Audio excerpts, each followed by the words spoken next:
Chapter 1: The Online Goddess at the Superpower Exam Venue. Exam begins. All examinees, please take your positions in an orderly manner. The invigilator's booming voice made my heart instantly tighten. Watching the emotionally charged teenagers around me, their eyes brimming with ambition and dreams, I couldn't help but sigh, muttering to myself, this is purely like driving ducks onto a perch. Going up there is just asking to make a complete fool of myself. I've been in this world for a week now. During this time, I've learned that this place isn't too different from the world I knew before, with one major exception: some people here possess superpowers. The current superpower qualification test is roughly equivalent in importance to the college entrance exams from my previous world. Transmigrators usually come with cheat systems, and I'm no exception. My clone hand system gives me a chance to replicate other superhumans' talents through physical contact, along with some degree of enhancement. Sounds impressive, like something out of a chosen one's playbook. But here's the catch: it can only be used once per day, and the success rate is ridiculously low. 1 week in, I've been buddying up with all sorts of people trying to copy their abilities. So far, I've only succeeded once, gaining power, energy chains, rating E, which supposedly allows me to concentrate energy into whip-like chains for attacks. After upgrading through replication, the ability reached D rank. Now I can control 7 or 8 energy chains simultaneously in combat, not too shabby for starters. I looked up at the assessment platform, watching examinees desperately showcasing their abilities to the examiners. Massive fireballs and towering illusory beast projections kept appearing, making my lips twitch involuntarily. Everyone in this examination hall seemed extraordinarily gifted, possessing powerful and promising abilities. Compared to them, I felt like someone wearing knockoff clothes at an upper-class banquet. An inexplicable sense of inferiority washed over me. Just as I was moping, my phone buzzed in my hand. I unlocked the screen to see a message from my friend, Yogurt Stick. Hee, how's it going there? Is it about to start? Good luck. She was a friend I'd made playing online games over the past 7 days, apparently female, and the only contact in my phone. After crossing over to this unfamiliar world where I knew no one and had nobody to talk to, I often chatted with this online friend I'd never met. Staying behind the safety of the internet helped ease the awkwardness of this socially anxious old soul. After some thought, I replied, not great. It's about to start, and I feel my supernatural ability is the weakest among them. Basically screwed. A few seconds later, she sent a comforting message, it's okay. Although energy chains aren't high tier, your ability is a variant, right? It's different from ordinary energy chains. Any discerning examiner would recognize its value. She even added an amusing emoji at the end, seemed like quite the quirky girl. I sighed and joked self-deprecatingly, being a variant isn't much use either. The examiner would probably say, just energy chains even with some special variations, the potential isn't high enough. Might as well go home and farm. She replied again, don't be discouraged, believe in yourself and do your best. If there's an opportunity in the future, I can try to help you too. I have things to attend to now, so I won't say more. I chuckled and turned off my phone. No matter what, I still had to give it a try. After all, passing the assessment to enter the higher academy meant all expenses, food and clothing, would be covered by the authorities. Having transmigrated without money, if I waited another year to take the exam, I might end up with nothing to eat but the northwest wind. The scorching sun hung high as examinees poured their youthful energy across the open grounds, but one spot stood out conspicuously. A large, extravagant pavilion stood under the blazing sun, looking as luxurious as a VIP rest area reserved for officials. Inside sat a stunningly beautiful young woman, June Ani, a highest-ranking official overseeing this assessment and a representative sent by the elite 8 grade academies. At that moment, she was looking down at her phone, her face occasionally breaking into a smile that she quickly suppressed. After all, she had to maintain her aloof persona. To outsiders, she was an ice-cold goddess, proud to the core, her ice-aligned abilities making her seem utterly unapproachable. This fear saved her a lot of trouble, but it also made her life quite lonely. In truth, she wasn't that unsociable by nature. She secretly played video games to relax when she had free time. Online, teammates didn't know her, so she could be more at ease. One day, she stumbled upon someone unusual, me. I always said things she couldn't understand, like I'm toast, no way I'm dying this round, or let's take off, yet curiously enough, she found it amusing. On a whim, she added me as a friend, and we started playing games and chatting regularly. The more we talked, the more intrigued she became. My thoughts and knowledge were unlike anyone she had ever met, so she treated me like a confidant, sharing her thoughts from time to time. I, in turn, could always offer unique insights. The only pity was that she thought I had little talent. There was no way I'd pass the college entrance exams this year. Just as she was thinking, a stout middle-aged man carefully approached her and said, hello, there are quite a few promising candidates in this assessment. The higher-ups mentioned you'd be coming to inspect and select the core recommendees. So, perhaps you'd like to. June Ani noticed someone approaching and instantly regained her icy demeanor. She glanced up slightly, her eyes carrying such menace that it startled the plump middle-aged man, who hastily corrected himself. No, please continue resting, will. Junani cut him off. No need. I've been resting long enough, it's a bit inappropriate. I'll take charge of the remaining assessments. As she spoke, she put away her phone and composed herself while walking into the sunlight, thinking silently, that guy has to take the college entrance exam, and I have to oversee it. Hopefully, he'll get a reasonable examiner. Sigh. Chapter 2, The Mortifying Moment of an Offline Meetup. Junani gracefully stepped forward, appearing on the central platform. An invisible wave of energy emanated from her, instantly enveloping the entire venue. Everyone felt a refreshing coolness wash over them, alleviating some of the summer heat. The noisy arena fell silent in an instant, so abruptly that I doubted my own hearing. All eyes turned to the center of the venue. Though Junani's expression remained impassive, her heart was secretly dancing with excitement. The contrast between her inner joy and outward composure was stark, yet her strength and status ensured no one truly understood her hidden nature. At this moment, she mused to herself, made quite an impression this kind of behavior. What was it that guy used to call it? Showing off, right? Well, I think my performance just now was pretty decent. A fairly successful show-off, wouldn't you say? Her thoughts raced through her mind, yet not a trace showed on her face. Her calm and cool voice echoed in everyone's ears. Hello everyone, I come from the Eastern Academy and am also a member of the War God Temple. My name is Junani, and I am the highest-ranking examiner in charge of this examination hall. All subsequent assessments will be under my supervision, and I will select some exceptional candidates to recommend to the Core 8 academies. I sat in a shaded corner, watching Junani's aloof and graceful figure on the stage, and could only think one word in my mind, doomed. Junani had just announced that she held 5 guaranteed admission slots and instructed candidates to line up in order for stage testing. This news instantly sent the examination hall into an uproar, as examinees eagerly surged forward. This is the advanced assessment zone, where only top students come. The reputation of the 8 superpower academies is too tempting. If you can gain Junani's recognition, you'll have a chance to test for a top-tier institution. And if your talent stands out, there's even a guaranteed admission spot. But me? I'm the only underperformer here. Originally, there were 5 testing stations, and I was planning to find a lenient, easygoing examiner to get by. But the moment Junani arrived, she took charge of everything. Someone like her, a special figure, is bound to be strict and picky. How could my energy chains possibly pass her standards? One after another, these proud sons of heaven stepped onto the stage to showcase their abilities, all eager to impress Junani. Yet under Junani's top-tier talent and discerning gaze, their skills seemed merely average. She turned a blind eye to those fervent gazes, meticulously attending to her duties. Finally, it was my turn. I shuffled onto the testing platform with the stride of a drowned rat that fears no boiling water. Listening to Junani's harsh critiques of those who went before me, I knew I was just going through the motions. Junani frowned slightly at my listless demeanor and wandering attention but proceeded professionally, asking me to introduce my abilities and developmental progress. I confidently slouched and said with a resigned tone, "Hello, leader, my ability is energy chains, currently undeveloped." I already assumed I was doomed and didn't even try to perform, just casually tossed out a random ability to get it over with. Junani seemed to think she misheard me. I then added that my energy chains were a variant, they could control multiple chains simultaneously, had a long attack range, and even demonstrated by manipulating 5 or 6 energy strands around me. Junani instinctively commented that energy chains had low potential but suddenly stopped mid-sentence, probably remembering her online friend. She asked for my name, and I honestly replied, Xin Yuan. Her expression looked like she was wrestling with something. Junani coughed twice, regained her unreadable composure, and said variant abilities were rare. She instructed me to stand in a designated spot first, and a final decision would be made later.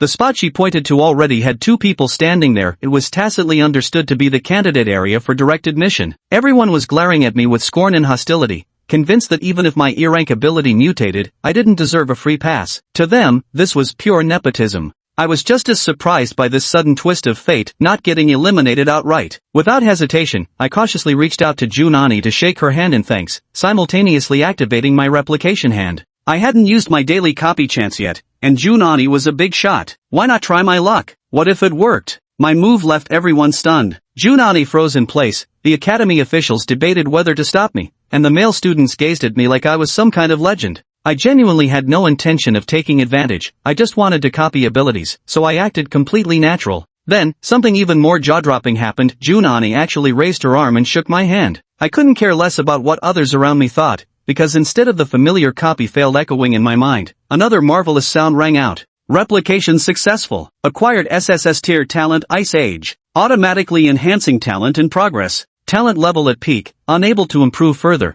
attempting to break the limiter. Failed to break the limiter. Several consecutive voices rang out in my mind. At first, I was a bit surprised, but soon overwhelming excitement surged through me. This is success? To think it's such a high level, I can finally experience what it feels like to go all out. And this woman before me actually possesses SSS level talent. Just like that, I've stumbled upon someone with the caliber of a dimensional protagonist. This luck is absolutely insane. Am I about to lose lifespan from this? I looked up at her stunning face and blurted out, "Holy shit." June Annie's hand was gripped in mine. Her mind went completely blank at first, snapping back to reality only when she heard my words. Without drawing attention, she withdrew her hand and nodded, her body still somewhat stiff. After all, she was quite flustered herself, probably didn't even know why she'd stretched out her hand moments ago. Her thoughts were in complete disarray. She activated her abilities, using powerful ice-based powers to suppress herself, just barely preventing her face from turning red. After we separated, I stood in the candidate area while June Annie returned to work, but she was clearly preoccupied afterward, her mind obviously elsewhere. If she'd only been slightly suspicious about my identity before, now she probably believed it 70 to 80%. After all, the word newbie, damn impressive, it seemed she'd only ever heard it from that unseen online friend of hers. In other words, it's really me. What a coincidence to meet like this, completely unprepared. When chatting online, I already thought this person was unique and interesting, but meeting in person today, turns out they're even more of a character. But, did I recognize her? How should she talk to me? Should she even talk to me? What about our future interactions? June Annie knew all too well how drastically different her usual outward appearance was from the persona she presented when chatting with me online. For the first time, she truly understood the meaning of social suicide. Right now, her mind is completely preoccupied with thoughts about me, and her mental state is awful. Most people present could clearly see her condition, and perceptive observers noticed the subtly ambiguous atmosphere between her and me. Whispered discussions had already started spreading through the crowd. An E-rank ability, this level is barely enough to get into a prestigious superhuman academy, let alone qualify for a guaranteed admission. Mutation, to be honest, what's the use of an E-rank superpower mutation? He's the weakest among all examined today. How does someone so pathetic deserve a recommendation? The students glanced at me, muttering their discontent under their breath. Though they didn't dare say it outright, their meaning was clear. Everyone thought I'd gotten in through backdoor connections. How utterly unfair. This resentment was especially obvious among those competing with me for the recommendation slots. June Annie had mentioned there were only 5 guaranteed admission spots, and now with me included, there were 6 of us. The other 5 people all frowned, unable to resist glancing at me from the corners of their eyes, each silently calculating something in their minds. I stood rooted to the spot with my head lowered, ignoring the surrounding gazes that felt like 1,000 pointing fingers, fully immersed in sensing my newly acquired ability, Ice Age. An SSS grade ability is overwhelmingly powerful. Even without proper training or development, the sensation it gives me is far beyond what energy chains could compare to. The moment I successfully replicated it, I even felt as though I could control everything. No wonder Homelander turned out that way. The intoxication of power is truly terrifying. I was basking in the sense of power when a voice interrupted my thoughts. Impressive moves, brother. Care to make acquaintance? I looked up to see a tall man in black with fiery red hair standing beside me, extending his hand.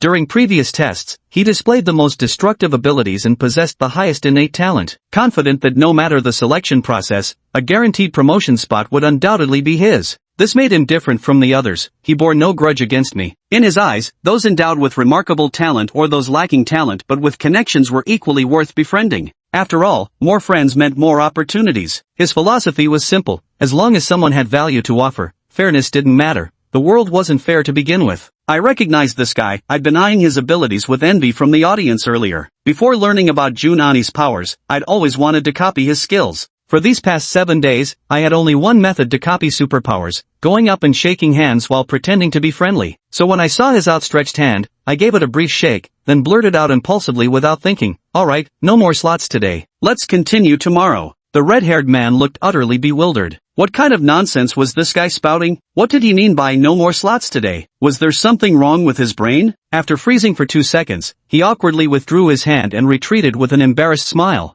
Probably in his mind, I was just some contestant he couldn't comprehend. The other candidates were also watching me. Seeing the red-haired man suffer a setback, a girl furrowed her brows even tighter, her purple eyes filled with complexity. She was called Yi Zilwan, and unlike the red-haired man, aside from me, she was the weakest among the 5. Everyone else had A-grade talents, while she was only at B-grade, surviving through a mutated ability. From the very beginning, the way she looked at me was brimming with hostility. She knew that if I were to be recommended, her spot would definitely be the one to get cut. Growing up as the pampered golden child of her family, She had never encountered a situation like this. Always the center of attention, she was well acquainted with shortcuts and backdoor deals. Fairness was never in the equation to begin with. It had always been her pulling strings. How could she let someone else snatch her opportunity? This exam venue was carefully scouted by her father beforehand, with connections greased to ensure her participation. He'd said there were probably only 4 others stronger than her here. She stood a real chance at securing the recommendation. Who could have imagined someone with ties to the examiner would show up,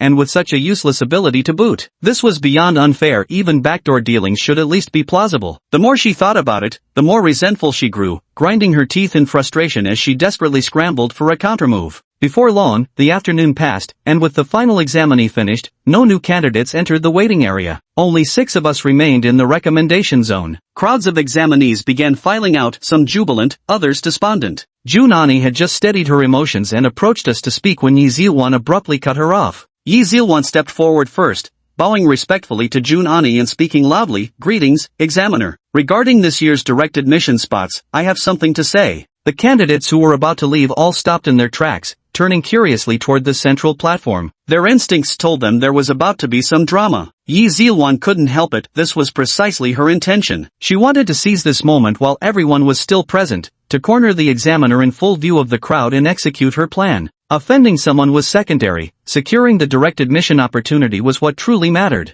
Earlier, you mentioned there are 5 direct admission spots available for this examination. Looking at talent levels, among the 6 of us, Xin Yuan and I have the lowest rankings. So I believe, based on the assessment criteria, the final slot should be decided between the 2 of us. From a fair and impartial standpoint, why not arrange a duel between Xin Yuan and me to determine who gets the last spot? I'm Xin Yuan. Yi Zilwan's voice was calm and polite, but those words, fair and impartial, still betrayed her true intentions to my ears. As soon as she finished speaking, the young people below the stage immediately grew excited and swiftly surrounded the central viewing platform until it was packed solid, then began to clamor. Only then did Junani realize that her actions had been misunderstood. She had kept me behind not with the intention of recommending me. She knew an E-level aptitude couldn't meet the recommendation requirements. She had wanted me to stay so that after the assessment, she could talk to me and see if she could offer whatever resources were within her power to help me enter the academy as an ordinary student. After all, there were cases of low-level talents defying fate through sheer hard work. But Yi Zilwan had misunderstood, and thus arose the current predicament. Young people loved to watch the excitement, and Yi Zilwan's words threw the scene into chaos. Whistles and jeers erupted everywhere, leaving even the supervising teacher powerless to mediate. Way to go, beautiful. The true test of an Esper's ability lies in actual combat. Fight, fight. Test his skills. Crush him. Hey, you, got the guts to answer or not? Don't just bow your head and chicken out. If you don't even dare to do this, then just roll off the stage by yourself. Amidst the clamor from below the stage, Junani frowned deeply, her eyes filled with remorse. She must have thought that her failure to explain beforehand caused this misunderstanding, bringing me so much trouble. Those voices from the audience were clearly full of resentment toward me, yet I'd done nothing wrong. This was sheer undeserved misfortune. Junani's face flushed red, and she could hardly bring herself to look at me. Just as she was pondering how to resolve this farce, I spoke up indifferently. It doesn't matter to me. Are we fighting now or what? Having just acquired such formidable innate power, I wasn't entirely confident yet unsure of my current level. After being in this world for over a week, I'd long since adjusted my mindset.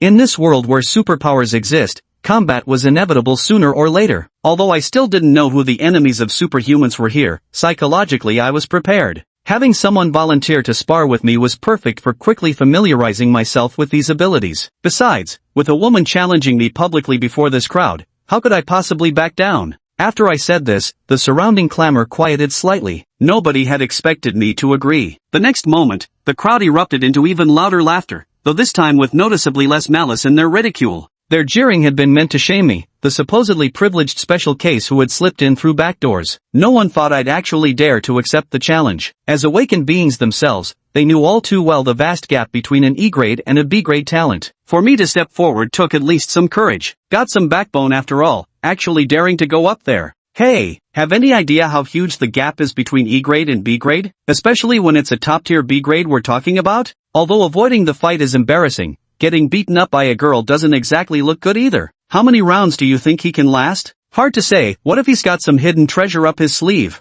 Don't worry, buddy, we won't laugh if you get knocked down. Ha ha ha. Someone in the crowd even started betting on this challenge. Junani looked up at me intently, her expression complicated as she asked, "Are you sure? Don't push yourself. I nodded, signaling my seriousness. She sighed faintly but didn't stop me anymore. She understood social conventions well, explaining now would be futile. She thought preserving my dignity meant not forcing me to back down, deciding to step in and save me only when I was about to lose. Yi Zilwan stood at the other end of the testing platform, relaxed and beaming with joy. In her eyes, her scheme had succeeded. She was about to secure that guaranteed admission spot. The testing platform became our arena as we took our positions, turning to look at Jun Ani, who was serving as referee. Suddenly remembering something, I said to her, if anyone fails to control the power of their abilities properly, I hope you can step in to save the situation. Jun Ani nodded without hesitation. Of course. This is just a friendly match, and I'll intervene if needed for protection. Yi Zilwan also reassured me, don't worry, Xan Yuan. We bear each other no grudge, so we'll definitely hold back appropriately. Her response left me momentarily stunned, though I didn't bother explaining. My real concern was struggling to control my newly acquired SSS-level ability. I feared causing chaos. Yet no one present understood my true meaning, all assuming I was just taking insurance against serious injury. Still, nobody mocked me for this. Everyone understood, given the vast difference in ability quality. Junani even seemed to approve of my cautious approach, viewing it as mature restraint rather than reckless youthful bravado. After Junani gave the signal to begin, I took a deep breath, feeling the surging, violent power within me. Ice Age, truly worthy of being an SSS-class supernatural ability, even the name was domineering. Although I wasn't very skilled at using it yet, I could sense its terrifying power to turn the world into a frozen wasteland of the apocalypse. Yi Zilwan shouted sharply, watch out. A faint purple phoenix shadow materialized behind her, wreathed in violet flames. The intense heat distorted the surrounding air. She swung her arms, propelling the flaming phoenix illusion high into the sky. This was her ability, peaking at B-class, but with purple phoenix flames whose destructive power surpassed even A-class standards in innate quality. Her eyes flashed with icy purple light, eager to defeat me quickly. After all, the guaranteed admission spot to Core 8th Academy meant everything to her.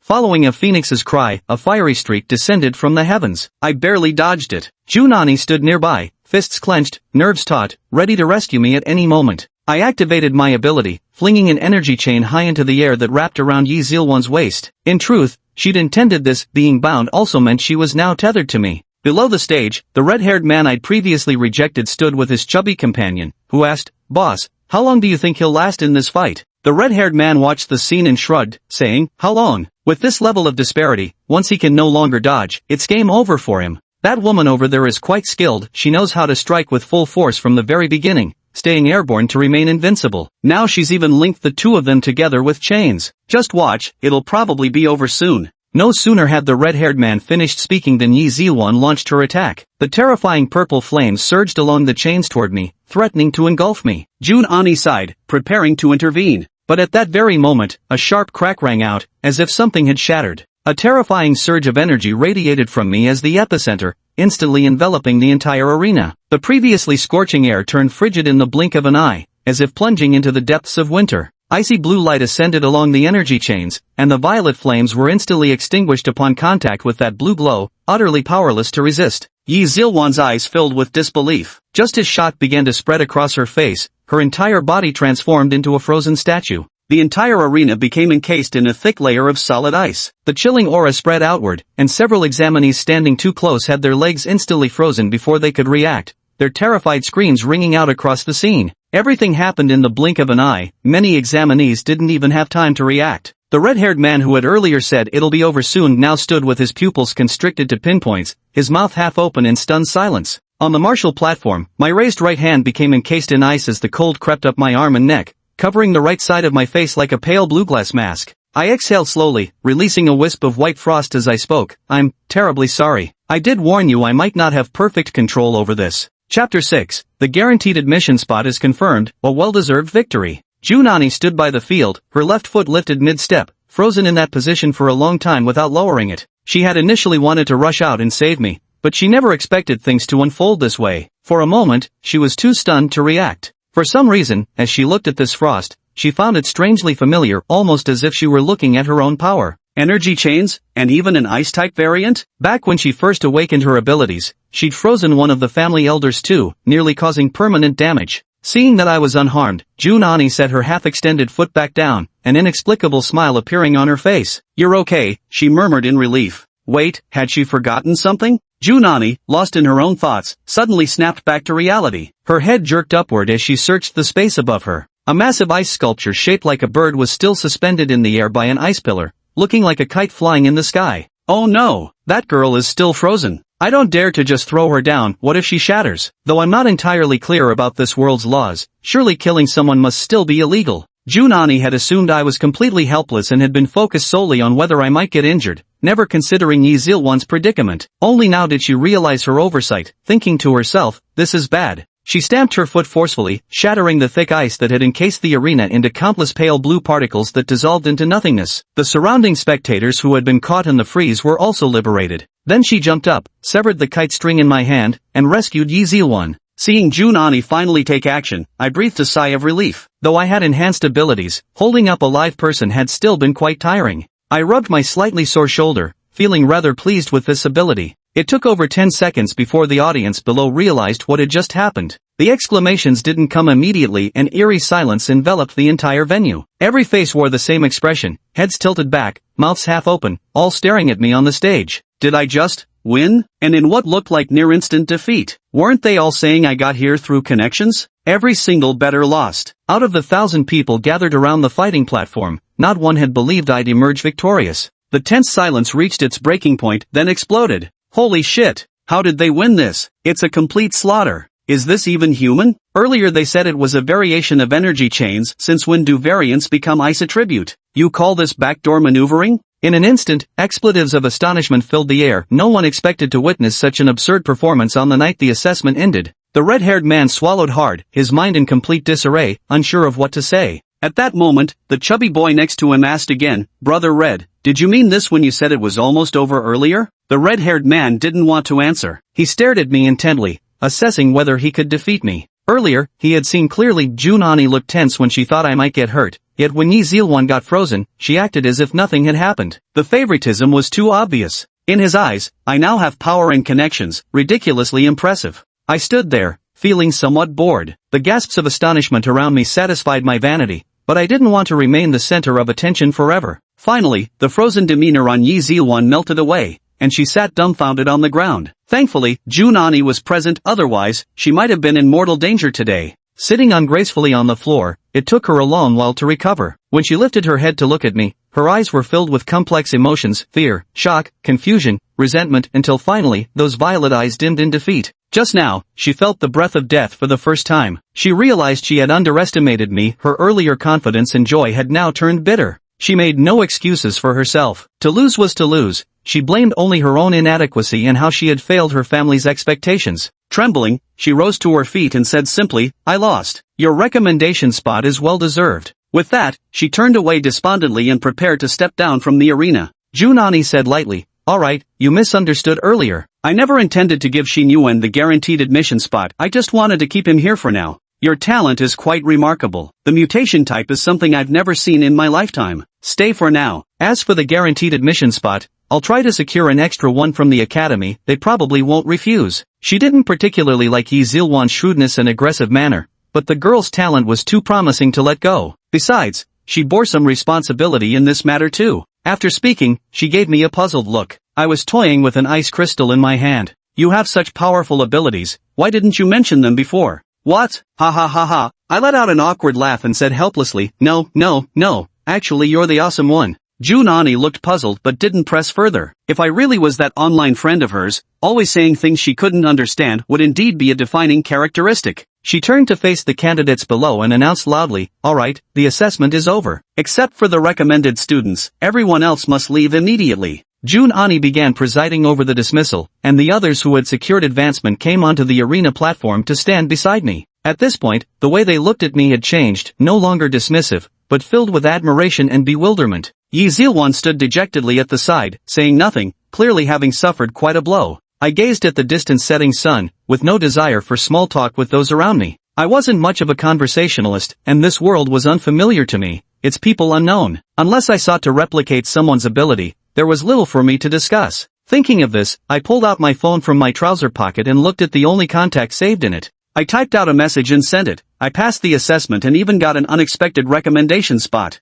Something happened, and my ability mutated again. In the distance, Junani was talking to the examination hall supervisor when her phone buzzed. She picked it up, glanced at the screen, and arched an eyebrow. Looks like she must have confirmed it was me. Chapter 7, Red Swan. What do you mean by differential treatment? Yogurt stick. I knew you could do it. Awesome. What kind of variant is it? Although Junani already knew that the person chatting with her was Xin Yuan, and understood that his so-called variant referred to ice-based abilities, she wasn't ready yet to reveal her true identity to Xin Yuan. She feared her status and overly contrasting image might scare him away. So for now, she could only continue pretending to know nothing and ask nonchalantly. She herself didn't quite understand why she was being so cautious. It was just something she did instinctively. Perhaps, she didn't want to lose a friend who could communicate with her normally. The venue supervisor watched as Junani started playing with her phone mid-conversation, dark lines practically forming on his forehead. Even if it's just some polite small talk, you still have to go through the motions, right? Traveler, an ice-type Pokemon, I think it's pretty strong. We had a sparring match, and I won. Over at Xin Yuan's side, a reply came swiftly. Online, the two had never asked each other's real names, always communicating by their usernames. Xin Yuan went by Traveler, while Junani's handle was Yogurt Stick. Junani looked at the returned message. These were things she already knew, only Xin Yuan remained temporarily unaware for now. At this thought, a brilliant idea suddenly flashed through Junani's mind. Since she was worried about the discrepancy between her everyday demeanor and her online persona, why not seize this opportunity to ask Xin Yuan about his impressions of her? No sooner said than done. At the thought of this, Junani's attitude toward the communication with the venue leader grew increasingly perfunctory. She started composing a message to Xin Yuan, thinking, Yogurt Stick, that's great. The examiner who tested you has good taste, recognizing your talent and giving you that direct admission spot. Yogurt Stick, what do you think of that examiner of yours? Is he alright? After typing these words, Junani let out a long sigh and inexplicably began feeling a bit nervous, as if he were secretly doing something underhanded. The leader beside him. Being accustomed to exercising authority and accustomed to his superior status, he usually got nothing but flattery from his subordinates, never like now, where they'd keep playing with their phones without a care. But he truly didn't dare to put on airs in front of Junani, a figure too formidable to offend. Official pleasantries still had to be exchanged. What else could he do but endure it? Besides, he honestly had no clue what was wrong with this particular higher authority. Why could playing with a phone cause someone's expression to shift like storm clouds? Could something important have happened? If that's the case, then it makes sense for someone to get distracted playing with their phone. Soon, Xin Yuan's message came through. Junani eagerly looked at it. Traveler, not too bad. I just knew she must be really capable. Do superhumans have anti-aging effects as their abilities improve? The examiner doesn't look her age at all. Junani, crack. After a deafening boom, bone-chilling cold erupted from Junani's body. Amid the scorching heat of midsummer evening, the temperature plummeted from over 20 degrees to sub-zero in an instant, causing ice crystals to form in the air. Xin Yuan had unwittingly triggered Junani's sore spot with his remark. Unable to contain her emotions any longer, she completely lost control of her composure. Still wanting to ask others about their impression of her, only to find out that in their eyes she was seen as an old woman all along? Her outburst at this moment was just like Xin Yuan's earlier, with the only difference being that after long-term training, her instinctive control over her abilities far surpassed Xin Yuan's. Otherwise, the surroundings wouldn't have just experienced a sudden temperature drop. With Junani's strength, freezing everything within 100 miles would have been entirely possible. Her momentary loss of control was nothing serious, but the leader standing nearby was utterly terrified. What's wrong? Did I say something wrong just now? What's going on? The short, stout leader, full of bureaucratic jargon, realizing Junani probably didn't want to listen to him, had already begun speaking faster. Who would have thought that after just a few words, the other party would suddenly explode in anger? His somewhat plump figure trembled in the cold wind, utterly clueless about what to do next.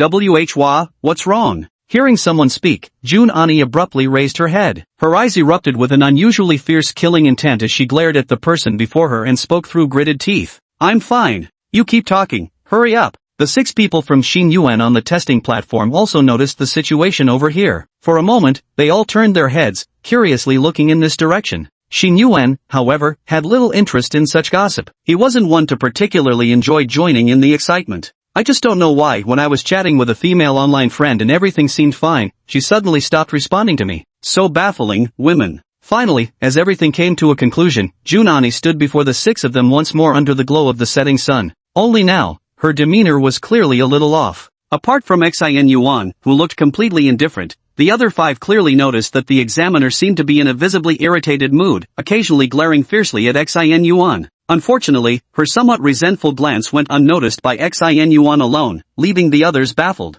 My private plane will arrive tomorrow. Remember to gather here on time at this same time tomorrow afternoon. Go home tonight and briefly inform your families. There's no need to bring anything, the academy will provide everything for you. You all already have the opportunity for direct admission, skipping the subsequent cumbersome steps like signing contracts and attending departmental interviews. However, in a few days, there will still be a comprehensive assessment for all top-performing students who received guaranteed admission. At that time, the leaders of Core 8 institutes and all major superhuman organizations will be present. Remember to put on a good show, it'll be worth your while. Though furious beyond measure, Jun-Ani kept a clear head. After briefing the 6 students who received direct admissions assignments, she promptly dismissed them. Hearing Jun-Ani announce that everyone could leave, Xin Yuan didn't hesitate for even a second, he immediately turned to go. What the hell's exam prep? You've crossed worlds and still grinding like an idiot? Screw that, with a guaranteed spot, food and lodging covered, I'm rushing back to game right now. At this moment, the red-haired man's earlier scheme stirred to life once more. To be sent here as an examiner, they must be no ordinary person.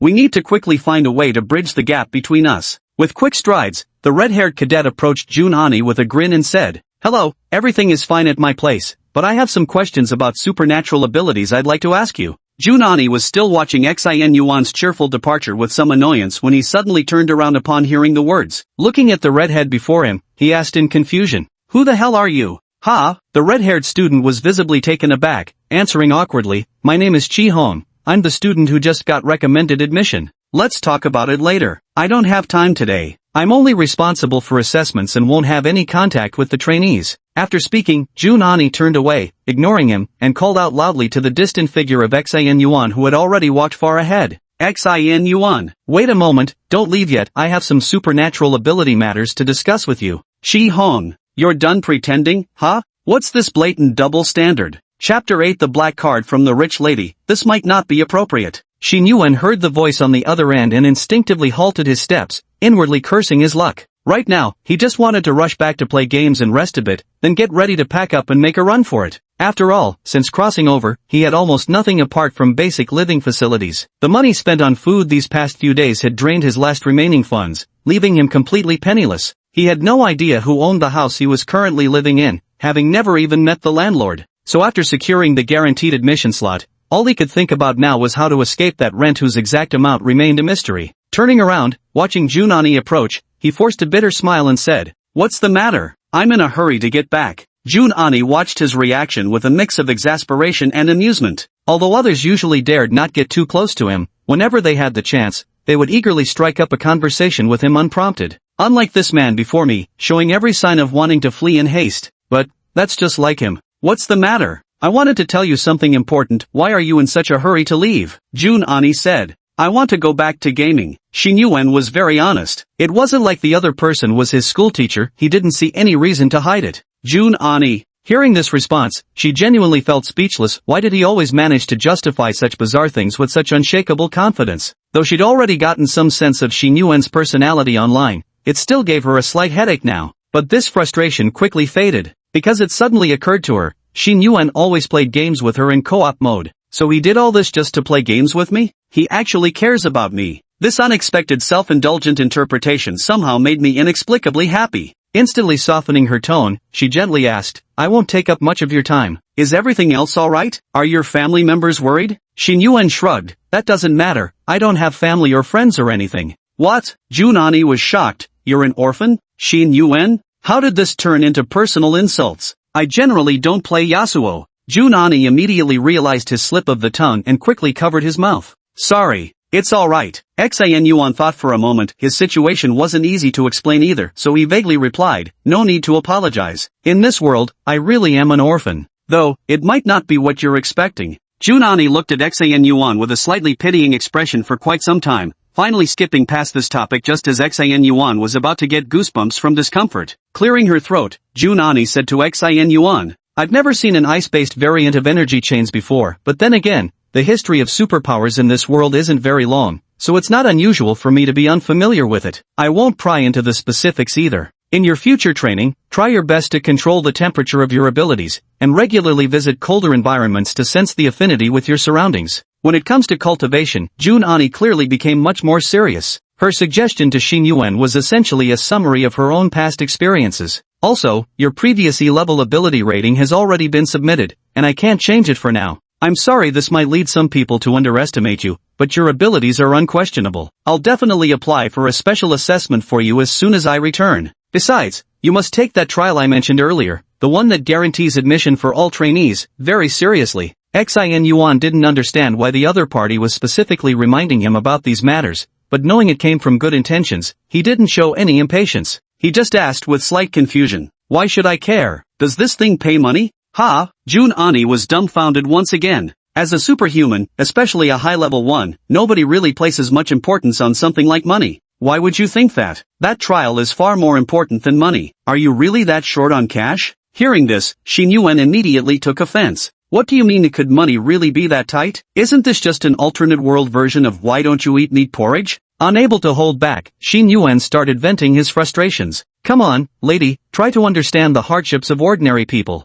Of course I'm broke. Where would I get money? Yesterday I started digging through the cracks in my bed. I swear even the rats eat better than me. Probably gonna starve another day tomorrow. By the way, do you guys provide meals after we land? And what's more? Jun Ani listened to his slightly embellished account, her eyes widening in shock. What is he saying? Is this any way for a human to live? Such a genius, living like this? Suddenly, rage surged from the depths of his heart, and he spoke in an icy voice. Which school were you previously at? Which community district were you assigned to? How could they not even provide you with food and lodging? Then how would I know? Xin Yuan spread his hands. He genuinely didn't know these things. Jun Ani gazed at Xin Yuan's calm expression, now lost in deep thought. So, this was the reality of his living conditions. In just those few minutes, her mind had already conjured up a pitiful image, a childhood without family, ostracized by others, living in hardship. Her eyes now held something peculiar when looking at Xin Yuan. Her maternal instincts had surged uncontrollably in that moment. Without hesitation, she pulled out her phone and took a black card from her storage necklace. She pressed the black card against her phone, tapped a few times, and handed it to Xin Yuan. There's 300,000 on this card, the password is 6 zeros. Take it. From now on, don't worry about money. As long as you focus on cultivation and improving your abilities, superhumans never lack for cash. Xin Yuan? You should know that the purchasing power of this world's currency is quite similar to the renminbi from his original world. 300,000? Just casually handed over to him like it's nothing? Staring at the black card being held out before him, he was genuinely stunned. Is this an unexpected surprise? Is the person before me actually a rich woman? He never imagined that something like this would one day happen to him. Is this for me? Xin Yuan pointed at the black card, and Jun Ani's image instantly transformed in his eyes, glowing like a saint, from some inexplicable woman to an angel in a blink. Jun Ani nodded. Yes, when you go back, eat whatever you want. Oh my, how could I possibly accept? Xin Yuan's expression instantly shifted from his previous deadfish eyes to warm and friendly. While speaking, he swiftly took the card from Jun Ani's hand and stuffed it into his pants pocket. Who cares why she's giving him money? Take it first and think later. It's not like he'd refuse money just to save face, right? Well, consider this alone. I'm really strapped for cash right now, but I swear I'll pay you back with interest. Xin Yuan clutched his card-filled pocket and made his earnest pledge to Jun Ani. Jun Ani couldn't help but feel amused. No rush, she said, then added pointedly, but don't forget what we talked about earlier. Also, don't call me big sister anymore. I'm 19 this year, same as you. MHM. Xin Yuan nodded repeatedly, agreeing with whatever Jun Ani said. Yeah, sure, absolutely. After all, the benefactor is always right. Besides, he was already starting to think about how to spend the money. The sun set in the west, and the two of them parted ways. Jun Ani watched Xin Yuan's retreating figure. With no one around, she could finally stop suppressing herself and allowed an exceptionally radiant smile to bloom. She had been wondering all along how she could possibly help Xin Yuan as much as possible. Who would have thought that such intricate methods weren't necessary at all, simply giving money would suffice. This is almost too easy. The sky was growing dark as Jun Ani lay on the sofa in the presidential suite, receiving a message from Xin Yuan. Traveler, I'll be setting off tomorrow. That examiner really is a good person, beautiful inside and out, wouldn't you say? After finding out I was broke, they even lent me a huge sum. Reading this, Jun Ani could no longer hold back. She covered her mouth and burst into laughter. After all, polite formalities to one's face meant little, while sincere praise behind one's back spoke volumes. Seeing Xin Yuan willing to compliment her when she wasn't around filled her with genuine satisfaction. Traveler, are all women so conscious about their age? She specifically told me she's only 19. Traveler, but who'd believe that? How could someone so young already be in a leadership position? Jun Ani. Bang! The TV remote was crushed in his grip. Xin Yuan. Chapter 9, Successful Reproduction Again, the Voice of All Things. With books, the story grows long, without them, it remains brief. Compared to the thrilling excitement of yesterday's competition arena, Xin Yuan had little to do today. To celebrate his victory yesterday, he had stayed up late playing games and ended up sleeping until noon. His schedule is quite typical for someone his age. It was that female online friend he plays games with. For some reason, she suddenly started bombarding him with random knowledge. Last night, using a voice obviously modulated by a voice changer, she meticulously explained to Xin Yuan how many young geniuses in today's supernatural academies already hold high-ranking positions. She even mentioned how there's this exceptionally talented goddess with both beauty and virtue who became the youngest war god in the Hall of War Gods. Xin Yuan was also completely baffled, unsure what any of these matters had to do with him. Now, it was already the time agreed upon yesterday. Before leaving, Xin Yuan left a stack of money on the table as payment for his stay over the past few days. Now, holding a bottle of mineral water, he stood once more at yesterday's meeting spot. The others had arrived long before him, each one bringing family members along with no small amount of luggage. The accompanying parents wore proud expressions, knowing their child was truly the cream of the crop among the certified. At this moment, standing alone with nothing but a bottle of mineral water, Xin Yuan seemed utterly out of place in such a setting. Jun Ani spotted the swaggering figure at a glance. His cheap t-shirt and the bottled water in hand made her frown involuntarily. He stepped forward and quietly asked Xin Yuan in a low voice, "I already gave you money, didn't I? Why haven't you dressed up a bit or bought something nice?" Xin Yuan scratched his head and replied in a perfectly reasonable tone, "Look at it this way, since I basically own nothing at this point, isn't it better if I just buy what I need after getting there? Sure, saves the trouble of hauling stuff on the plane." Jun Ani. That bastard actually made sense. At Jun Ani's signal, Xin Yuan stepped forward to join the group of pre-admitted candidates. "Hello." To Ling Xin Yuan's surprise, the first person to greet him upon arrival was none other than Yi Zilwan. "Are we that close?" Yet he instinctively nodded and returned the greeting just the same. Today's Yi Zilwan was noticeably different from yesterday. She had deliberately put on a pair of glasses, giving her a more intellectual and demure appearance. The middle-aged man nearby noticed Xan Yuan approaching and exchanged a glance with Yi Zilwan before nodding and walking toward Xan Yuan. "You must be Xin Yuan? I'm Xiao Wan's father, my name is Yi Tian." Speaking these words, the middle-aged man with gold-rimmed glasses and a refined scholarly demeanor smiled as he extended his hand toward Xin Yuan. Seeing this posture, Xin Yuan immediately sighed in his heart. Based on his years of experience reading novels, this situation was clearly a variation of the classic, defeat the young, and the old will come for revenge. Instinctively, he felt they were here to make trouble. And among all the family members who came to see him off today, Zilwan Yez was the most exaggerated. The wealthy Yi family had arrived in force, with many clearly appearing to be bodyguards from their demeanor. But in the spirit of not hitting someone who's smiling, he still politely extended his hand and shook theirs without saying a word. However, what came next was somewhat unexpected. "You defeated Xiao Wan yesterday, didn't you? The younger generation is indeed formidable. But young people often become friends through sparring. I hope you two can get along well without any lingering resentment." The imagined provocation never came. Yi Tian maintained a smile throughout, speaking with impeccable grace. Whether sincere or not, anyone capable of building such a vast enterprise at least masters the art of flawless surface propriety.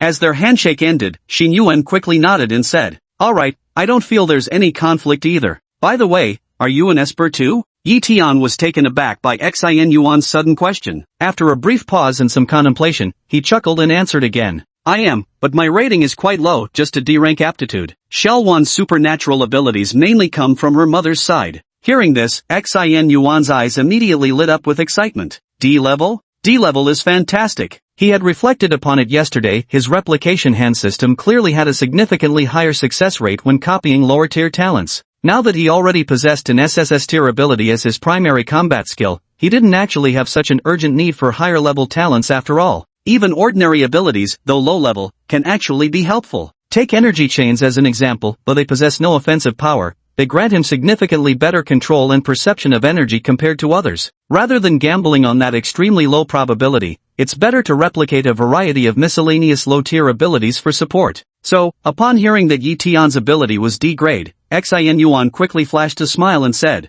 "Oh, I see. Being D-rank is impressive too. Long time no admirer," he said while extending his hand for a handshake, attempting to recreate the moment. Yi Tian's face instantly froze. "Handshake? Didn't we just shake hands a few seconds ago? And what exactly have you long admired about me? Did you even know me before this?" Having been entrenched in officialdom for years, he had never encountered someone who acted so inexplicably. This move genuinely left him dumbfounded. The smile on his face was slightly stiff. With the principle of accommodating the mentally unstable in mind, Yi Tian still reached out for a handshake. Replication successful. Obtained D-grade talent, precise analysis of the explorer. Talent ability being automatically upgraded. Talent level increased, ability evolved, voice of all things. Ability introduction, starting today, you can hear the voices of all things, from every blade of grass to every towering tree, and obtain the answers you seek. The beautiful sound rang out once more, and a smile curled at the corners of Xin Yuan's lips. Though it was only a D-rank achievement, succeeding was still a good thing no matter what.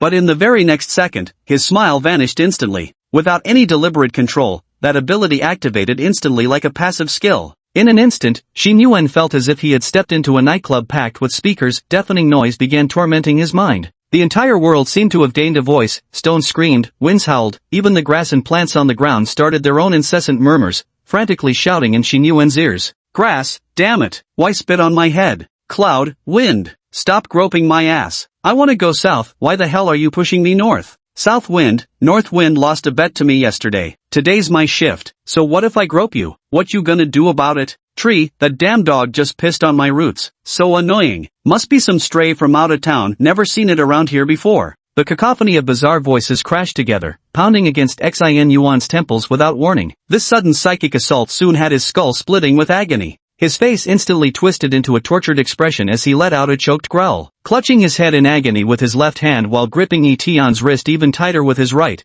he crumpled to the ground in a crouching position. Bystanders and Yi Ziyuan? Jun Ani? Yi Tian? Yi Tian, what the hell is this? Damn it, trying to scam me or something? I didn't do anything. Chapter 10, I don't know how to explain this, but my ability might have mutated again. Yi Tian's face twisted in distress. He'd originally just wanted to say a few words, hoping to prevent his daughter from making enemies before even starting school. But this person in front of him might have a few screws loose? He tried to move his hand slightly, attempting to pull it free. But clearly, the other person's grip only tightened, as if enduring some kind of agony. Yi Tian's vision blurred instantly as a figure appeared before him almost like a flash. Junani stood in the distance, initially thinking something had happened, and rushed over at once. How are you? Slightly anxious, she crouched beside Xin Yuan, disregarding any concerns about propriety, and firmly grasped his wrist. She focused on sensing the pulse and energy flow within him, checking whether there were any signs of power instability. But after careful perception, she found nothing unusual.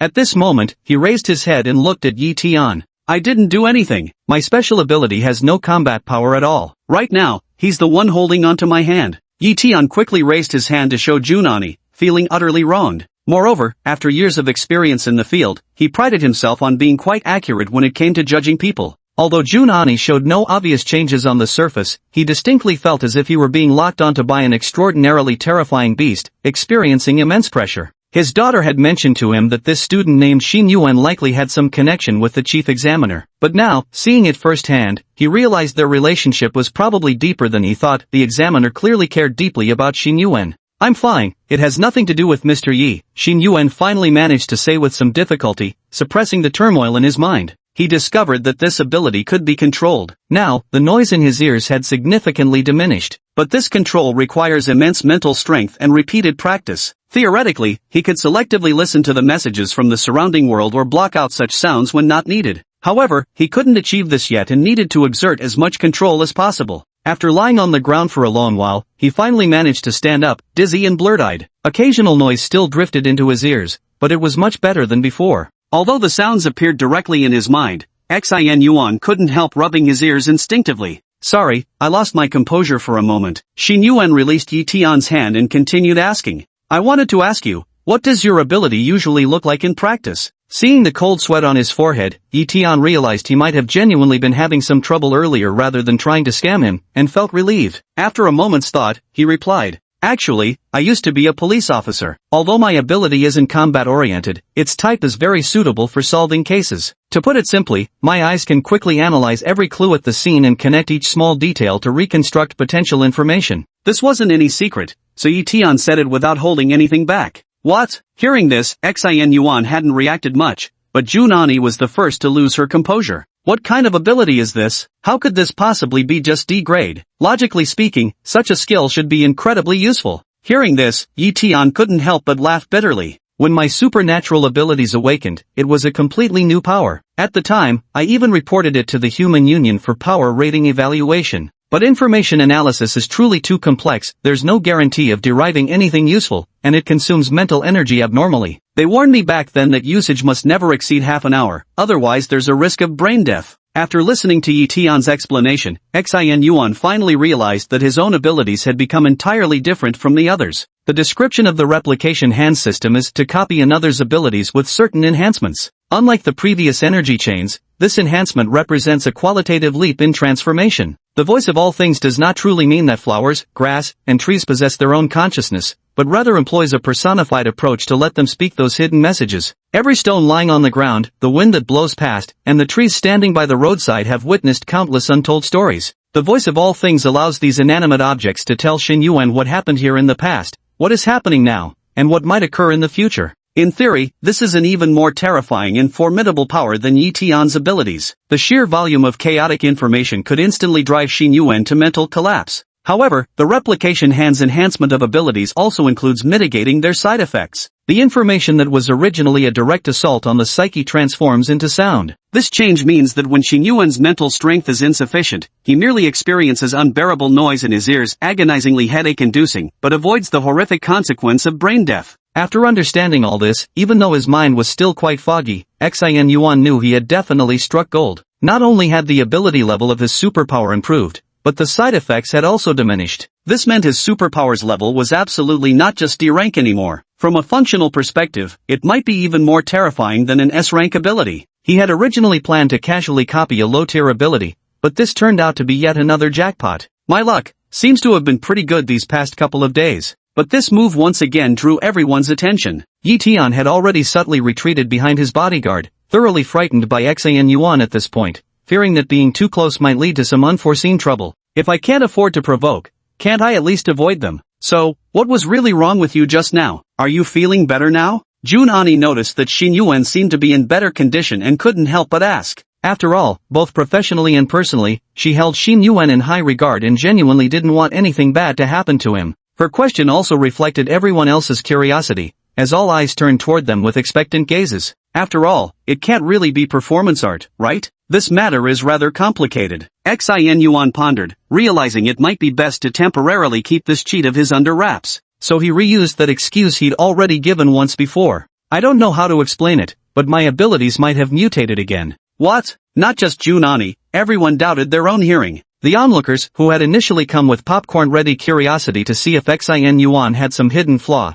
now looked at him with the astonishment of watching a billionaire win the lottery jackpot. Why does only good fortune ever happen to him? Especially Chi Hong, who had secretly speculated that Xin Yuan's abnormally powerful ice mutation despite his E-rank talent must have come with some physical drawback as compensation. So you didn't pay any price for it, and got another mutation on top of that? Are you serious about this? Jun Ani pressed again. Xin Yuan didn't respond. He slowly closed his eyes and raised his right hand, feeling the gentle breeze in the air. He needed to focus. To clear his mind of all distractions, he had to test this miraculously overpowered ability. Chapter 11. He is undoubtedly a once-in-a-generation genius, though his brilliance has yet to shine forth. Xin Yuan closed his eyes, solemnly attuning himself to every sensation around him. The wind shall bring me answers. The rain shall bring me answers. Every blade of grass and every tree will give me answers. Come on, let me hear your voices. Tree, damn, the dog's piss was really pungent just now, the smell still lingers. Rock, tell me about it, buddy, it splashed quite a bit on me too.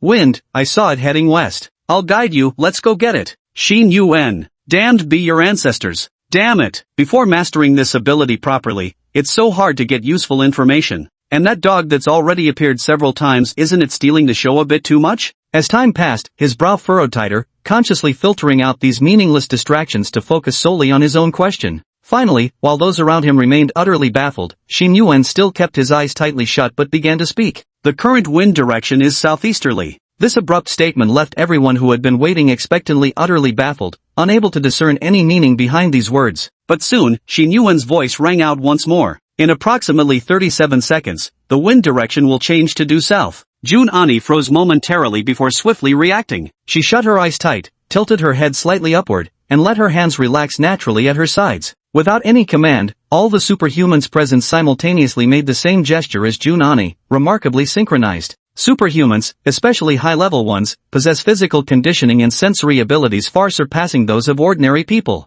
The direction of the wind around us sometimes undergoes subtle changes constantly, though unless it's severe weather, these shifts go unnoticed by people. Especially now, with many family members in attendance being ordinary people without any abilities, some might not even feel any breeze at all. But most of the superhumans can, especially when they concentrate intently. So now, an extraordinary spectacle appeared on the vast playground. Amid the crowd, Xing Yuan stood right in the center, eyes tightly shut, raising his right hand high while gently moving his fingers as if caressing something. All the surrounding superhumans gathered around Xing Yuan, also closing their eyes as if sensing something. The ordinary people present simply watched the spectacle that resembled some sort of ritual. Though they didn't understand it, they silently marveled in their hearts. No one uttered a word to interrupt. Everyone instinctively halted their conversations and all movements, each person as quiet as a mouse, fearful of disturbing this uncanny scene. All seemed to have entered a meditative trance. Even bystanders dared not pull out their phones to take pictures, afraid that such minor movements might somehow interfere. The venue was so quiet one could hear a pin drop,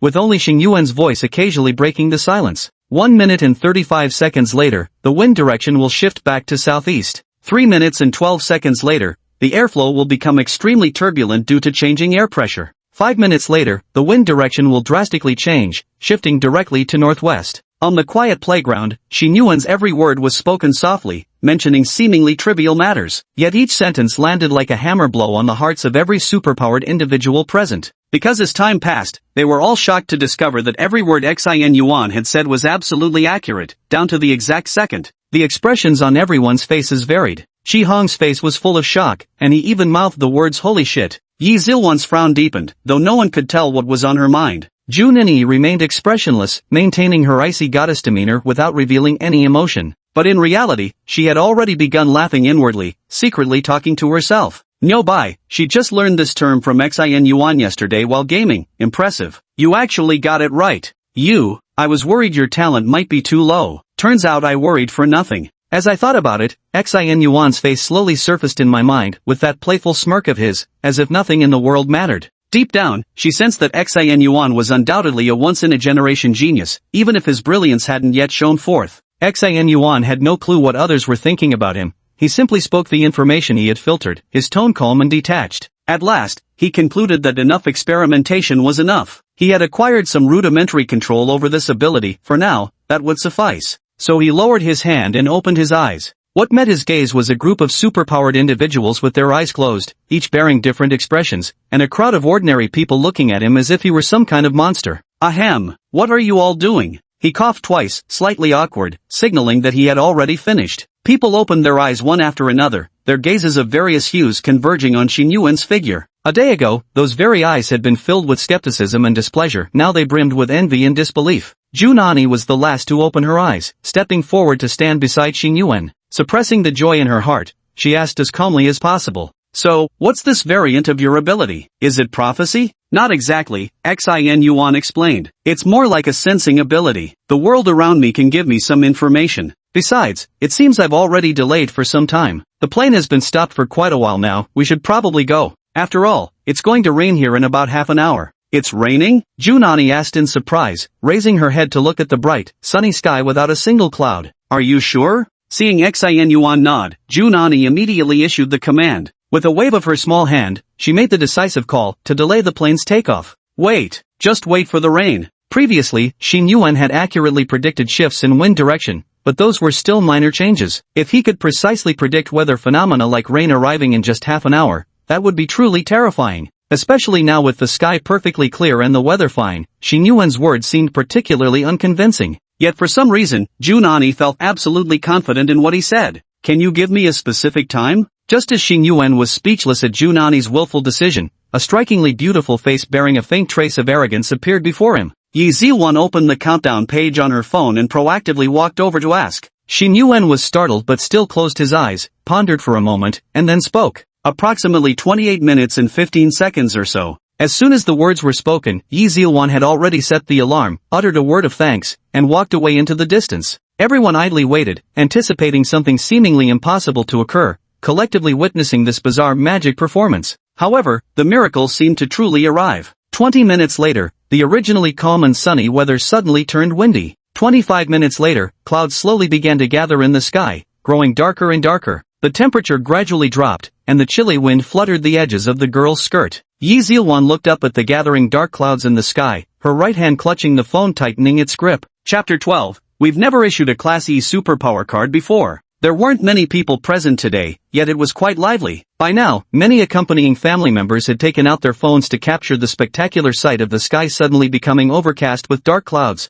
Experts see the art, but laymen only see the show. In their eyes, the weather had been just fine moments ago. Then the young man uttered a few words, and suddenly it looked like rain was imminent. It's practically no different from summoning wind and rain. Whether they knew each other before or not, people were starting to chat amongst themselves now. Though ever since the spiritual energy resurgence, people had grown accustomed to the existence of supernaturals. But in truth, interactions between ordinary people and supernaturals remained rare. Witnessing such marvels firsthand today would certainly make for excellent post-dinner conversation topics. I just don't know what version today's events will become after spreading from 1 to 10, and from 10 to 100. Among everyone present, the one experiencing the most intense psychological turmoil was probably Yi Zilwan. Her hands clutched her phone so tightly they turned white. Without speaking to anyone, she simply gazed up at the sky. Judging by the current atmosphere, she knew Xin Yuan was absolutely right, it really was going to rain soon. But she was still waiting, hoping for time to err, even if just by a minute. It wasn't that she refused to acknowledge Xin Yuan's strength, she knew he was a genius hidden beneath an E-level supernatural ability,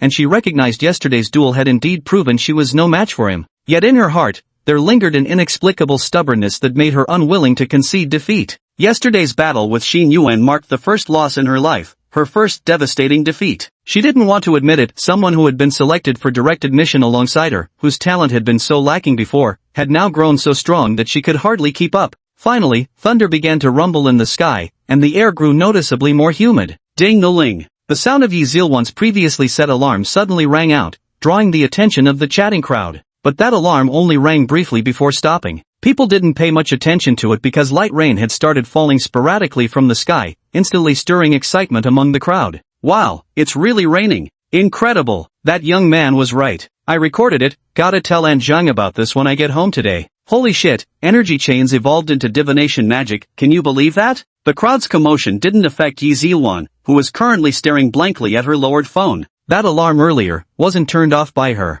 At the exact moment the alarm sounded, a single raindrop fell from the sky and hit the pause button with perfect precision. The surrounding clamor had completely lost connection with her. She was utterly stunned at this moment. Is this divine will? Watching the rain finally begin to fall from the sky, Jun Ani nodded slightly. With a sidelong glance toward Xin Yuan, she noticed he still wore an expression of boredom, as though completely unaware he had done anything remarkable. In fact, Xin Yuan genuinely felt that the people around him were making a bit too much fuss over nothing. What, just sitting around doing nothing, with planes refusing to take off, stubbornly waiting for rain? He should have known better than to speak up. After the commotion, without waiting for the rain to stop, Jun Ani began ushering the recommended students onto the plane. After all, much time had already been delayed, and the specially modified aircraft with superpowered individuals on board had no fear of flying in the rain. Xin Yuan, who had long since let go of worldly attachments, didn't bother with things like saying a few last words to family before leaving. Holding his bottle of mineral water, he was the first to board the plane.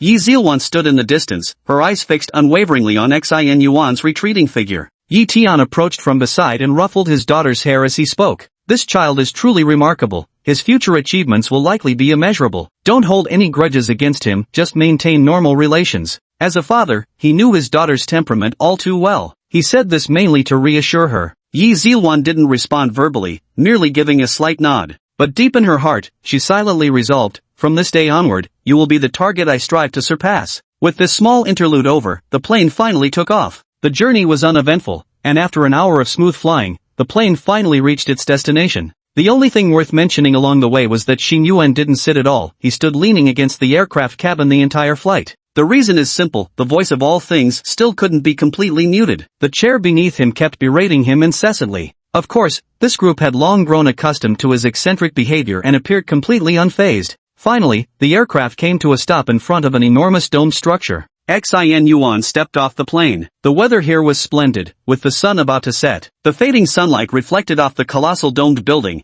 its surface engraved with several large gilded characters. Black Horse Sports Center. Xin Yuan. These 8 words left Xin Yuan utterly speechless, standing frozen in place unable to process what he just heard. One must understand that when coming here, he had harbored immense curiosity and anticipation about this place, imagining how grand and extraordinary it would be.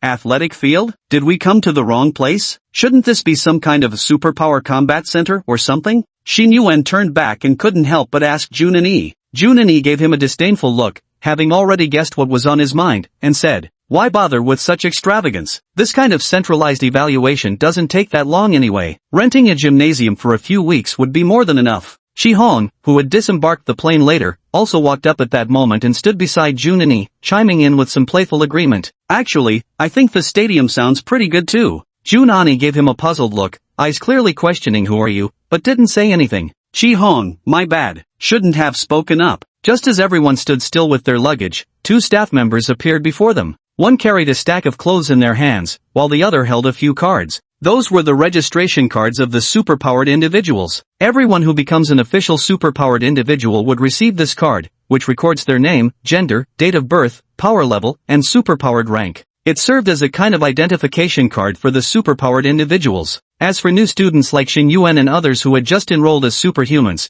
they hadn't undergone formal combat ratings yet and simply didn't possess any superhuman rankings. Issuing superhuman cards without established rankings proved the authorities had great confidence in their potential and future. It was a mark of honor and genius certification. All 6 students present wore undisguised expressions of delight on their faces. Except while the other 5 were elated about the honor, Xin Yuan was just thrilled because the outfit was high-quality stuff and given out for free. After distributing all the items, Junan-e's expression darkened slightly as she looked up and asked the 2 staff members, "Why is there one superpower card missing? Where's Xin Yuan's?" "We don't have precedent for issuing superpower cards in advance to E-grade talents, so we came to confirm with you first," the staff member replied with a slight bow, speaking in an extremely bureaucratic tone. Chapter 13, Child Abduction? There are human traffickers in this world too? Junan-e quietly observed the guard for several seconds, waiting until beads of cold sweat had begun forming on the opponent's forehead before turning back to casually say to Xin Yuan, "Xin Yuan, show him." Facing this situation, Junan-e might actually be feeling even angrier than Xin Yuan himself right now.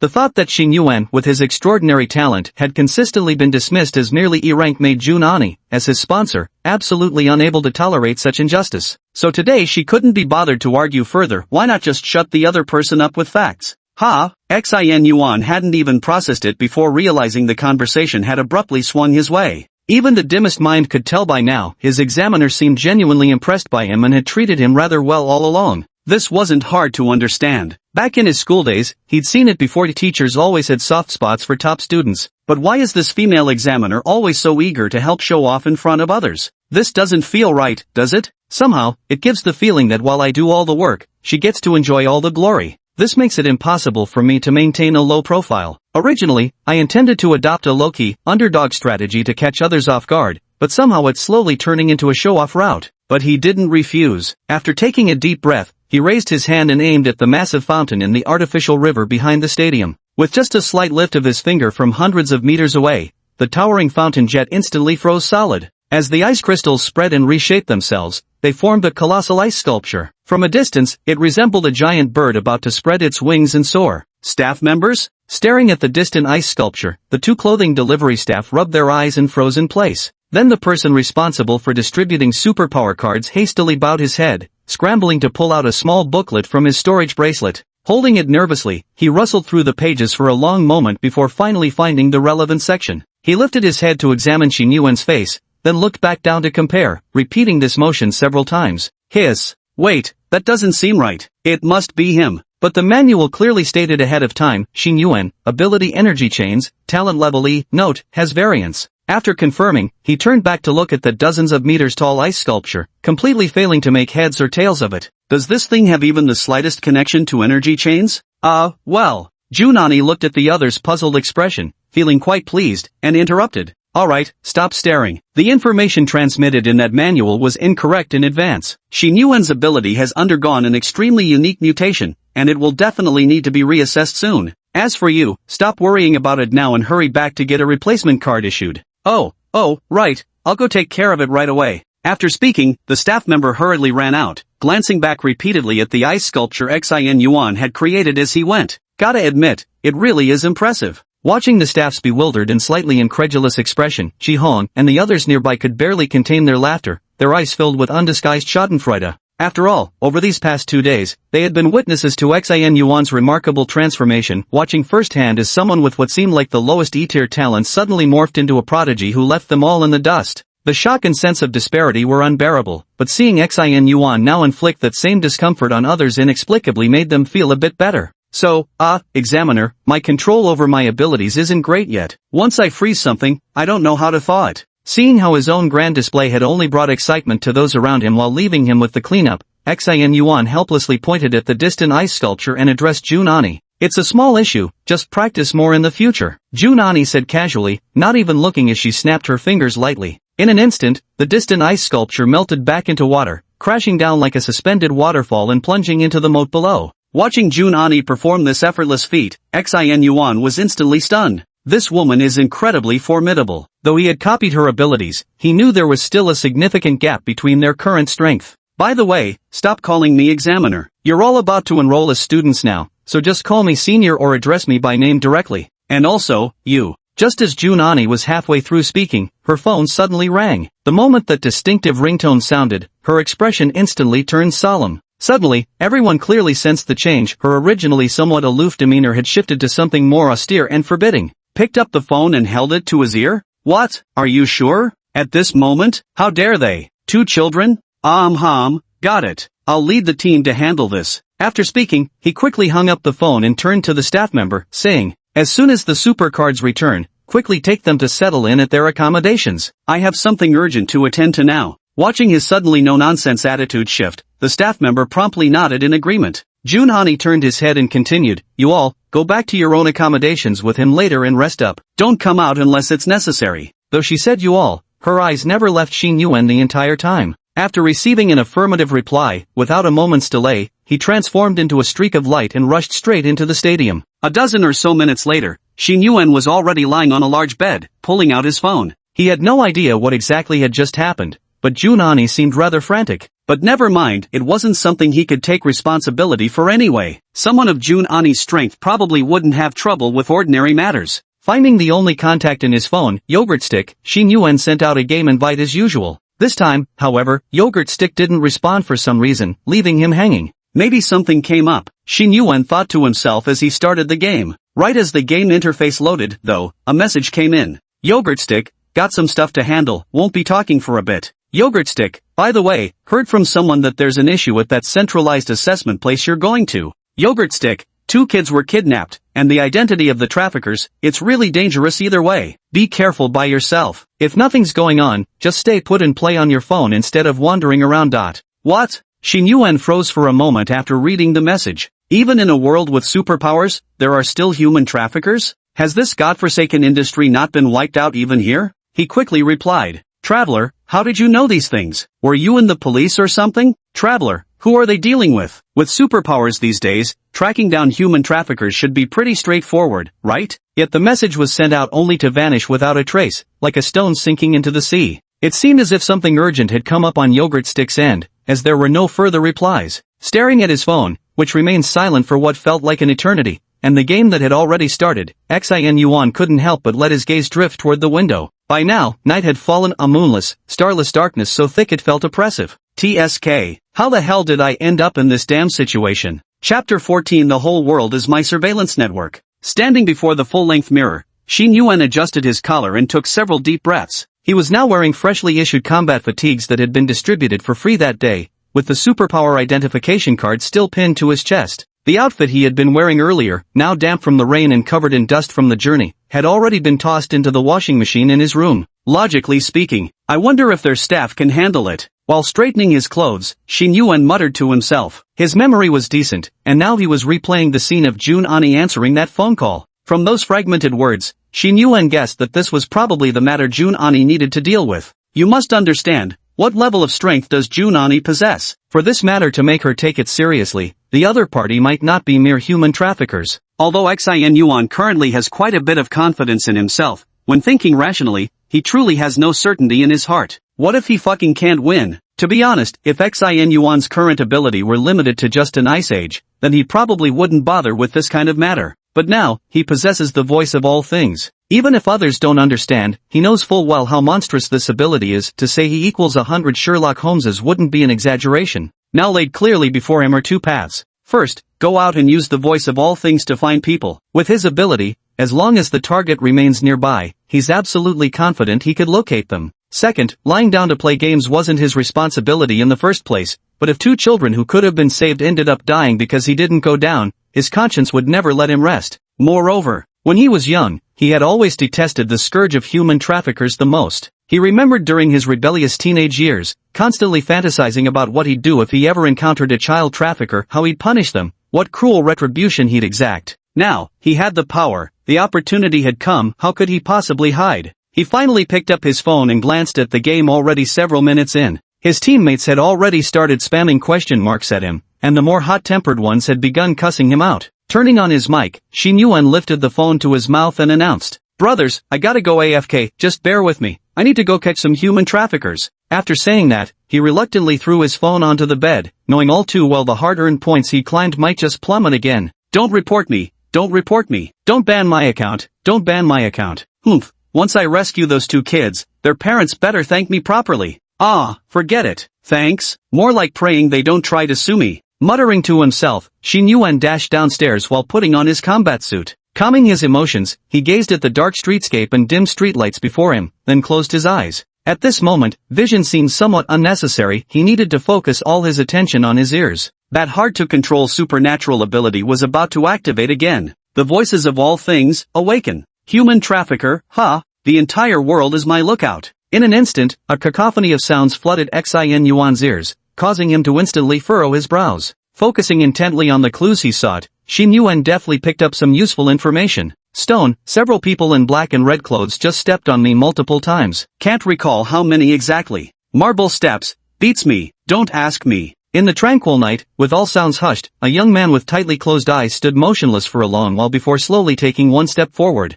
Xin Yuan's forehead veins were bulging with tension at this moment. Finding people wasn't like reading wind patterns, it required synthesizing too much information, demanding an overwhelming amount of mental energy. Just these few minutes had brought immense psychological strain. To Xin Yuan, this felt more exhausting than when he'd done 4 or 5 high school math exam papers consecutively back in the day. Fortunately though, he actually managed to pinpoint the direction. Though his eyes remained tightly shut in the pitch-black environment, he strode forward decisively as if equipped with infrared vision. Along the way, he narrowly avoided every single obstacle. If anyone had been nearby, they would have been astonished by his seemingly good luck. Following a bizarrely specific trajectory, Shin Yuan marched forward with unwavering determination. By now, his mind had settled into an unusually calm state, completely focused on the present without a trace of tension. Only when he began his search did he realize how scant the information left behind truly was. This was clearly a meticulously prepared operation. Only now did he truly realize that unless there was a superhuman with abilities similar to his own,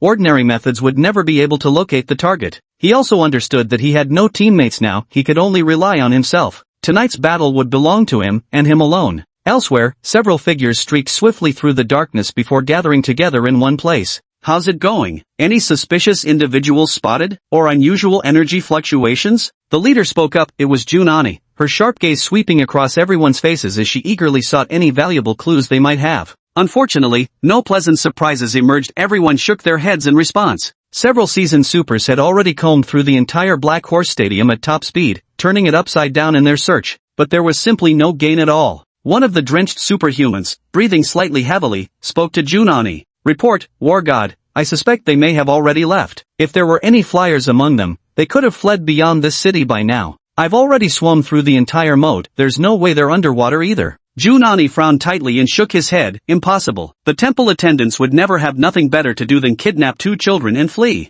They must have taken those children for sacrificial purposes, which means they're definitely still here. Beside them, another female super lowered her head to check her watch, her solemn expression tinged with reluctance as she spoke. "Given how much time has passed, I'm afraid those 2 children might already be." Junani interrupted. "Not only that, but if they really managed to complete the sacrificial ritual and summon the divine descent, think about it, why would they choose to do this today, at this exact moment?" Everyone nearby froze for a second before suddenly comprehending the implication. They were no strangers to this and understood exactly what Junani was referring to. In unison, everyone turned their gaze toward the temporary student dormitories surrounding Dark Horse Stadium. There resided this year's most outstanding and talented individuals, the exceptional prodigies selected through rigorous screening from all over the region. Each one of them was a treasured asset. Though each of them possessed extraordinary talents and considerable strength, they lacked systematic training and combat experience. Even now, they still don't understand what awakened beings truly face. The reality of spiritual energy resurgence and the emergence of superpowered individuals was revealed to the public decades ago. But truth be told, certain aspects remain undisclosed to the masses. Even these prodigies aren't psychologically prepared for what's coming. June Ani clenched her teeth tightly. She understood all too well in her heart. Their true intention was to destroy the saplings. They absolutely didn't want another person like her to appear in this world. Chapter 15, Points deducted, Account banned. How can I not beat you up now? Listening to June Ani's words, everyone realized the gravity of the situation. This is truly too sudden and bizarre. Normally there would have been some warning signs, but how could they possibly evade our search? June Ani forced himself to calm down. Watching the heated discussion among them, he spoke up and asked, "Are all the students protected?" The female superhuman from earlier shook her head at the question and replied, "Not yet. We've just sent people to start managing the situation, but we're seriously short on hands. With this incident happening, a considerable number of our people still need to maintain the stability of the virtual realm inside the venue. As for the students, well, it's this late anyway, so most aren't out in large numbers." June Ani rubbed his temples and shook his head helplessly. This time, it was truly too sudden, and he himself was merely a young man strong in combat, yes, but sorely lacking in experience when it came to organizing such matters. The seasoned experts haven't arrived yet. By the time they get here, it'll be far too late. What should we do? Should we keep searching?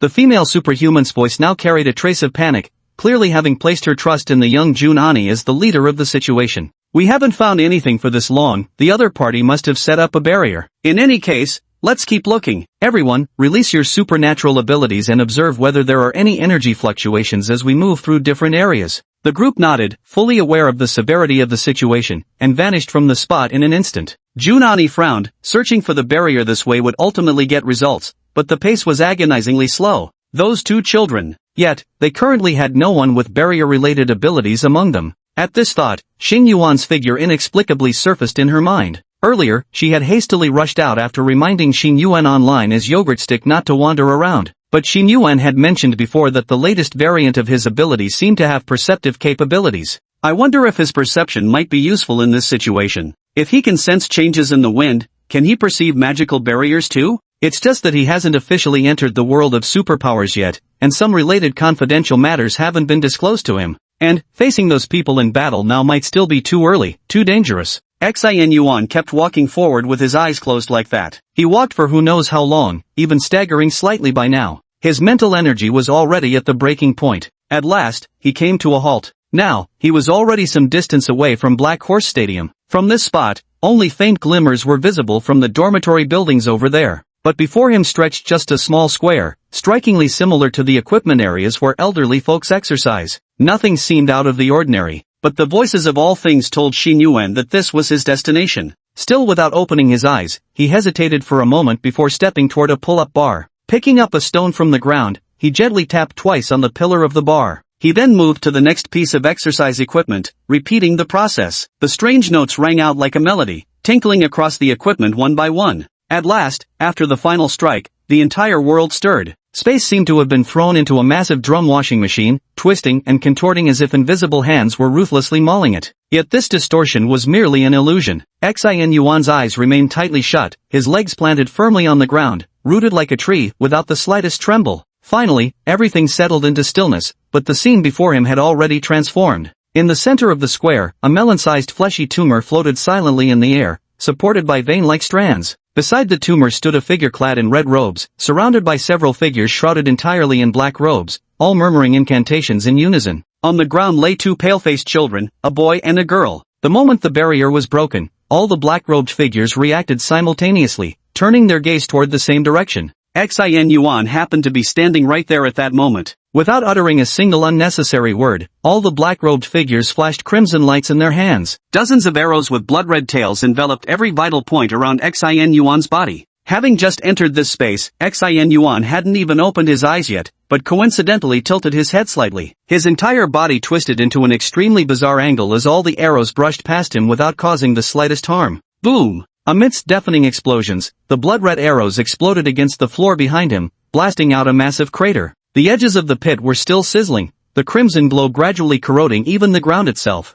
Slowly opening his eyes, Xin Yuan pressed hard on his temples, suppressing the violent whispers of the myriad things in his ears. Looking up, apart from the strangely dressed people, his gaze immediately fell upon two children lying on the ground. The nails of both the boy and girl had been completely pried open, each connected by a thin blood vessel to that pulsating, breathing lump of flesh. Two childish faces still bore traces of fear and pain from earlier, though now they were unconscious and deathly pale. Damn it! You bastards gave me such a hard time tracking you down. What the hell is this? Some kind of cult ritual? Xin Yuan's expression turned slightly ferocious at this moment. The prolonged experience of hearing all things had inflicted immense mental torture on him, leaving him in an extremely foul mood with an overwhelming urge to hit someone. Compounded by everything before his eyes, he hadn't had time to feel any fear at all. It was like the adrenaline surge before a fight, blood boiling in his head, leaving him with nothing but the desire to punch these people in front of him. Now, the group of black-robed individuals who had initially been on high guard relaxed slightly when they saw only Xin Yuan standing alone. One of them, with a flicker of red light in his eyes, his ability seemingly related to vision, surveyed Xin Yuan up and down. Soon after, he caught sight of the ability card on the chest of Xin Yuan's combat suit and abruptly froze. Seriously, kid? Level None 4 superhuman rank and an E-grade ability talent? After saying that, he let out a sinister chuckle, as if seeing some absurd joke. Upon hearing his words, all the black-robed figures around relaxed their bodies and immediately erupted into that signature villainous ha-ha-ha eerie laughter. Is the Superhuman Academy so desperate that they'd send out a rookie like you? Do you know the consequences of playing the hero? For a moment, all the black-robed figures chose to forget how effortlessly Xin Yuan had dodged their lethal strike earlier, attributing it to mere luck. Some even went a step further, stepping forward to say earnestly to Xin Yuan, "You're just E-rank, why gamble with your life at this level? Why not just join us? Let's work together." Join? Join what? Who are you people? Xin Yuan spoke while exhaling a long breath. The cold air condensed into white frost, which then transformed into an icy staff before him. The black-robed man reverently raised his hands, gazing fervently at the tumor-like mass behind him. Join us, serve the master. All you need to do is kneel down and offer your loyalty to him, and he will grant you. However, before the man could finish speaking, he was interrupted by a tremendous force. The frost staff, hurled by Xin Yuan, struck his chest with brutal impact. His sternum instantly collapsed as he spat out a mouthful of blood, his entire body hurtling backward over 10 meters before crashing into a treadmill.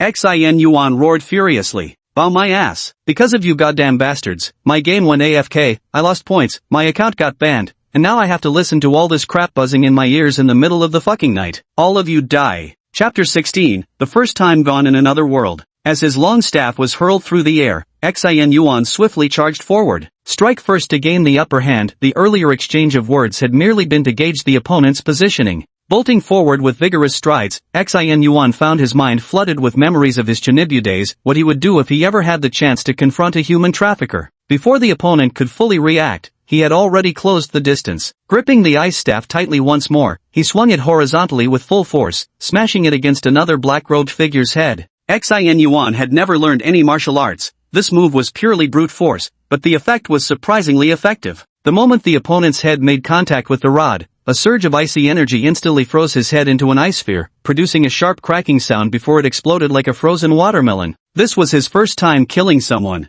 Xin Yuan's eyes were ice-cold at this moment, his mind utterly devoid of distractions. Ruthlessness would not be too strong a word to describe him. In fact, he hadn't always possessed such awareness. This state of mind actually required thanks to the divine servants before him. Because when Xin Yuan first arrived here, his mind had been in complete chaos, the darkest, weakest moment of his entire being. It was precisely then that dozens of crimson arrows from his opponents, granting him no time to catch his breath, sealed off all his escape routes. In that instant, the operation of the voice of all things reached an extreme level, as if the entire world was frantically screaming in his ears, "Watch out." Immediately afterward, he felt as though his subconscious was fully controlling his body, twisting and turning instinctively in response to cues from the surrounding world. By the time his mind fully processed what was happening, the arrows had already exploded behind him. Then, drenched in cold sweat, he instantly calmed down, his mind clearing sharply. He realized he had narrowly escaped death, and that the battle before him was a fight to the death. This was different from the fight with Yi Zilwan back then. The people before him now were genuinely ruthless killers who wouldn't even blink,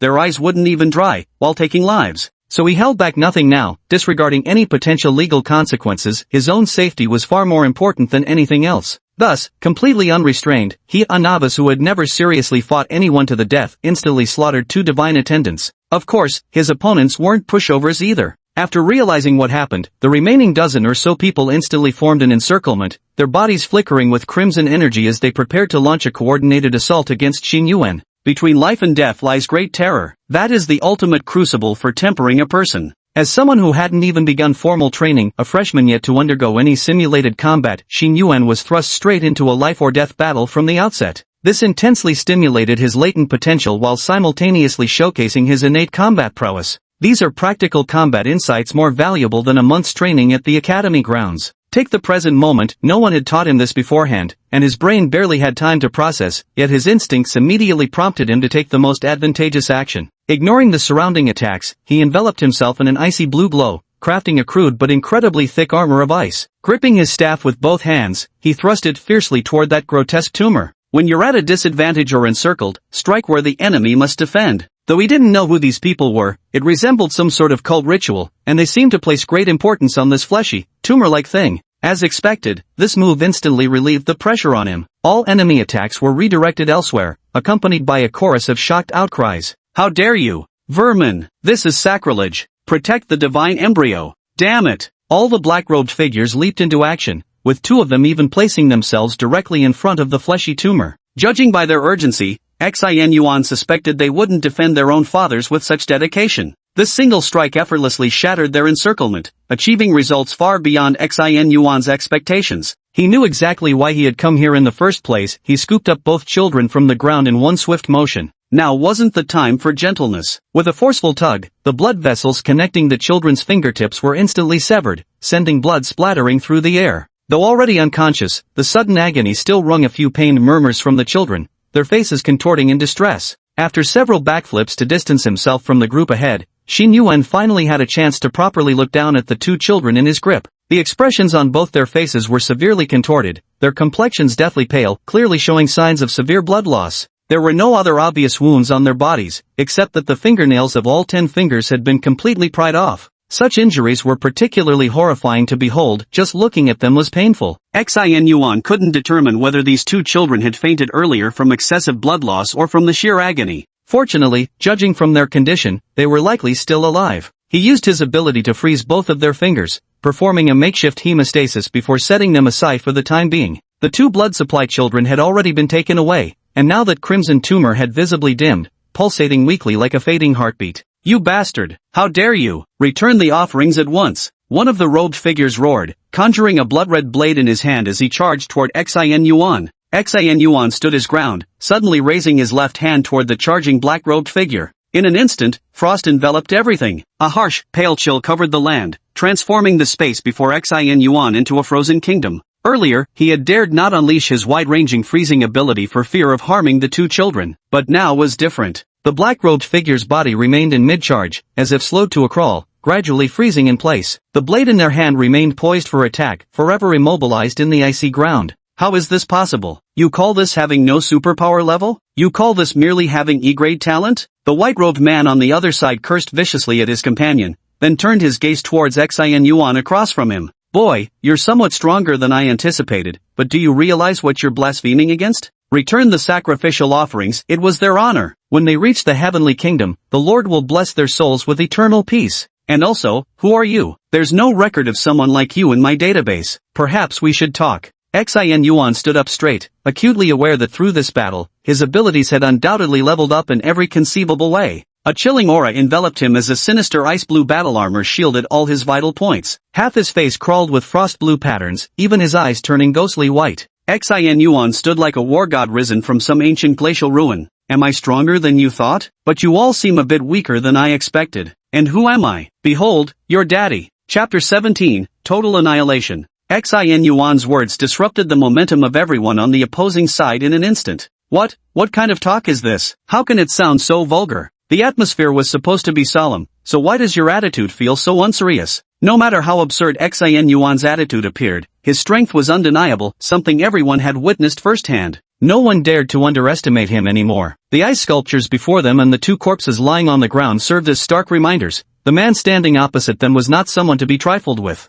The white-robed figure seemed to realize that Xin Yuan was not someone to be trifled with and began softening his tone somewhat. Young man, don't be so aggressive. If you're willing to turn back, the Lord will forgive all your transgressions. Your ignorance and folly stem from not knowing the truth. If you understood the Lord's greatness, you'd regret your actions today. Xing Yuan had no desire to engage with him. In his view, there was nothing to discuss with someone brainwashed by a cult. Their mindset operated on a completely different wavelength from normal humans. This similarity reminded him of the world he had left before his involuntary journey through time and space. His gaze slowly swept across each face, silently tallying their numbers. 1, 2, 3. There were still 11 figures clad in black robes, plus one in white. Xing Yuan responded while speaking, maintaining even breaths to steadily recover the strength and energy he had previously expended. Faith? Back in my hometown, we do have that sort of thing too. Many people worship various so-called lords.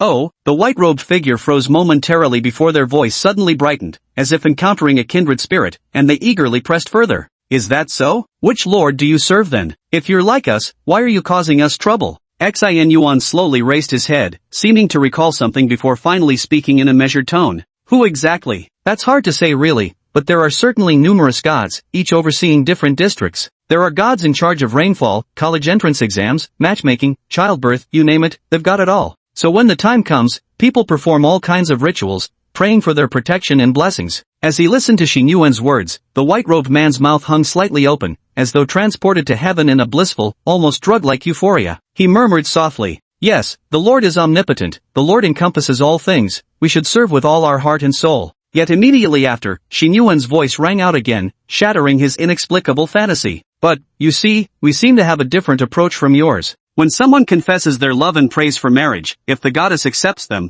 they're endlessly grateful. But if rejected, they immediately start cursing and swearing. Those praying for success in the college entrance exams, if they get in, they'll kowtow at the temple and donate some money. But if they fail, they'll curse the deity's ancestors for generations. The same goes for rain prayers. One day, they set up altars to worship the Dragon King, but if it doesn't rain the next day, they'll demolish the temple and sink the Dragon King's idol into the river. You see, the faith in our place is all about functionality and equal exchange. If you prove useful, then incense and worship naturally follow. If not, step aside, there are plenty of other gods to worship." Xin Yuan's lengthy outburst left the white-robed man utterly dumbfounded. For a moment, he felt his entire worldview collapsing. His eyes widened until they nearly bulged out of their sockets as he stared fixedly at Faith Yuan. You people, how dare you show such disrespect? You! Cough, cough. Fury had now rendered him speechless. Violent coughs racked his body, so severe that he spat out blood. The scene gave the impression that Xin Yuan's few words nearly provoked him to death. "Young man,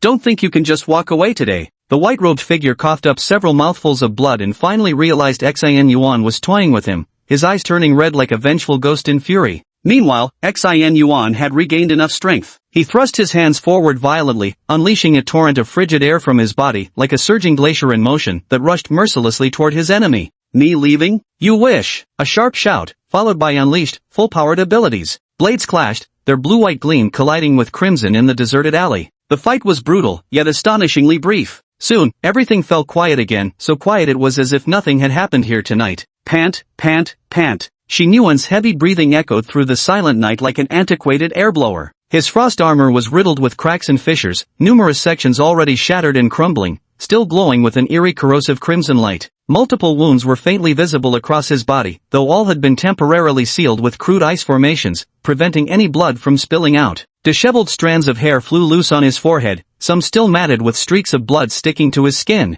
Yet at this moment, his right hand was gripping the white-robed man's throat like a vice, immobilizing the opponent completely. And if one were to zoom out the scene, surrounding him across this small plaza stood 11 ice sculptures, each exquisitely lifelike in their varied postures. And the one in the very center, a tumor frozen like a work of art. Xing Yuan's first battle in another world, 1 versus 12, ended in total victory after just 6 minutes. Cough, cough. The white-robed man, now pinned by the throat, stared with bulging fish-like eyes at the young face before him. How is this possible? This level of supernatural power. How old are you? Just how old are you? There's no way you could possess 4th stage strength. Pa! Xin Yuan spat out a mouthful of blood-flecked saliva, grabbing the white-robed man by the throat and lifting him up. "Tell me," he demanded, "who are you people? And what the hell is this fleshy tumor thing?" Tumor. The white-robed man's eyes bulged as he spat out the words venomously. "How dare you show such disrespect toward the divine fetus? You!" The next second, solid ice encased his feet and began creeping slowly up his legs. "Don't waste my time. Answer what I ask, and do it before I freeze you completely." The white-robed man exclaimed in astonishment. You don't even know who we are? Then why are you interfering with us?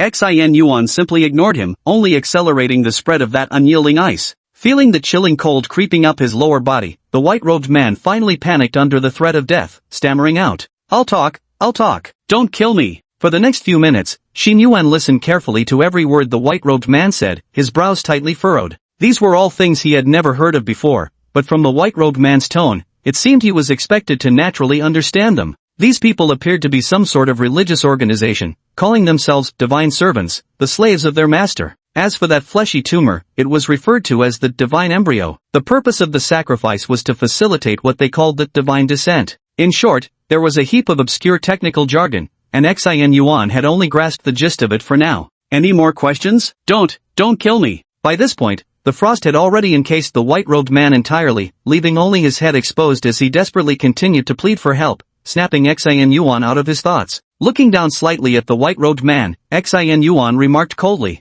I can answer your question why I chose to intervene, because I've said it before, I believe all human traffickers deserve to die, and I will stand by my conviction. Yes, I deserve death. The white-robed man whimpered through snot and tears. That creeping dread of inevitable doom, utterly powerless to stop it, had completely shattered his mental defenses, leaving him capable only of groveling for mercy now. Next, I have one final question for you. Ask quickly, the white-robed man screamed in desperation, as the ice was already creeping onto his face. If I were the one who lost today, would you spare me? The icy words fell coldly. Xin Yuan didn't wait for any answer. Frost surged upward, turning the white-robed figure into one final ice sculpture. Chapter 18, Junani's shock, his talent might surpass even hers. Xin Yuan had dealt with the last white-robed figure, and the entire battlefield was now devoid of even a whisper of life, leaving only a chilling silence as if frost had withered all living things. Dragging his aching body, he forcefully shook his right arm before standing before the ice-encased divine embryo. Is this an egg? If it's called a divine embryo, does that mean it can hatch a god? Gazing at the lifeless, specimen-like object, Xin Yuan muttered softly to himself. Based on the information previously given by the robed figure, he could roughly guess that the authorities on superhumans seemed to be hiding something from the public, and it appeared one would only learn about those matters upon officially joining some organization, like formally enrolling in school. This time he ventured out. It seemed he had gained advanced knowledge of many secrets. No longer concerned with that divine embryo, Xin Yuan picked up the two children from the ground and began walking toward the nearest police station. But he had barely taken 2 steps when his footsteps abruptly halted. Then he turned back, casting a glance at the 12 lifelike ice sculptures. After a brief moment of contemplation, a vicious glint flashed in his eyes. Under the cloak of night, Junani and his team were deployed throughout the Black Horse Stadium, with each superhuman responsible for a designated subsection. As considerable time had already passed, a significant number of personnel had now begun inspecting the underground passages, preparing to swiftly evacuate people should anything go wrong. The longer time passed, the heavier Junani's psychological state became. Just as her mind began conjuring up every possible worst-case scenario, she suddenly jerked her head up and looked toward a direction in the east. There, an extraordinarily violent energy fluctuation had actually appeared. Something big must have happened. He quickly pressed his earpiece and urgently asked all personnel involved in the operation, "Who's at the Eastern Plaza? What's happening there?" "Negative.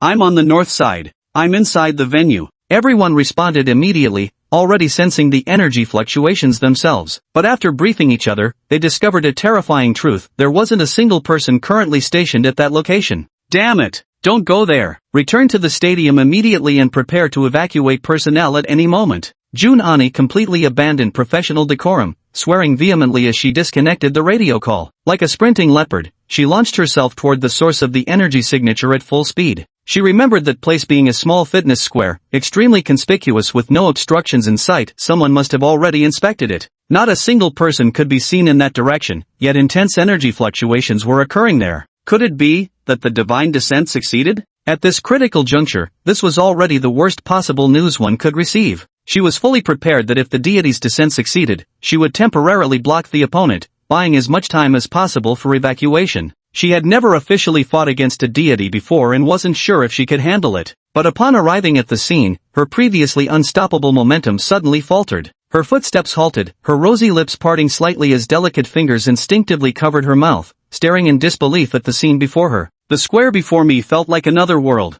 Frost blanketed the ground as pale, biting ice enveloped everything in sight. Flowers, grass, and trees all seemed to have entered an ice age. Icicles hung thickly from the trees and exercise equipment. How could it look so much like my own work? But she knew with certainty this wasn't her doing. So who had just Wait, this ability? Xin Yuan? Jun Ani blurted out in disbelief, pulling out his phone to see Xin Yuan's last 2 chat messages. Could he have gone out voluntarily to save those 2 children after hearing the news? Looking up again, the most eye-catching sight was the giant frozen egg at the center of the square. Is that a divine embryo? Seeing this thing, Jun Ani's expression tensed up as he hurriedly stepped forward. But the moment he took a step forward, his foot caught on something. Ice? After kicking it casually, Jun Ani suddenly realized it was actually a hand. A hand encased in ice. Her heart skipped another beat as she looked around, finding shards of broken ice everywhere, each containing a severed limb. Clearly, this is the result of freezing people into ice sculptures and then shattering them directly. Judging by the clothing on these fragments, it's evident they were a group of divine servants, including one white-robed priest. Combined with the divine fetus before us, this is unmistakably the site of a divine descent ritual. These fanatically fierce-looking divine servants have now been reduced to a ground full of shattered popsicle pieces. TSK, how ruthless. Jun Ani clicked her tongue while surveying the field of fragments, but well done. The image of Xing Yuan's usual lazy, indifferent demeanor surfaced in Jun Ani's mind, making her laugh out loud despite herself. I hadn't expected you to have such a righteous yet fierce side. It seems your character isn't just what appears on the surface. And, impressive. Have you actually reached this level of strength already? If this was truly Xing Yuan's doing, then she would seriously need to re-evaluate his innate abilities. I got an early start, just a few years ahead of him. If he had received the same top-tier resources and training from age 14 like I did, he probably would have snatched away some of my youngest achiever records. His talent might very well be on par with or even surpass mine. Yet strangely enough, having this thought didn't spark any jealousy in Jun Ani's heart. Instead, she felt an inexplicable warmth and joy, her face blossoming into an irrepressible smile. Just as she was unconsciously clenching her fists in quiet excitement, the sound of several figures landing echoed behind her. Instantly, the auntie-like smile on her face abruptly vanished, transforming back into that icy expression. Snapping back to reality, she turned her gaze toward several spellbinders who looked equally shocked. Seeing their astonished faces, Jun Ani inexplicably felt a surge of pride and spoke up. Didn't I tell you not to come? Why did you disobey orders and show up? A masked female superpowered individual surveyed her surroundings and realized the crisis seemed to have been resolved, letting out a sigh of relief as she said, "How could we possibly let you face danger alone?" A dark-skinned, burly man nearby laughed heartily and chimed in. Exactly. Though you're the strongest among us, you're also the youngest. Your life is more precious, we'd all gladly die before letting anything happen to you. Jun Ani's expression remained unchanged, but warmth stirred in his heart as he shook his head and said, "Every life matters." The dark-faced man viciously kicked a frozen head on the ground and spat out. These backstabbing scum deserve to die like this. You truly live up to your name as the Frost War God. You wiped them all out so quickly. It was clear that he too harbored deep hatred for these divine servants. After all, if they had succeeded in their divine descent today, who knows how many devastating casualties it would have caused. These were terrorists in the truest sense of the word. Hearing this, Jun Ani shook her head and turned to walk toward the frozen divine embryo. It wasn't me. When I arrived, it was already like this. Chapter 19, The Hero Who Made a Great Contribution? What? The supers froze for a moment before quickly following Jun Ani's footsteps. It wasn't you? Then who was it? Did headquarters send someone? Could it be some unregistered lone wolf? Are people from other organizations nearby? So where is he? He practically saved many lives. We should thank him properly. The superhumans nearby began exchanging various opinions. With their tense nerves suddenly relaxed, they became quite talkative. I don't know, I just have a theory that needs further confirmation. This ability is quite similar to that of one trainee I recommended for direct admission. Jun Ani spoke while walking toward the divine embryo, placing a hand on the enormous ice egg. Then she closed her eyes, as if carefully sensing something within. These words immediately drew objections from several superpowered individuals nearby. No way, even if a trainee has exceptional talent, they couldn't possibly handle so many divine servants alone. That's right, even with S-class talent, they'd still be quite fragile before fully developing their abilities. Besides, the brutality of these killings doesn't seem like something a trainee would be capable of. Speaking of which trainee has impressed you so much? Shoo! Hearing the murmurs around them, Jun Ani suddenly placed a finger to her lips, signaling for silence. Eyebrows furrowed, then eyes widened in astonishment as she stared at the divine embryo. This divine embryo, it's actually alive. What? At these words, the 4 superhumans nearby immediately crowded around, each eagerly reaching out to touch the frozen divine embryo, feeling the pulsation of a unique life within. It's actually true. This divine fetus is truly still alive. In human history, how many records exist of successfully capturing a living divine fetus? Asked a female superhuman, her voice trembling as she gently stroked the ice egg. Including this one, there have been 4 instances in total. It's actually a living divine fetus, a true living divine fetus. The dark-faced man smacked his hands together vigorously, exclaiming excitedly, "This is perfect. We finally have another live research specimen again." Then he turned his gaze back to Jun Ani and said, "Who handled this matter? It really wasn't you, war god? Preventing the divine descent ritual, wiping out an entire squad of divine servants, and even capturing a living divine embryo alive, this is absolutely earth-shattering merit. No reward would be excessive for such feats." Jun Ani also lowered her hand and spoke, "Yes, it truly is great merit. I still don't understand how he managed it. And what's more, if I'm not mistaken, he probably doesn't even realize how remarkable the thing he did truly was." Listening to Jun Ani's seemingly cryptic remark, the others looked puzzled. By the sound of it, Jun Ani seemed absolutely certain about who had done this. "Alright, enough speculation. Let's clean up the battlefield and find a way to restore the nearby surveillance cameras and other monitoring equipment. Once we confirm who's responsible for this, they deserve every bit of credit and reward coming their way, not a single thing less." Ding ding, the bell rang. As soon as Jun Ani finished speaking, the ringtone of the masked woman's phone sounded beside them. After listening for a while, the masked woman raised her head and said to the crowd, "The people at the South Street police station said they found 2 unconscious children at the entrance. It seems they're the missing kids. They've been found." Jun Ani froze for a moment before hastily turning back to speak. "Muzi, come with me. The rest of you, clean up the battlefield, stabilize the divine embryo's energy, and prepare for its transfer." The Muzi she referred to was that masked woman. Her ability had a minor healing effect, which could provide emergency treatment if the child's life was in critical condition. Watching the 2 figures quickly disappear into the distance, the dark-faced man scratched his head and said, "There's something strange about this whole situation, isn't there? Why do I feel?" Her voice changed when she mentioned that recommended student of hers. The person next to them chimed in, "Who knows? I still can't believe someone who hasn't even enrolled could pull this off, taking down so many divine servants and priests single-handedly. They'd probably need 4th realm strength for that, and I'm only at the 3rd realm." The last remaining female superpowered individual rolled her eyes at the 2 as she tidied up the battlefield and said, "Are you 2 idiots? I don't know if you noticed, but today was the first time I ever saw Annie smile, and she spoke so gently too. Just like a girl in love. To be honest, the burden she carries is too heavy, and she's only 19. At this age, it's actually about time to find a." As soon as these words were spoken, the 3 of them exchanged bewildered glances. Jun Ani and Muzi moved swiftly, arriving at their destination in no time. The moment they arrived, they saw a woman collapsed in tears under the yellow light in front of the police station, surrounded by officers. "My child, my children, you mustn't get hurt. How could I live if anything happened to you?" Clearly, the woman with swollen red eyes had cried herself hoarse, barely able to speak another word. "Ma'am, please try to calm down. Your child has lost some blood, but the bleeding has stopped and there are no other complications, no life-threatening danger. The ambulance is already on its way. Don't distress yourself too much." While the words sounded reassuring, how could she possibly stop worrying? She clearly saw that all 10 fingernails of her son and daughter had been pried off. The sight of such a horrific scene made her feel as if her heart were being torn apart. They were still so young. How much pain must they have endured? How desperate must they have felt? Standing beside them was a strong, burly man, yet at that moment, he hung his head low like a guilty child, his eyes red-rimmed, not daring to speak a word. "Are the children all right?" Jun Ani approached and asked in concern. Seeing that a superhuman had arrived, the man spoke in a hoarse voice and asked, "Did you save my child?" Jun Ani froze, but before he could react, the man's entire body surged forward in an instant. Bang! Kneeling on the ground, he dropped his head heavily against the floor until blood instantly appeared on his forehead. For the sake of his child, this man knelt before someone who was likely 20 years his junior. Thank you for saving my child." Jun Ani looked at the man kneeling before her and quickly stepped aside, not daring to accept such a gesture, as waves of guilt welled up uncontrollably in her heart. Before coming here, during the search, her mind had been filled with grand ideals, the immense consequences that the divine servants might bring on a macro level, the catastrophic losses a divine descent could cause. Yet she had overlooked one crucial fact: those 2 children's lives were equally priceless, equally the sole hope of their families. He had always arrogantly assumed how disastrous this divine descent would be, yet Xing Yuan merely wanted to save 2 innocent children. Chapter 20. Come on, hurry up and take it off so I can see. Please stand up. Truthfully, we didn't save your children. We don't deserve this recognition.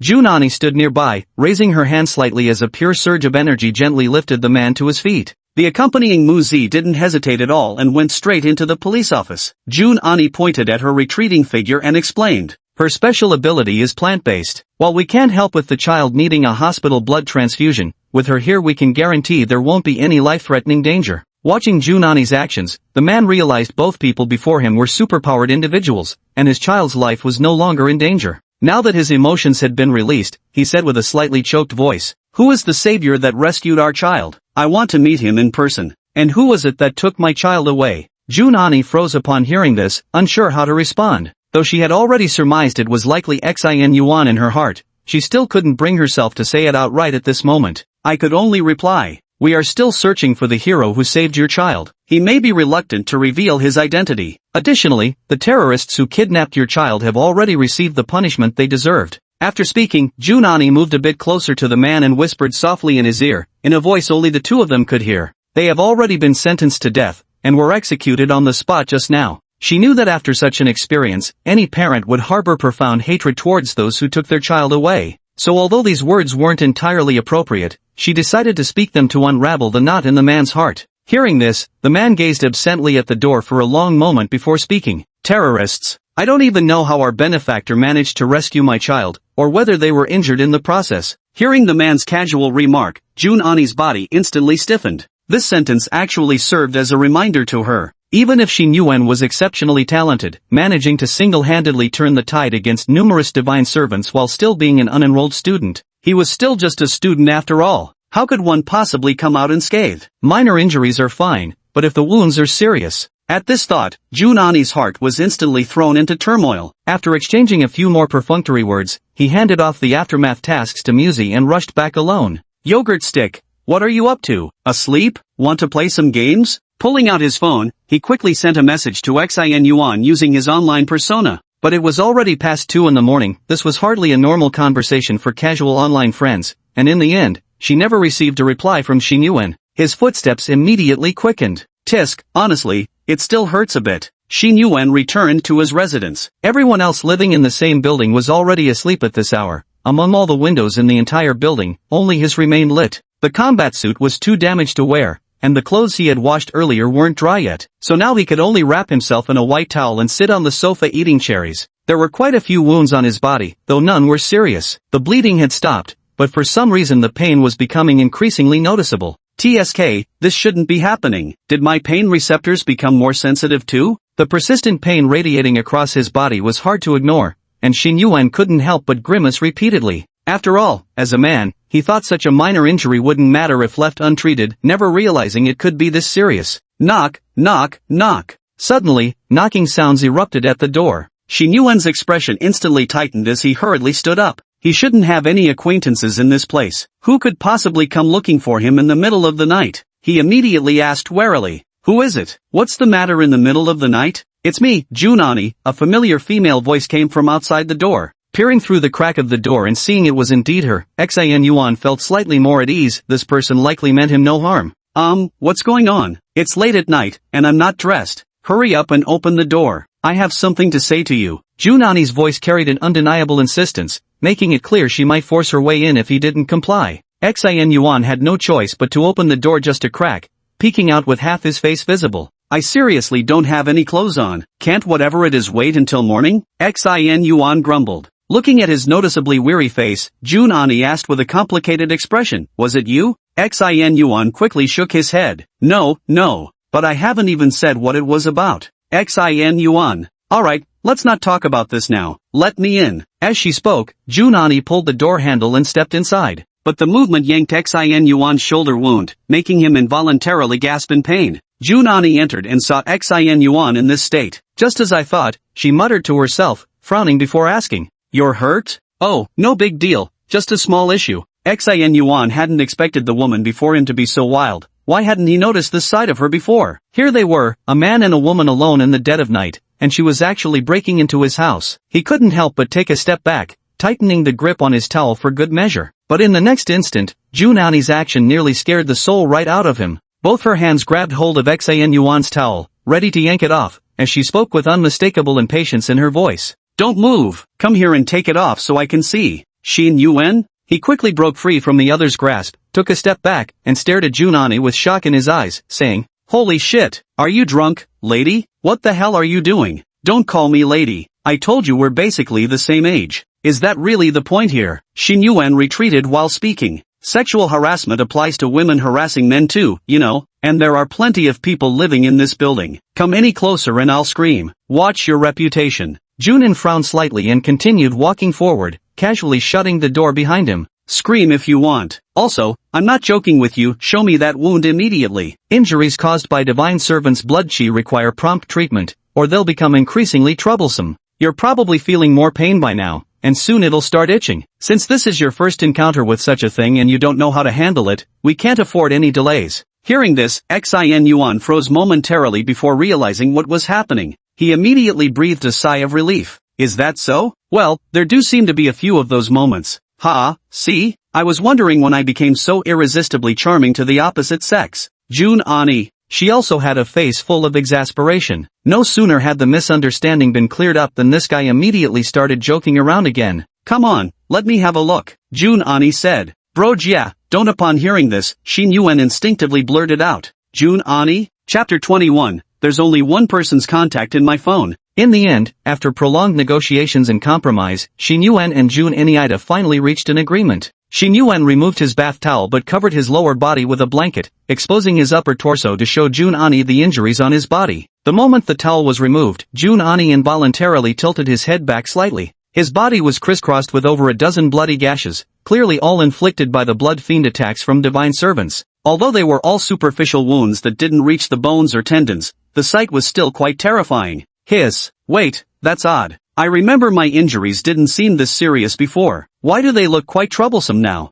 Xin Yuan leaned halfway against the bed, observing his own condition as he muttered to himself in surprise. It's completely normal. The blood chi of divine servants has a corrosive effect. You might appear fine, but your wounds are actually being continuously eroded. Had I not come tonight, you'd likely have woken up screaming in pain by morning. Jun Ani had evidently seen such situations before, showing little change in expression and remaining quite composed. If there was any emotional shift at all, it manifested only as a faint blush on her cheeks. After all, her earlier concern had been a case of overreaction, but now it dawned on her that this was likely the first time she'd been alone in a room with a male peer since she could remember. And here she was at his bedside, with him practically half naked. In the past, something like this would have been unimaginable. The damn room only had the dim yellow lighting, making the atmosphere even more ambiguous. For a few seconds, Jun Ani's mind went almost completely blank. Ahem, then I'll begin. Looking at Xin Yuan's robust and masculine upper body, Jun Ani couldn't help but cough awkwardly a few times before speaking, then gently placed her fingers on the wound. A gentle energy flickered at his fingertips, beginning to neutralize the residual crimson energy within the wound. Under the delicate motions of her fingers, the wound emitted a peculiar sensation, painful yet ticklish, followed by a tingling, pleasurable numbness. Xin Yuan found it nearly impossible to discern whether this feeling stemmed from the healing process or from being tenderly caressed by a beautiful woman. Unable to hold back, Xin Yuan let out a euphoric moan before promptly clenching his jaw to suppress it. Hearing this, Jun Ani couldn't help but tremble slightly, feeling as if even her special ability couldn't suppress the blush creeping up her cheeks.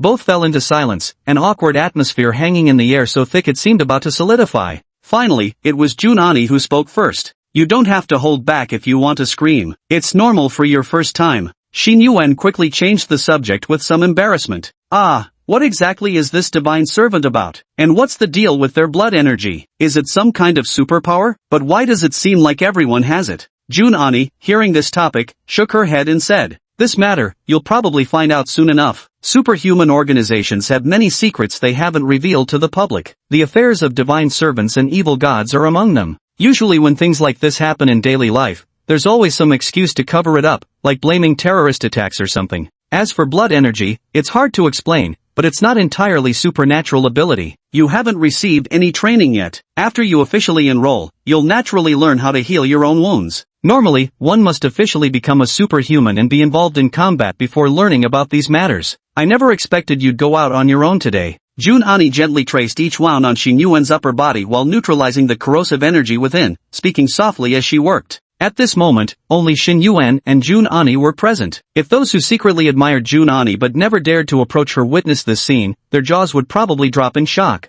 After all, none of the newly recruited students were aware of Jun Ani's other identity, the 8th war god of the Temple of War. She was also the youngest war god and one of only 2 female war gods. And if word got out that the youngest female war god in the Temple of War was tending to someone's injuries so tenderly by their bedside, many of her devoted admirers would gladly trade 10 years of their lives for the privilege. Honestly, you acted quite impulsively this time. Why did you rush over alone without notifying me or anyone else? Jun Ani suddenly questioned. Xin Yuan shook his head helplessly and replied, I had no choice. I don't have your contact information, and it was already so late today. In fact, there's only one person's contact saved in my phone right now. Hearing this, Junani's hand froze mid-motion as she turned to stare at Xin Yuan in astonishment. You only have one contact in your phone? How is that possible? Don't you have? Oh right, you mentioned you're an orphan. Xin Yuan. This woman doesn't seem to have much tact when it comes to speaking, but having only one person, that's really too much. Junani muttered softly with her head lowered. An inexplicable gleam flickered in her eyes, because she knew the sole contact in that person's phone was none other than herself. In other words, the man she'd taken an inexplicable interest in online had only ever communicated with her all this time. Is he really that lonely? Junani thought she was lonely enough in her daily life, but she couldn't even imagine how lonely one must be to have only a single contact in their phone. But that would mean I must be really important to him, or rather, Yogurt Stick must be, right? Her imagination was running wild, and soon she was sitting completely still, like a statue. Xin Yuan's subsequent voice startled her awake. Hey, what's wrong with you? Oh, nothing, Junani said flustered. Oh, I thought about it. How about I add your contact info too? Your position must be pretty high up, right? Next time something happens, I can report to you directly, Xin Yuan said. Junani, oh geez. The problem is, you already have my contact information. What should we do about this? My mind raced before settling on an excuse. I claimed I hadn't brought my phone today and couldn't add anyone at the moment. Their conversation lapsed into silence again. After half an hour, when the wounds on Xin Yuan's upper body had been mostly treated, Junani said, "Why did you instinctively deny it was you? You have no idea how tremendous your achievement was this time. The rewards and honors you'll receive afterwards will be immense. You'll instantly become a hero people worship."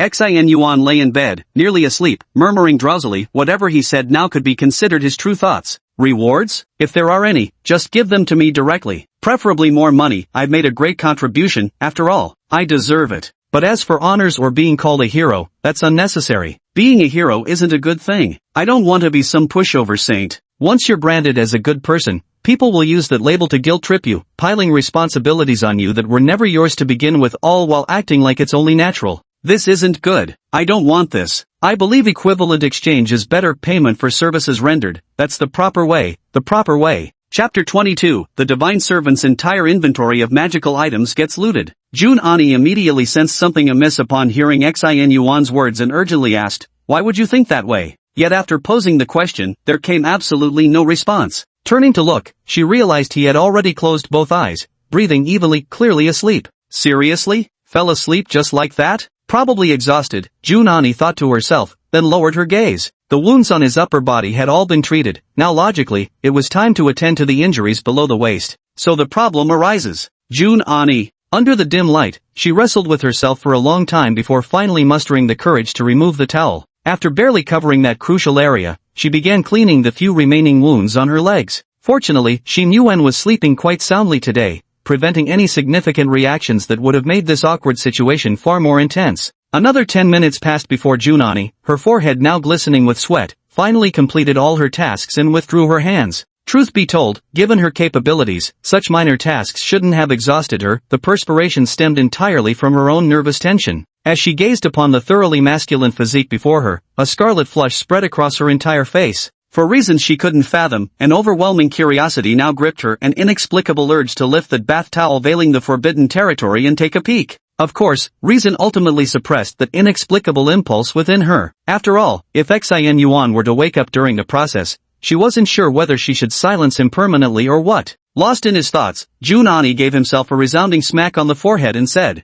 "Oh damn, why would I suddenly think of something like this? Am I cursed or something?" Since Xin Yuan was already asleep and she was alone here, she was now in a state of complete freedom, revealing another side of herself that was usually hidden beneath her cool and detached exterior. In other words, her current demeanor more closely resembled the personality traits of a sour yogurt stick. She kept looking at Xin Yuan lying on the bed, left and right, endlessly scrutinizing him, before suddenly puffing up her cheeks into an adorable pout. "Damn it! Only now do I realize, here I am, a drop-dead gorgeous woman sitting by your bedside in the middle of the night healing your wounds, and you just fell asleep? How utterly clueless can you be?" Just as she was letting herself go without a care in the world, she suddenly found herself captivated by Xin Yuan's face. His messy hair, the quiet demeanor and sleep, gone were his usual dead fish eyes and that carefree, reckless aura. A trace of drool still lingered at the corner of his mouth, making him look unexpectedly adorable. Without thinking, Junani reached out and poked the drool-streaked face, then jerked her hand back as if shocked, her face burning crimson. She wasn't sure if it was because it was so late tonight,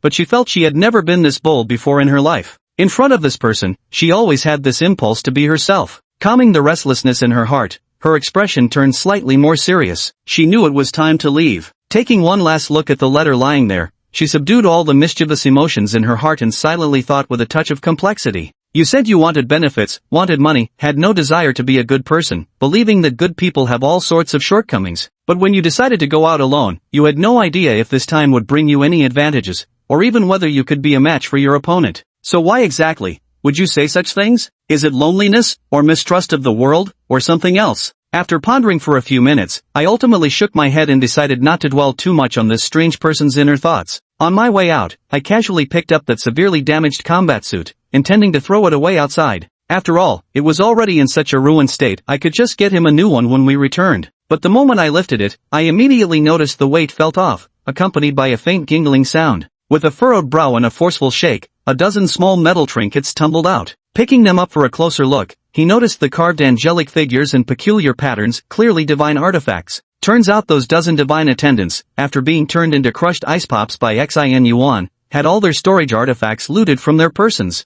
Judging by the quantity, not a single one was missed. Junani, I'm just speechless. Glancing at Xin Yuan's rather inelegant sleeping posture, the corner of her mouth twitched involuntarily. Typical you. Several minutes later, Junani walked out of Xin Yuan's room and descended the stairs, her expression returning to its usual detached composure, the very image of the Frost War goddess from daily life, before making a phone call. Has the battlefield been cleaned up? Report to headquarters immediately and request the restoration of relevant surveillance footage. Also, summarize the overall situation. I'll notify the Academy and the Human Alliance later. After we track down that mysterious individual, all due rewards should still be issued to them. After hanging up the call, Junani turned to glance once more at that pitch-black building. Rest assured, the benefits you deserve will absolutely not be withheld from you in the end. The next day, Xin Yuan didn't wake up until late morning when the blinding sunlight had already filled the entire room. After lying groggily under the covers for a while, his mind finally recalled what had happened the previous night. He immediately flipped over and sat up. Looking around, Junani had long since disappeared.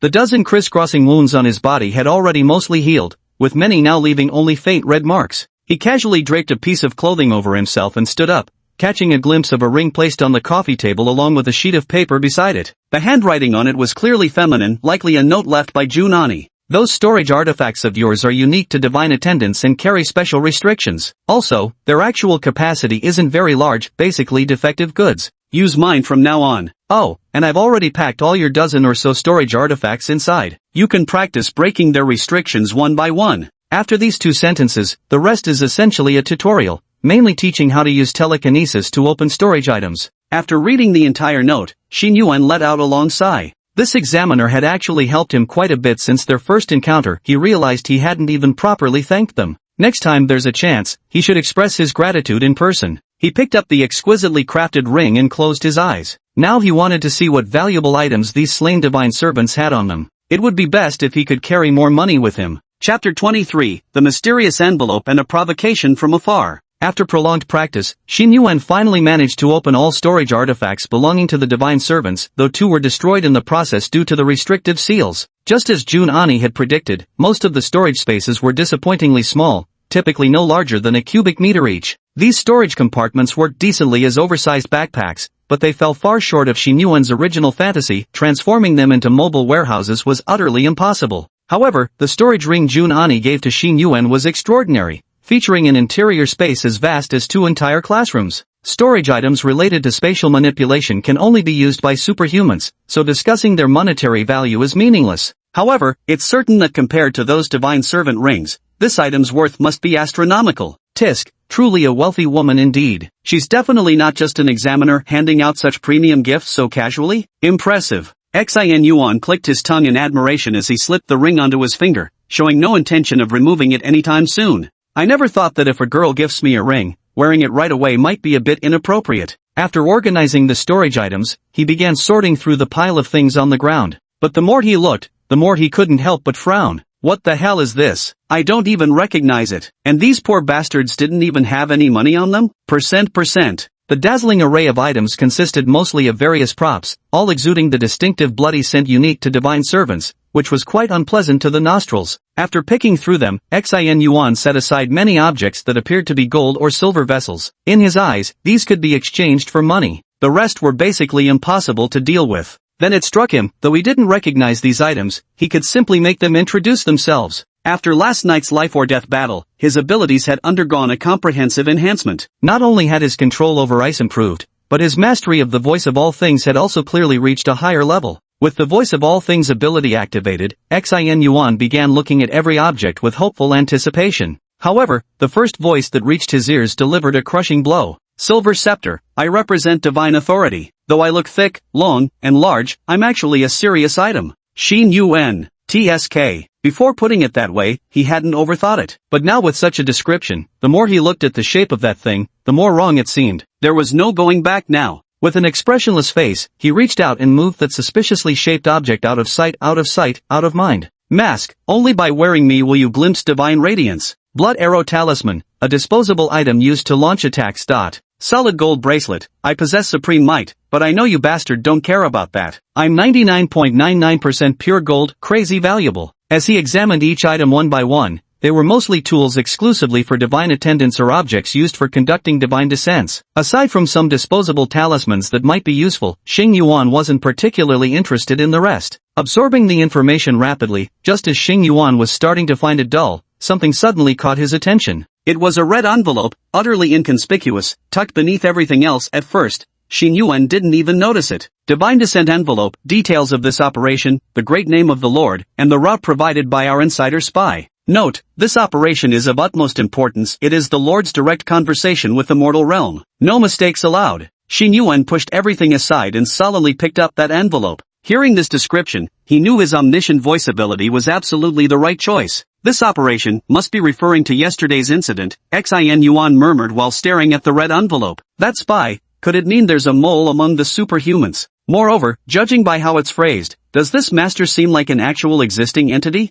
At this thought, Xin Yuan immediately tried to open the envelope but failed. The envelope's texture resembled a solid piece of jade, merely crafted into the shape of an envelope. After some thought, he decided to use the same method of probing a storage ring, sinking his consciousness into the envelope. But the moment this idea occurred to him, the voice of all things seemed to trigger a passive response. Once again, deafening sounds erupted from all directions, even more piercing and shrill than the crimson sword rain he had dodged the previous night. Beware! Do not gaze upon the divine. The piercing sound sent a ringing through Xing Yuan's ears, and his hand instinctively loosened, dropping the envelope to the ground. Damn, this thing is kinda dangerous. He knew keeping it was pointless, he needed to find a way to turn it in as soon as possible. Yeah, giving it to Jun Ani should do the trick. On the other side, Jun Ani was handling a multitude of complex tasks, appearing extremely busy. Thanks to Xing Yuan's last-minute heroics the previous night, which prevented the divine descent from causing any consequences, the students remained oblivious, thinking nothing had happened. But in reality, it was an earth-shattering event,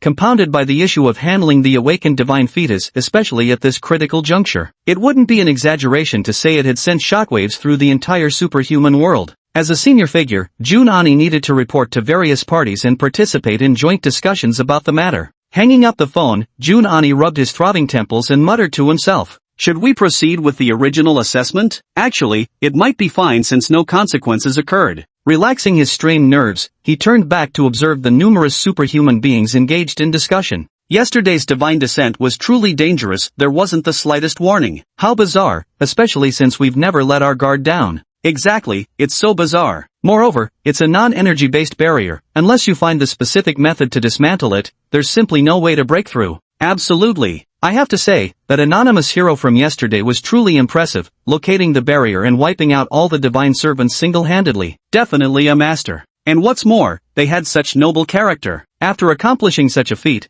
they just walked away without a word, leaving no trace of their deeds or name. So damn cool. Listening to the enthusiastic discussions around him, Jun Ani shook his head with a quiet chuckle. It was truly hard to imagine the expressions these people would wear when they learned that last night's heroic feat was accomplished by someone who hadn't even enrolled yet, someone with an E-level talent. She was genuinely looking forward to it. Right at that moment, the phone rang again. Thinking it might be another official inquiry, Jun Ani answered without even checking the caller ID. But immediately after, her expression turned somewhat helpless. Chapter 24, Li Chen burning with jealousy. This seemed to be a voice she didn't particularly want to hear. Oh, what's wrong with our young and beautiful war goddess, actually answering my call instantly? Truly unbelievable. I feel overwhelmingly flattered. The moment the call connected, a sarcastic female voice came through the other end. I heard you secured an extra recommendation slot from the academy. How unbelievable, it absolutely terrified me. I kept wondering what exceptionally rare genius could have caught your discerning eye. And then, after asking around, I finally discovered, oh my, his talent is actually E-rank. Wow, how impressive. Truly so rare indeed. To think you found such an outstanding seedling for our academy, what a blessing for Orient Academy. The caller's voice was naturally somewhat coy,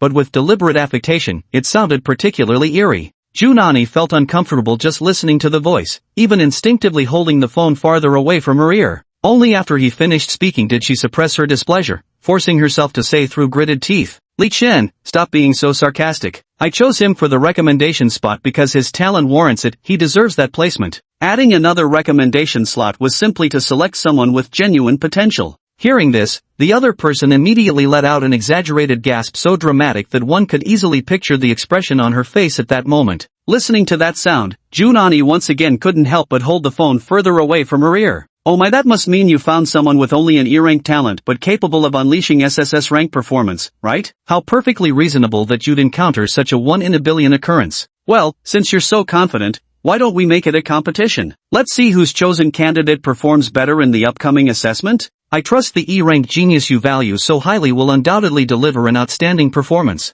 Junani took a deep breath. This shrill, sarcastic tone was truly grating to her ears, but she couldn't afford to openly break off relations either, because the other party was no enemy at all. Like her, this outing marked them as a high-level examination proctor, and their identity was quite exceptional as well. Her name was Li Chen, and she had known Junani for a long time. None of them enrolled through the regular college entrance examination. Instead, by serendipity, their extraordinary talents caught the attention of higher authorities, allowing them to enter elite institutions for special training at a remarkably young age. Moreover, due to her earlier enrollment, the dean of Dongfang Academy had always treated her like a daughter since childhood. She, too, was exceptionally gifted, and before Junani arrived, she had consistently been regarded as the most talented among the academy's younger generation. Yet, even among prodigies, there are disparities. From the moment Junani entered Dongfang Academy at the age of 13, she shattered every youngest record previously held by Li Chen, dominating the field with unparalleled prowess. Finally, through a battle that made him famous, he was specially recruited to become the 8th war god of the War God Temple, earning the prestigious title of Frost War God. While still at the academy, he had already become a leader. A series of achievements and honors piled up on Junani, simultaneously irritating Li Qian's heart and gradually altering her personality. From the moment Junani enrolled, Li Qian sought to oppose him in every possible way, including this incident. Upon hearing that Junani had given a guaranteed admission slot to someone with an E-tier talent, she could hardly wait to make that phone call.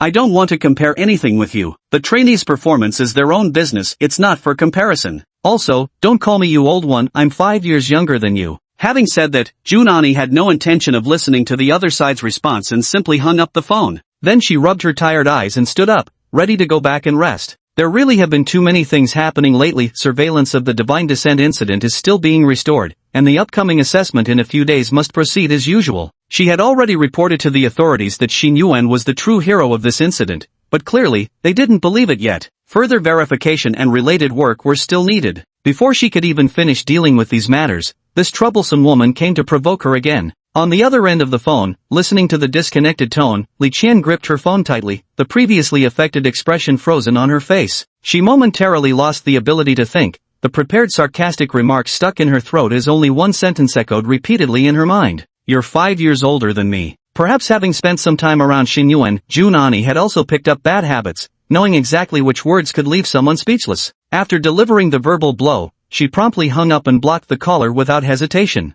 Li Qian's mentality was completely shattered. Ah, you bitch. Ah. After repeatedly trying to call several times without getting through, Li Qian clawed at her own scalp angrily, her words coming out in incoherent rage. Clenching her fists tightly, she suddenly whipped her head around with fierce intensity to glare at the 5 stunned people behind her. These were the 5 guaranteed admission students Li Qian had recruited this time. At this moment, they watched Li Qian's frantic behavior with puzzled expressions, their faces clearly saying, I don't understand, but I'm utterly shocked. You all, during the upcoming group assessment, better perform well. Surely you can't fail to outperform someone at E-level, can you? The group stared blankly at Li Qian, utterly terrified, unsure of what to say. Did you hear me? Li Qian shouted once more. Oh, right, right. The group was clearly startled before hurriedly nodding and responding sporadically. The young students hadn't even started school yet but were already dragged into this inexplicable conflict, leaving them utterly speechless. Alright, remember the assessment format I told you about. Go back and prepare thoroughly. Li Qian panted heavily for a while before finally calming the jealousy and anger in her heart. Then she added, oh, and don't mention this to anyone else.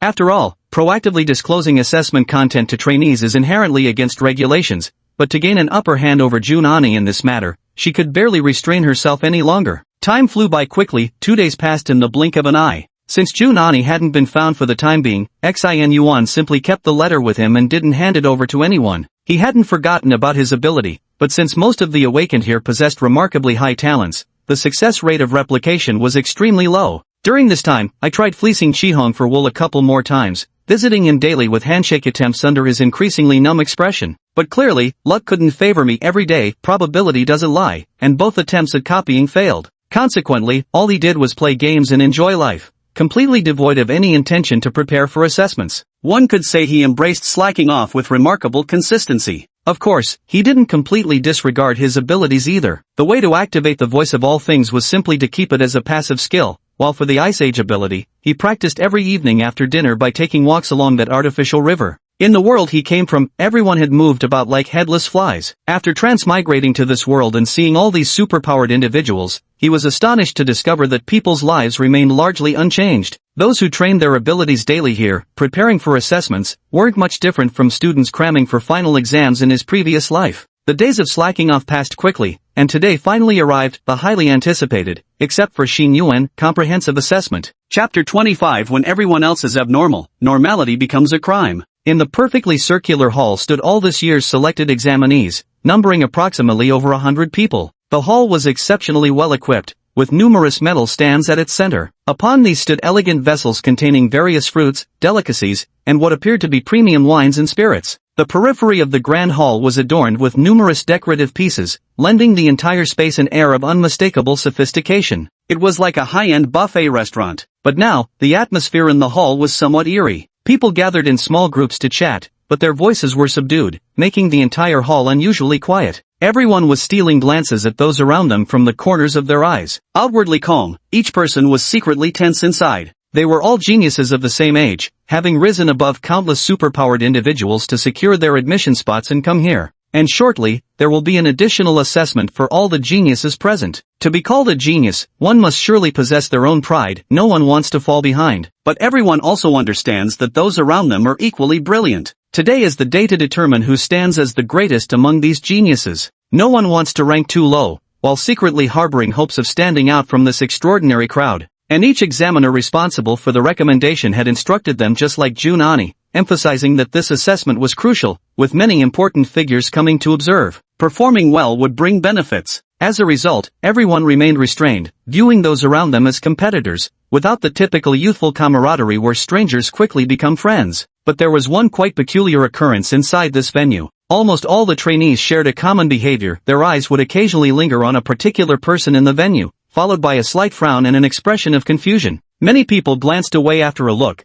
but soon couldn't help turning their heads back for another glimpse. So weird, gotta look again. Because inside this venue stood an exceptionally peculiar man. Though dressed in the same combat uniform as everyone else and sporting no particularly outlandish hairstyle, he effortlessly captured the attention of every single pair of eyes. Unlike the other trainees who sat stiffly and properly in one place, Xin Yuan kept pacing around the hall with a plate in his hand. In his view, the place was packed with so much delicious food, fine wine, and decorations, clearly meant for everyone to eat, drink, and unwind. These people were all sitting still for some reason. Perhaps they'd all eaten too much breakfast and were suffering from indigestion? I'm not quite sure about that. Let me first eat enough to make it worth the money. Might as well consider this buffet my lunch. Before he could make his own money, Xin Yuan was actually quite frugal and didn't indulge in extravagance. A man must keep his word, so Junin Yi's 300,000 was considered a loan that he fully intended to repay. As a result, people witnessed someone who showed no signs of tension whatsoever, strolling around the place as if it were an all-you-can-eat buffet. And he wasn't just eating mindlessly, he was picking and choosing his food with the apparent goal of sampling everything available. Afraid of eating something spoiled, he kept his voice of all things ability activated the whole time, being quite selective. A divine skill, and he just used it to pick food. Bizarre ice fruit. Eat too much and you'll get diarrhea. Unless your backdoor can withstand relentless bombardment,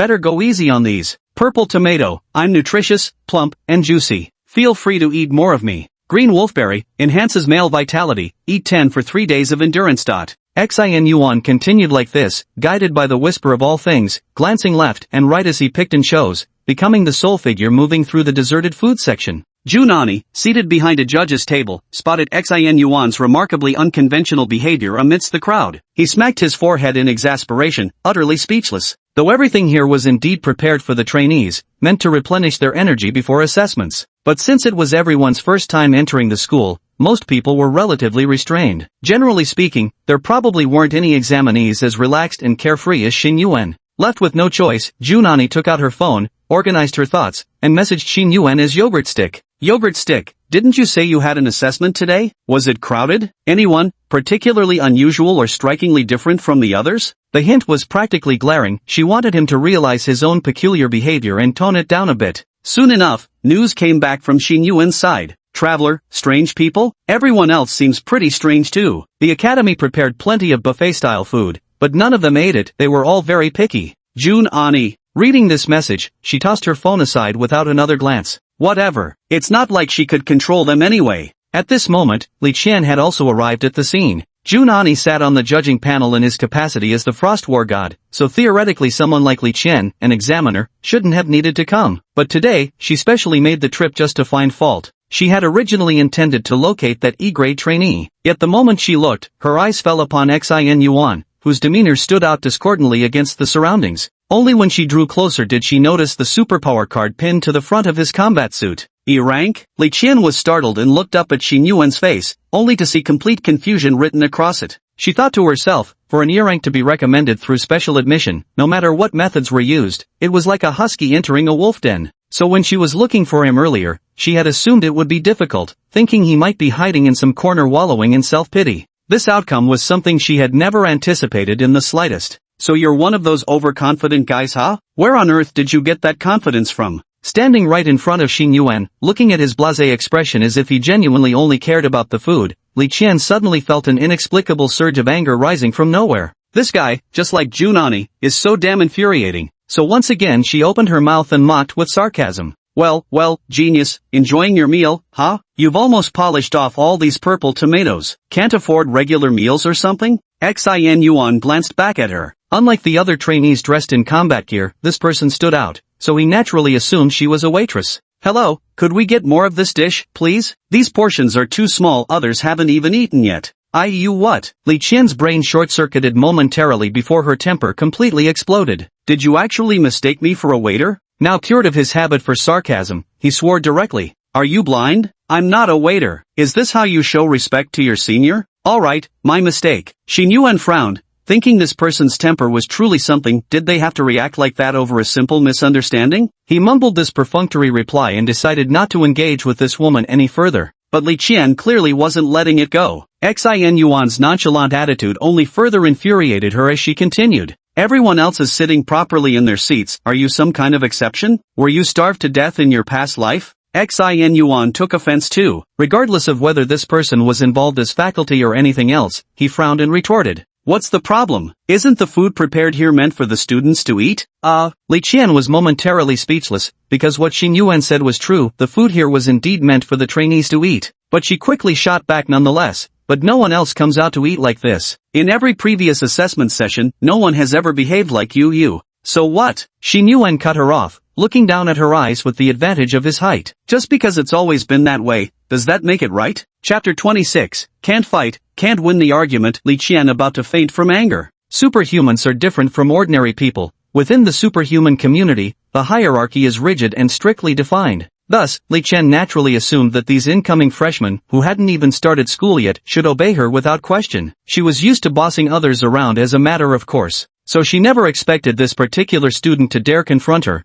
especially since he was merely an E-rank. Furious yet at a loss for how to retaliate, she choked on her anger. Moreover, because Xin Yuan harbored no psychological inhibitions, Li Qian even felt an inexplicable pressure emanating from this rookie freshman. Stunned, she froze, utterly speechless. From the moment the two began their dispute, the hall fell completely silent. Onlookers always arrive at the scene first. So, everyone heard Xin Yuan's final words, including Junani. They all couldn't help but be momentarily stunned. Junani felt annoyed to see Li Qian causing trouble for Xin Yuan. Amid her disgust, she worried that Xin Yuan might come off worse against this unreasonable woman. Yet she never expected Xin Yuan would blurt out such a golden line. It must be said that Master Lu, Brother Sun, truly is formidable. Even in another world, the words he once spoke still carry awe-inspiring power. It left Li Qian speechless while plunging all the trainees into deep contemplation. Turning back, Xin Yuan briefly scanned the group of over 100 trainees present and pointed to the slogan on the wall, saying, "It's clearly written here, food and drinks are free for all, please replenish your energy and make thorough preparations before the assessment.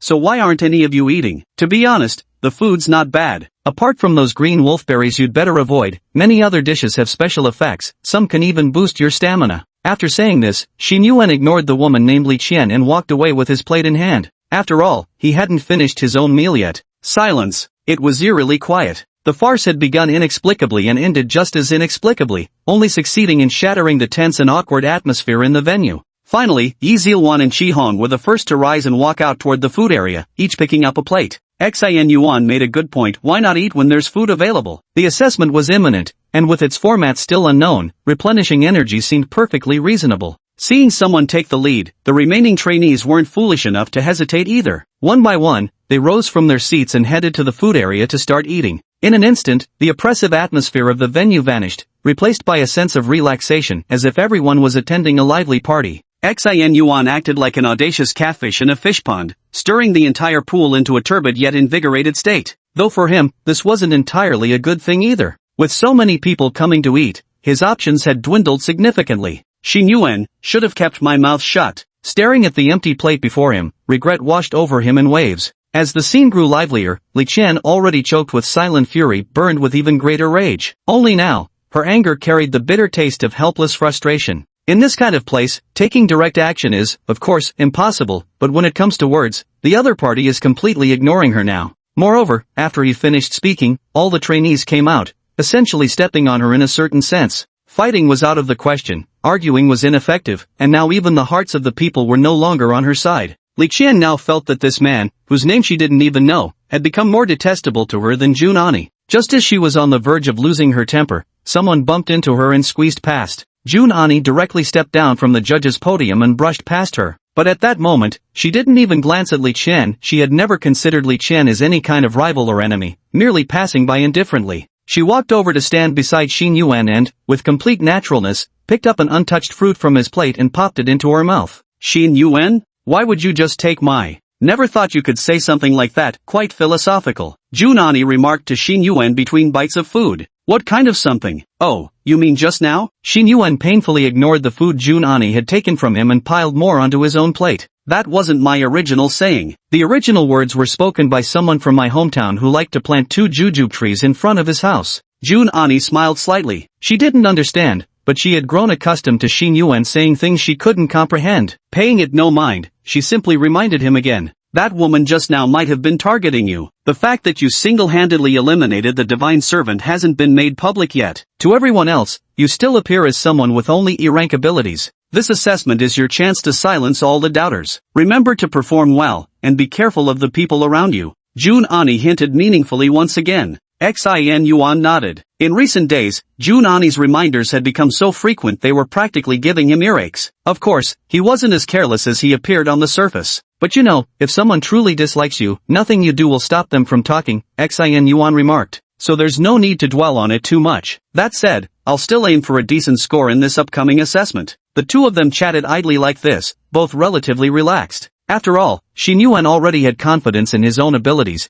and Junani seemed even more confident than him. Meanwhile, Li Qian, drowned in the crowd and unnoticed by anyone, stared daggers at the pair, her expression twisted as if she'd swallowed something bitter. "Senior, this E-rank guy really has no sense of propriety at all. He must have sweet-talked his way in here," a male student nearby chimed in, his tone somewhat sycophantic. He was Li Qian's recommended student, primarily seeking to curry favor with her, and additionally, he inherently looked down on classy superhumans. Seeing Xin Yuan, a mere classy, being so close to judges like Junani fueled his jealousy, which was why he approached Li Qian. Finally hearing someone echo her sentiments, Li Qian turned her head viciously, venting her frustration as she spat out. "I've never seen Junani this close to anyone before. That guy must either be a relative of hers or some pretty boy she's keeping." Yeah, totally agree. The guy had no opinions of his own, whatever you said, he'd just nod along with a string of yeah to keep things agreeable. Li Qian's eyes darted mischievously before she leaned in close to his ear and whispered, Lu Peng, when I start speaking later, remember to.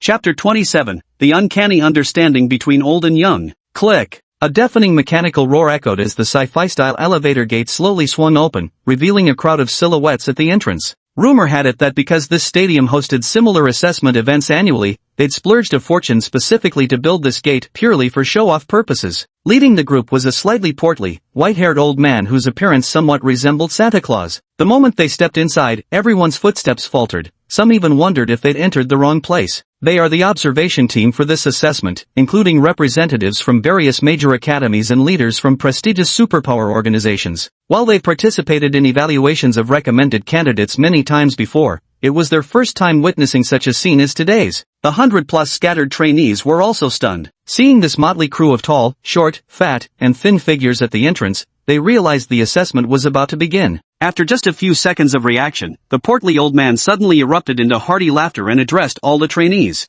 Ha ha ha, good. It seems this batch of trainees is different from before. Their psychological resilience is quite strong, and their personalities are quite lively. Excellent, that's how it should be. Young people these days often lack edge, always hesitating and holding back. When there's something to take, you should take it. Well then, the old man said, glancing up at the wall clock before continuing. It's now 9:10. We'll wait until 9:30 to begin explaining the assessment content. Feel free to do as you please in the meantime, don't mind us. After speaking, the old man smiled kindly and moved aside. The others who had entered with him also took their seats behind the spacious judges' panel. Then a team of people dressed in specialized uniforms rushed in, forming a small squad, holding paper and pens as they sat down neatly. If anyone had been observant, they might have noticed their numbers matched exactly with the trainees. The portly old man continued moving through the crowd. He seemed to possess some kind of magic. Though everyone knew he was someone important, very few actually noticed him, as if his presence suddenly vanished. Only now did Xin Yuan remember the matter of the red envelope and was showing it to Jun Ani when suddenly a voice sounded in his ear. Wind, I think you'd better be careful. Seems like a heavyweight is approaching. The voice of all things inexplicably delivered this message to Xin Yuan, making him instinctively turn his head. By now, the chubby old man had already approached Xin Yuan and Jun Ani, just in time to see Xin Yuan handing Jun Ani a red envelope. With a chuckle, he said, Oh dear, is my timing inappropriate? A young lad giving a letter to a young lady just happened to catch me peeking. As soon as he said this, Jun Ani quickly turned around, slightly blushing as she hurriedly explained. No, you've misunderstood. This was seized from the divine servants by him. It seems to have some sort of restriction, and I was just about to go look for you. Also, headmaster, you still walk so silently. With that, Jun Ani directly handed the red envelope to the chubby old man, who took it but didn't look at it right away. He was currently looking at Xin Yuan in astonishment, or rather, the two were staring directly at each other. Because the old man clearly knew that this child had turned around to meet his gaze, even before he had spoken a single word. And judging by the expression, it wasn't a casual turn of the head. The boy had intentionally looked at him. You noticed me coming? The plump old man momentarily set aside the envelope,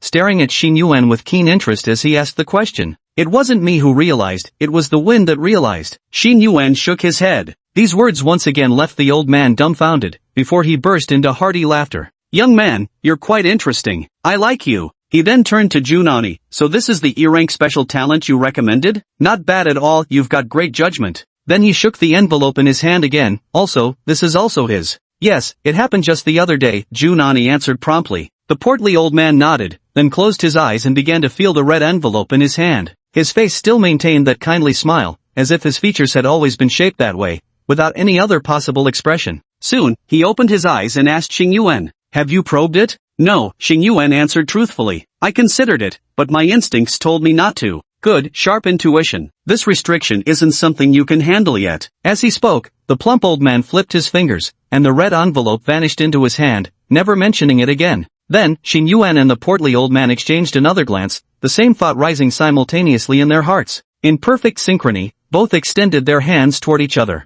Xin Yuan, hello, I've long heard of your distinguished reputation. Portly old man, child, how have you been faring lately? The incredibly synchronized scene left Jun Ani dumbfounded off to the side, unsure what madness had overcome this peculiar pair of old and young. Without further delay, the two grasped hands solemnly, their expressions turning serious in unison. Replication successful, acquired C-grade talent, presence concealment. Automatically enhancing talent in progress. Talent upgrade complete, stealth, allowing you to diminish your aura and presence at will, making it harder for others to detect you. Xing Yuan's intention here was crystal clear. He was just trying his luck to see if he could replicate someone's talent. Though he succeeded, what astonished Xing Yuan the most was the grade of this ability. The person before him clearly looked like a top-tier expert, with undoubtedly extraordinary status and strength, yet his talent grade was only C-level? That couldn't be right. Xin Yuan raised his head, looking at the old man before him with surprise and bewilderment. The other's handshake was clearly not without ulterior motives. Though his expression remained largely unchanged, he was evidently sensing something. But the more he sensed, the more confused he became, his head practically filled with question marks as he also looked back at Xin Yuan. The two of them stared at each other with identical expressions of deep perplexity. Had the age gap not been so vast, it would have seemed like they were looking into a mirror.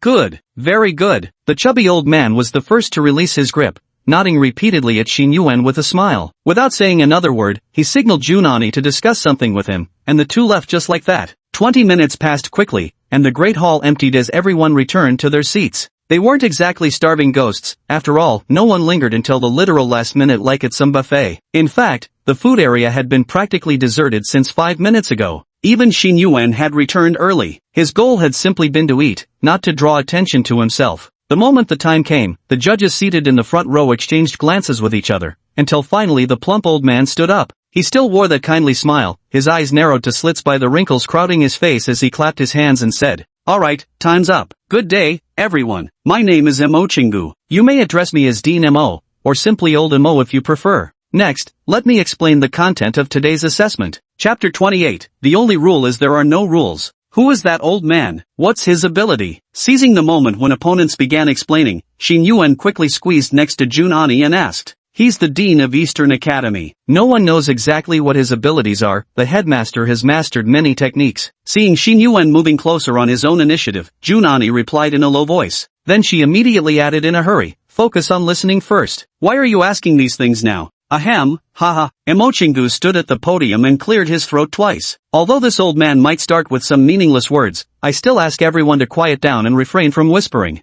Junani shot Xin Yuan a sideways glance upon hearing this. It was clearly directed at the two of them. Xin Yuan didn't respond further, merely shrugging his shoulders. Even in another world, a leader's introductory speech would inevitably begin with some useless remarks. Just like now, Mo Chingu was spouting empty platitudes. We must exert effort, firmly grasp, delve deep, hold tightly, vigorously advance, sustain, maintain, prolong. In short, it was the kind of opening remarks typically made by a school principal during an opening ceremony, statements about the purpose and direction of the event. However, this long-winded and tedious speech didn't last too long. Soon, he began explaining the actual rules. First, there were 126 trainees participating in the assessment, all of whom would enter an artificially created secret realm together for a no-holds-barred hunting operation. The ranking criteria are so simple that explaining them feels almost foolish. Bring out the divine core from the secret realm within the allotted time, undergo a points evaluation, and those with higher scores rank higher. It is hereby stated that those with more points and higher rankings will receive generous rewards, offering significant benefits for future admissions. However, this assessment is far from as straightforward as it sounds. First, there is no map inside the secret realm. You must navigate your own bearings to find your way back to the entrance, the only exit from the secret realm. Second, you must track time yourself. If you exceed the time limit without emerging, even if your accumulated points rank first, you will still be disqualified. Lastly, there are no rules. If you're strong enough, you may freely seize the divine cores of others. If your strength falls short, you may also form teams and fight alongside others. This final rule is what truly renders this comprehensive assessment comprehensive. Profit distribution, organization, team building, leadership, decision-making, and even a touch of luck. The Core 8 academies aim to use this method to help all 126 students quickly familiarize themselves with the social rules among superhumans within those artificial secret realms, all within 36 hours. You can collaborate with friends, but perhaps your friends will betray you for points. You can fight bitterly with those you don't get along with, but beware of passers-by waiting to reap the rewards. Unity makes strength, and forming teams is an excellent approach, but the final distribution of benefits might leave you utterly dismayed. Though you may possess considerable strength yourself, you might still become the target of many, seen as a fat sheep to be devoured,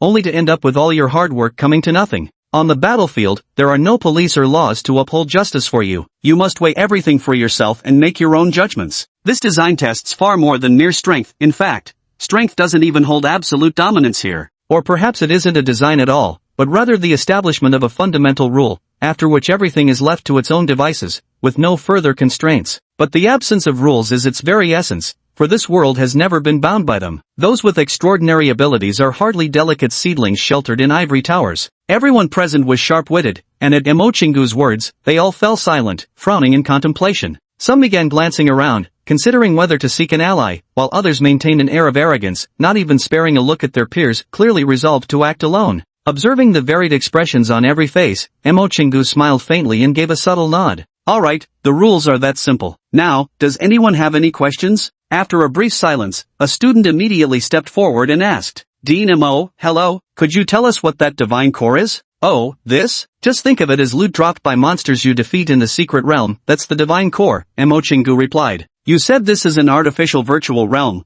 but are the monsters inside real? Can they actually harm us? Absolutely, everything is completely real, Emochingu explained. However, you're all valuable human resources, we wouldn't let you die inside. If you sustain life-threatening injuries, you'll be immediately teleported out, though that would definitely earn you bottom-tier rankings. After the questions concluded, silence lingered for several seconds. As Emochingu scanned the room and was about to declare the start of this hunting operation, another trainee suddenly stepped forward. Lu Peng raised his hand and spoke up. So, Dean, you mentioned we can bring weapons inside. How do you ensure the fairness of the match? Emochingu's expression remained unchanged, but inwardly he was stirred. With his shrewd experience, he sensed something subtly off about the tone of this question. At the very least, he'd never heard such inquiries in the past. Sure enough, Li Qian, standing at the edge of the judges' panel, spoke up. I think it's normal to have such doubts. After all, there's never been a precedent where someone at E-level could stand here. It's reasonable to be concerned about fairness. Are you done yet? Jun Ani exclaimed in surprise. She never expected that this Li Qian could be so willful and tactless,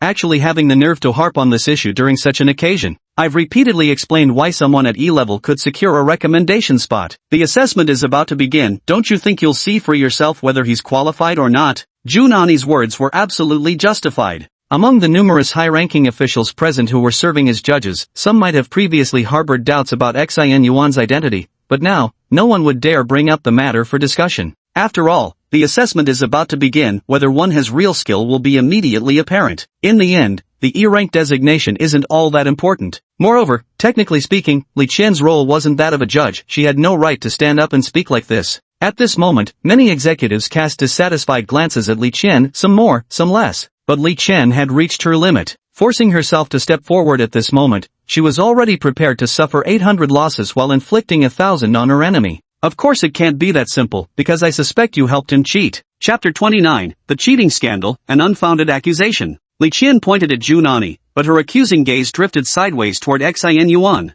The blaze of jealousy in her heart burned fiercely. She could no longer care about saving face. But looking at Xin Yuan's expression, she soon grew disappointed. None of the emotions she had hoped for, anger, fear, apprehension, or resentment, appeared on his face. Xin Yuan wore only a look of bewilderment, staring at Li Qian as if she were some kind of big genius. With a shrug, Xin Yuan spoke up, but the topic didn't steer toward cheating at all, nor did he offer any explanations. Instead, he simply said in a puzzled tone, "Why are you suddenly targeting me? It's not like it's a big deal, I just mistook you for a waiter earlier. Honestly, your outfit kinda fits the part anyway." What? Li Qian was taken aback. Was this guy focusing on the wrong thing? Here he was still talking about waitstaff at a time like this? But immediately afterward, realization struck, followed by another outburst of fury. Who said I'm dressed like one? How do I look like a waiter at all? It's obvious you're dressed completely differently from others, looking all prim and proper, and clearly older. Anyone can tell you're service staff. Who's older? Take a closer look. This is the official examiner's uniform. How does this resemble?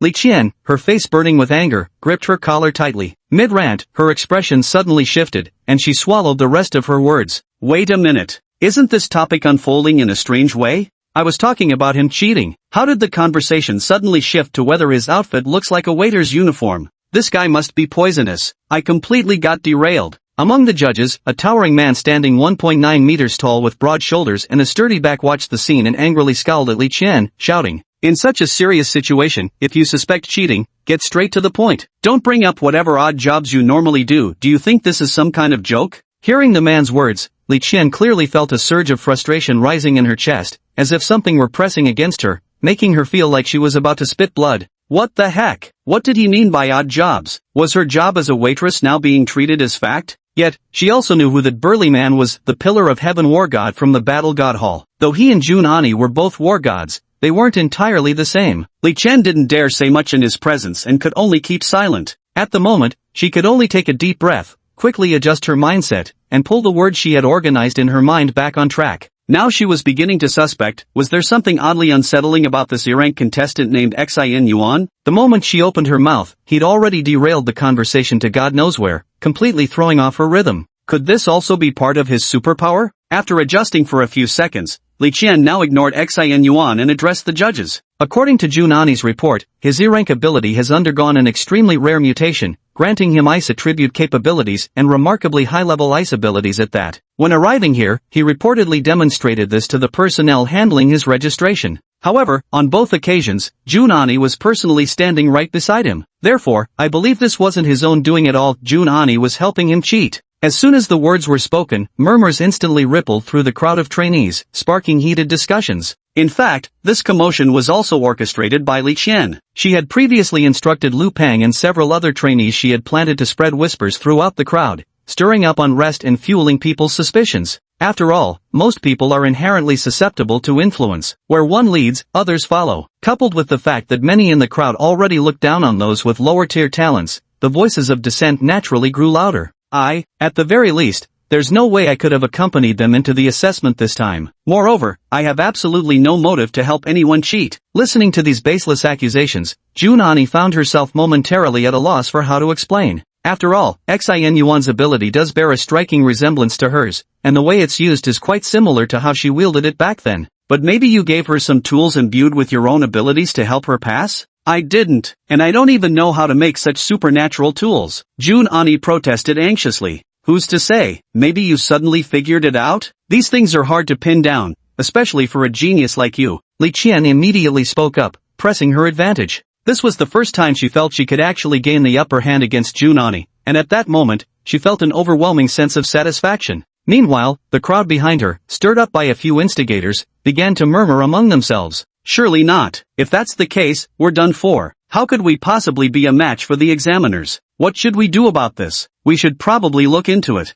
Xin Yuan remained a cold observer, his gaze sweeping across the face of everyone who spoke, memorizing their appearances without saying a word. Since ancient times, proving one's innocence has always been the most difficult task. He wouldn't waste his breath. So my suggestion is a body search, to find any possible contraband, Li Qian said with a hint of smugness. Junani's face now flashed with anger. She could see clearly that Li Qian wasn't at all concerned about whether cheating had occurred. This was purely about picking a fight. This is unacceptable. It's downright humiliating. You yourself haven't even. Mid-sentence, Xin Yuan reached out and gently patted Junani's shoulder before stepping forward to shield her. Thank you for speaking up for me, but this whole how many bowls of noodles were eaten debate will never be cleared up. Xin Yuan then turned to Mo Chingu and said, Dean Mo, you seem to enjoy watching the drama. Don't you have anything to say? Throughout Li Qian's intervention, Mo Chingu's expression hadn't changed at all. The wrinkles from his smile completely concealed his eyes, making it impossible to guess what he was thinking. After a few seconds of silence, Mo Chingu let out a chuckle.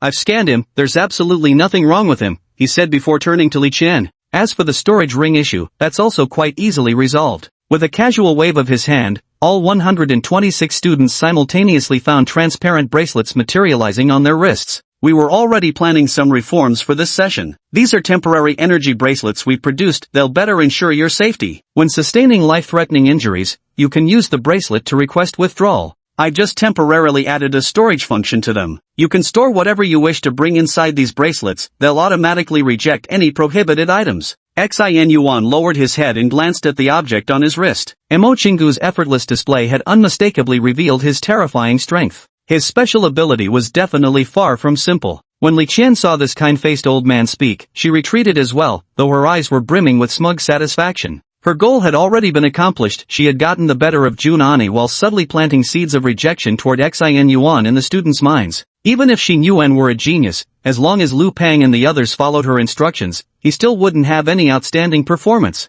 Chapter 30, I hope you can be first. As Li Qian stepped aside, no one else stepped forward to speak, and the assessment was about to begin. Mo Chingu and the other high-ranking officials shifted their gaze from Xin Yuan and Li Qian's faces and opened the secret realm. Several bald men stepped forward, their hands outstretched as if performing some ritual, murmuring incantations under their breath. A second later, a beam of light shot forth from between each of their eyebrows, converging at a specific point in midair. Then, a sickly green gate slowly materialized before everyone's eyes. Or rather, it wasn't so much a gate as it was a quagmire-like entity. Its very hue was enough to stir waves of nausea in anyone who looked at it. Alright, students, Chingu clapped his hands gently with a smile, addressing the examinees. If there are no objections, let the assessment begin immediately. The time inside is synchronized with the outside world. Every move you make will be visible to us, 36 hours in total. So if you need to use the bathroom, go now. There are plenty of toilets in the stadium. Lines shouldn't be an issue. Of course, if you'd rather drop your pants and take a dump in front of everyone once inside, we can't stop you. Naturally, as superhumans, going without food, water, or bathroom breaks for 36 hours shouldn't be too much of a challenge for you. Or, if you suddenly get explosive diarrhea and can't hold it in, you're free to quit the exam and come out, no hard feelings.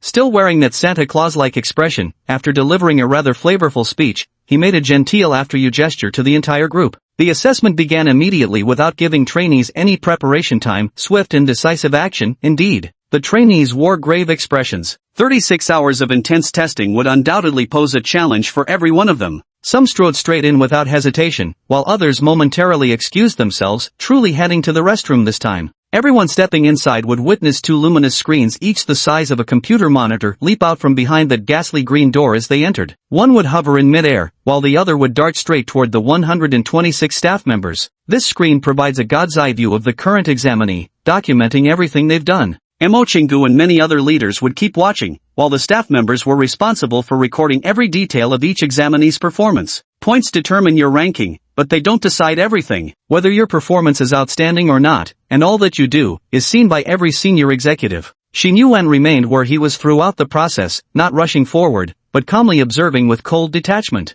His attention was drawn to one person, Liu Peng. During the earlier cheating scandal, several individuals had been darting through the crowd, voicing their suspicions. This Liu Peng was essentially their ringleader. Even now, he was still whispering something to various people, and Xin Yuan's gaze narrowed slightly as he watched him. Finally, as the last of the examinees trickled in, only Xin Yuan and a handful of others remained standing outside. Xin Yuan removed the storage ring given to him by Jun Ani and tossed it entirely into his wristband before preparing to enter. Xin Yuan. Suddenly, Jun Ani called out to him unprompted during this rare moment when few were advancing. I hope you can be first in this assessment. She had always been reluctant to put pressure on Xin Yuan, but this time was different. These words immediately drew everyone's attention. No one expected her, usually so reserved, to suddenly speak so directly. The assessment was fraught with far too much randomness. Even the most exceptionally talented individuals from previous years never dared claim they would rank first. After all, the element of luck played far too significant a role. At this moment, sky-supporting war god, Chingu, and other top representatives from the academy and organizations all turned their gaze toward Xin Yuan, eager to see how this young man would respond. Oh, we'll see. Xin Yuan responded indifferently, showing no particular reaction as he walked inside. But at the last moment, his footsteps halted. He turned back to look at Jun Ani, flashing a teasing smile brimming with amusement. Just kidding, mission will be accomplished without fail. With those words, he took a step forward and also entered the secret realm. At this point, everyone had entered, and the assessment officially began. Chingu sat down, leaned back, and said cheerfully, everyone, let's take a look together at this year's candidates and see if any of them catch your eye. The sky-supporting war god Dong Wuxuan didn't take a seat. Crossing his arms, he flicked his finger in the air and summoned one screen from the 126 displays, enlarging it and placing it on top. This was the examiner's privilege. They could select any candidate that caught their interest from the crowd and zoom in for closer observation. The person on screen, it was Xin Yuan. Guaranteed to take first place? Good. I like confident people. But a man must deliver what he promises. Let me see how this little fellow performs to have grabbed the attention of our frost war goddess. At the very end, the nearly 2-meter-tall man couldn't resist adding a teasing remark. Jun Ani, however, remained silent at this moment. She stood there quietly, gazing up at the mystical image belonging to Xin Yuan. Passing through that sickly green gate, Xin Yuan's vision blurred as he suddenly found himself seemingly transported into another world.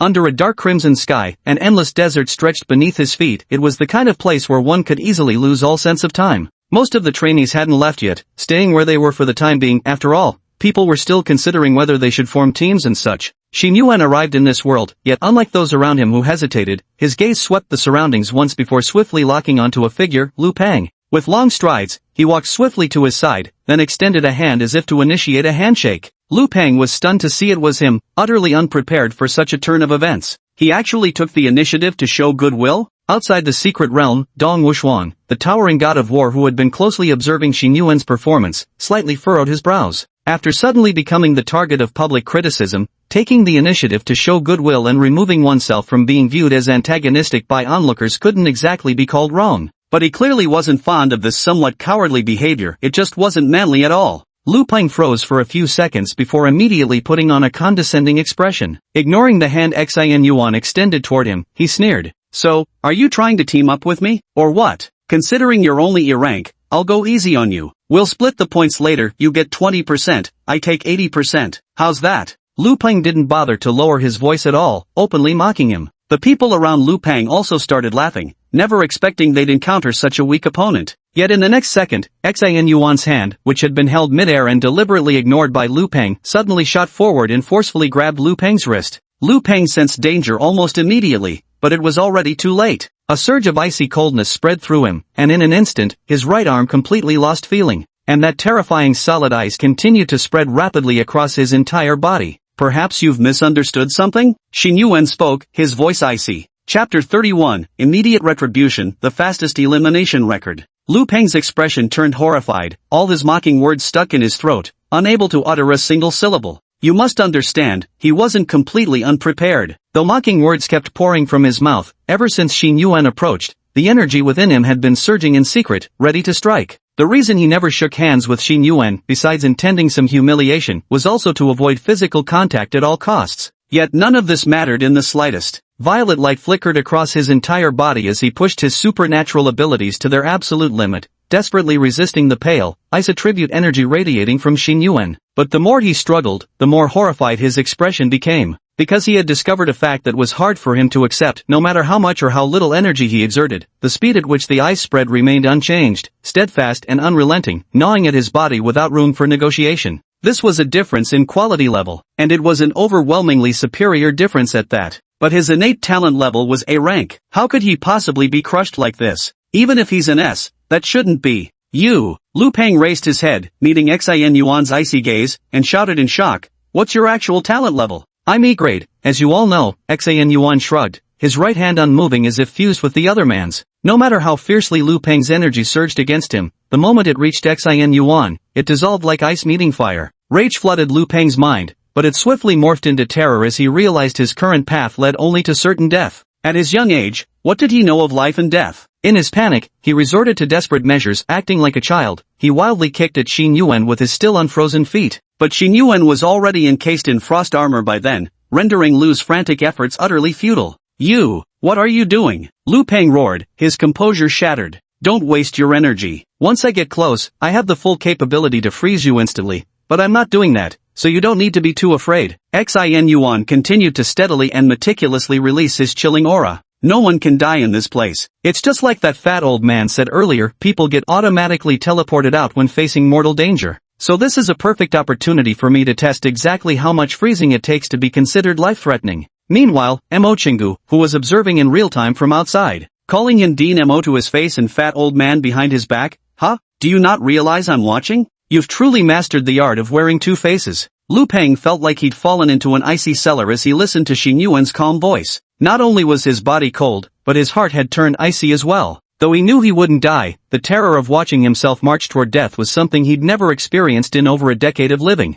And if he got teleported out now, he'd be instantly eliminated. He still had so many plans. Having learned about the exam's format in advance, he'd intended to seize this opportunity to stand out, dazzle everyone, and skyrocket to success. Why does it have to end before it even begins? He now regretted immensely why he had tried to flatter Li Qian and target this terrifying psycho. That look in his eyes, it was unmistakably the gaze of someone who had killed before. Only someone with such eyes could remain so utterly unperturbed in the face of life and death. What the hell did this guy do in the past? This definitely isn't a student. Amidst continuous struggling, Lu Peng pondered many things. Enveloped in icy numbness, he felt no pain, only endless desensitization as his consciousness gradually blurred. With great effort, he turned his head and cast pleading eyes toward his teammates behind him, those comrades who'd targeted Xin Yuan and had previously agreed to act together. Yet now they all stood at a distance, their abilities fully unleashed yet keeping conspicuously far away. You, stop. His consciousness gradually blurred as the bracelet on his wrist began flashing wildly, signaling a grave threat to his life.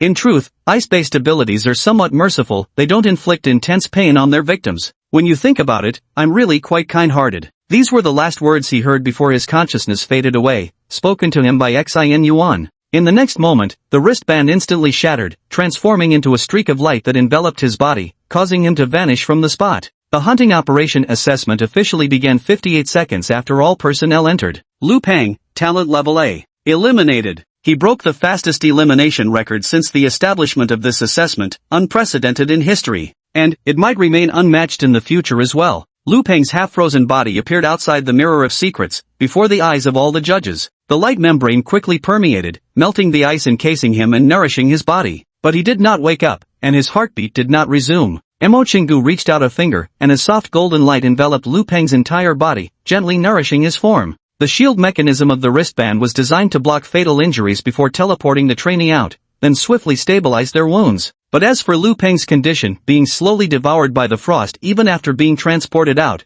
he remained on the brink of death. Thus, Mo Chingu had no choice but to intervene personally. The entire judging panel, all the top-tier superhumans, were completely frozen, with not a single person speaking. Even though their current strength still surpassed Xin Yuan's, they were still utterly shocked. Xin Yuan really gave them a knife to the ass today, opened their eyes wide, shocking revelation. In all the years of assessment history, nothing like this had ever happened before. They all knew that Xin Yuan had previously been suspected of cheating, drawing everyone's attention. If he truly was a genius, he would surely respond during the assessment. But they never expected the response to come so quickly and so fiercely. This guy settles scores immediately, never letting grievances wait overnight. Yet, among those who had questioned and slandered him earlier, Liu Pang wasn't the only one. Could it be? Ah, this kid is really fierce. It's a good thing secret realms don't kill people. Mo Chingu shook his head helplessly, the smile on his face finally showing a trace of change. Alright, with just 2 words and a glimmer of admiration in his eyes, the heaven-supporting war god Dong Wuxuan gave a light clap of approval.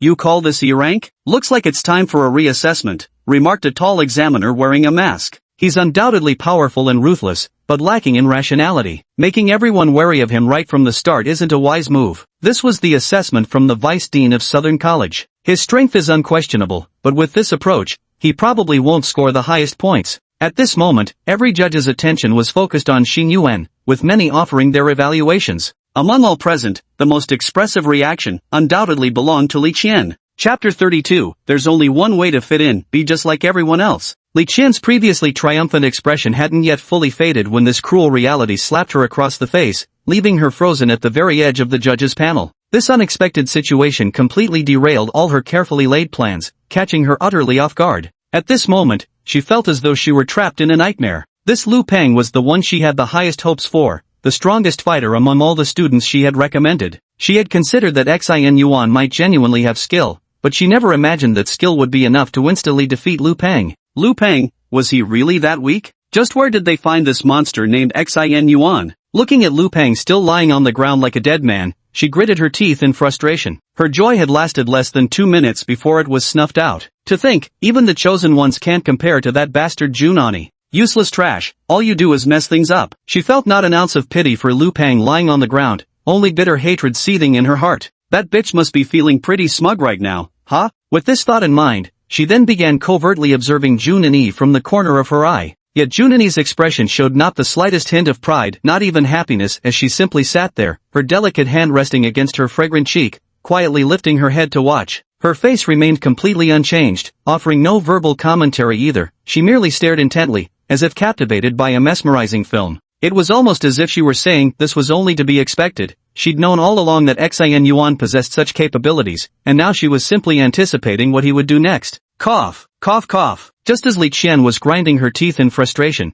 a violent fit of coughing suddenly erupted as Liu Pang forcefully sat up from the ground. He looked around dazedly, appearing completely disoriented. After what felt like an eternity, he finally recalled what had just happened. Vigorously shaking his limbs to confirm his body was back under his control, he hastily scrambled to his feet. The judges had noticed him too, their gazes turning in his direction. Mo Chingu, wearing his signature benevolent smile, spoke up. Child, are you awake? Is everything alright with your body? I'm perfectly fine, there's nothing wrong with me. Liu Pang quickly responded. Dean Mo, please, give me another chance. We just entered, the assessment shouldn't count as having started yet, right? I can still do it. I have the ability, I haven't done anything yet. Concerning his own future prospects, Liu Pang had panicked to the point of reckless speech, desperate for just one more chance to enter that secret realm. No, the examination has already begun. You may observe here or return to rest. Your assessment is over. Emochingu faintly smiled as he spoke calmly. Though his tone wasn't harsh, it carried an undeniable authority that struck at the listener's core. Listening to Emochingu's voice, Lu Peng's face turned ashen as he stood rooted to the spot.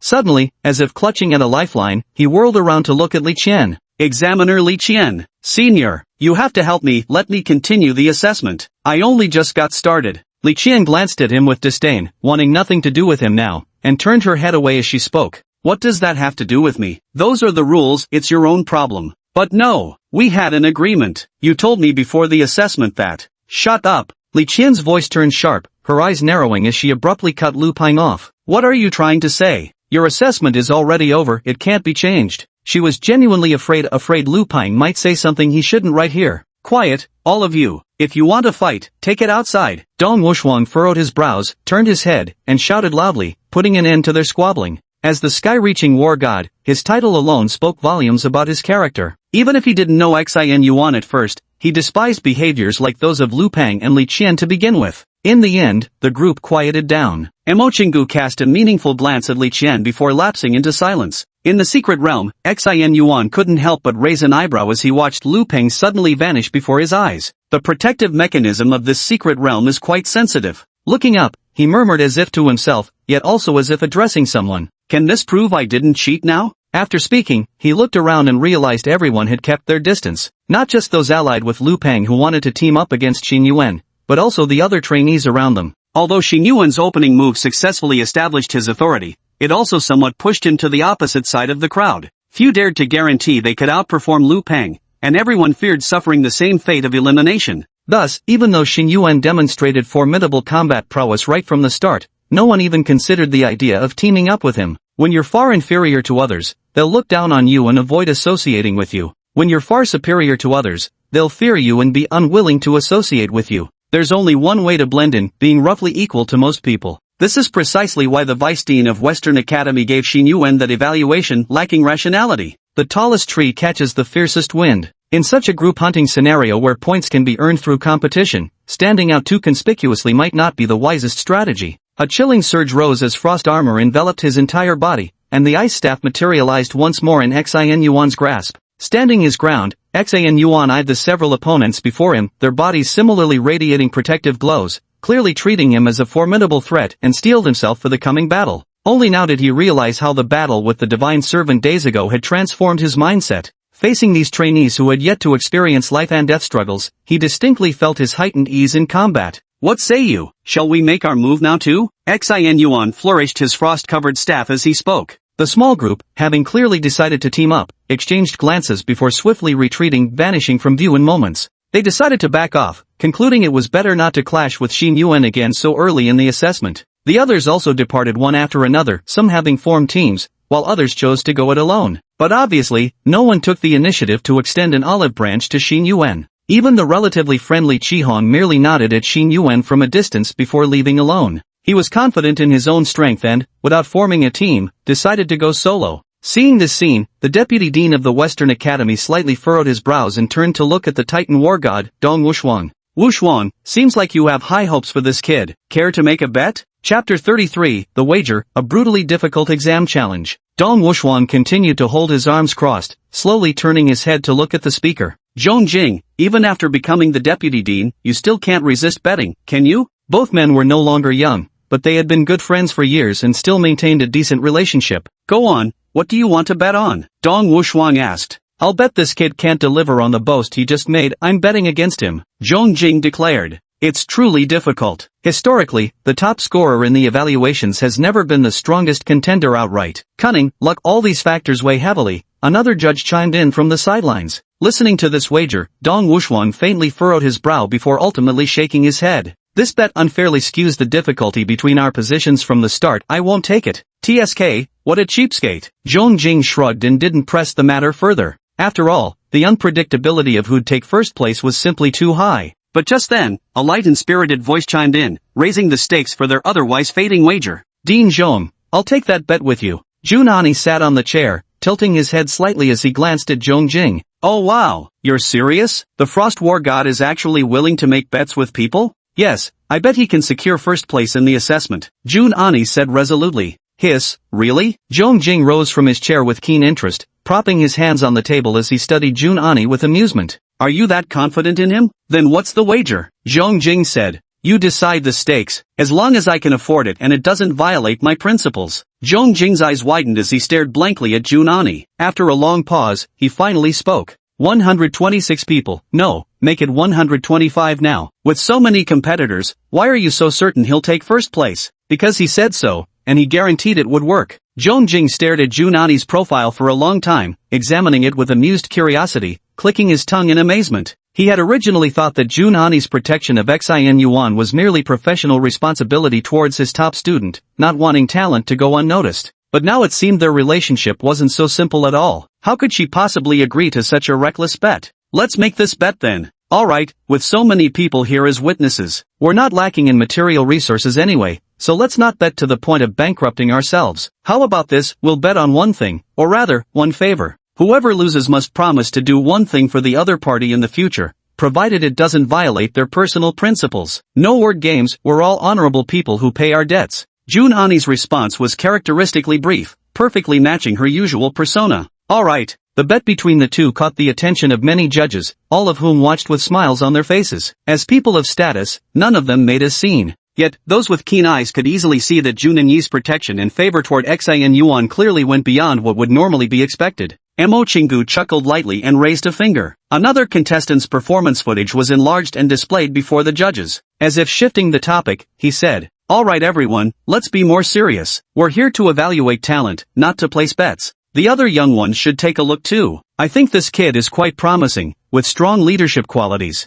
After a few more remarks, he redirected everyone's attention back to the performance in the secret realm. The secret realm was exceptionally bizarre, offering no clear method of exploration. The students didn't even know what they were supposed to be searching for. So 36 hours may seem like a lot, but there was no time to waste. Everyone was running, desperately sensing their surroundings, thinking about potential prey that might appear. Finally, the first person, or rather, the first group, to encounter their target emerged. It was a team of 3, a temporary alliance, and standing before them was a 3-meter-tall giant starfish. The starfish emitted a blinding blue radiance that made it almost impossible to keep one's eyes open, exuding an ancient and sacred glow. The group exchanged glances, each seeing excitement reflected in the other's eyes. So this must be the kind of thing we're supposed to hunt, right? Good luck finding one so quickly. Hurry up and act. We'll talk about profit distribution later. Stop others from stealing our credit. After a quick exchange of opinions, they immediately unleashed their supernatural abilities. The burly leader's combat suit sleeve on his right arm burst instantly as the limb swelled to dozens of times its original size, appearing mighty enough to prop up mountains. Move fast. I can't maintain this form for long. With a roar, his gargantuan right hand seized the starfish and clenched it tightly in his palm. The two companions acted without hesitation. Having been guaranteed admission as superhumans from the same place, the trio had developed some level of coordination. One conjured a spear in his hand, while the other materialized a broadsword. Leaping simultaneously, they attacked the starfish from both flanks. The starfish appeared completely immobilized by the giant palm's restraint, utterly defenseless like fish on a chopping block. Without the slightest resistance, both spear and broadsword plunged deep into the starfish's body.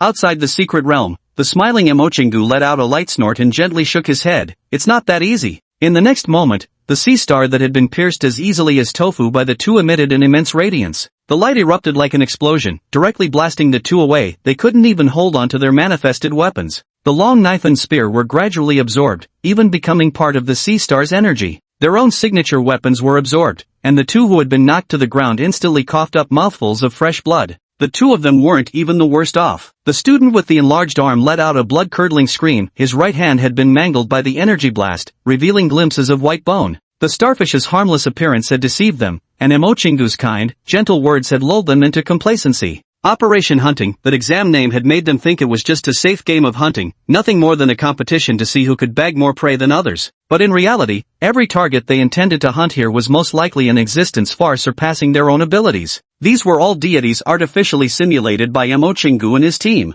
Finding a target so quickly, I can't tell if they're lucky or unlucky, Dong Wushuang remarked. It appears the situation isn't looking good. Another judge shook his head slightly. Zhong Jing turned back to look at Emochingu and said, to be honest, every time during evaluations, I see scenes like this. Sometimes I even wonder if you're a bit of a sadist who enjoys crushing the trainees. He. Emochingu continued to chuckle softly. But at this moment, Beneath his kindly, harmless exterior, Zhong Jing and others who knew him well could see an unusually sinister and dangerous air about him. It's not about crushing them. I just want them to understand reality sooner rather than later. What is reality? After passing through layers of scrutiny, basking in the admiration of many, standing out from the crowd, and listening to countless words of praise yet still remaining an insignificant ant. This is reality. They are ants, and so are we. Everyone is an ant. What superhumans must face are things far more powerful than themselves. Chapter 34, The Terrifying Means of Perception. Could he have opened the heavenly eye? What a superpowered individual must face are things even stronger than themselves. Mo Chingu's voice was solemn, devoid of its usual light-hearted and harmonious tone, leaving the entire venue in silence the moment he spoke.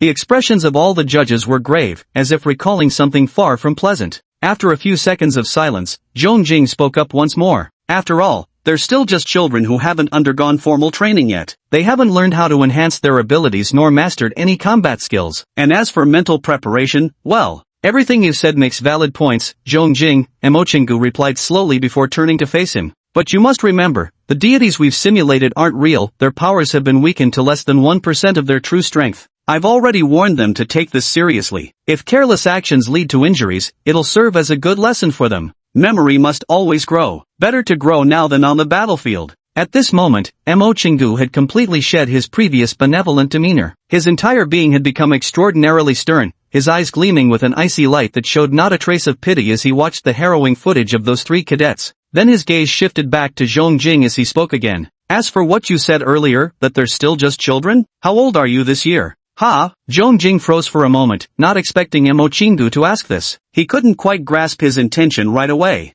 37? Or 38? Anyway, under 40 for sure. You've only lived for so few years, and you already consider others as children while seeing yourself as an adult? Compared to those beings floating in the starry sky for tens of thousands of years, we're all children, no difference at all. Mo Chingu finished speaking to Zhong Jing in an almost lecturing tone, then turned away, leaving only his back to the crowd. Here, they won't die. If they get injured, I can treat them when they come out. But if we wait until later, then it'll be up to their own fate. The atmosphere at the judges' table fell into silence. No one spoke further, and the scene even took on a somewhat sorrowful tone. Junan was, after all, still young. This was her first time sitting here as a judge, and she had never witnessed such a spectacle before. Yet she also sighed, knowing deep down that Mo Chingu was right. Having personally witnessed the formidable power manifested after divine descent and experienced that overwhelming sense of helplessness, being strict with the students now was indeed for their own good. Alright, let's not be so solemn. Look, someone else has found their target, she said in a lighter tone. But it seems this Xing Yuan isn't having much luck, he still hasn't found his target, TSK. Besides, doesn't his strategy seem flawed? Another vice dean spoke up to steer the conversation elsewhere, lightening the atmosphere somewhat. Within the secret realm,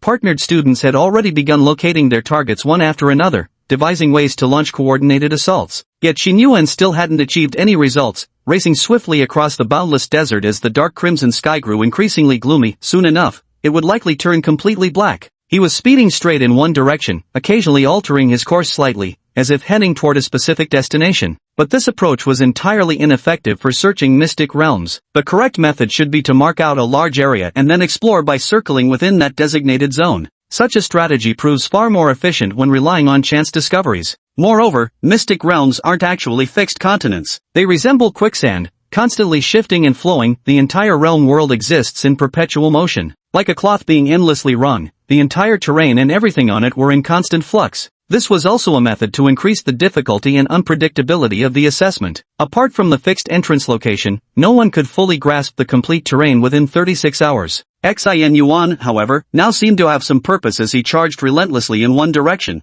making two sudden turns along the way. Dong Wushuang and the others watched Xin Yuan's movement trajectory with bafflement, utterly clueless about what he was doing. Is he training to improve his running speed? Because of the bet, Zhong Jing had been closely observing Xin Yuan. This is such a waste of time. Why does he suddenly change direction after running for a while? Wait, Dong Wushuan's eyes were also fixed on Xin Yuan, watching his movements intently. His pattern looks like he's heading toward a specific destination. Every time he changes direction, it's most likely when the secret realm's map shifts. After saying this, he quickly called out to one of the bald men maintaining the secret realm, Old Su. How often does the secret realm randomly adjust its orientation? How long until the next shift? The bald man called Old Su didn't even turn his head, replying upon hearing the question, it changes every 20 minutes. There's 5 minutes left until the next shift. Help me pull up the macro image of the entire map. That takes a lot out of me mentally. After the assessment, I'll give you 3 medium-grade divine cores. Alright then. After speaking, Old Su tapped at the empty air, and a massive tactical screen-like display materialized before everyone's eyes.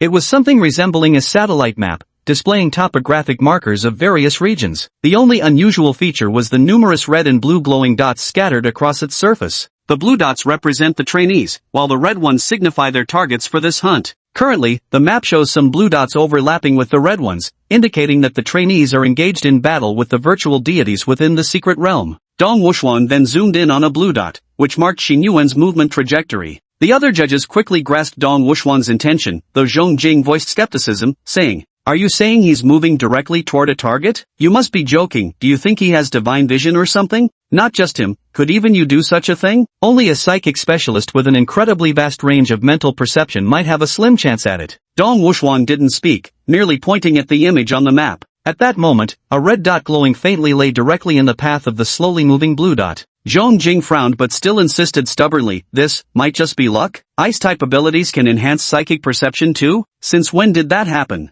As he spoke, he cast a questioning glance at Jun Ani, but received no response. Dong Wuxuan countered, "Whether it's luck or not, we'll know in a few minutes. If you want to bet on this, I'm happy to oblige." Zhong Jing didn't take the bait and simply watched the red dot on the map silently, casually drawing 2 circles around Xin Yuan and the red dot ahead of him. Under the watchful eyes of dozens, those 5 minutes swiftly passed. In an instant, everything was turned upside down. The terrain across the entire map shattered and reformed, scattering and shuffling the positions of all blue and red dots. Remarkably, though, the trainees within the secret realm felt nothing of this upheaval. Only the judges were aware of the dramatic transformation unfolding across the domain. On the screen, the blue dot representing Xin Yuan came to an abrupt halt after the map reshuffled. After pausing for barely 2 seconds, it suddenly changed direction and began moving elsewhere. And that direction was precisely where the previously marked red target was located. Damn it! Zhong Jing pounded the table with both fists and abruptly stood up. How is this possible? Is this for real? Chapter 35, Snatching Talent, the Wealthy and Audacious Western Academy. As the Deputy Dean of Western Academy, Zhong Jing completely abandoned his decorum, cursing loudly while rising to his feet in disbelief. What the hell is this? How is this even possible? Even psychics from previous generations, without any training, couldn't manage this. Hey, old Dong, can you pull off this level of tracking? What the hell is this thing? Although Dong Wuxuan had high hopes for Xin Yuan, seeing him actually accomplish this still shocked him. Watching Zhong Jing steer the conversation toward him, he didn't respond directly and instead said, "This isn't my specialty. My ability focuses on physical attributes. Mental powers are Old Su's domain. Stop changing the subject. That young man practically radiates a spiritual aura, though wait, he's actually ice element. No, his ability is energy chains." Then, with an impassioned expression, Zhong Jing turned to Jun Ani and asked, "Call this an energy chain? Seriously, does your ice ability even enhance mental strength?" Jun Ani watched Zhong Jing's astonishment with silent delight blooming in his chest. At last, someone has recognized Xin Yuan's formidable talent and potential. From now on, surely no one will doubt Xin Yuan's abilities because of his E-rank designation.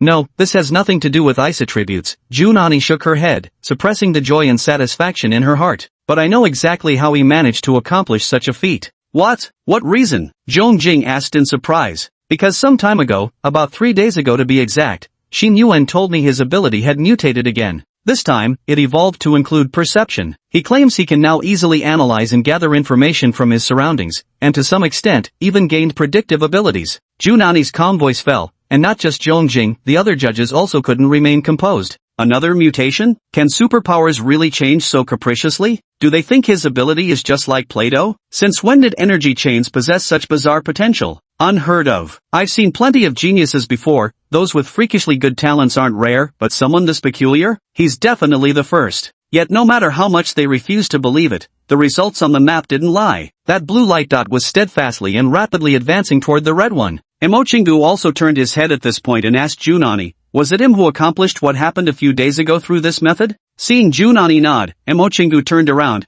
his gaze toward Xin Yuan becoming even more intrigued. What's this all about? Also, old Mo, have you checked this kid's background and history? Zhong Jing inquired. We'll discuss what happened after my assessment is over. As for him, there shouldn't be any issues with his identity. After receiving Emochingu's assurance, Zhong Jing nodded solemnly, as if making some decisive resolution, then suddenly slapped the table forcefully and declared in a loud voice, "This person, our Western Academy will take him. Terms are open to his demands." What? The announcement sent shockwaves through the crowd. None of the judges expected recruitment battles to erupt less than an hour into the assessment trials. Naturally, the other academies refused to accept this passively and immediately voiced their objections. "What do you mean by settled? We haven't even gotten to the first stroke yet. Zhong Jing, quite the bold talker, aren't you? With all 8 academies present here, dare you claim you've already secured it? I quite fancy this kid too. What makes you think you can just take him?" Listening to their rebuttals, Zhong Jing let out a disdainful snort, planted himself ostentatiously on the chair, crossed his legs, and put on the demeanor of an upstart, declaring with unshakable arrogance, "Because our Western Academy has the money and the resources." Got a problem with that? The moment these words were spoken, the other deans visibly choked. Zhong Jing was stating facts. Among all the faculties, the Western faculty had always been the undisputed tycoon, with vast campus grounds, ample funding, and resources so abundant they practically overflowed. Right at this moment, Mo Chingu chuckled lightly again and said breezily, "Heh, this kid's not bad. Ani, you're fairly familiar with him, right? Why don't you introduce him to our Eastern faculty?" Zhong Jing couldn't stay calm after hearing this. He instantly understood what that old fox was implying. "Damn it, have you no shame, you old bastard? Playing the sympathy card at a time like this." Li Qian stood at the outermost edge of the crowd, watching this scene unfold, grinding her teeth so hard they nearly shattered. Had things barely gotten started, and Xin Yuan was already becoming the object of a frenzied bidding war among the academies? Even Zhong Jing, who initially didn't think highly of him, had actually been turned over to his side? How? How could Jun Ani always manage to win against her? Alright, save the argument for later. It's about to start. Dong Wushuang, who had been watching the screen, spoke up and interrupted the quarrel. On the map, blue and red light points are about to collide. Let's see if he has the ability to defeat the prey alone. Illusion Stone, to the right, it's getting dark, hurry up. Illusion Sand, you've arrived already, remember to be careful, aim for the vital spots, otherwise it's all meaningless. Following the guidance of the voices of all things, Xin Yuan sprinted wildly and finally arrived at his destination. Finally found you. Can this guy teleport or something? How do you keep changing locations every 20 minutes? Without a moment's pause, an energy chain materialized in his grip. Swinging it forcefully forward, he lashed out at what appeared to be empty space ahead. Yet his strike landed true. The dune before him was actually a living creature. A giant composed of sand slowly writhed and rose from the ground, its entire form emanating a soul-shaking oppressive aura. Xin Yuan's energy chains were fastened around its neck. With an earth-shaking roar, the entire desert became restless. Sand and wind filled the sky before transforming into a rain of swords that descended from the heavens.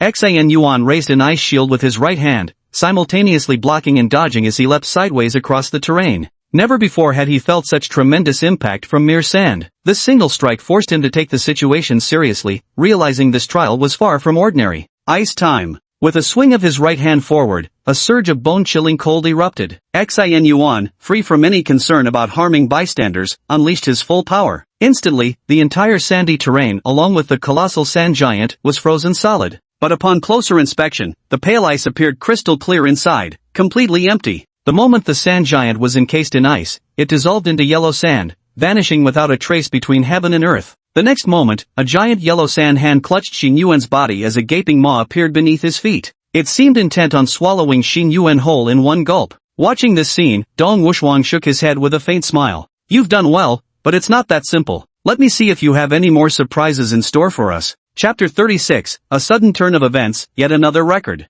Xin Yuan had no idea how the judges were evaluating his performance, though truthfully, he wasn't in the mood to care about others' opinions either. With the gaping maw about to consume him looming behind, Xin Yuan's pale ice attribute erupted violently. Countless icy spikes pierced out from his entire body, transforming him into a living ice porcupine. The sudden eruption of ice spikes shattered the palm that confined his body. With a flicker of thought, an ice pillar rose in the distance. Swinging an energy chain from his hand, he lashed it around the pillar. With a powerful tug, he yanked himself out of his opponent's attack range and leaped onto the ice pillar. Having escaped immediate danger, Xin Yuan finally had the chance to turn around and properly assess what he was facing. Before his eyes, the sandy ground twisted violently as an earthen yellow giant rose once more from the earth, its colossal form even larger than before. Roar! A deafening roar shook the soul, as a sandstorm erupted from that colossal maw, the vicious wind and sand forcing Xin Yuan to narrow his eyes into mere slits. This thing, does this mean it's immortal? While contemplating this, he scanned the entire desert, assessing his surroundings. His conclusion was that this creature likely had no physical form,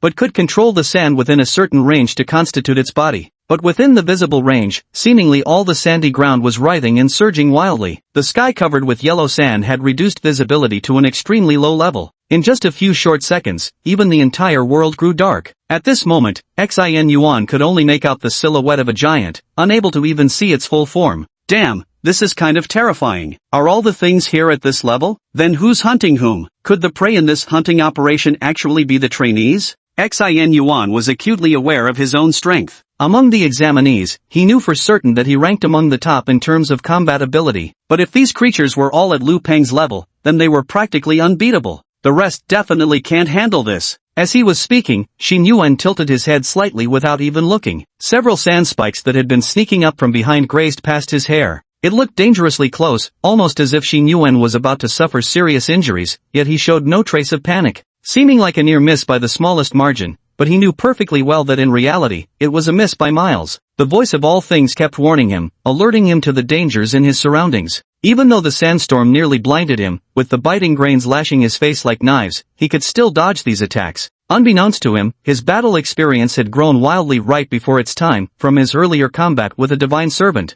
That single encounter allowed him to handle this moment with such effortless grace, mastering the voice of all things so skillfully that no panic or confusion could take hold. Gravel chunks, I told you to aim for the vital spots, why aren't you listening? You don't actually think you can win head-on, do you? Listening to the voice in his ears, Xin Yuan struggled to lift his head for one last glance. While dodging the relentless attacks around him, he cursed inwardly. You damn well keep telling me to hit the vital spots, but where exactly are they? Why don't you just say it clearly? Stop messing with me. Damn it, I can't see anything at all. The ferocity of the sandstorm had reached horrifying levels, like a thick curtain enveloping everything, making it impossible to see. Only a faint shadow of the colossal sand giant was barely visible. You've done quite well, very composed. Outside the secret realm, Mo-Chingu, who had been watching the battle, praised. However, the prey within the secret realm vary in strength, and this one you encountered happens to be among the most powerful. This perception ability that's like having eyes in the back of his head. TSK makes me downright envious. The kid's clearly at a disadvantage, yet he's pulling off that composed demeanor quite convincingly. Zhong Jing also laughed heartily while teasing. He watched as Xin Yuan nimbly dodged the assaults as if dancing on knife blades, yet not allowing a single sand spike to inflict any real harm on him,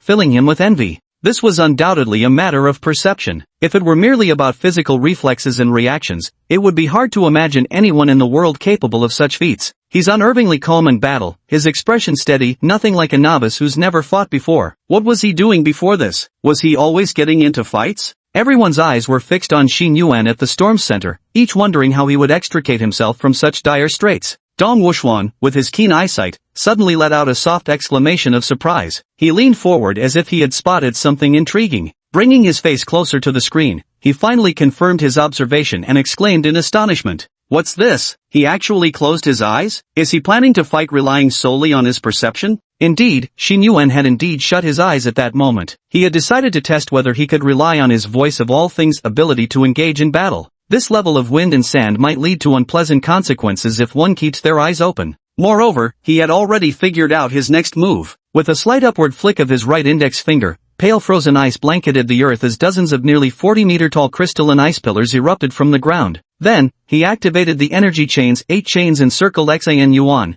ready to latch onto any pillar and pull him toward it at any moment. With the whipping of energy chains, Xin Yuan turned the entire battlefield into a three-dimensional space, leaping between dozens of ice pillars like a giant spider. The sand-made giant swung its enormous fists, but to no avail. Then, countless icy longswords materialized, piercing through the massive body of the giant like a living target, over and over again. Moreover, each strike at a special spot on the left side of its chest caused violent tremors. This was precisely its weak point. In the blink of an eye, the situation flipped. The sand giant, which had just been suppressing Xin Yuan to the point where he couldn't even counterattack, now resembled a headless fly, roaring madly between dozens of ice pillars yet unable to harm Xin Yuan. Visibly, it was already starting to falter. Holy shit, can he actually identify the deity's weakness? Is this stuff really that easy to deal with? Did he just brute force it with dense sword rain? Otherwise, wouldn't that mean he could even do it in real life? Xin Yuan had already shocked the examiners too many times. In this short span, Zhong Jing had lost count of how many times he'd curse it aloud. He was even starting to calculate what kind of preferential treatment would be needed to recruit Xin Yuan. Unlike the shock of others, Mo-Chingu simply glanced at his wristwatch to check the time. Then he clicked his tongue and drew in a sharp breath. At this time, if he really managed to kill it alone now, it would probably set another record. Chapter 37, an absurdly strong freshman, could he really be number one? In the end, no miracle occurred. Of course, this miracle referred to the giant made of sand. By now, it was riddled with countless holes from the razor-sharp rain of swords, no longer able to reform its shape, appearing utterly pitiful and helpless. Seeing it in such a sorry state, Xin Yuan decided to deliver the final blow. His own safety now assured, he ceased his acrobatic dance across the dozens of icicles and descended to the ground. With his back to the towering giant behind him, all the ice swords coalesced overhead, merging into a single colossal frost blade. Boom! With a thunderous roar, the greatsword descended from the heavens, piercing through the giant's skull at an angle that transfixed its left vital point, nailing the colossal creature permanently to the earth. The yellow sand dispersed, but this time, it could no longer reform into a physical entity or rise again from the ground. Xin Yuan never looked back throughout the entire process, quietly listening to the roar behind him and the sound of bodies collapsing, his head bowed with his right hand pressed against his forehead. A real man never looks back at explosions, simply put, it's just insanely cool. From an overall perspective, it resembled the curtain call at the end of a movie, with the male lead leaving the audience with an exceptionally cool pose. But the next second, stumbling unsteadily, he nearly lost his balance and fell, swaying drunkenly as if he'd consumed counterfeit liquor. His right hand still pressed against his forehead while his left swiftly condensed a crystalline white ice cane to brace himself from collapsing. Witnessing this scene, Junani and the others watching intently behind their screens held their breaths in silent observation, baffled by what was unfolding. Was this an injury? Didn't notice it just now? Was there an energy shockwave? Or was the consumption simply too great? Under the silent gaze of everyone, Xin Yuan finally recovered, straightened his back, and spoke. Damn, spinning's making me dizzy as hell. Astronaut training is seriously tough. Which way is which? As he spoke, he propped himself up with his walking stick like an old man in his 70s, looking around in utter confusion. After wandering around for quite a while, he finally found the dead target. It had been behind him all along. The crowd. The judges, who had initially been concerned he might be injured, now had black lines forming on their foreheads. This kid, is he taking it too far? So much for looking cool for more than 3 seconds, huh? Junani watched his unsteady appearance and couldn't help but burst into laughter, then quickly restrained her smile, inwardly amused. This guy, every time he's about to look cool, he suddenly does something ridiculous. This reaction drew sideways glances from Emochingu and others. Zhong Jing, despite his age, remained mischievous, winking suggestively at Dong Wuxuan while tilting his head toward Junani. The message was clear, solid evidence. These two were definitely an item. But Dong Wuxuan ignored him, not even sparing him a glance, and just turned to ask Emochingu. How was the time? Did he break the record? He did. That kid is really fast. Xin Yuan walked to where the sand giant had fallen and coiled his chain around the crystal core on the ground. The pale yellow crystal flickered at this moment, giving off an unexpectedly warm and cozy feeling. But when Xin Yuan held it in his hand and weighed it slightly, his brows furrowed. Is this thing, the target of this mission, the so-called divine core? Yet he couldn't tell if he was overthinking it or if his senses were deceiving him. He couldn't shake the feeling that the energy aura emanating from this object bore a strange resemblance to that divine embryo he had encountered years ago.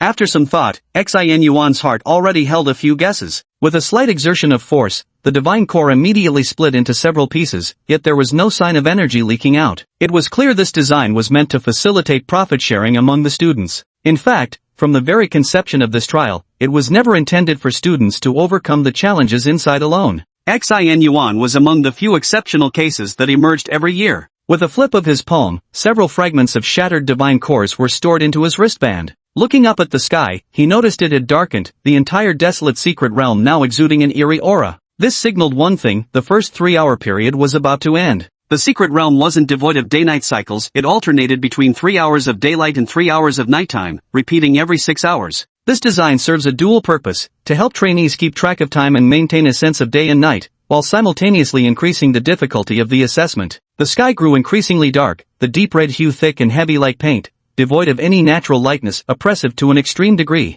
In these initial 3 hours, Xin Yuan was the only trainee to successfully complete a kill, and currently the only one among this batch who understood what a divine core truly was. Now, night had fallen again. Continuing the assessment in darkness was exceptionally perilous, so unless possessing relevant abilities, most trainees would choose to temporarily rest during nighttime conditions. Especially during the first 6 hours, there was still enough time for trainees who recognized the difficulty of the secret realm trial to reorganize their actions. Even some of the previously overconfident lone wolves would begin seeking teammates. But obviously, Xin Yuan was not among them. Having grown accustomed to the voice of all things, controlling the information he received meant there was little difference between day and night for him. Though enduring 36 hours of the trial would be taxing for the voice of all things, he currently had no intention of wasting time. A promise made must be kept. He was never one to chase rankings, but today's slanderous incident changed his perspective. His strength didn't merely represent himself, he knew Jun Ani must have endured considerable criticism just to secure the Z-level placement for him. If he didn't demonstrate his true capabilities, it would only bring grief to allies and delight to enemies. This time, he was determined to fight.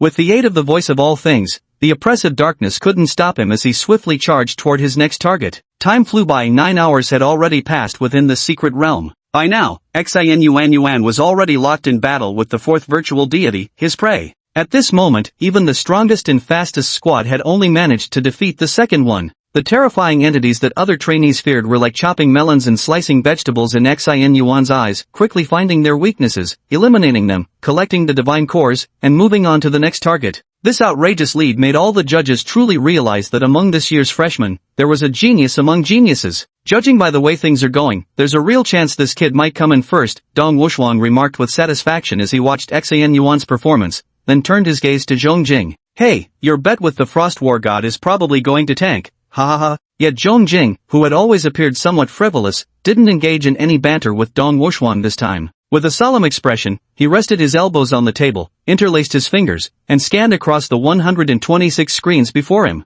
Narrowing his eyes slightly, he spoke slowly. I admit he's strong, overwhelmingly strong, and I've made it clear that our academy is determined to have him. But even now, I still don't think he'll be the ultimate champion. Have none of you noticed that he's already been marked? Chapter 38, The Secret Realm That Tests Human Depravity. Before others could ask, Zhongjing proactively explained. This is actually a fixed pattern that occurs every year, isn't it? In the early stages of the assessment, everyone is doing their utmost to hunt and collect divine cores. But our evaluation is based on a ranking system. No matter how many divine cores each disciple obtains, they can't know how they compare to others, and thus suspicion arises. In the later stages of the assessment, trainees engage in significant infighting and plundering. Of course, all of this was likely carefully orchestrated by that eccentric old MO probably wanted to see what choices the trainees would make under such circumstances. At this point, Zhong Jing picked up his water glass for a sip, shooting Mo Chingu a sidelong glance. In his view, such behavior, akin to testing the darkness in people's hearts, was utterly tasteless. But Mo Chingu showed no reaction whatsoever. He sat there calmly, smiling amiably as he listened to Zhong Jing speak. Seeing his demeanor, Zhong Jing pursed his lips slightly before continuing. This time it's different. Xin Yuan's presence has triggered a serious catfish effect. Right at the start of the assessment, he instantly defeated Lu Ping in front of everyone. That sent a clear message to the other examinees, this guy is ridiculously strong, probably the strongest among all of them. So when trainees obtain divine cores through hunting, they can't help but realize one thing, under normal circumstances, no one could possibly outperform this guy. So those who consider themselves strong yet feel they can't match Xin Yuan quickly realize conventional methods won't defeat him, and soon turn to plundering. While those who acknowledge their inadequacy also start seeking teams as quickly as possible to avoid being robbed. And taking it further, many begin thinking, since that person is the greatest threat, why not join forces to eliminate him and take his divine cores? Add to that, there were already students here who disliked Xin Yuan from before, now fanning the flames. So I want to say, although the assessment has only begun 10 hours ago, he's actually already being targeted. As he spoke, Zhong Jing proactively reached out and flicked his fingers, causing several screens to enlarge and fly before the judge's eyes. Here, two groups have merged and are preparing to start plundering. Here, they're very close to Xin Yuan's location, clearly having already sensed where he is. This student seems to have a mental type ability. They formed a team from the start, not responsible for combat but just tracking, obviously also locking onto Xin Yuan's position. A series of videos, all enlarged and displayed up front, corroborated Zhong Jing's claims. The judges fell silent, knowing Zhong Jing made a valid point. At the same time, Li Qian, who had stubbornly stayed despite Xin Yuan's repeated performances proving her wrong, quietly clenched her fists. Her heart was brimming with silent triumph at this moment. This was precisely the moment she had been waiting for. She had always known Xin Yuan's flamboyant edge would draw collective backlash. She had lingered here solely anticipating his downfall. Raising her head, she glared at the figure on the screen with venomous intensity, her eyes glittering with vengeful anticipation. Watching Xin Yuan dominate the secret realm and swiftly harvest divine cores, she eagerly anticipated the moment he would stumble. The judges fell silent for a long while until Zhong Jing finally broke the quiet atmosphere, turning to Jun Ani, whose face had begun to show a trace of worry, and said, Frost War God, There's no way he can take first place under these circumstances, but it's not his fault. Your faith in him is entirely justified. If anyone's to blame, it's your academy's dean. Blame him for proposing these evaluation rules. After speaking, he leaned back and said to Mo Chingu, superhumans will need to face terrifying existences in the future, and what they truly require is unity. I've been wondering, what positive significance does designing such a scheming, ultimately murderous assessment serve? Facing Zhong Jing's questions and accusations, Mo Chingu remained silent, his gaze calmly fixed on the assessment screens as he said, let's watch a bit longer. Let's keep watching. 12 hours had passed. The intense fighting had begun to take its toll on Xin Yuan's stamina. Even for the physique of a superhuman, 12 hours of continuous combat and forced marches presented an exceptionally demanding challenge. Wiping sweat from his brow as daylight broke once more, Xin Yuan simply dropped to sit cross-legged on the ground. For the next 3 hours, he planned to rest. Normally, trainees would take their breaks in the evening, but he didn't have to worry about that. He could rest whenever he felt tired. During this time, he could fully activate the voice of all things to gather information about the monsters in this secret realm. He had already single-handedly defeated many Sandman-like creatures earlier, but the divine cores obtained from several others combined still didn't amount to what he got from the very first Sandman.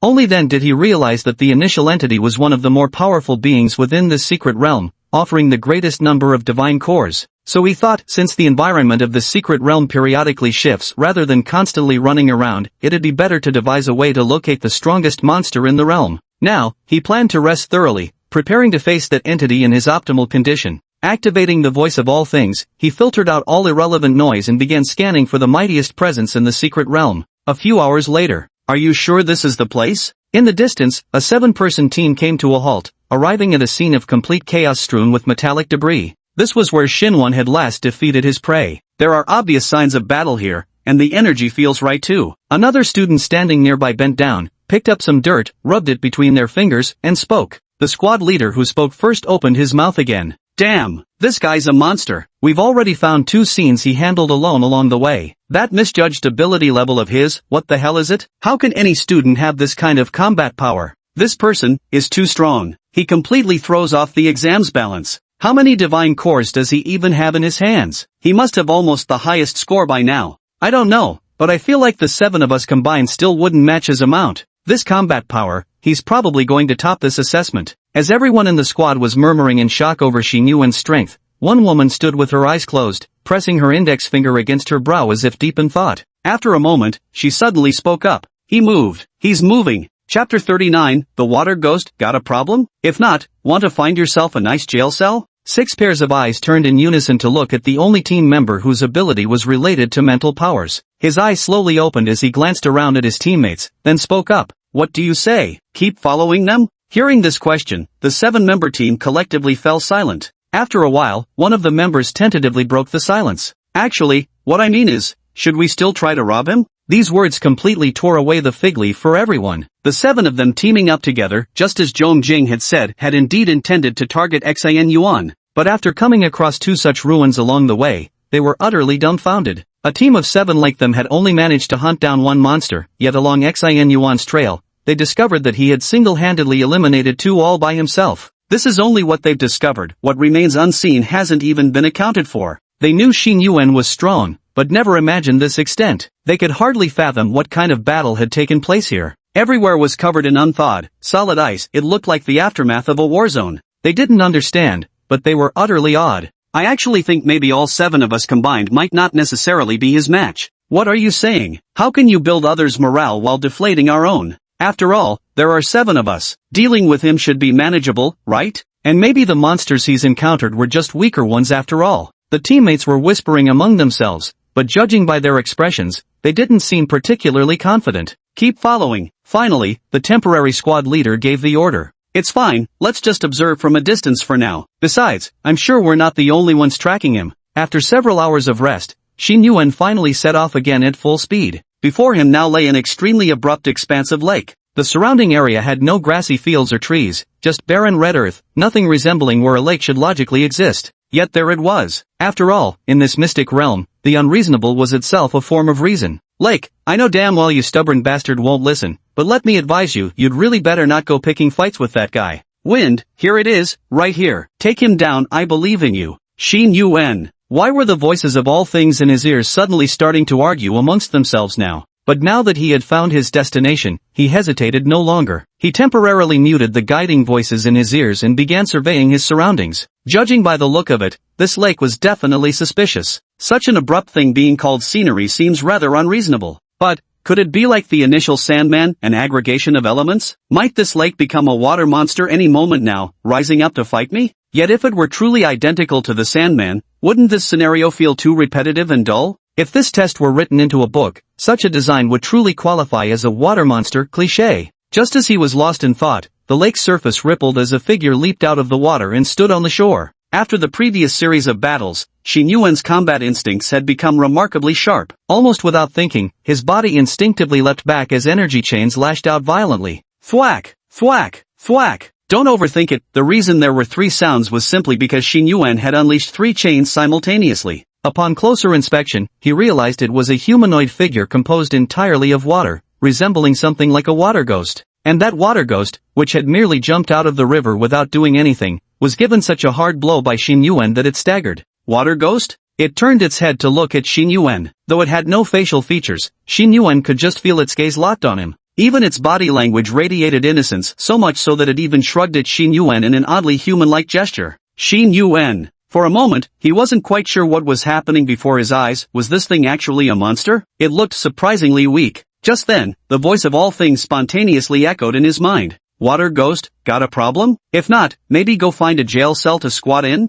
This was the first time something that appeared to be a monster in the secret realm had actually spoken to him. After some thought, Xin Yuan replied, "It's not like I've never been camped before. When I play top lane and the enemy picks an ADC, I'm basically stuck farming under tower every early game." Water ghost? Unable to understand Xin Yuan's words, the limping water ghost started to leave but suddenly turned back, staring at the bracelet on Xin Yuan's wrist. The next second, as if gone mad, its entire body exploded into countless fragments that charged towards Xin Yuan from all directions, only to reassemble into a complete form upon nearing him, reaching out to snatch the bracelet on his wrist. Screech! A sizzling sound like hot oil poured into icy water erupted as Xin Yuan's left hand pierced through the water ghost's body like lightning, instantly freezing its watery form solid. Glancing at the frozen sculpture skewered on his hand, Xin Yuan tilted his neck slightly. I knew it. But if that's the case, something made of water seems like I've got you at a disadvantage. Yet, an icy droplet slid from the ice sculpture's surface, not soaking into the earth but bouncing playfully back into the lake.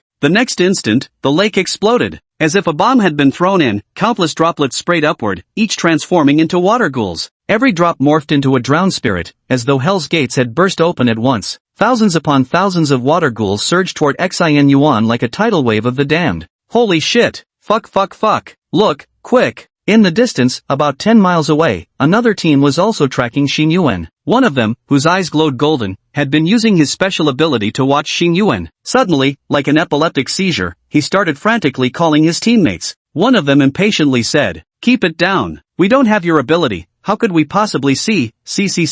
Halfway through speaking, his tongue seemed to jam like a stuck tape, his words turning incoherent. Because he saw it too. Countless translucent blue water creatures scattered in all directions in the distance. None could tell where these things had come from, but they looked like countless celestial soldiers descending from the Milky Way, a sight so terrifying it made one's scalp prickle. Stop looking, let's go. That guy must have pissed off something terrifying. This is way beyond. He stopped mid-sentence, unable to continue. In the distance, a wave of frost erupted as if returning to an ancient ice age, covering the entire land with white frost. All those celestial soldiers and generals were instantly frozen solid, crashing to the ground and shattering into pieces. Everyone. Chapter 40 An Unprecedented Kill. Silence. Silence is tonight's Cambridge Bridge. More than 10 miles away, even further, there was more than one squad tracking and intending to attack Xin Yuan. But at this moment, they had all fallen silent, staring dumbfounded at the situation at the target location. Countless water droplets merged and expanded, transforming into humanoid water figures, which were instantly frozen and shattered the next second, only for more water figures to surge forth from the broken ice. Xin Yuan's ice age appeared to restrain these water demons effectively, but water can never be completely frozen. Whether through condensation or seepage, free water stains always lingered on the ice's surface. To truly freeze all water, every single water molecule in space would have to crystallize. But clearly, such a demand was utterly impossible for Xin Yuan at his current level. This resulted in an exponentially growing horde of water ghosts, multiplying rapidly the more they were fought. The densely packed spectacle could be seen clearly even from several miles away, sending chills down the spines of all the disciples who had followed Xin Yuan to this place. This scene had already surpassed their capacity for comprehension. Maybe we should just leave. That guy must have taken something. This level of battle isn't something we should be getting involved in yet, right? How are we supposed to steal from him? Go for him? Seriously? Watching the terrifying battle unfolding in the distance, unrest began to spread through many of the squads. But for the most part, everyone remained lying low, waiting for the right moment. The most formidable creature in this remote and mysterious land, Xing Yuan, along with the two most terrifying beasts in the area. When fierce beasts fight each other, the outcome is most likely mutual destruction. Xing Yuan himself was well aware that his current battle was merely a stopgap measure. These water zombies kept multiplying endlessly, and eliminating them held no real significance. So, he was doing his utmost to attune his ears to the whispers of all things, trying to discern this creature's weakness. After fighting for so long, he still didn't even know who his real enemy was. These countless splitting water creatures? Or perhaps this entire lake? The stealth ability he had just copied from Mochingu now came into play. His entire body transformed into a swimming fish, darting through the countless water ghosts. He had almost completely given up attacking the water ghosts, focusing solely on evading their assaults. Because he understood, without finding the weakness, without discovering the true way to deal with this thing, all his attacks would be meaningless. Thousands of water ghouls surrounded Xing Yuan, their stealth abilities making the crowding even more oppressive. Right now, he felt like he was on Beijing's subway during evening rush hour. He didn't even bother conjuring ice armor anymore, because even the ice he created was no longer entirely under his control. Water creatures had begun forming directly on his previous ice armor. The only consolation was that his bodily fluids like saliva and blood showed no signs of turning against him. If those started transforming too, allowing enemies inside his body, the game would be over before it even began. And so, weaponless Xing Yuan weaved through the water ghouls, not unleashing any supernatural abilities, using only his body's movements to evade each impact. At the same time, he had to expend tremendous mental effort to block out the cacophony of voices from all things. The voices of countless water ghouls. Water Ghoul 1, give it to us, surrender your energy to us. Water Ghost 2, stay. Water Ghost 3, one more shot. So refreshing. Xing Yuan couldn't directly deactivate his omniversal voice, so in order to find the weakness of this, or these, things, he could only try his best to block it out. The sensation was hundreds of times more irritating than an elementary school teacher's nagging, like an entire marketplace of people pointing and gossiping about you all at once. So far, Xing Yuan only knew one useful piece of information: he had to enter that lake. The weakness lay within it. Outside the secret realm, the judging panel of the assessment watched intently, observing his every move. As the designers, they knew this was the most troublesome and vexing existence in the secret realm. In previous assessments, no trainee had ever dealt with this thing. Even if trainees encountered it, the limited range of the lake's activity made pursuit impossible, and they always found a way to escape quickly. As for someone like Xing Yuan taking the initiative to come forward and even provoking the opponent to unleash their full combat potential, it was such an outrageous move that it completely exceeded the original intent of the assessment. However, with the judges remaining silent, Mochingu's expression seemed somewhat off. For some reason, watching Xing Yuan navigate through numerous water ghouls while minimizing the chances of being surrounded by such agility. Why does it look so damn familiar? This guy, is there something wrong with him? That movement looks so similar to my own? Plop! The sound of splashing water rang out as Xing Yuan finally broke through the heavy encirclement and leaped into the lake. The entire lake surface was in a boiling state, with countless water droplets flying outward before transforming into water ghosts. Yet beneath the lake's surface, it was surprisingly gentle, a stark contrast. The mild currents wrapped around Xing Yuan's body, even giving him a rather comfortable sensation. Xing Yuan held his breath and swiftly descended to the lakebed, ready to follow the guidance of the voice of all things to locate its weakness. But as he listened to the sound of bubbles near his ears, he regretted his decision, feeling an overwhelming urge to surface immediately. The voice of all things conveyed just one message: freeze it from the inside. Xing Yuan? Are you kidding me? I'm still inside. But when he raised his head and saw countless water ghost reflections staring back at him from the water's surface, the corner of his mouth couldn't help but twitch violently. Water ghost, you're awake? Come out and play with us. Screw it, I'm going all in. Pressing both hands downward against the lakebed, white ice crystals began to form like an ink droplet spreading across a beautiful painting, slowly staining its surface. Soon, the entire lake was frozen from bottom to top and inside out, including the Xing Yuan within it. He remained frozen in that position, like an insect preserved in amber. Seconds later, all the water spirits erupted into terrifying frenzy, desperately charging against the frozen lake surface. Finally, a violent explosion resounded. Splinters of ice flew in all directions as every water ghoul turned into puddles, then evaporated completely, never to reappear again. In the Academy's assessment trial, an objective that had remained unresolved for over a decade was finally accomplished for the first time, and by a single student at that. Xin Yuan had no idea what kind of extraordinary feat he had just achieved. At that moment, he was being propelled skyward by the terrifying force of the explosion, experiencing the sensation of taking flight firsthand. After several violent coughs, a trickle of crimson blood even appeared at the corner of his mouth. Since entering the secret realm, I've been sweeping through without a scratch. This is the first time I've been injured. Impressive. Outside the secret realm, Zhong Jing clasped his fingers together, gazing at Xin Yuan's figure soaring in the sky. But this secret realm, after all, wasn't meant to be your one-man show. Chapter 41 sees standoff between the tiger and the wolf pack. Move. In the distance, a squad leader's eyes hardened with resolve as he decisively raised his hand, signaling his team to advance. He was utterly shocked and impressed by the commotion Xin Yuan had caused. But this was an assessment, this was a competition.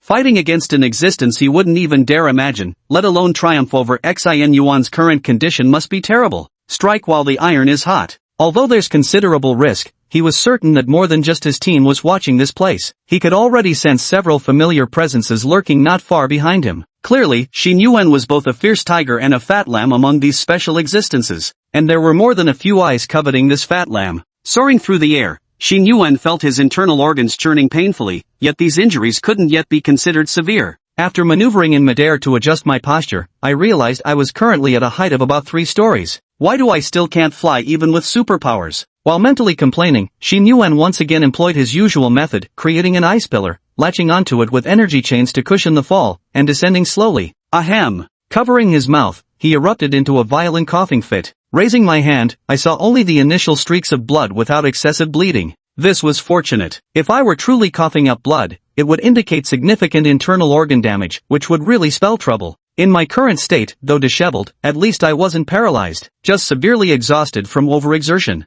Clutching my waist with both hands, I stretched forcefully while muttering to myself, "Ow, this feeling is like my body's been completely drained. How come even fighting has entered the post-nut clarity phase now?" He chuckled softly and stepped forward, gazing at the enormous crater ahead. The original lake had vanished, and now lying at its center was a massive divine core. That divine core was absurdly large, and unlike the single-colored one Xin Yuan had collected before, this one was multicolored. Xin Yuan's sharp eyes immediately spotted several thumb-sized, earth-yellow crystals on it. Those were the divine cores he had thrown out earlier to lure the water ghosts, fragments of that Sandman's divine core. During the earlier breakout, he had realized the water ghosts weren't after his wristband but the divine cores on him, so he had thrown out some fragments as bait. Whoa, so many of these, and this color. It must have gathered many other divine cores from this secret realm. With this, we should be secure now. Just as Xin Yuan thought this and was about to step forward to collect the spoils, a sudden mutation occurred. His expression changed sharply, and without even looking, the energy chain in his hand flared up,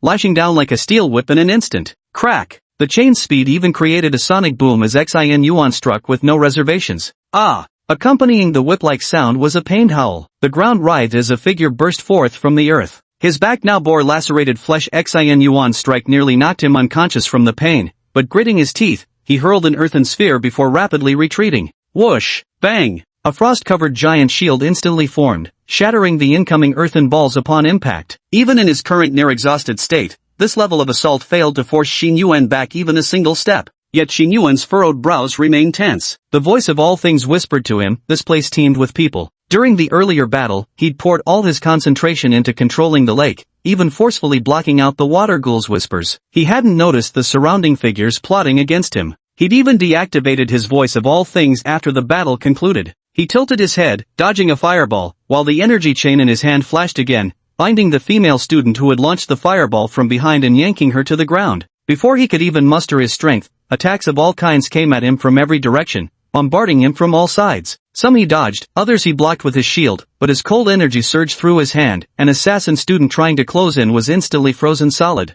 Thanks to his shadow clone, the assassin quickly leaped back, staring in horror at the now empty ice sculpture. His ambush had nearly cost him his life. Soon, the storm-like onslaught came to an end. Such a fierce and unreserved attack had left Xin Yuan exhausted from evasion, dodging repeatedly. As his figure steadied, he looked up again only to find the massive divine core had already vanished without a trace. Meanwhile, just a few dozen meters ahead of him stood a large group of students, their supernatural abilities fully unleashed, glaring at him with predatory intensity. Xin Yuan's face remained as still as dark water. His eyes swept across each of their faces, his brow deeply furrowed. The scene before them was like a pack of wolves surrounding a ferocious tiger. 22 people. Are you all this united? We're not united. But because of you, we've decided to temporarily band together, said a crew-cut student clad in black, eyeing Xin Yuan warily. Xin Yuan scanned their faces one by one and suddenly felt the absurdity of it all. So this is what the competition and grabbing among each other looks like in here? Isn't the underlying meaning behind this assessment too dark? Is this really the kind of educational examination an academy should have?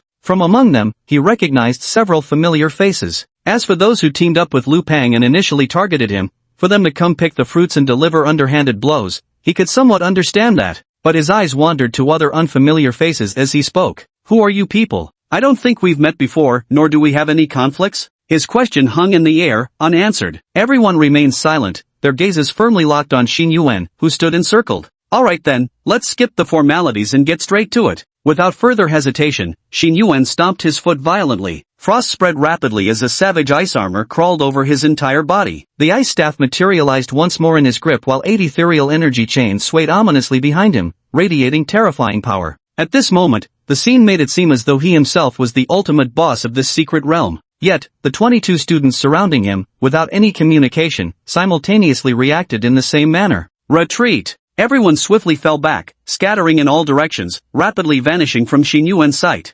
Originally, they had gathered with the intention of eliminating Xin Yuan, but after their brief earlier encounter, they finally realized the true extent of Xin Yuan's combat prowess. A wounded tiger is still a tiger. If they truly fought to the death, Xin Yuan in this state might indeed be worn down, but many of them would surely be eliminated as well. Their alliance was formed solely for profit. With a weak sense of team spirit, no one wanted to become the sacrificial lamb. Now that they had stolen divine cores far exceeding their expectations, everyone made what they believed to be the wisest choice, to retreat. No more fighting. Xin Yuan watched as these students, who had taken his spoils of war, quickly fled into the distance. He swayed slightly before slowly crouching down, lowering his head with a dejected demeanor. But no one saw his face, there was no trace of despair or sorrow. Instead, his expression was eerily calm, as if lost in thought. Chapter 42 Breaking the mold has become a necessity. Oof. Ha! All the judges silently watched the seemingly dejected Xin Yuan on the screen when someone's cold laughter abruptly shattered the tense silence. Every gaze shifted rightward, focusing on the source of that involuntary chuckle. Li Chen saw so many big shots looking at her and immediately covered her mouth, not daring to make another sound. But at this moment, she was absolutely ecstatic inside.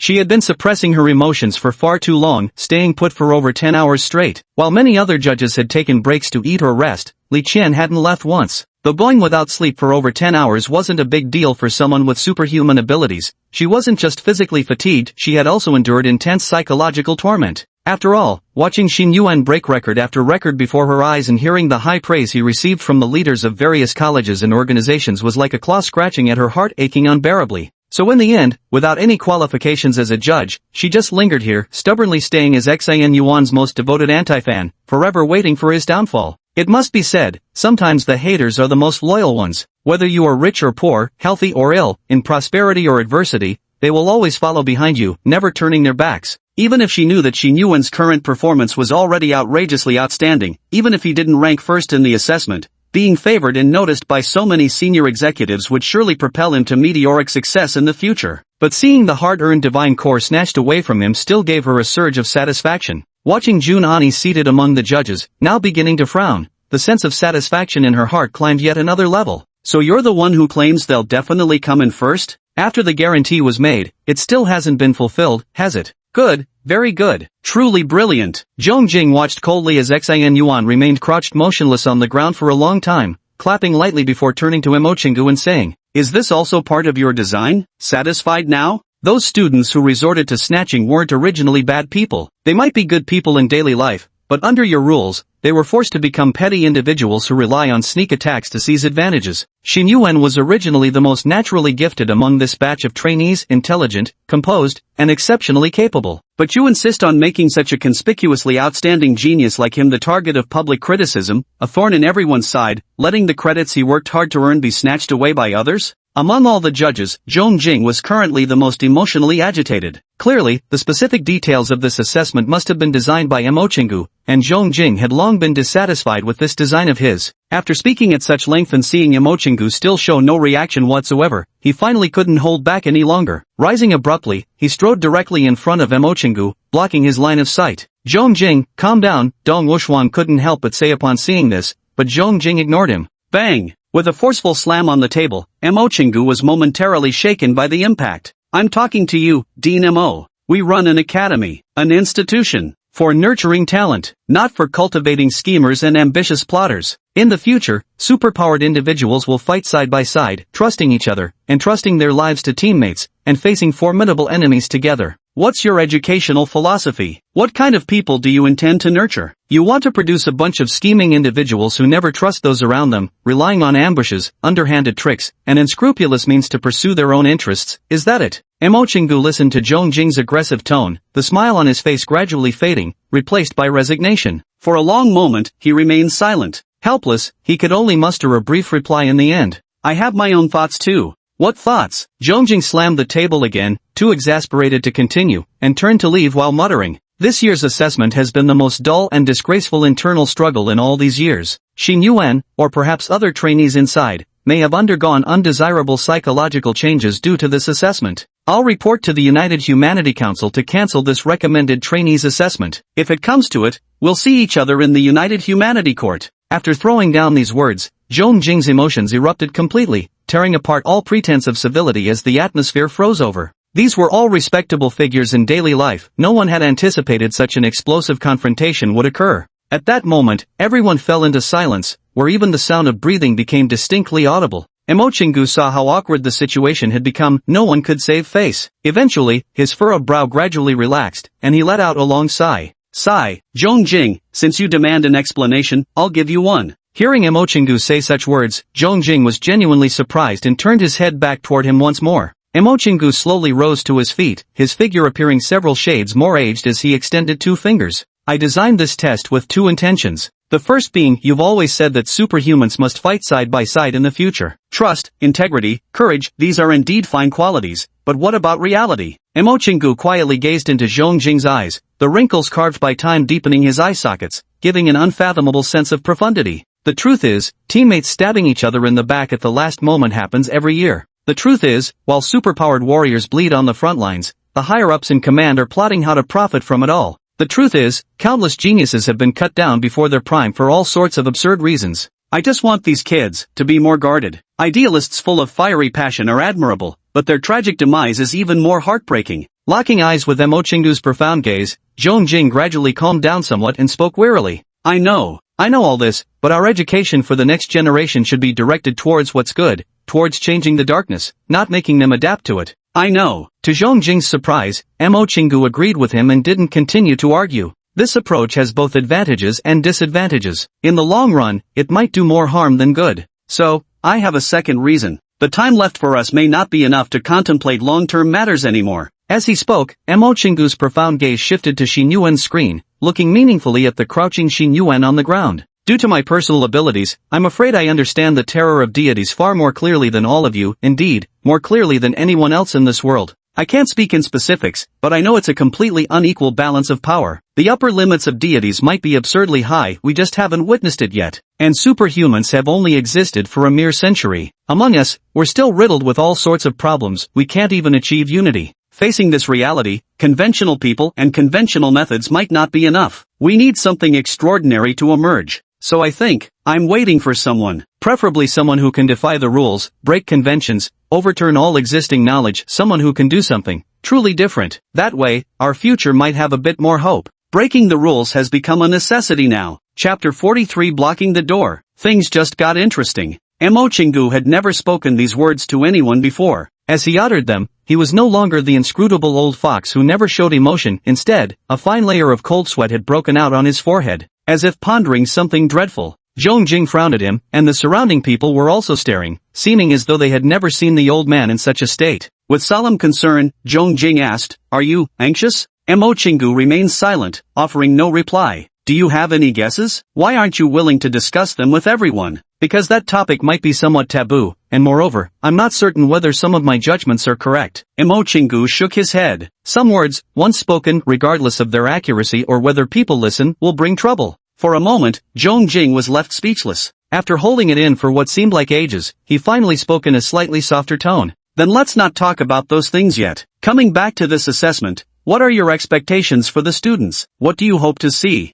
"Actually, I'm not quite sure either," Mo Chingu said. You don't know? Zhong Jing was stunned and said in disbelief, you don't know either, yet you want the students to know? Are you dreaming? Starting to believe in miracles? I wouldn't say I believe in miracles, only that I'm anticipating them, Emochingu replied. After all, miracles are what this world needs. Emochingu finally sat down slowly, gripping the armrest of the chair, shaking his head with a bitter smile as if even he found himself ridiculous. Ah, if you want to report me to the Human Union, go ahead. Anyway, I don't really know if I'm right or wrong. Emochingu settled his mood somewhat, and a smile once again appeared on his face as he regained his usual air of nonchalance. Zhong Jing didn't say anything more either, just calmly sat back down. The debate among the higher-ups thus concluded temporarily in this manner. Just then, a light and tranquil female voice sounded, as if her emotions hadn't been affected in the slightest by the earlier argument. He's standing up, seems the situation isn't too bad. This was Junanen's voice. During the earlier ideological debate between Zhong Jing and Emochingu, she basically hadn't listened to a single word. She simply stared at Xin Yuan squatting there, her brow furrowing as she speculated whether his injuries were severe. Now, she could finally relax. Ah, this assessment is really troublesome, turning out like this. But it's actually quite interesting, haha. Alright, decision made, let's give it a try. Standing up, Xin Yuan faced the vast, uninhabited desert before him and murmured to himself. By the end, he even burst into hearty laughter, completely dispelling his earlier air of despondency as if his mood hadn't been affected at all, leaving the judges utterly dumbfounded. Then everyone watched as he began stretching and moving his limbs on the spot, striking all sorts of peculiar poses. Is he having mental issues? Dong Wuxuan guessed with a struggling expression. But in reality, what Xin Yuan was currently doing was never before seen, top-tier rehabilitation training at the ceiling level in this world. The second set of National Middle School student radio calisthenics. He had been squatting there with his head bowed all this time, partly to figure out what to do next, and partly as a way to heal himself. He had no real medical means to speak of. When he said treatment, it was actually just a very simple ice compress. His internal injuries didn't seem too severe, maybe a cold compress could help him get through this examination first. Now standing up, he intended to move his body in all directions to assess the situation. After completing his routine, everything seemed to be holding up alright. Assessing his physical condition, Xin Yuan wasted no time and immediately dashed off in one direction, muttering under his breath. This damn assessment is such a pain, is this some kind of dystopian society simulation? But while I may not know how to satisfy everyone, I certainly know how to make absolutely everyone dissatisfied. Seeing Xin Yuan recover from his previous setback, Zhong Jing and the others raised their eyebrows slightly, but they had no idea what he was planning. Given the current situation, there's still plenty of time. It seems he hasn't given up. Is he planning to seize others' opportunities now? Or will he continue hunting for monsters in the secret realm? Whichever the answer might be, Emochingu had little interest in it now. Because of what had happened earlier, he sat there with a somewhat disheartened air. Xin Yuan had already proven his capabilities beyond doubt. In Emochingu's eyes, he no longer needed points to demonstrate his excellence. Watching Xin Yuan sprinting down the road, Zhong Jing also seemed a bit impatient. Without hesitation, he directly accessed the surveillance footage again through the bald-headed old Su and adjusted the map recording. He wanted to see directly who Xin Yuan's target was on this trip, but after watching for a long time, that blue dot on the screen passed by many other blue-red markers along the way without stopping at all. Charging straight ahead, judging by the route, it was actually heading directly for the exit. This approach of his truly left Zhong Jing utterly baffled. He raised his head and glanced at the clock on the wall. The assessment hadn't even reached 20 hours yet. Although this period of time feels long enough, there seems to be quite a while left before the assessment ends. Thinking of coming out directly to secure your score, remarked a judge who had already stepped out for a nap and returned. Well, it's understandable, that's actually a pretty smart choice. After all, with his current points, he was already among the top ranks. Staying longer in the secret realm would only pose risks, especially since he was still injured. Dong Wuxuan shrugged non-committally and began considering paying more attention to other trainees as well. Of course, once Xin Yuan emerged, he would definitely approach him to discuss joining the Hall of War. After watching for a long while and confirming that Xin Yuan's path led straight to the exit, Zhong Jing yawned, waved his hand, and said, "Alright then, I'll head back to rest for a bit. I'll return when it's time to formally admit the trainees. By the way, as for the Frost War God, remember you lost, blame your dean if you must." With that, Zhong Jing left directly, not intending to look any longer. But after a few minutes, just as everyone opened the secret realm's exit and prepared to wait for Xin Yuan to emerge, Xin Yuan stopped near the exit and stood still. He even went so far as to fashion a recliner out of ice right on the spot, laid a blanket over it, and then stretched out comfortably. He seemed quite content, rocking leisurely back and forth atop it. What is this? Isn't he supposed to come out? What's he trying to do? The vice principal of Southern Academy, typically a man of few words, couldn't help but speak up. Is he planning to block the door? Just waiting here to ambush a few unlucky souls who dare to return early? Quite clever, looks like his final points might not necessarily fall short after all. While people were debating the merits of Xing Yuan's choice, Dong Wuxuang suddenly widened his eyes, as if realizing something, his face filled with shock as he clenched his fist tightly. Wait, if he just wanted to snatch a few trainees, given the abilities he's displayed before, he could have easily tracked down others. But now he's blocking the entrance here. Could it be that he intends to? Fuck me. Dong Wuxuan finally couldn't hold back a curse, forcefully clenching his fists until his knuckles cracked audibly. Xin Yuan's action had even gotten his blood pumping uncontrollably. Good lad, now that's what I call a real man. This is going to be hilarious. When Zhong Jing realizes what he's missed, he'll be kicking himself with regret. Chapter 44, one on vacation, the others in chaos. Dong Wuxuan forcefully slammed his fist and sat back down. Originally, he'd planned to grab a meal and take a break too. But now, he didn't leave, eagerly anticipating what was about to happen next. He never imagined that this young man he'd always held in high regard would have fresh surprises waiting for him. Within the secret realm now, almost no one was trying to work together against the prey to obtain divine cores, everyone was competing against each other. Zhong Jing was right, the issues with this assessment had erupted earlier and more severely. What was originally planned as an examination had completely transformed into utter chaos. Everyone was striving for those mysterious points, whatever they were. The teammates from earlier quickly fell apart, even turning against each other and fighting over them. Even those 20-plus people who had previously teamed up to snatch them from Xing Yuan now quarreled over the division of spoils, escalating into outright brawls. The only groups that remained intact were those where members either balanced each other out in strength or followed a clear leader. Points originally meaningless now held such significance that they drove all the examinees into a frenzy. Amidst this chaotic environment, many individuals truly unleashed their potential, showcasing remarkable abilities. Some demonstrated masterful control over their powers, others revealed extraordinary leadership skills, while certain individuals acted with meticulous caution, leaving no room for error. The judges observed every aspect of their performance, and leaders from various academies were all contemplating which candidates might be worth proactively extending olive branches to. All 126 record-keeping staff members were now typing furiously at their keyboards, documenting the performances of their assigned candidates during this white-hot phase of the assessment. Of course, there was one staff member who had completely checked out. Lu Peng's recorder, having absolutely nothing to do, was currently enjoying some very happy paid slacking off time. By the 22nd hour, every single trainee in the assessment had been dragged into this massive free-for-all. All the screens displayed scenes of trainees chasing and fighting each other. Some were scheming to steal, others were worrying about being robbed. No one could stay out of it now. Of course, that's not entirely accurate, because one person's current state was completely different from everyone else's. Xin Yuan sat right in front of that sickly green door, rocking gently on his ice-carved chair. With a flick of his wrist, he retrieved the ring Jun Ani had given him from his bracelet and pulled out a bottle of soda from it.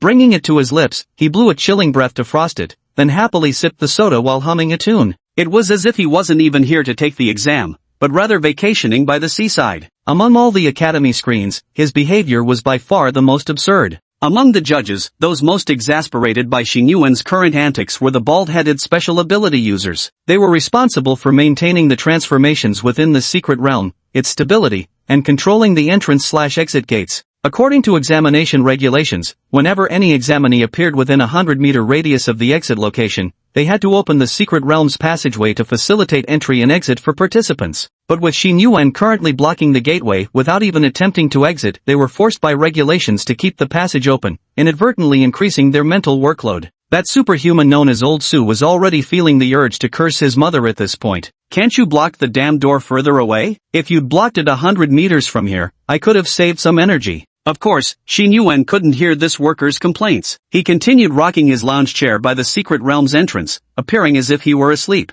Several more hours passed, creating such stark contrast between Xing Yuan and the other trainees that the scene seemed split between two completely different worlds. At last, Xing Yuan's movements showed some variation as the figure gently rocking in the reclining chair, as if asleep, suddenly came to a halt. Almost as if sensing something, he opened his eyes. Scattered across the ground around his recliner were all the divine cores he had hunted during this assessment, along with a soda bottle. This was the bait he had tossed here. At this moment, he sensed unusual vibrations. Having replicated Mo Qinggu's stealth abilities, he was acutely sensitive to any furtive movements around him. Without wasting a moment, he instantly flung out an energy chain without uttering a single word. The whistle of the chain sliced through the air, distorting the atmosphere in the distance as a previously invisible figure was abruptly revealed and tightly bound. Xin Yuan's decisive strike came without any warning or delay, leaving no opportunity for resistance. The opponent let out a long howl, erupting with a brilliant glow as he forcefully yanked the chain, even attempting to pull Xin Yuan up. With a furrowed brow, Xin Yuan shifted from lying down to sitting up. The energy chain strained taut as the two engaged in a fierce tug-of-war.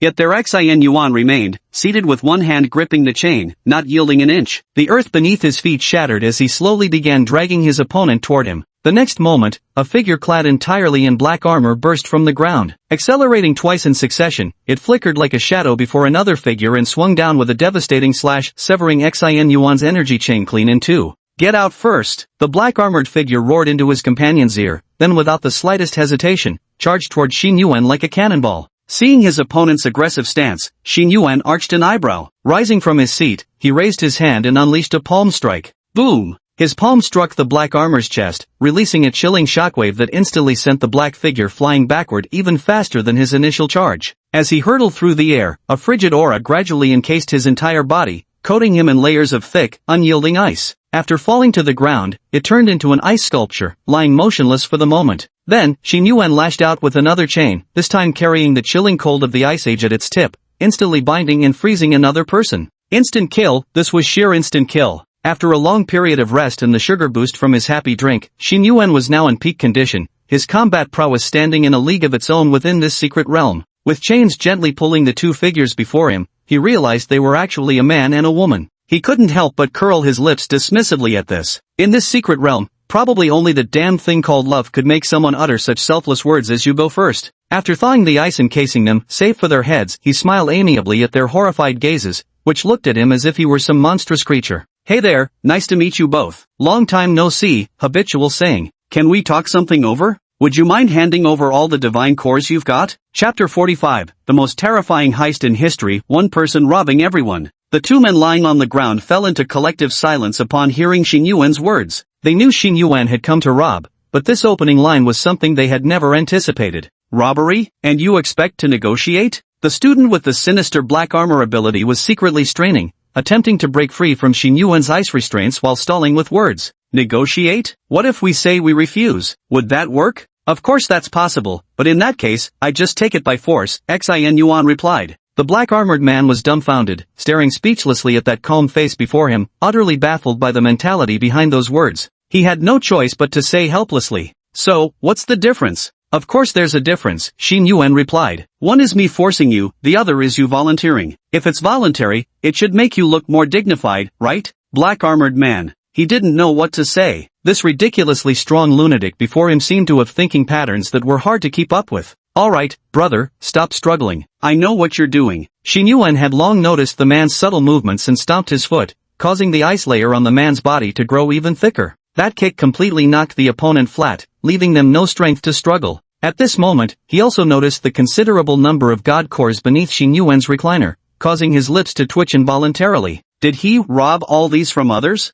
This quantity clearly meant he had kicked an iron plate this time, just casually discarded on the ground like this. Why can't you obtain divine cores by yourself? Why resort to such methods? At that moment, the girl who had been silent and bound by chains beside them lifted her head to look at Xin Yuan. "You've got so many here, must have robbed quite a few people already. Standing by indifferently while others fight, then stealing their hard-earned rewards like this, how despicable." The girl glared at Xin Yuan with hatred in her eyes. It had to be said, daring to provoke someone while tied up like this was certainly bold. But who would have thought? Instead of getting angry, Xin Yuan nodded in complete agreement. "Yeah, you think so too? I also thought it was pretty despicable." "Girl?" Xin Yuan continued, "These divine cores were all obtained by me through my own efforts. You're my first customers, and honestly, I could have had even more." "You got them yourself?" The girl was shocked. "But then how could you?" "Alright, Xiao Yao, that's enough. It's allowed by the rules." The black-armored man stopped her from arguing further with Xin Yuan before attempting to negotiate. "Brother, we admit losing this round's skill simply falls short, that's all. But taking everything doesn't seem right. Both of our divine cores were obtained by working together to hunt the monsters here. We haven't stolen from anyone else. We wanted to leave this early precisely to avoid conflicts with others. We don't want to be involved in this kind of struggle. Our ranking this time won't be high anyway. As a courtesy, we'll give you one core, consider it a toll fee." The black-armored man wore an utterly sincere expression, looking exactly like someone bargaining over vegetable prices at the market. I can't do that. If I don't take all of yours, it wouldn't be fair to others. Xin Yuan hesitated with some difficulty. By the way, you just mentioned that with the number of divine cores you have, your ranking wouldn't be very high, right? Well then, no problem, hand them all over to me. I can guarantee your final ranking will be significantly higher than it is now. Without further ado, he swung out his chains, forcibly snatching the bracelets from both opponents and extracting the handful of crystals inside. Then, without even bothering to store them away, he casually tossed the divine cores onto the ground near the lounger, mixing them with his own pile. Hey, you! The man hadn't expected the other party to show absolutely no respect, and immediately grew agitated. But Xin Yuan had no intention of continuing the conversation. He simply released the ice binding them and flung both individuals out with chains. It's a difference of tiers. An instant defeat like this is extremely rare. Those two actually ranked mid to upper level among the trainees in terms of combat ability. Earlier, just watching him hunt beings in the secret realm didn't seem like much, but now with this comparison, I estimate even in my youth, I didn't have this level of skill. Why even estimate? Have you no shame, old young? Outside the secret realm, having witnessed this battle that ended in under 5 seconds, the judges clicked their tongues in amazement, offering praises all around. From the emerald green doorway, a man and woman staggered out unsteadily. At this moment, both heard the judges' voices and hung their heads in shame. They realized they had likely become mere foils to highlight a prodigy's brilliance. Yet to their surprise, not a soul reproached them. Instead, someone began clapping softly. Good, we've seen your performance. You're all upright kids. Interested in joining our Southern Academy? There are scholarships available. Hey now, that's against the rules. No recruitment talk at this time. Hearing the kind concern in their voices instead of the expected criticism, the girl's eyes immediately welled up with tears. At that moment, she bowed to the vice dean who had previously extended an olive branch to them, saying, "Thank you for your appreciation, but this time our points. I'm afraid we're only ranked last." We were. The vice dean of the Southern College waved his hand, cutting her off. We all saw what happened. It's nothing, no need to be upset. If you couldn't compete with others this time, just work harder in the future. I ask you all, what do you think of that young man's abilities just now? Hearing this question, the black-armored young man gave a wry smile and said helplessly, "Strong. So strong it leaves me feeling utterly helpless. Dean, is he really a student from our same batch?" By now, he was already suspecting Xin Yuan had been sent as an undercover evaluator. But the vice dean of Southern College nodded, confirming Xin Yuan's status as a student. If you truly believe he's strong, why not stay here and see for yourselves? You say you think you'll rank last this time? Not necessarily. It's quite possible. Your ranking this year might instead be tied for second place.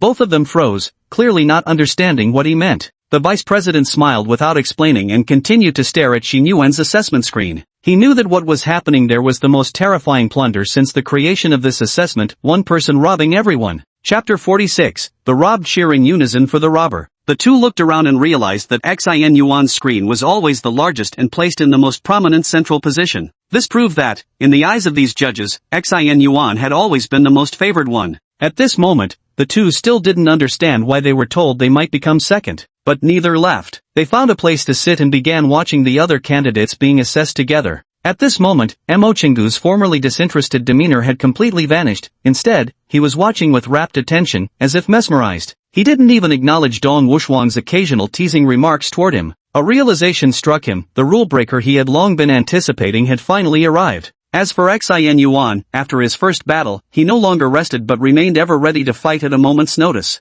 Now, the recliner beneath him had transformed, frozen ice coalescing to reform into a massive chair. Xin Yuan at this moment appeared like an ancient general preparing for battle, sitting imposingly on the chair with his hands resting on the armrests, quietly awaiting future challengers. Beneath him on the ground lay scattered crystals, while behind stood that sickly green gate, creating the imposing aura of one man guarding the pass against 10,000. The previous couple had been an exception, leaving relatively early in the proceedings. After waiting a full 3 more hours, Xin Yuan finally encountered the next person. The other party hadn't anticipated it either, after dodging left and right the entire way, only to run into a sneaky ambusher blocking the doorway. He also remembered Xin Yuan, having witnessed him instantly defeat Lu Peng earlier. Knowing his own strength might not be enough, he immediately wanted to conceal himself and assess the situation. But Xin Yuan wouldn't give him such a chance. Chains instantly coiled around him, and in an instant, he was yanked forward as if riding clouds in mist, pulled right in front of Xin Yuan. "Bro, leave some room for retreat. We might cross paths again later." "Hey wait. After being utterly defeated without a trace of suspense,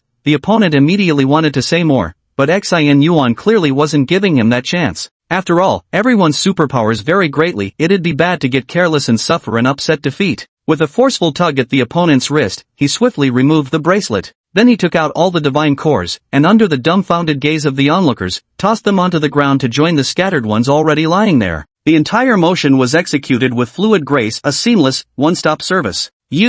Witnessing Xing Yuan's utterly careless treatment of such treasures objects everyone else would fight tooth and nail to obtain, left the observers furious beyond words. Never mind. Let me ask you, does this thing have any practical value? Xing Yuan glanced at him while using chains to hurl the other directly toward that ghastly green door. This thing has no inherent meaning, people imposed meaning upon it. Don't worry too much about your ranking, I won't take your divine core. Before the words were fully spoken, the other's body had already vanished into that ghastly green door. Click! The sound of footsteps hitting the ground echoed as he staggered slightly, finding himself already standing in the examination hall where it all began. Gazing at the seemingly unfamiliar surroundings before him, it felt as though he had just woken from a dream. After standing dazed for a couple of seconds, this third lucky contestant finally accepted reality, his face twisting into an expression of helpless frustration. After toiling for dozens of hours, scheming against all sorts of people and fighting for every advantage, had he really been eliminated with 0 points? Hey, got robbed by him too? Just then, a voice suddenly spoke up.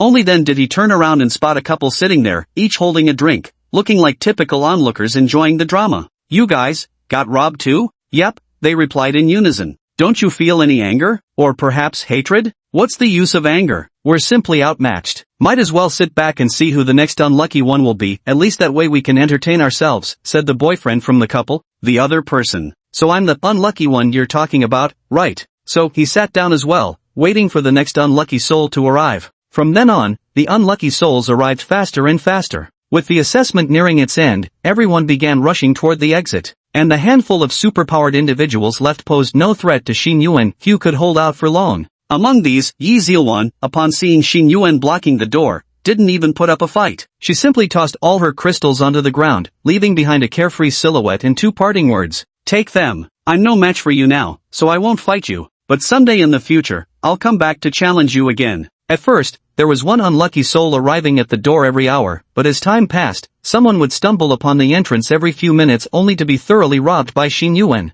Soon, the number of people violently eliminated by Xing Yuan had already reached several dozen. No one had anticipated that their assessment would end in such an absurd manner. By now, Xing Yuan had collected an appalling number of divine cores, more than enough to secure his position as the top performer in this assessment. Yet, he showed no intention of stopping or stepping back, almost as if he was blatantly declaring his stance. Ranking be damned, he was here to play the role of troublemaker. Sitting on the colossal ice throne, surrounded by a horde of colorful divine cores scattered across the floor, his demeanor resembled that of a dragon slumbering atop its treasure, awaiting the next foolhardy hero to come knocking. Now, even the previously dejected trainees who had emerged earlier began to buzz with excitement. After all, shared misfortune makes one's own suffering feel lighter. They had even gleaned from the judge's commentary what Xing Yuan was truly attempting to accomplish. This assessment determines rankings based on accumulated points, with rewards distributed according to these rankings. If Xin Yuan truly managed to rob everyone, it would mean they all rank second in this assessment. This realization turned every participant who had resented Xin Yuan for erasing their efforts into delighted spectators,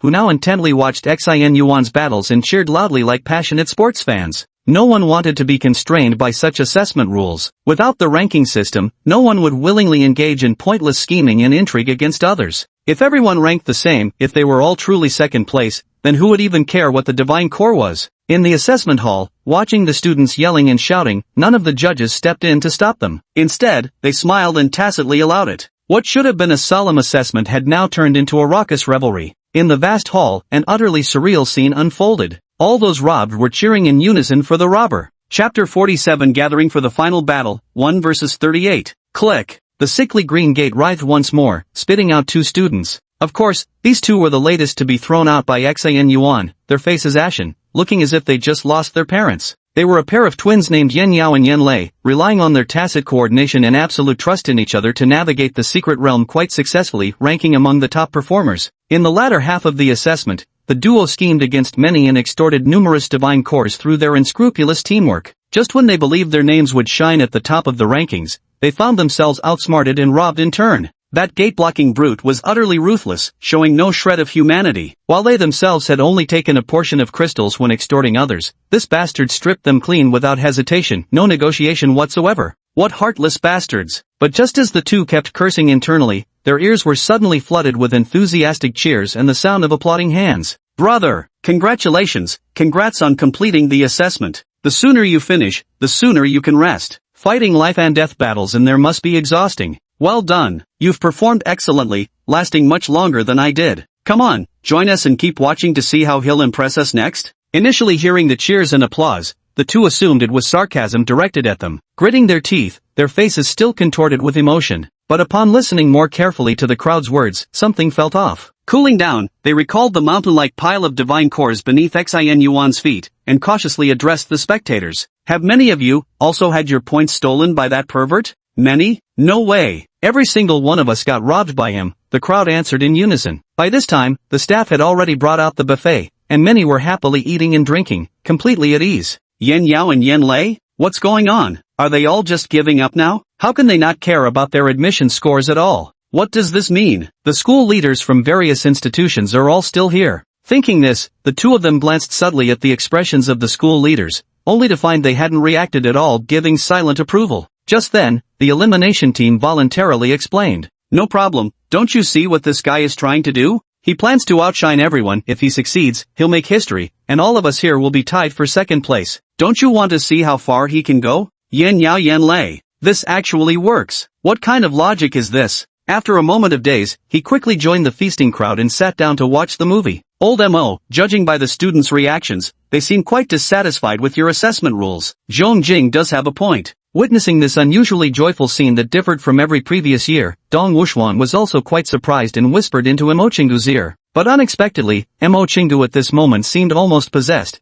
staring fixedly at the screen without even turning his face. Be quiet, I need to focus. Dong Wuxuan chuckled softly, shaking his head. It had been ages since he'd seen M.O. Chengdu show such genuine appreciation and interest in a junior. The last person who had earned his favor like this was probably Jun Ani. With this thought in mind, she turned to look at the girl who had been silent for quite some time, only to find her also intently watching Xin Yuan's screen, with a faint hint of a smile lingering at the corners of her lips. Dong Wuxuan. Fine. Who knows what kind of charm this guy possesses. Thanks to Xin Yuan's solo efforts barricading the entrance, over 60 or 70 people had already been eliminated. But by this time, the other side of the screen had fallen completely silent, with no movement at all. No more people were being thrown out every few minutes like before. In the assessment hall, the number of screens before the judges had significantly decreased, showing only those candidates who hadn't yet emerged. From the remaining candidates' screens, it could be seen that they weren't far from the exit, but not a single one approached, and remarkably, the crowd was gradually growing larger. Everyone knew what was happening, even Xin Yuan. They were probably gathering their forces. He should be able to win, right? After all, he's already defeated so many of us, one of the trainees said uncertainly. But he didn't feel entirely confident either. After all, Xin Yuan had always picked them off one by one before. Now we've gotten to the point where someone so incompetent starts believing in fairy tales? The collective combat strength of the superpowered group can't possibly be matched by just one person. A slightly mocking voice drew the gazes of the examinees. When they followed the sound, everyone frowned. This Li Qian, who had been lingering here for over 30 hours, day and night accompanying Xin Yuan. After all, she didn't dare speak up to the higher-ups and could only vent her frustration slightly on the students. Earlier, when she saw even the few trainees she had instigated to target Xin Yuan beginning to turn against her and cheer for him instead, she felt like an utter outsider sitting there, nothing more than a clown. With a heart reduced to ashes, this was its only remaining hope. Let Xin Yuan fail just this once. Just this once. Please, I beg you. Watching Li Qian's face contorted with jealousy, none of the trainees paid her any attention. No one cared anymore whether Xin Yuan was E-rank, that was already ancient history. All they wanted now was to see if Xin Yuan could win. In the secret realm. The last 3 hours arrived as the sky gradually darkened, heralding the final night within this hidden world. The entire world plunged into blackness, illuminated only by the scattered glow of divine sparks radiating beneath Xin Yuan's seat. Xin Yuan knew numerous people had already gathered in the distance, but he didn't pursue them. He didn't want anyone escaping due to his negligence. At last, the world turned pitch black, and Xin Yuan moved. 8 chains supported Xin Yuan's body, lifting him high into the air, where he hovered. Pale ice armor covered his entire form, fearsome and chilling, while hundreds of ice swords materialized above his head. In his hand, he gripped a frost-covered staff, resembling the last deity within that mystical realm. Behind him, towering ice mountains erupted from the ground, sealing the exit of the secret realm. Xing Yuan raised his voice, addressing the vast and dense night before him with clarity and defiance. That should be about enough. Don't hide anymore, come out. What do you say? Will you all come at me together, or shall I go deal with you? As these utterly arrogant words fell, moments later, light dots began to glow in the distance, the radiance of supernatural abilities being unleashed. The final wave of allied trainees assembled and began marching in unison toward Xin Yuan. No one spoke. The air hung heavy with tension, thick enough to drown in, as the two sides faced off in silent confrontation. On this final night in the Hidden Realm, an utterly lopsided battle is about to erupt. 1 vs 38. Chapter 48, with my pen, I chronicle the annals of spring and autumn. There was no moon, no stars, and no usable natural light source in the secret realm. With none of them carrying flashlights, all illumination had to rely on the glow emanating from each person's supernatural abilities and the divine core Xing Yuan placed on the ground. The darkness of the night lent an air of solemnity and terror to this imminent battle, as if watching a horror movie. Shufeng, figure out a way to activate infrared vision. This brightness won't do. Emochingu, who had been silent for who knows how long, suddenly spoke up and turned to address the bald man. Hearing this, Old Su visibly shot him a surprised glance, never expecting this old fox to say such a thing. For people of their level, this brightness should theoretically be clear enough to discern things. Emochingu's words clearly indicated he wanted to scrutinize every detail. Bald Old Su neither refused nor responded. In the next moment, the screen switched to an eerie semi-infrared view, an image with basic colors but enhanced edges, allowing the trainees to clearly see every movement in detail. Now, the momentum of both sides in the secret realm has reached its peak, or at least, Xing Yuan's momentum has undoubtedly peaked. Yet despite their overwhelming numbers, the allied students felt no sense of ease whatsoever. As they faced the levitating Xing Yuan, they momentarily forgot his identity, much like how they had confronted those monstrous beings barely a dozen hours before. But Xing Yuan himself felt no psychological pressure at all. On the contrary, a playful impulse seized him, and suddenly inspired by one piece, he spread his arms wide and declared with a grin, "Do you want divine cores? I've put all of them right here, come and take them. Whoever among you ends up getting them will undoubtedly be first." This prank-like statement wasn't understood by the others present. After all, this other world had no One Piece, and the other students were not in the same playful mood as Xin Yuan at that moment. If we keep fighting, it'll only harm both sides. Why don't we stay out of each other's way? Let's agree not to steal from each other anymore and leave the trial together. You already have more than enough divine cores to secure first place. Why do you still need to take ours? From the silent alliance of trainees, someone finally spoke up, and upon closer inspection, Xing Yuan recognized the person. His name was Yunfei, the very one who had spoken during the earlier confrontation when they seized Xing Yuan's divine core. Back then, ecstatic at having snatched Xing Yuan's spoils, he had believed himself the dark horse of the entire assessment and later benefited during the division of loot. Moreover, it seemed most of those 20-odd individuals who had participated in the plunder were now gathered here. I never expected things to turn around so quickly. With the roles reversed, now it's Xing Yuan robbing them here. Truly, what goes around comes around. No way. If I don't act now, it wouldn't be fair to those who came before. What's unfair? The other party clearly didn't understand. But Xing Yuan no longer wanted to waste any time. Whether the opponent was ready or not, he himself was certainly prepared. With a long roar, the energy chains flung his entire body high into the air. Then, with a forceful swing of his right hand, the glacial staff in his grip shot toward the crowd below like a cannonball. Amidst the deafening explosion, Yunfei hurriedly ducked his head, the ice-cold staff grazed past his scalp with terrifying proximity. The 2-meter-long pole was now half buried in the ground. Debris flew as spider-web cracks spread across the surface,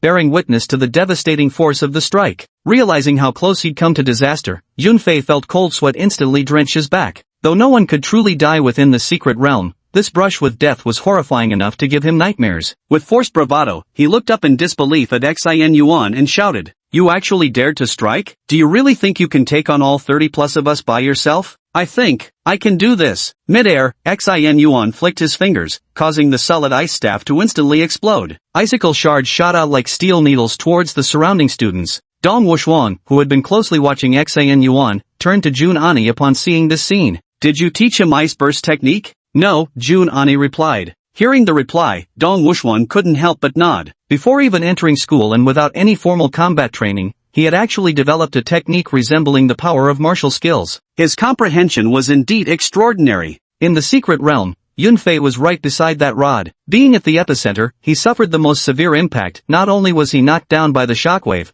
but his body was also covered in bleeding scratches from various ice spikes. Just as he lifted his head to say something, a large hand suddenly smacked against his face, pressing him down hard from behind. "If you've got no guts, then get the hell out of the way." Shihon, one of the few old acquaintances Xin Yuan had, stepped forward at this moment and cursed at Yunfei angrily. Then he turned to Xin Yuan, "Brother, you and I have known each other for a while now. I hold no hostility toward you, but I want to test my skills against you." As he spoke, his voice grew rougher and deeper, until it had completely transformed into the low growl of a beast. His entire body instantly swelled up, muscles pulsating all over, granite-like muscles bursting through his combat suit, his height shooting up to 2.5 meters in an instant. A pitch-black character 4 King emerged on his forehead, with only his specially made elastic underwear remaining on his body, preventing him from swinging his asterisk wildly at this moment. This was the ultimate A-rank ability of Shihon, the divine beast's form. Roar! After a deafening tiger's roar that echoed through the skies, he stomped the ground with all his might,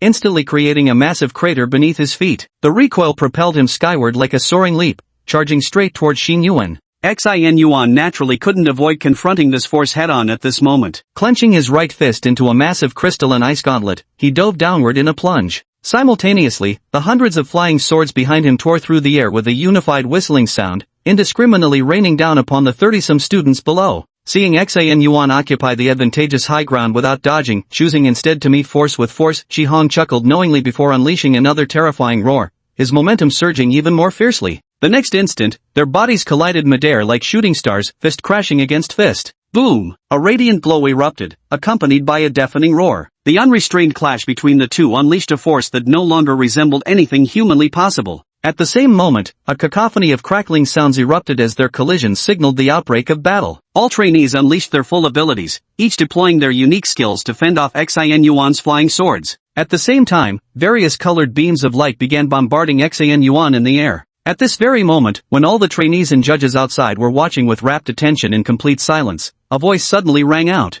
"Ha ha ha, truly extraordinary. It seems that after hiding my identity for so many years, I can no longer maintain this disguise because of this child today. I believe this child is worthy. Therefore, with my pen, I shall chronicle history." One of the judges suddenly spoke out of nowhere, and as his words fell, a dazzling light erupted before his eyes. Chapter 49, A Historic Examination, Total Annihilation. "I write history with my pen." Zhongli Wu blurted out these words, and instantly a brilliant light burst forth before his eyes as an exceptionally thick, ancient-looking tome materialized in front of him. The massive book radiated golden light, its surface too dazzling to discern any text, emitting nothing but brilliance. Zhongli Wu was one of the judges, brought in by Zhongjing. Though his official rank wasn't high, he had never uttered a single word throughout the entire evaluation process before this moment. In a way, he could be considered Zhongjing's assistant. But this move he just pulled left everyone utterly stunned. Dong Wushuang and Imo Qinggu, along with the others, were all staring at him in shock, as if seeing him in an entirely new light.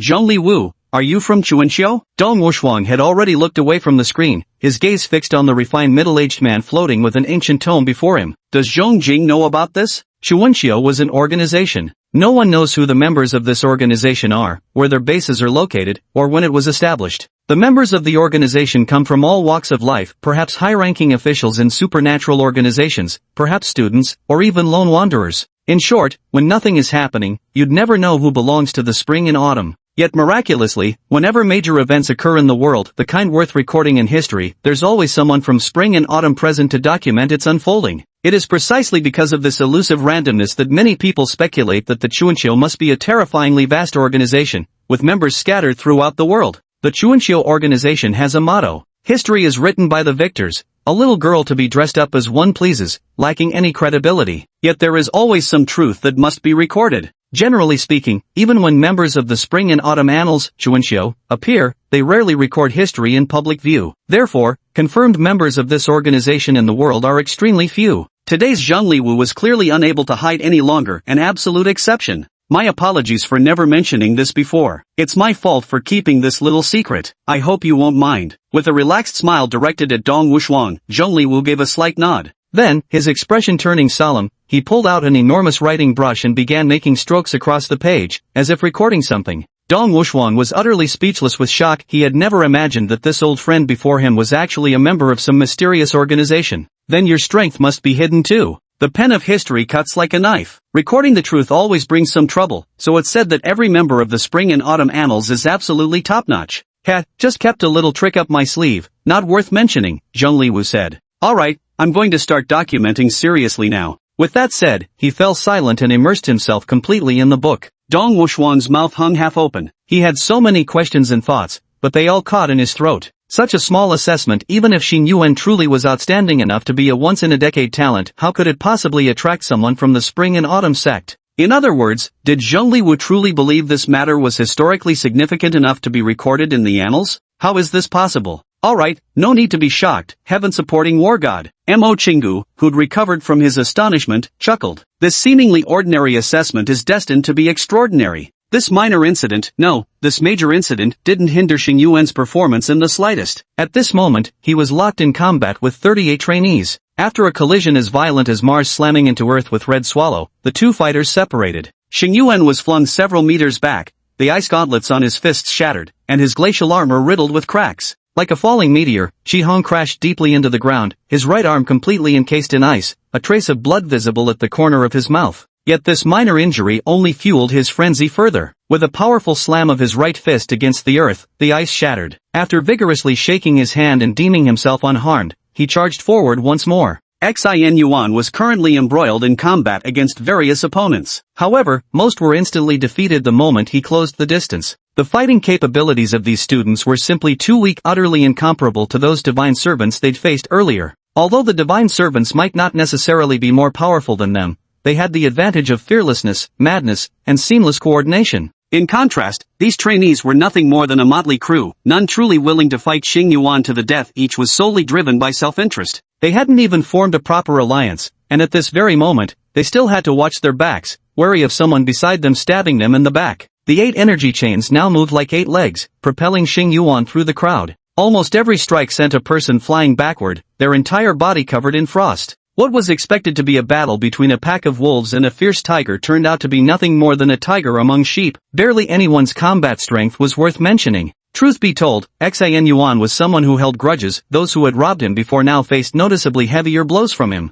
Take Yun Fei for example, he was already beaten black and blue by energy chains, struggling even to stand up, but he would still occasionally get an extra kick from Xing Yuan passing by, ensuring he lost all fighting capacity. The miserable scene could truly be described as enough to make listeners mourn and weep. By now, some people even had their wristbands snatched by Xing Yuan and were thrown out of the secret realm. Only top-tier fighters like Qi Hong, ranked among the very best, could pose significant trouble for Xing Yuan. The massive 2.5-meter frame charged forward each time with tremendous force, sending shockwaves through Xing Yuan's body. Even clad in armor, it felt like being hit by a speeding car. His Ice Age technique still wasn't cold enough. Qi Hong's monstrous physicality could break free from short-term freezing. To completely subdue him, Xing Yuan needed absolute concentration, just like when he'd first dealt with Liu Pang. But currently, Xing Yuan clearly couldn't spare the attention, forced to repel Qi Hong each time while focusing on other opponents. Yet even with a threat like Qi Hong present, the allied forces kept retreating step by step. Already over a dozen men lay motionless on the ground, utterly defenseless.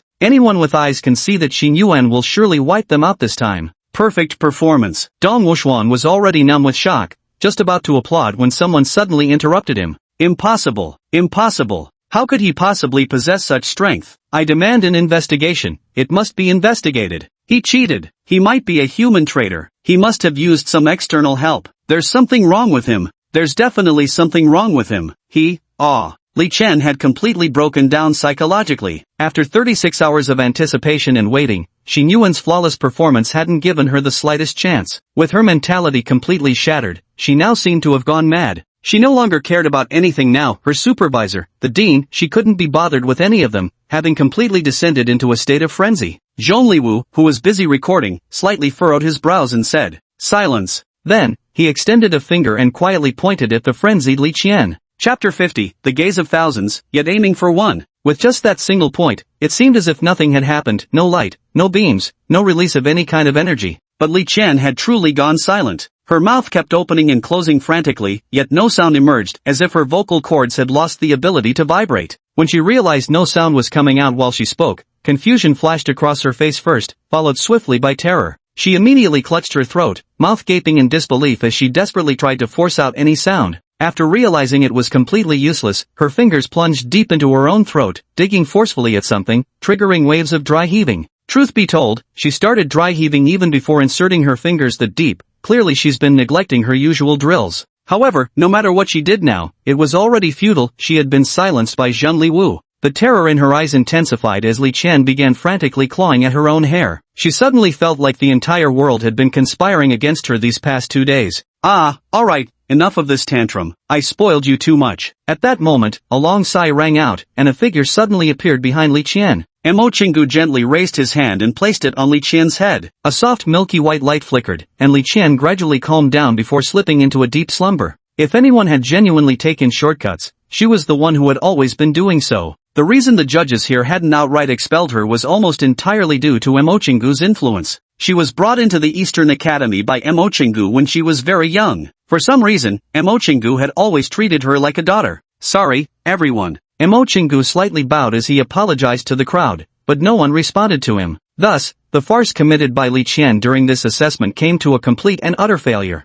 But at this moment, Mo Qinggu suddenly recalled another matter and let out a soft sigh. All the purposes Li Qian had pursued ended in vain, only becoming a laughingstock. Little did she know that because of today's incident, the higher-ups among the superpowered individuals had shifted their perception of her from indifference to outright disgust. It was a classic case of going for wool and coming home shorn, losing everything down to her last stitch. Mo Qinggu's decision to let her sleep now was actually a way of protecting her. After all, if she were to witness Xing Yuan emerging triumphantly from the secret realm, she might well die of sheer rage, who could say? Meanwhile, Xing Yuan's battle was drawing to its conclusion. There were no reversals, no unexpected twists, just pure, overwhelming dominance. The battle with such a disparity in numbers thus came to an end with an even more overwhelming gap. At last, beneath the pitch-black night sky, Xing Yuan stood while a figure lay before him, Qihong. Scattered across the surrounding ground were all the trainees who had now lost their ability to fight. Qihong's massive frame had further evolved during the battle, now standing close to 3 meters tall and utterly mythical, giant-like appearance. But now, he was gasping heavily for air, his chest heaving violently like bellows, emitting labored breaths. He could no longer stand, his entire body covered in wounds, lying on the ground in the shape of the Chinese character Tai.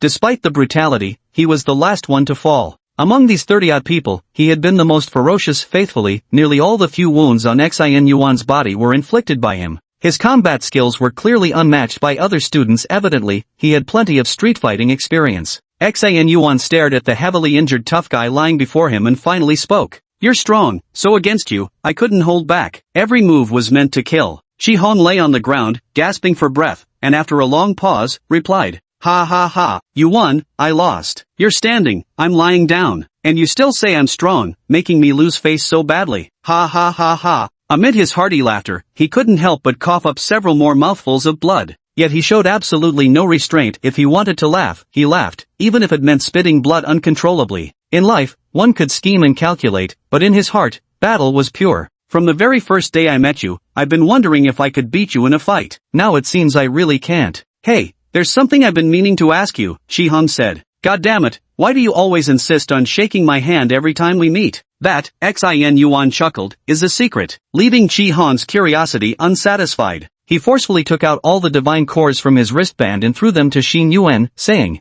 take them, you've already won. You wanted to rob everyone and put on a show for the judges. Honestly, that idea is truly badass. Also, I'm gonna sleep for a bit. I'm not dead, I'm just really tired and need to sleep. After speaking, Qihong slowly closed his eyes as his body began to transform and shrink, returning to its original, normal size. With that, the assessment had come to an end. After sending Qihong and the others out of the secret realm's gate, Xing Yuan crouched down alone, silently gazing at the shimmering light before him. It was the collection of divine cores, all 126 gathered by the trainees during this assessment. Everything is here. Countless points of light converged into a radiant, multicolored blanket, a manifestation of his glory. Xing Yuan now crouched at the center of this luminous blanket, gazing at the surrounding divine cores as he panted softly. These treasures, coveted by generations of prodigies granted direct admission, now lay piled like a small mountain before Xing Yuan's eyes. After a short while, he straightened up and stretched hard. Having been in this world for so long, this was the first time he'd worked himself to exhaustion like this, 36 straight hours without sleep or gaming.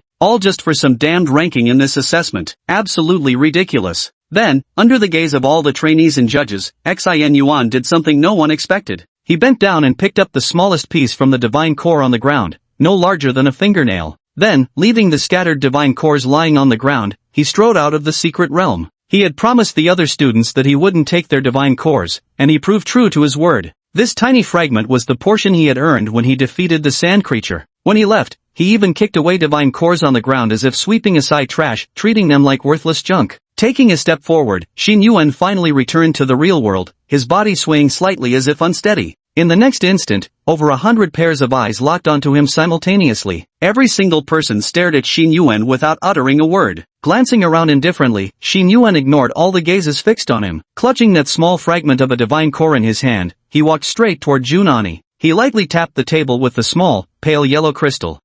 Number 1. Chapter 51, Father, from now on I'll be your dog. Junani maintained her usual aloof expression while looking at the man before her, a man who had far exceeded expectations and astonished everyone. For these 36 hours, she had mostly maintained this expression. The trainees who emerged also learned from the judges' conversations her infamous title as the Frost War Goddess, and not a single person dared to approach her first. But finally, after 3 seconds, she could no longer hold it in, nor could she maintain her public image any longer. A smile broke across her face as she spoke. Well done, first place. Though, your lead over second isn't all that big, is it? Junani pointed at the fingernail-sized crystal in Xin Yuan's hand, clearly teasing him. Xin Yuan shrugged and said, it's enough as it is. After all, it's just for the rankings. Junani openly stared at Xin Yuan's face at that moment, watching as he had already reverted to his usual lazy, carefree demeanor. Gone was the decisiveness and boldness from the battles in the secret realm. She couldn't help but nod slightly. I never expected you to be this strong. But I never doubted that you'd take first place. Thud, thud, thud. After speaking, Junani leaned back into his chair and began to clap softly, the slow and crisp sound of applause echoing through the silent hall.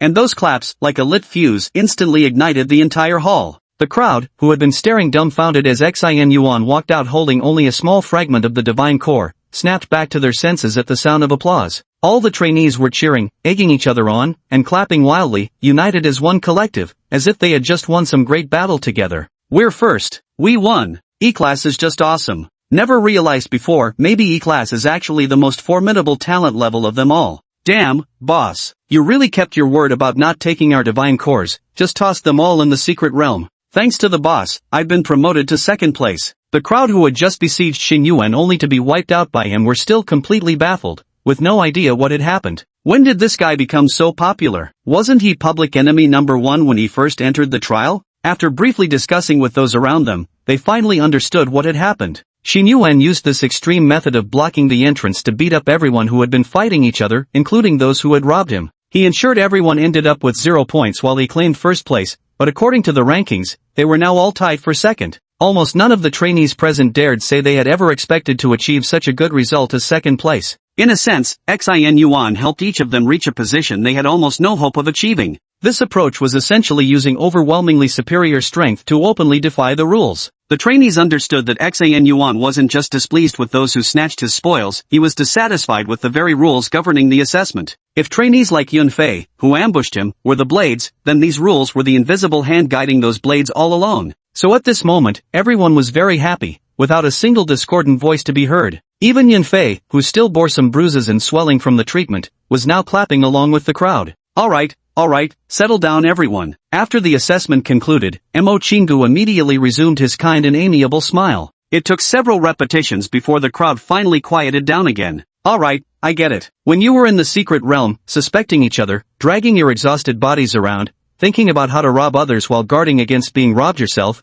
you must have cursed this twisted assessment to some extent, right? I'm the one who proposed these rules, hee. If anyone wants to curse someone, you can direct it at me. Mo Chingu spoke with a chuckle, addressing the students frankly. This utterly lawless survival of the fittest scenario was meant to temper all of you. Of course, there was a slight unexpected incident during this assessment due to a certain X factor. Every year, we generously reward those with high point rankings, but this year there were unexpectedly so many second-place finishers that our resources couldn't quite stretch far enough, so, at this point, Mo Chingu deliberately paused for dramatic effect, his eyes scanning each person's face in turn. So I've decided to dig into my own pockets and fully compensate for the unprepared portion of the rewards. This time, all of you achieved the excellent second-place result in the overall recommended student assessment. Of course, there's also that rule-breaking troublemaker who got first place. Hearing these words, the students froze for 2 seconds before erupting into thunderous cheers once more. Everyone was overjoyed, creating a scene of perfect harmony and delight. Mo Chingu watched their joyful expressions with mixed feelings, his eyes reflecting both gratification and reluctance. Such spirited young men in fine attire. What a pity they'll soon have to confront truths hidden from the public. Let them celebrate a little longer. Just as the cheering reached its peak, a lone figure entered through the doorway, head hanging low with utter dejection. He was Lu Peng. After being instantly defeated by Xin Yuan at the very beginning of the assessment, he had spent this day and a half in utter misery. He thought about many things: the humiliation of being ranked dead last, the likely scenario of becoming a laughingstock after school started, and found himself completely unable to sleep. If only he had known better than to suck up to Li Chen. Why had he gone and provoked that freak anyway? Walking inside and seeing everyone cheering, apparently quite satisfied with their own results, only made Lu Peng feel even worse. Suddenly, a familiar face came running over and said to Lu Peng, "Lu Peng, you've come in second place. All thanks to Xin Yuan. Shouldn't you apologize to him? You wanted to make things difficult for him back then." "Lu Peng? Ha? What are you talking about? How did I become second? I don't understand what you mean." Then, the person who knew Lu Peng explained the whole story to him. As he listened to the explanation, Lu Peng's gaze grew increasingly unfocused, as if his mind had wandered far away. Why was he sucking up to Li Chen? Why was he targeting Xin Yuan? Wasn't it all just to secure a good ranking, to gain more resources and opportunities after enrollment? But now, was he dreaming? Could it be that his sincerity had moved heaven itself? In the blink of an eye, he had become the luckiest person in the room. Without enduring the 36-hour physically and mentally exhausting assessment, he still received all the rewards in full. At that moment, he looked up at Xin Yuan in a daze, their gazes colliding mid-air. Just a young man striving for his future, no major grudges here. Xin Yuan shrugged, not intending to say anything more to him. Yet what he never expected was Lu Peng's next move and action so shocking it nearly made his eyeballs pop out of his head. In one swift motion, Lu Peng dashed to his side and grabbed his hands with a death grip. "Dad, from now on, I'm your dog." Chapter 52 exposed. He actually killed someone before. Xin Yuan? Xin Yuan was utterly stunned. "What the fuck are you talking about, you damn fool? Doesn't this sound like a bad thing to say? Isn't this basically calling yourself a dog too? Is there something wrong with this person's head?" He immediately shook off this person's hand to prevent him from holding on. "Hey, don't be so disgusting. Where did you pick up this trait? Are you sick or something? Stop grabbing me." Lu Peng was momentarily stunned at being brushed off, then hastily continued. "I'm truly grateful to you. From now on, I won't simp for that woman anymore, I'll simp for you instead, bro." Seeing Lu Peng suddenly wear this expression, Xin Yuan genuinely hadn't expected him to be this type of person. With visible disgust, he said, "Act normally and watch your language. Stop with all this simp nonsense, you're making me sick. If you really want to show gratitude, you might as well kowtow to me right now." "No problem." Lu Peng didn't even hesitate, immediately going to kneel on the ground, only to be yanked back up by Xin Yuan's energy chains. Xin Yuan, speechless. Watching this guy's masochistic display, he didn't quite know what to say. Never judge a book by its cover. During their earlier contact, he'd never gotten this kind of impression. How could his moral baseline be so low? "To be honest, you'd better return to normal. I kinda miss how defiant you used to be." After saying this, Xin Yuan quickly walked away from him and went to the other side. Lu Peng's gaze grew distant as he began to ponder. What does defiant even mean? Junani walked over from the other side and stood beside Xin Yuan, asking, "How's it going? Feeling popular must be nice, right?" Xin Yuan shot a speechless glance at the beautiful woman and replied, "You call this being popular? Do you actually want this kind of welcome?" As he spoke, he even pointed at Lu Peng, who was standing over there practicing his expression management, somehow genuinely working on perfecting that unruliness look. Junani let out a couple of light laughs behind her hand and replied, "Zealots are always like that." The two chatted idly when suddenly, somebody swaggered in through the door with an air of arrogance. Zhongjing had gone back to rest properly, and with a glance around the room, his eyes immediately locked onto Xin Yuan and Junani standing together. "Seems like everyone's pretty happy today, how strange. Usually after exams, everyone looks completely drained. Anything new happening?" he asked loudly as he walked straight toward Xin Yuan. "Hey, you finally made it out? So, what place did you get? By the way, because of you, your family's Frost War god owes me a favor."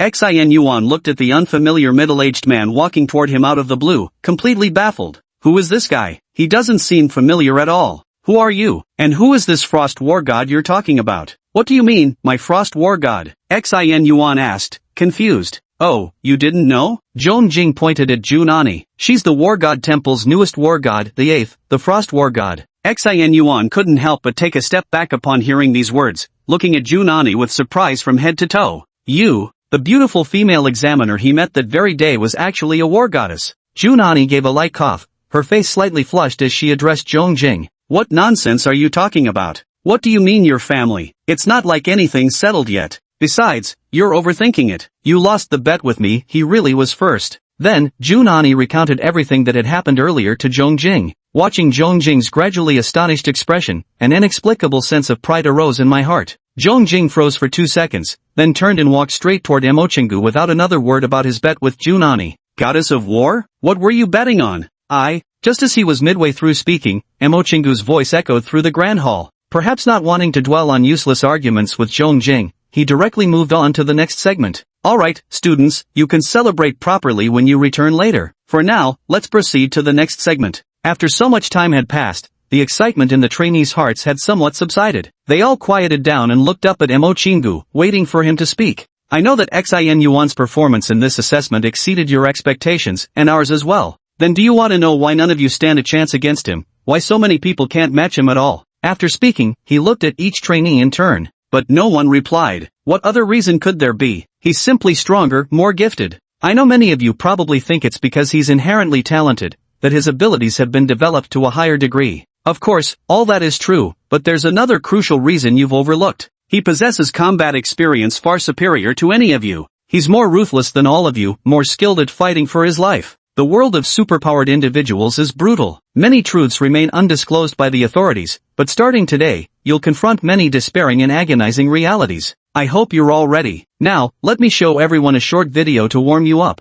With that, he raised a hand, and a screen materialized before everyone's eyes. The screen flickered and warped, revealing the image under dim streetlights. Xin Yuan walked forward with his eyes closed, navigating through the darkness. Xin Yuan. This is the footage from back when I went to find those human traffickers, or rather, those so-called divine servants. He knew Junani had reported the matter, but he never expected Emochingu to expose it at this moment. What's the meaning of this? And he doesn't remember there being any surveillance footage from that location. The other trainees had no idea what Xin Yuan was doing in the screen footage or why this recording was being played. They watched as Xin Yuan walked effortlessly with his eyes closed, observing him arrive at a fitness equipment square. They saw him gently tapping the equipment, producing various sounds, before space twisted and he entered another world. Everyone whispered in hushed tones, marveling at Xin Yuan's extraordinary actions. But soon, they fell silent, the entire space grew so quiet you could hear a pin drop. Those standing relatively close to Xin Yuan began to slowly shift away, afraid to get too close to him, because they had seen the bloody and cruel scene that unfolded in the subsequent video. Chapter 53, the secret code left by the father of superhumans. Odd changes, even stays the same. The video continued to play as the students watched Xin Yuan's fierce battle from 5 days ago. They witnessed that mysterious and terrifying ritual, saw those two children lying on the ground, suffering and pitiful.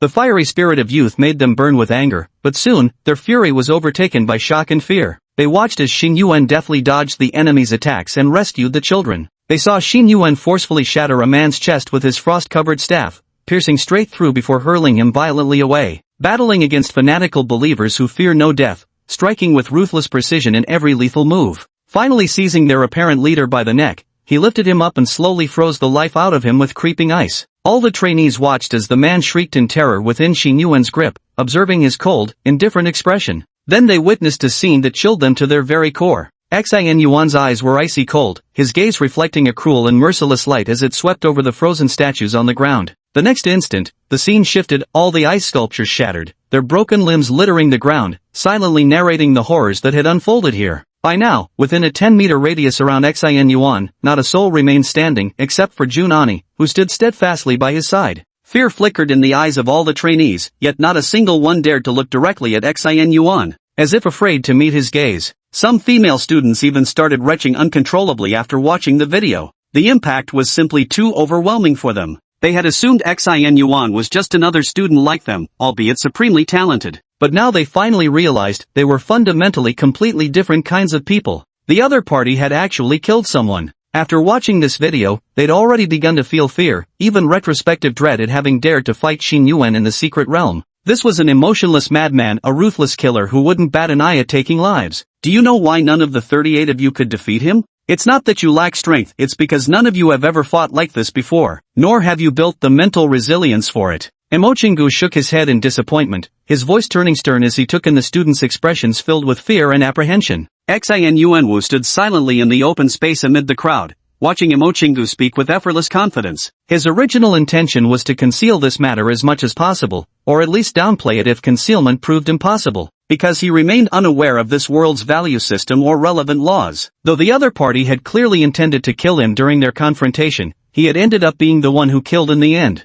He wasn't sure whether he might need to bear any responsibility for it. But since things had already come to this, so be it. Even if exposed, it hardly mattered now. You all saw it. Xin Yuan already had blood on his hands long before entering the assessment with you. Unless something unexpected happens, you were already doomed to lose from the moment he set foot in this trial. What are your thoughts about how he killed these people? Still, no one answered. Who would dare to answer? Some trainees with weaker mental fortitude were already trembling at the knees by this point. Fine. If none of you will speak, then I'll say it. I think he did an excellent job. At these words, not only the trainees, but even Xin Yuan himself raised his eyebrows slightly. Everything I've mentioned above, including this video, serves as an introduction to what I'm about to say next. Regarding the truth about the superhuman world, Old Su, activate the shielding field. As he spoke, he turned to address Old Su again. In the next instant, an invisible curtain enveloped everyone, causing all the students to shudder involuntarily. Welcome everyone, to the true world of supernaturals, essentially the hidden world beneath the surface reality.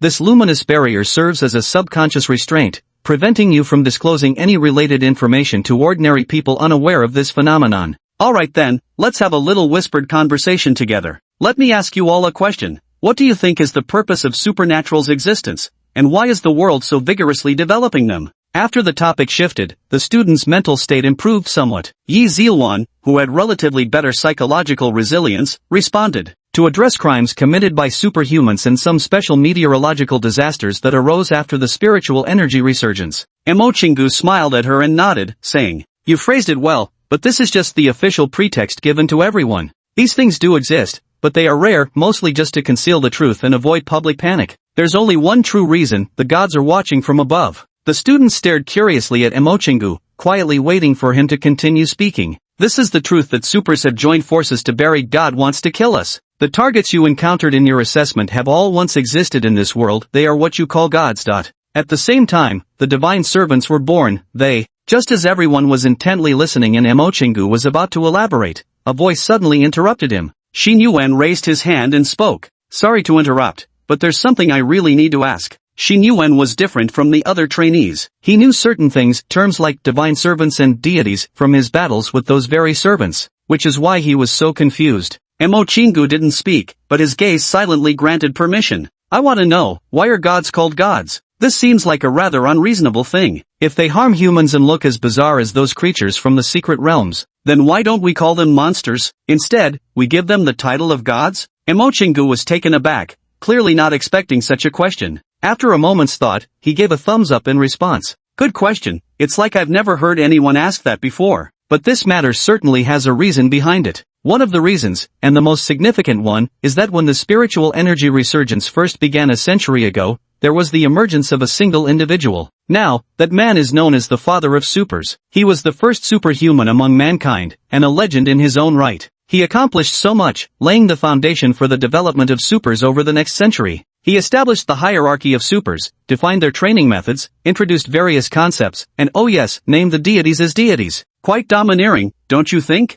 At this point, a faint smile appeared on Mo Chingu's face, as if he too felt pride for that ancient deity. By the way, there's an interesting anecdote about the father of parahumans. He once released a riddle to the world, hoping to find someone destined to solve it. But to this day, no one has ever matched it. Someone instinctively asked, "What riddle?" Let me think. The first half of the password seems to be odds change, evens remain? What a strange and meaningless phrase. Xin Yuan, who had been lowering his head deep in thought, suddenly raised it upon hearing these words. Chapter 54, There was once another transmigrator in this world. Odd stays odd, even stays even, check the sign by quadrant? This mathematical mnemonic, memorized by every high school student across the nation, Xin Yuan had long committed to heart. He just never imagined that after crossing over to this world, he'd ever hear this playful little rhyme again in his lifetime. Yet unexpectedly, here it was. This means that the great man from a century ago, the so-called father of superhumans, was a time traveler. He was a time traveler just like himself. Before him, there had been someone who came to this world.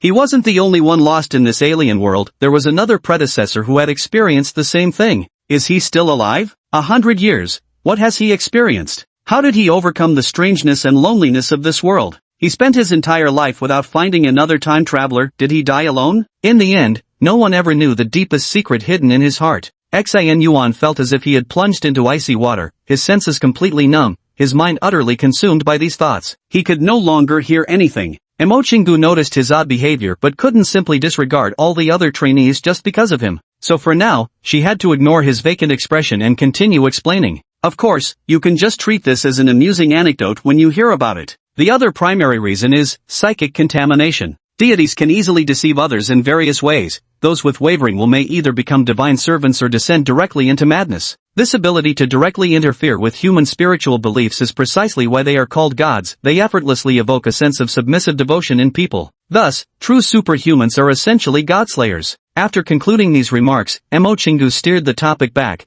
continuing to instruct the trainees on the foremost challenges superhumans would face in the future. The most critical issue is singular, the eradication of divine servants and preventing the descent of deities. As the saying goes, the gods watch from 3 feet above. Though deities do not exist in this world, their true whereabouts remain unknown. Through generations of superhumans' experiences, one truth has become clear: divine servants can facilitate the manifestation of gods in our realm through various bizarre and malevolent summoning rituals. Deities unborn are mere embryonic divinities, whose capacity to influence the world remains extraordinarily limited. Yet if success should come, even the weakest deity could unleash disasters of cataclysmic proportions. Every year, countless superhumans perish at the hands of deities and their servants. The slaughter of ordinary people and the resulting property damage are beyond reckoning. That's precisely why I must show you all how truly brutal the world of genuine superhumans can be. From this day forward, now that you've learned these truths, you must prepare to face this painful reality and the torrents of blood yet to come. Nowadays, divine descent rituals are becoming increasingly prevalent across various regions,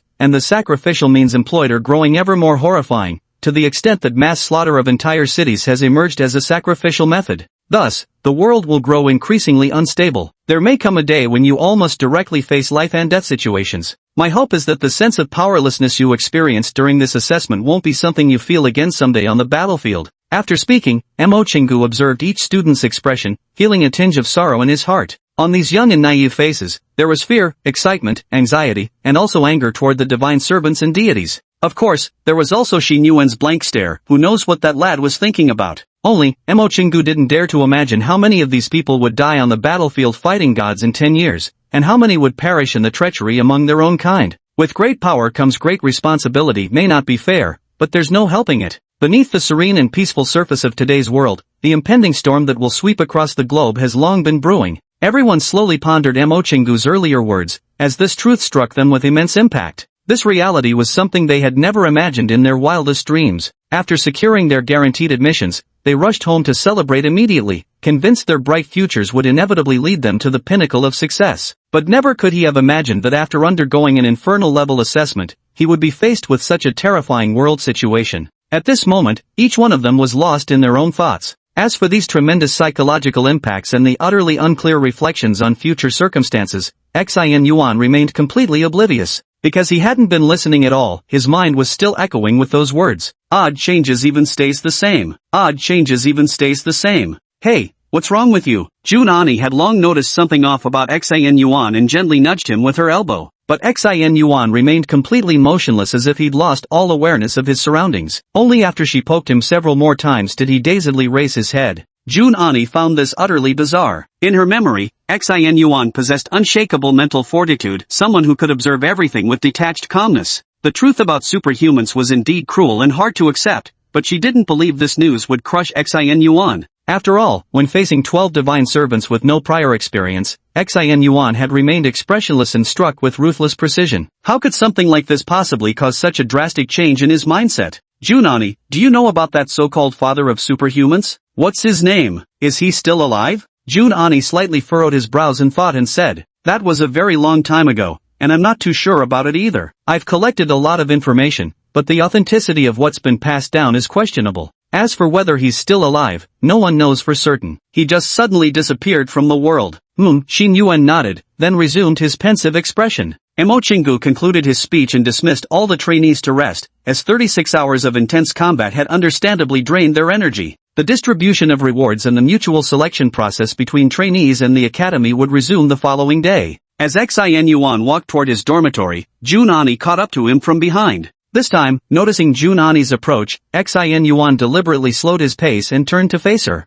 You said you've collected information about the father of superhumans. Could you give it all to me? Chapter 55, 10 Facts about the Father of Superhumans. Hearing Xan Yuan ask this question first thing, Junani realized that Xan Yuan didn't seem to care at all about the so-called truths of the superhuman world. For some inexplicable reason, he had always shown great interest in that entity from a century ago. So he nodded and said, "Alright, but you must agree to one condition of mine." "What's the requirement?" "Join Eastern Academy." "Alright." After saying this, Xin Yuan immediately gestured to continue walking as they talked and kept moving forward. The reply was exceptionally straightforward, no questions asked, nor any concern about future prospects or similar topics. In his eyes, these trivial matters were utterly insignificant. Right now, he only wanted to figure out what that mysterious father of superhumans had done in the past. Seeing Xin Yuan respond so decisively, Junani was utterly astonished. All the carefully prepared explanations and excuses she had in mind were now stuck in her chest. After all, outright admitting she hoped to attend the same academy as him was something she absolutely couldn't voice aloud.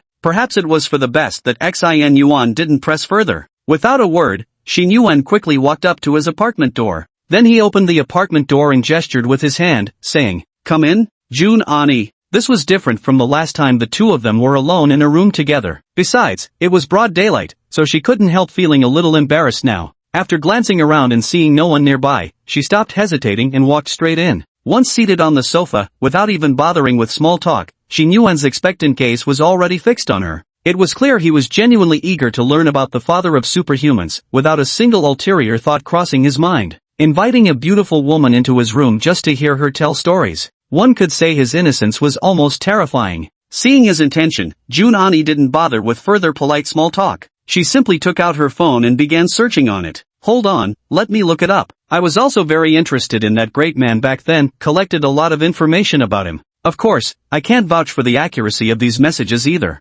Xin Yuan didn't disturb them either. Showing good awareness, he took 2 bottles of drinks from the fridge and placed them on the table. After a while, as if he had found it, Junani spoke up. His true name can no longer be verified, but it is said that he wandered the world alone, unmarried and childless throughout his life, often referring to himself as the Traveler. Reading this, Junani suddenly froze, her pupils contracting sharply with noticeable hesitation. Though she hasn't yet confessed to Xin Yuan about being his online friend, she remembered quite clearly Xin Yuan's online username seemed to be the Traveler too. Is it a coincidence? And then, Xin Yuan eagerly pressed when he saw her pause. "Oh, they say he's incredibly powerful, the first superhuman among mankind, and likely the strongest one at that. He single-handedly ushered in the spiritual resurgence era and sparked the age of superhumans. Many people believe he's practically a living god walking this earth. There was even a time when some worshipped him as their deity. It is said that the best description of him comes from 10 facts about the Traveler, father of the empowered." At this point, Junani suddenly furrowed her brows,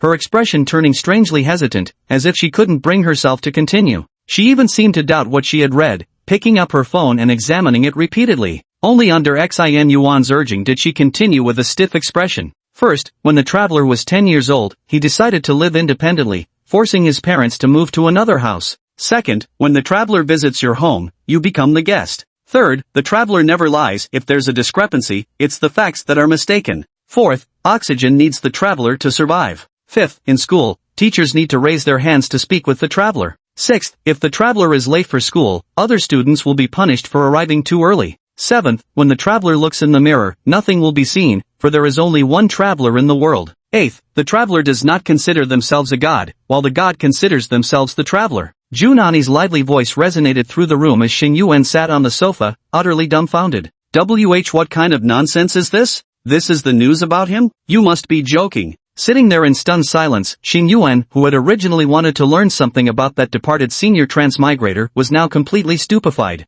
After a long pause, he instinctively uttered, "And, what about the last 2? The last 2 were never recorded. Legend says it's because the Traveler forbade the world from knowing all about him." After saying all this, Junani speechlessly covered her forehead with her hand. She had never expected such a ridiculous situation. Xin Yuan continued, equally speechless. "Is there anything else?" "Junani, it's gone." Xin Yuan, "So much for asking that question. You said he once issued a code to the world, but no one could decipher it. Is there any way left? Any other method to verify the codes?" Junani cast a surprised glance at Xin Yuan and said, "Do you really want to give it a try? Do you believe it? I reckon that code is just like those 10 facts, probably some kind of joke or prank, nothing real about it." Seeing Junani speak so casually, Xin Yuan simply laughed it off with a non-committal response. After all, he knew very well that code phrase was definitely not spoken without reason. Seeing Xin Yuan fall into a dazed silence after hearing this news, looking completely unwilling to speak, Junani reluctantly initiated the conversation herself. So, what did you come here for? Me? Playing games, I guess. Haven't teamed up with my online friend for 2 days. Wonder if she's been looking for me. Junani. Damn, forgot about that. Gotta log back in quickly to maintain my cover. I immediately stood up and said, well, I've got something to attend to. You go ahead and play. Want to join me? 3-player game works too. Xin Yuan offered politely. No, just remember your promise joining Eastern Academy. Junani fled as if running away, quickly making her exit. A leisurely day passed swiftly, and soon it was time for the students to choose their academies independently. Xin Yuan spent the day gaming, but the others certainly didn't follow suit. Every student spent the day weighing the pros and cons of each academy, while the institutions themselves prepared various preferential conditions to attract those they had eyed during the assessments. Of course, everyone knew Xin Yuan would undoubtedly be the most sought-after candidate among all 8 academies. Mo Chingu maintained his usual demeanor, calm and collected as always. Seated in his chair, Zhong Jing wore an expression of unwavering determination. The other academies have also made their preparations one after another. Chapter 56, Mo Chingu's unusual behavior, enemy attack. During this process, one matter appeared particularly abnormal. For some unknown reason, Mo Chingu was extraordinarily focused on security arrangements today, having dispatched nearly all personnel accompanying him. And the scope was incredibly vast. Almost all the deployed combat personnel had been sent out on patrol. The surrounding artificial rivers, small plazas, and even residential areas were all teeming with superhumans. Hey, old Mo, you seem a bit off today, don't you? Though necessary security measures are essential, surely this level is excessive? Do you have some kind of premonition? Zhong Jing sat on his chair, turning to Mo Chingu beside him with a hint of confusion in his voice. Leaders from the 8 major academies had all arrived by now, but Mo Chingu was the only one holding the title of dean. Everyone else present were vice deans. The reasons were twofold. First, the assessment rules had been established by Mo Chingu himself. Second, he remained something of an eternal child at heart. Despite his formidable strength, he rarely involved himself in administrative matters. Most affairs of the Eastern Academy were managed by the vice dean instead. Mo Chingu's presence simply wasn't particularly useful. Better safe than sorry. Besides, today's situation is indeed special. If it weren't for Xin Yuan taking care of those divine servants a few days ago and stopping the god-summoning ritual, with none of us present back then, the consequences would have been unimaginable had the deity truly descended. Zhong Jing nodded in agreement, finding the reasoning sound. But he still felt it was somewhat overkill and said, well, we're here now, aren't we? Those brats wouldn't dare mess with us again, would they? Not necessarily, Mo Chingu said. As they were talking, many students began filing in. At this moment, the group composed themselves in earnest, preparing for potential student visitors. The rule for selecting academies was as follows. Students could freely choose to enroll in any academy they desired. This was an acknowledgement and respect for their innate talents. Leaders of each academy had also brought assistants to promote their institution's facilities and attract students. The final scenario was if a student demonstrated exceptional talent during assessments and caught the eye of the leadership. The academy would offer various additional preferential conditions to actively recruit students. Clearly, the most suitable candidate for this clause this year happens to be Xin Yuan. And coincidentally, Xin Yuan had already stepped into the hall at that very moment. Upon seeing that familiar, unhurried figure, Zhong Jing immediately straightened up, as did the other academy leaders. After learning what Xin Yuan did yesterday, he couldn't help exclaiming in regret, wishing he had stayed to watch the spectacle. Yet at the same time, his heart surged with wild excitement, growing ever more determined to secure Xin Yuan for himself. Even though he'd lost the bet to Junani, none of that would matter if he could successfully recruit Xin Yuan. Xin Yuan paid no attention to the surrounding students or the assistants introducing various colleges. He walked straight up to the several leaders, and just as Zhong Jing showed a smile, about to say something, he spoke. Hello, Dean Mo. I want to join Oriental Academy. Excellent, you are most welcome. Mo Chingu stood up, speaking as if he had anticipated this all along. Zhong Jing? Do I seem a bit redundant here? Seeing the two about to shake hands, Zhong Jing quickly stood up and repeatedly called out to stop them. Wait a minute. Xin Yuan was startled by the loud shout and looked bewildered at the somewhat shady-looking middle-aged man before him. Listen kid, you might not know the rules well, but you're different from the others. You did really well. Generally speaking, each college will offer you various favorable conditions, and then you can choose one. Take our Western College, for example. Come join us. You can name your terms. Zhong Jing blurted out in one breath, as if afraid Xin Yuan would slip away. Oh, I see. Thanks, but I've already promised Junani that I'd join the Eastern College. Just like that? So casually? Hearing this reason, Zhong Jing nearly bit his own tongue in shock. You're doing all this just because of a woman? Well, although I have to admit she's no ordinary woman. Zhong Jing's mind raced as he stood up and walked over to Xin Yuan's side. You probably don't fully understand, our Western Academy truly has abundant resources. And what's more, he said while wrapping his arm around Xin Yuan's neck, whispering like a true brother. And this old man is a miser, I'm telling you. If you join the Eastern Academy directly like this, he'll definitely give you fewer benefits. Xin Yuan hadn't expected this situation. Just as he was about to speak, Mo Chingu also stood up and pulled Zhong Jing away. Don't gossip behind someone's back. I'll also give you preferential benefits, 300 hours in the simulated training chamber, plus 100 pure energy crystals. How does that sound to you? Xin Yuan hadn't really paid attention to Mo Chingu's words yesterday. It had all gone over his head. Now he asked, what are those things? Mo Chingu, nothing much. You can think of it as materials to enhance an Esper's abilities. This is all? How dare you make such an offer? Zhong Jing jumped in again. I'll give you double whatever he's offering. You can even bring up additional requests. Xin Yuan turned his head to look at Mo Chingu. Although he had already decided to join the Eastern Academy, if more benefits could be squeezed out, so much the better. Mo Chingu had no choice but to say, I can also pay you double. Plus, you can come to me anytime if you need anything. I'll help you. Will you pay me? Ha? Mo Chingu didn't quite understand. Where's the money? Are there cash rewards? And what about the rewards for stopping the divine descent before? Wasn't there supposed to be a reward? Where is it? Xin Yuan spoke very bluntly, without the slightest hint of embarrassment. Mo Chingu was momentarily at a loss. He paused before finally responding. Divine manifestation incidents must be reported to the Human Union for your reward. As for the money, name your price. 300,000. Deal. After these words were spoken, the hands of the old man and the young man clasped together. Zhong Jing originally had much more to say, but now it all stuck in his throat. In the end, he could only shake his head helplessly. It's over, in the end, I still couldn't outmaneuver this old fox. Moreover, he could also tell that Xin Yuan was dead set on going to the Eastern Academy. Xin Yuan grasped that rough, large hand and immediately activated his ability once more. Even though he'd already copied it before, he always felt there was something off about Mo Chingu's ability, so even if it meant wasting one of his daily attempts, he had to try again. Ding! Replication successful. A voice resonated in his mind, at this very moment. Dean M.O. Evacuate now. Ah! A piercing scream echoed through the air as a blood-soaked figure came tumbling through the door. Chapter 57, Can you alone hold off all the divine servants? Replication successful, obtained B-grade talent, rapid self-healing.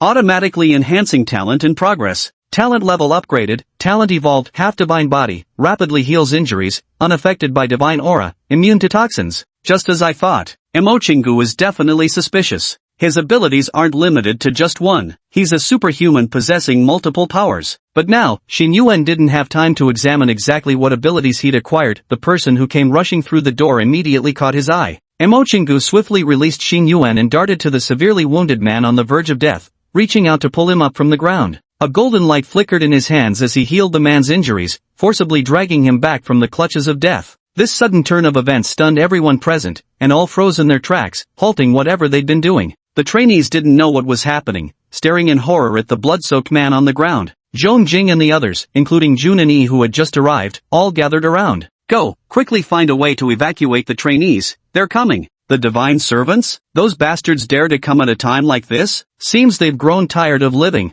Dong Wushuang's entire body shimmered with violet light, his surging explosive killing intent and the terrifying destructive power of the sky-wielding war god laid completely bare. Are there any divine embryos this time? How many divine embryos did you bring? Approximately how many people are there? Mo Chingu's eyes turned ice-cold, yet he forcibly suppressed the killing intent in his heart and inquired with chilling composure. Many. So many that even we don't know the exact number. Brothers from the eastern sector have already died, some haven't returned. Dean, evacuate the freshmen quickly. We also need reinforcement from powerful fighters on our side. Even under Mo Chingu's treatment, the man kept coughing up blood while speaking. How is this possible? Such a brazen attack. Where did they come from? There weren't any warning signs in the past few days. Zhong Jing suddenly stood up from the ground, looking at the bewildered students in the hall with concerned eyes. Xin Yuan frowned slightly at such a scene. He suddenly remembered the envelope he had submitted earlier. The contents inside seemed to bear resemblance to many of the other party's plans. Did Mo Chingu arrange for so many patrols today because of this? Because he had read the contents of the envelope?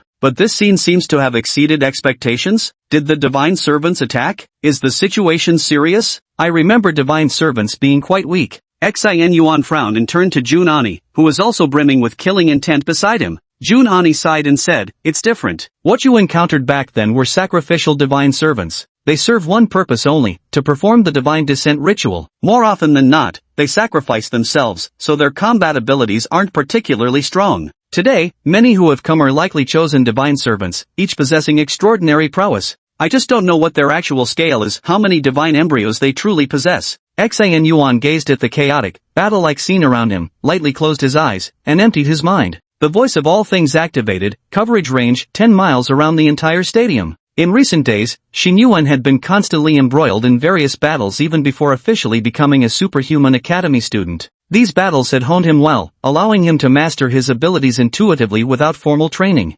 Otherwise, his current voice of all things would never have covered such a vast area or delivered so much information. Listening quietly, hearing all the relevant news around, he knew the appearance of divine servants and the form of divine embryos, so his reception of information was quite purposeful. Soon, he gained a certain perception. The flowers, grasses, trees, everything around was telling him that there were many of them, and they were dangerous. Their numbers had even surpassed all the students and instructors present on the scene. Humans and divine fetuses were mingled together, scattered within a 10-mile radius of the Black Horse Stadium. Numerous sacrificial acolytes were mixed among them, along with even more formidable presences that exerted an intense pressure on the surrounding aura. The more Xin Yuan listened, the tighter his brows furrowed. This matter was likely far more serious than anticipated. "Whoever they are, I'll deal with them. You all stay here," roared Dong Wushuang, turning to leave immediately. "The intention is clear, to kill." "Wait." At that moment, Xin Yuan's voice suddenly stopped him. "The situation is truly unusual. The number of divine embryos I sensed is at least 8. And the number of divine servants, it's unrealistically high. There must be hundreds."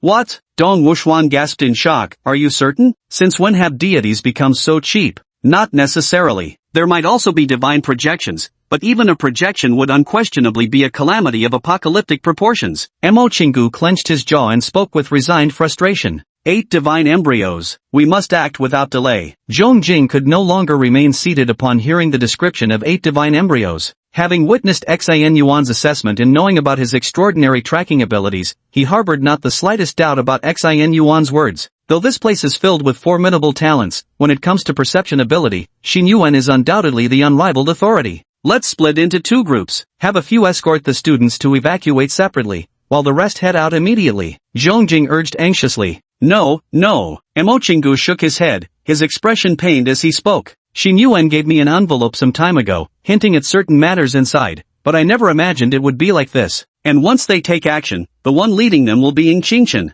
an old foe. His chosen ability is the mark of symbols. All of us have been marked. We'll definitely be hunted down by them and the deities. In the past, this wouldn't have been a problem. It might even draw attention away, distracting the deities. But this time, none of us will be able to protect the students. Instead, we need to stay as far away as possible." Mo Chingu helplessly knelt on the ground with a deeply somber tone. "What do we do then? Even if we manage to hold off any potential deities and experts like King Qingchen, if those divine servants find the students, then it's all over." Zhong Jing was so furious at the moment that he was incoherent, practically hopping with rage. He's afraid that these tender seedlings still struggling to grow might wither away prematurely. Genius dying young is the most heartbreaking thing in this world. So, the trainees can't evacuate, they can only stay here, hiding in the basement. All of us must leave immediately, not a single one can stay. We all must go and deal with the divine fetus. And we need an exception to block the divine servants who might come looking. He must be a newcomer, without any concrete interactions with those people. But he couldn't be a complete novice either, for he needed formidable strength, at least reaching the 4th realm. He must possess exceptional crowd control abilities, capable of restricting others' movements. He needs combat experience, strong mental fortitude, able to fight multiple opponents single-handedly. Mo Chingu muttered these demanding, almost fantastical requirements under his breath. At the same time, he raised his slightly bloodshot eyes to look at Xin Yuan standing there. If, only you alone, to hold off the multitude of divine servants that may come. Can you block it? Chapter 58. I want you to hand the money back to me personally. You can't afford any trouble. I disagree. Before Xin Yuan could speak, Jun Ani had already cut in first. Like a mother hen, she stepped in front of Xin Yuan, shielding him behind her. He hasn't received formal training yet, and doesn't even understand the potential abilities his opponent might possess. To truly contend with a chosen divine servant would be far too much for him. I'll do it. I'm also new here, so it's perfect for me to stay behind and ensure everyone's safety. Emo Chingu watched Jun Ani's retreating figure and sighed helplessly, saying, "If it were before, Xiaoi, you would indeed have been the most suitable candidate. But now, it's no longer the same as before, you're not that unrecorded genius anymore.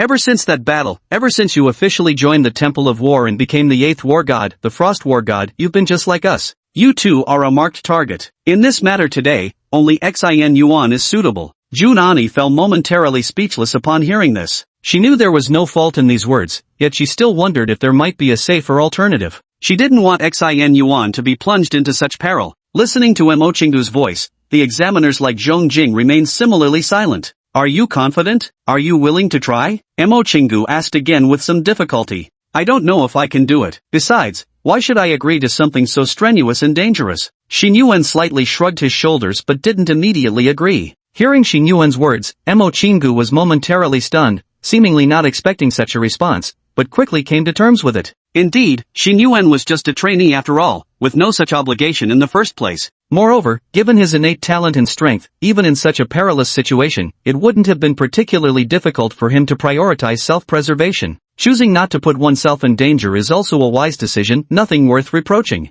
This is precisely the responsibility of an old-timer like me. But, Xin Yuan looked at the anxious yet helpless crowd and spoke up again. "If you offer enough money, I might give it a try." The crowd gathered around the severely wounded man lying on the ground collectively turned their heads, staring at Xin Yuan with surprise and a hint of something more complex in their gazes. Is this a disguised way of agreeing? They hoped Xin Yuan would step forward, yet paradoxically wished he wouldn't. Their hope stemmed from it currently appearing to be the potentially optimal solution. Their reluctance came from the unimaginable consequences if anything went wrong. This is likely the most tragic loss of genius in human history, an event that will undoubtedly be recorded in the annals of history. Not only would they lose Xin Yuan, the most extraordinary genius in history, but the other 125 trainees were also this year's most promising and worthy candidates for cultivation. If they were all truly lost, Emo Chingu dared not imagine the consequences. "Thank you," Zhong Jing said, his eyes slightly reddened as he looked at Xin Yuan. "This time, consider it a debt owed by us old-timers. This time, as long as nothing unexpected happens, I'll give you one of my personal gold cards. You'll enjoy free access to all services at any Western Academy property worldwide." After speaking, Zhong Jing seemed unwilling to stay any longer and immediately rushed out. Dong Wushuan also walked over and gave Xin Yuan a firm pat on the shoulder with his powerful hand. "Well done." Then, following Zhong Jing's lead, he dashed out as well. Watching them all so sentimental and emotionally effusive, Xin Yuan couldn't help but shrug and say, "Wait, so what about the money? Don't just get teary-eyed over this. And also, how long do you expect me to hold out?" Emo Chingu noticed that he still had the mood for jokes at this moment, but she herself was in no mood for humor at all. She asked, 3 hours, is it possible? Alright, then. I want 3 million. Xin Yuan, seeing that no one else was getting down to business, directly stated his demand. But what he didn't expect was that Emo Chingu swiftly dashed over, grabbed his shoulders and said, "Remember this, if you can truly hold out for 3 hours this time, I'll give you not just 3 million, but 30 million. After speaking, he gave Xin Yuan a penetrating look before beginning to organize the students to gather together. During this process, several bloodied figures burst through the door again, nearly all delivering urgent messages. The situation outside had already grown extremely dire. The students had never witnessed such a scene before, so they obediently and swiftly gathered together, beginning to make their way toward the underground venue. However, a few individuals led by Yi Zilwan and Shi Hong were unwilling, declaring they didn't want to hide behind Xin Yuan and instead wished to confront the enemy alongside him. But in such critical times, Emo Chingu couldn't possibly encourage such bravery if it would only hold them back. He outright berated them and forcefully locked all 125 individuals inside. Then, he walked up to Xin Yuan again, nodding at him with a grave yet apologetic look in his eyes. Troubled times indeed. Entrusting such a matter to a student was a lapse in my duty. 3 hours? Hold on, you're humanity's hero. Don't flatter me, I'm just getting paid to do this job. Xin Yuan waved impatiently, watching the other turn around. Watching Emo Chingu lead the remaining people out, watching Jun Ani glance back repeatedly with every step. His gaze was calm and indifferent. For some reason, he intensely disliked bearing titles like hero. He always felt they were burdens, a form of honor's bondage. What's so great about being a hero? Once you're a hero, you probably can't take money anymore. Only at the last moment did he seem to suddenly remember something, calling out to Emo Chingu's retreating figure just before they disappeared. "Hey, old man Emo, if I recall correctly, you still owe me 300,000 for my enrollment bonus, right? If anything happens, just give it to Jun Ani. I owe her 300,000. Hearing this, Jun Ani completely lost her composure. Taking a deep breath despite her slightly reddened eyes, she turned and rushed in front of Xin Yuan. Her jaw clenched tightly as she struggled to speak, taking a long moment before finally forcing out words. No accidents. I won't allow any accidents. You can't afford to have anything happen. You owe me money, and I want you to hand it to me personally. I don't think anything will happen to me either. I'm just saying, just in case. I believe it's best to anticipate the worst first. There is no just in case. Jun Ani interrupted Xin Yuan impatiently before his voice softened again. If something really happened to you, someone would be heartbroken. Chapter 59. Today I stand here, so this road is closed. Me, honestly, I'm fine. I don't have any family or close friends in this world, just a lone wolf with no ties. That's partly why I dared to agree. Xin Yuan replied with a smile, even though it was indeed dangerous. He had never intended to make the situation feel like a life or death farewell. As for being heartbroken, who would grieve for me? It's not like I'm particularly likable anyway. Junani looked at his still lazy and indifferent smile, her lips trembling slightly, her eyes shimmering, as if she had something to say but didn't dare to. Finally, she lowered her head and whispered softly, "Didn't you say you had an online friend who always played games with you? If you can't play with her anymore, she would probably be very sad." Xin Yuan didn't expect her to say that so suddenly, and showed a slight bit of surprise. But he still shook his head with a smile and didn't respond. "Promise me one more time, promise me you'll be fine, just like when you guaranteed me you'd come in first during the evaluation back then." Junani looked straight into Xin Yuan's eyes, waiting for his response. Xin Yuan feared further delay might jeopardize their mission. After just 2 seconds hesitation, he said, "Alright, I promise. You should hurry up and go. My situation here isn't too bad, after all. The threat you're facing seems far more dangerous. You're still so young, stay safe." Seeing his assurance, Junani nodded firmly. "Okay, 3 hours, I promise I'll be back. Just 3 hours. With those words still hanging in the air, his entire being transformed into a streak of ice blue light as he shot out the door. Now they'd all gone. The severely wounded and the students remained hidden in the underground facility, while Mo Chingu and the others rushed toward that brutal battlefield. The entire gymnasium hall was empty, leaving only Xin Yuan standing there all alone. Xin Yuan took several deep breaths and casually walked around the venue. Though he'd always claimed not to care, not caring didn't mean being careless. He knew he might soon face the toughest battle since coming to this world. 3 hours, hold out for 3 hours and earn 3 million, a million per hour. Where else could you find such great work? If we can pull this off, it's practically equivalent to early retirement. Won't even need to worry about job hunting after graduation. If we're lucky, maybe no one will even come my way." Xin Yuan dribbled a basketball while walking, joking to himself in a sarcastic murmur. On the side, he began casually exploring the newly duplicated and upgraded ability for himself. In the vast, empty stadium, only his voice echoed through the enclosed space, lingering endlessly. Of course, something as good as earning 3 million by just killing time for 3 hours couldn't possibly happen to Xin Yuan. At that moment, hundreds of divine servants were on the move. It was hard to imagine how they had organized such a large-scale operation. Among those not tasked with carrying out the divine descent, many rushed toward the vicinity of the stadium. Their goal was simple: Operation Weed Out. Stifle the seedlings. A genius who never reaches maturity is no different from trash, and they were indeed targeting those students. Black Horse Stadium was a massive venue with numerous intricate underground passages designed to accommodate visitors and vehicle traffic. Yet now, these very passages concealed the lurking figures of divine servants. A team of 7 or 8 people was swiftly moving forward, each member silent and reeking of blood. Suddenly, a scar-faced man among them spoke up. "Boss, are we really charging in like this without worrying about running into someone like Mo Chingu and his crew?" "Humph, no need to worry. Those people wouldn't dare to stay with the students," the leader said coldly. "After the Lord descends, he will confront them directly. If they dare to stay by the students' side, the aftermath of the Lord's battle will be enough to wipe out those rookies. So, what do you think those trainees will do?" Scarface fell silent for a moment before speaking.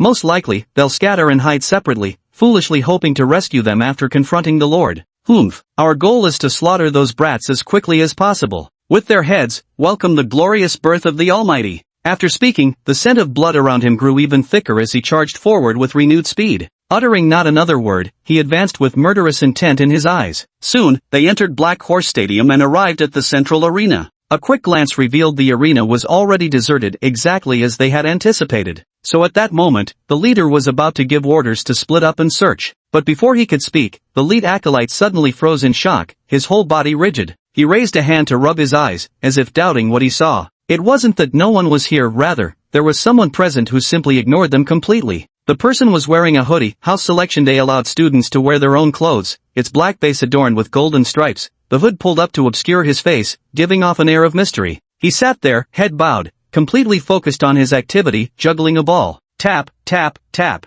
In his hand was a ping-pong paddle, continuously bouncing a yellow ping-pong ball. The small yellow sphere danced up and down, producing crisp sounds that seemed oddly out of place in this environment. Witnessing this scene, the Divine Servant squad swiftly contracted their formation, gathering together as if facing a formidable enemy. The eyes of every member were fixed warily on the seated figure. When something strays from the ordinary, there must be trickery at play. Who is this person? What is he doing? Is there any ambush nearby? For a moment, none of the Divine Servants dared to act rashly, all fixating their gazes on Xin Yuan, who was juggling a ball there. Just like that, the tense atmosphere persisted for 2 full minutes before being broken. His hand faltered slightly, and the table tennis ball fell to the ground. Tap, tap, tap, tap. Ah, almost reached 200. What a pity. Xin Yuan spoke while putting down the racket, taking off his hat, and lifting his head to gaze at those few Divine Servants. Although it's unlikely, I really hope you guys are just here to work out at the gym. The leader of the Divine Servants was taken aback by such a young and unfamiliar face. After a brief moment of stunned silence, as if ashamed of his earlier fear, he blustered with a fierceness that betrayed his inner weakness.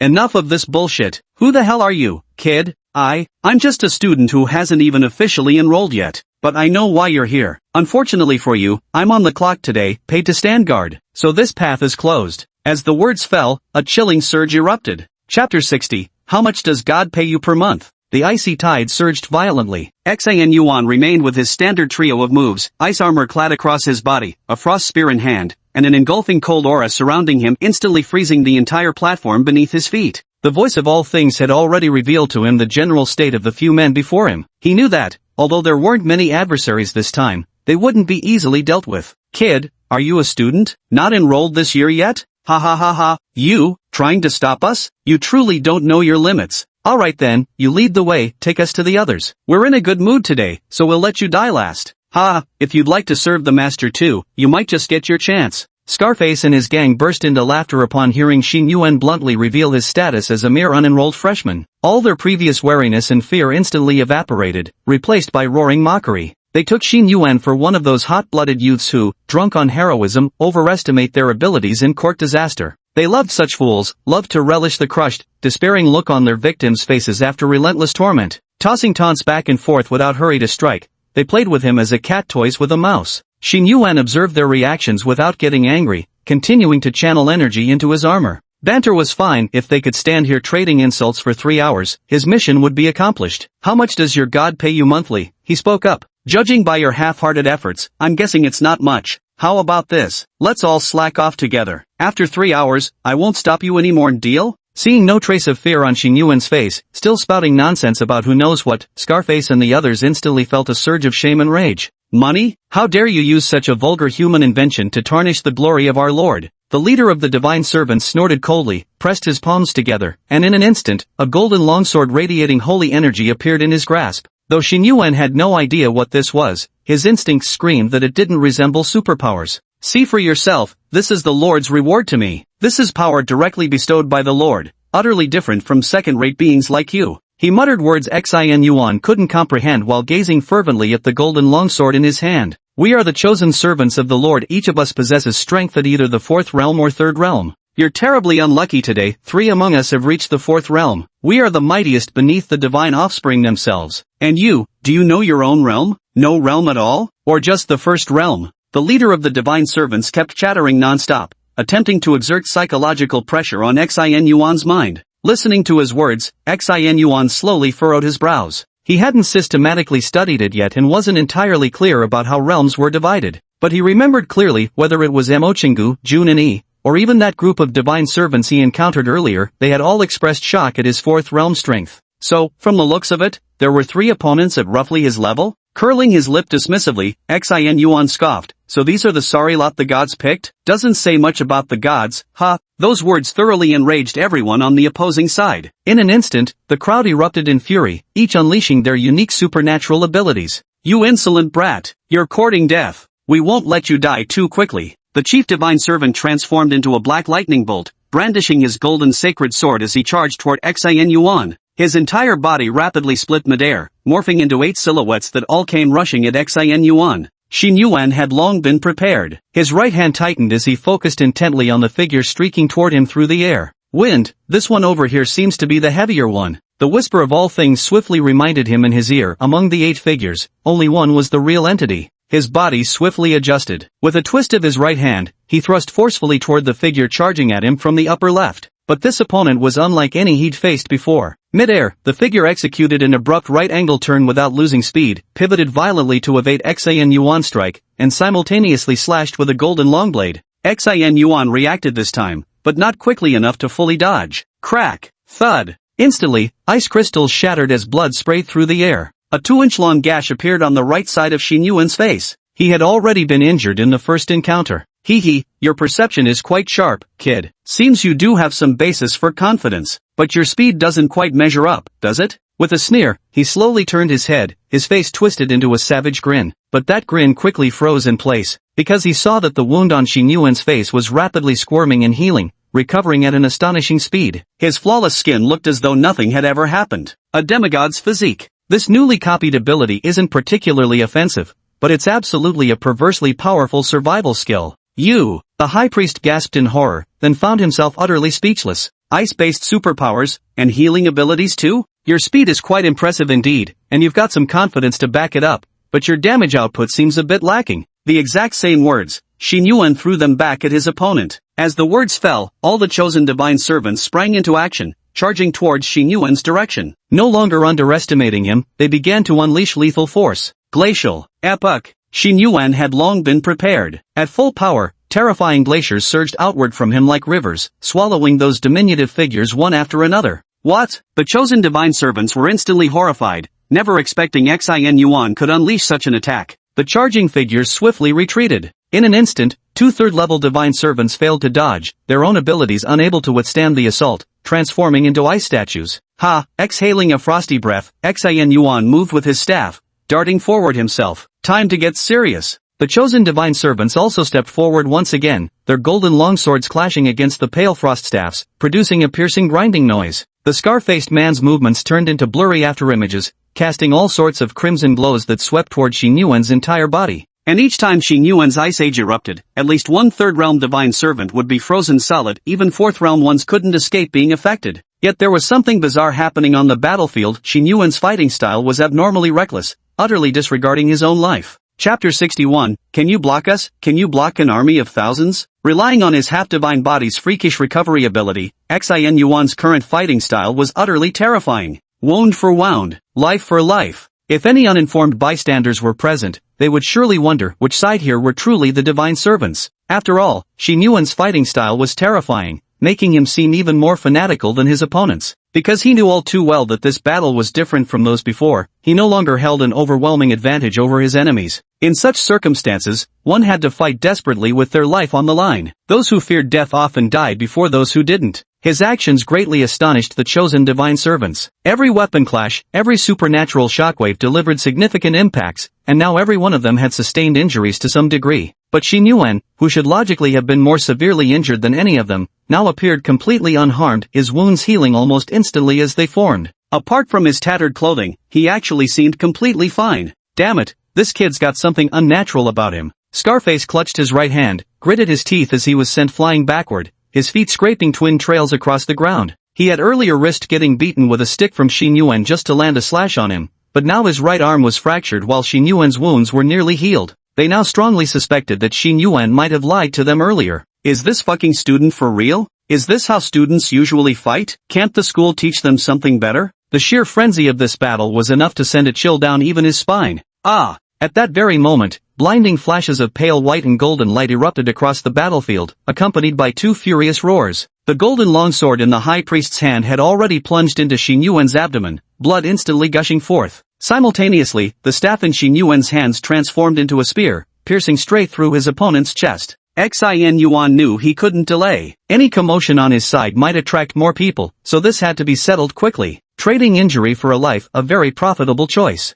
Cough. Ugh. The pierced priest leader violently coughed up mouthfuls of blood, even spewing out fragments of internal organs. Young man, who are you? With his dying breath, the priest leader gasped out with difficulty. Xian Yuan fiercely yanked out the long spear, his disheveled hair and tattered clothing that should have made him appear utterly wretched now instead gave him an exceptionally fierce and formidable demeanor. His eyes seemed to hold only 2 expressions, one was the lazy contentment of daily life, the other was precisely like what he displayed now, like a vicious wolf daring to snatch food from a tiger's jaws. Me, just a man who gets paid to get things done. In the last 2 seconds before his life ended, the high priest let out a cold laugh. Ha, just doing a job for money, was it worth fighting so desperately? Kid, wanna play the hero? You might stop us, but can you stop an entire army? With those final words, he closed his eyes and collapsed to the ground, instantly transforming into an ice sculpture. Outside the stadium, the situation had already become like a lit powder keg. Without any warning, the war had already begun. Explosions were happening everywhere, as superhumans and divine servants engaged in open combat in broad daylight. Keep in mind, just 10 kilometers away from Black Horse Stadium lay residential areas.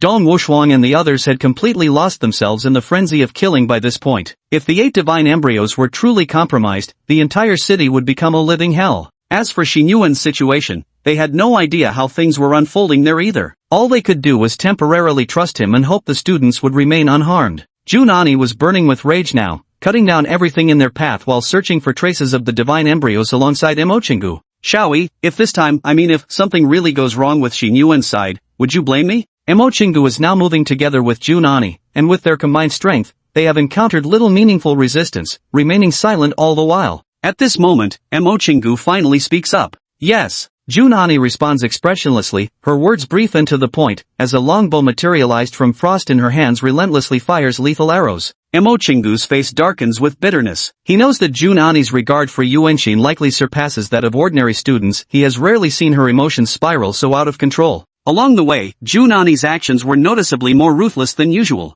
Speed it up. After we deal with this, I need to be back within 3 hours. He's still so young. 3 hours? I don't know what he's going to go through. Junani was unusually irritable now, his words lacking the usual courtesy and respect. You're still young too, you two are about the same age. Don't push yourself too hard. The usually fox-like Emochingu now seemed somewhat guilty, his words lacking their usual conviction. Junani suddenly turned around and declared, I've been training since I was 14, benefiting from all the resources and privileges society has bestowed upon me, so it's only right that I protect the people and fight with all my strength. But Xing Yuan was different. He had never received any special favors from this world. He hadn't even enrolled yet, let alone enjoyed the privileges and resources typically afforded to geniuses of his caliber. You don't actually think he stepped forward just for the money, do you? He just couldn't let himself back down. There was a fire in his heart. He realized that if he didn't step forward, his classmates would die. Unless we could fight with peace of mind, the city might drown in rivers of blood. Just like when he went to save those 2 children. There was a 2-second silence between the two,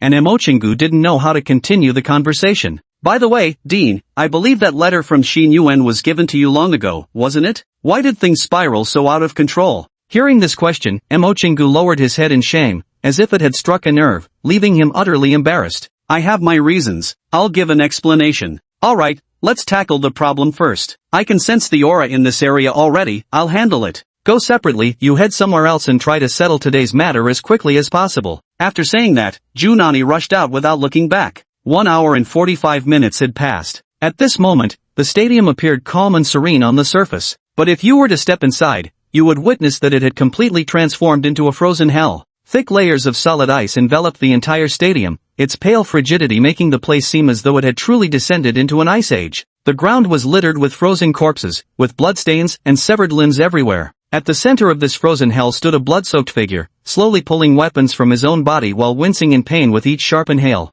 Damn it, this is the 3rd wave. Money's hard to earn these days, should have charged more. Percent. Chapter 62, The Furious Junani, I don't care what god you are, die already you bastard. Pay more, need to pay more. Supporting his aching body, Xin Yuan directly sat down on a massive block of solid ice. Feeling the chill seeping through from beneath him, he panted heavily. Only after sitting there and reflecting did he begin to feel waves of lingering fear. If it weren't for today's good luck of copying the semi-divine body in advance from that old man Emochingu, I definitely wouldn't have dared to fight so desperately, otherwise probably would have been done for by now. Right now, although waves of pain still come from his wounds, thanks to adrenaline, at least he won't pass out from the pain. As long as he isn't instantly killed, the semi-divine body's self-healing ability would keep him invincible. Many people believe that human growth and change is a gradual process, but in reality, it's not. It can happen in a very short moment, sometimes just an instant. Behind this world's peaceful and tranquil appearance hides countless storms of blood and violence. And Xing Yuan, who arrived in this world just half a month ago,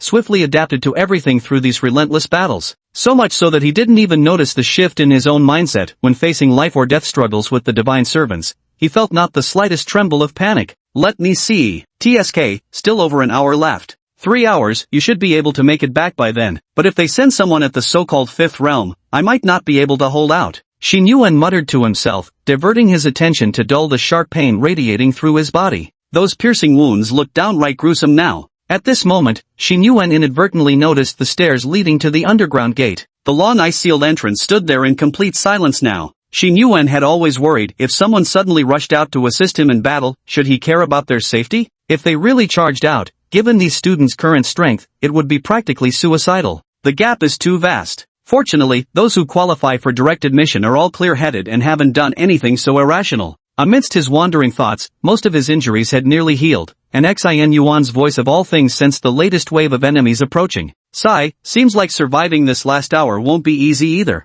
With a swift movement, he leaped onto a massive frozen throne, surrounded by floating weapons forged from frost, awaiting the next wave of enemies. Stretching his body forcefully, sensing his condition, Xing Yuan suddenly burst into a hearty laugh, filled with exhilaration. Truly, if the flying general were still in Dragon City, no barbarian steeds would dare cross the Yin Mountains. Damn impressive. It's like something straight out of a movie. I never thought I could look this handsome. Too bad no one saw it. Damn. The glacier beneath his feet then rolled forward, carrying his body straight toward the person who had just entered. Boom! On the square near the artificial canal, a towering 5-meter-tall giant statue emitted a crimson glow and sprang to life. Its fist came crashing down heavily onto an already severely injured superhuman. Whoosh! A sharp whistling sound tore through the air as Jun Ani's figure flashed into motion. The great sword of frost in her hand cleaved the giant apart in one swift strike, saving the superhuman. Jun Ani grabbed the collar of the superhuman and leaped onto a relatively flat patch of ground. God of War, don't worry about us, stop the divine descent first. The superhuman warrior coughed up another mouthful of blood,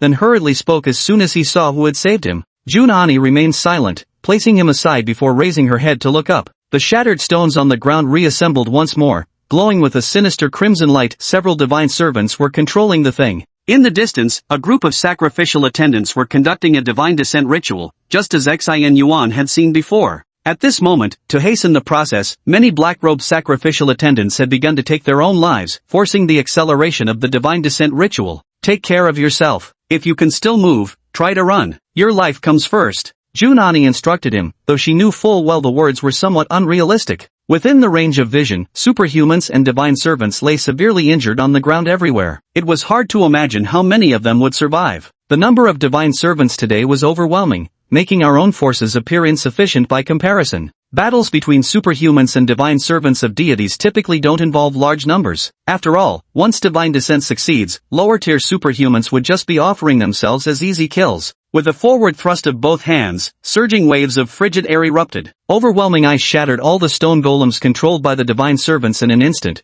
then crushed straight through those very servants. Jun Ani's Ice Age truly possessed an unstoppable momentum. The chosen divine servants before him were instantly obliterated, unable to hinder it for even a second. Yet that unstoppable glacier, just as it was about to engulf the divine descent ritual, seemed to crash against an invisible wall, scattering and surging away in all directions. Two figures glowing with bronze light stood before the glacier, simultaneously spitting blood but refusing to retreat even a step, allowing the divine descent ritual to continue. These two were divine servants of the fifth realm. Jun Ani at the peak of the fifth realm overwhelmingly surpassed them in strength, yet they were determined to hold him back even at the cost of their lives, leaving him momentarily powerless. Suddenly, the two men raised their heads in unison, revealing eerie smiles as strands of golden light surged from their mouths and noses, soaring into the sky before their bodies collapsed limply to the ground. In the sky, a golden phantom slowly materialized, a figure with the head of an ox, the body of a man, and wings sprouting from its back, exuding an aura both divine and bone-chilling. Several nearby residential areas could now witness this terrifying yet sacred apparition looming over them.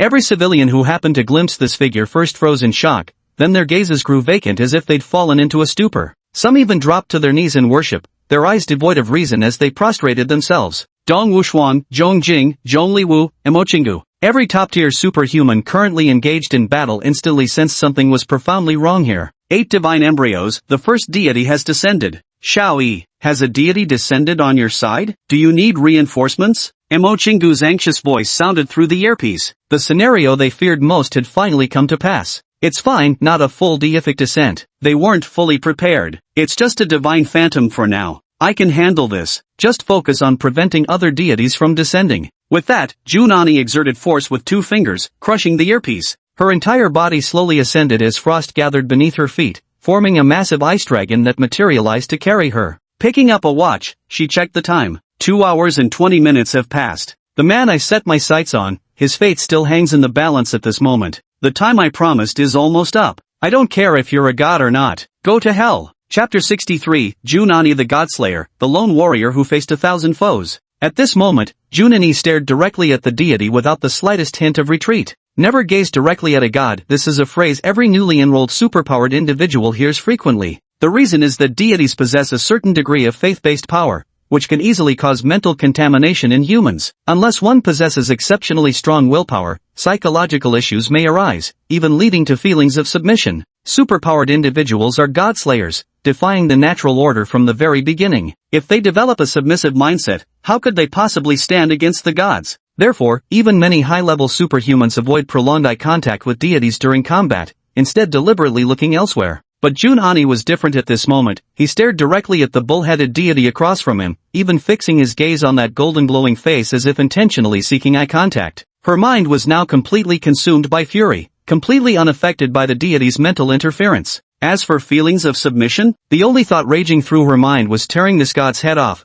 Her conviction to deicide had never burned so fiercely. All she could think about now were the corpses of superhumans she had seen in those 2 hours, and Xin Yuan whose condition remained unknown. There were far too many divine servants arriving today. Although she knew the powerful divine servants were surely focused on the divine descent ritual, those going after Xin Yuan probably wouldn't be too formidable. But, what if they were? What if Xin Yuan really came to harm? 3 hours of fighting alone, without reinforcements, without teammates, no chance to retreat. In all these years of her life, by what stroke of fortune had she encountered such an extraordinary soul? If this deity were truly the cause of her returning even a minute late, no, even a single second late, she would be driven mad. At this thought, fury surged through her, and she let out a piercing cry. Beneath her, the frost dragon roared in response, as if sharing her rage. Roar! Beneath this soul-stirring sound, Junani raised both hands as though attempting to uphold the entire cosmos, and the adjacent artificial river exploded in response. All the rivers turned into solid ice, which then exploded and cracked open, giving birth to immense frost warriors leaping forth one by one.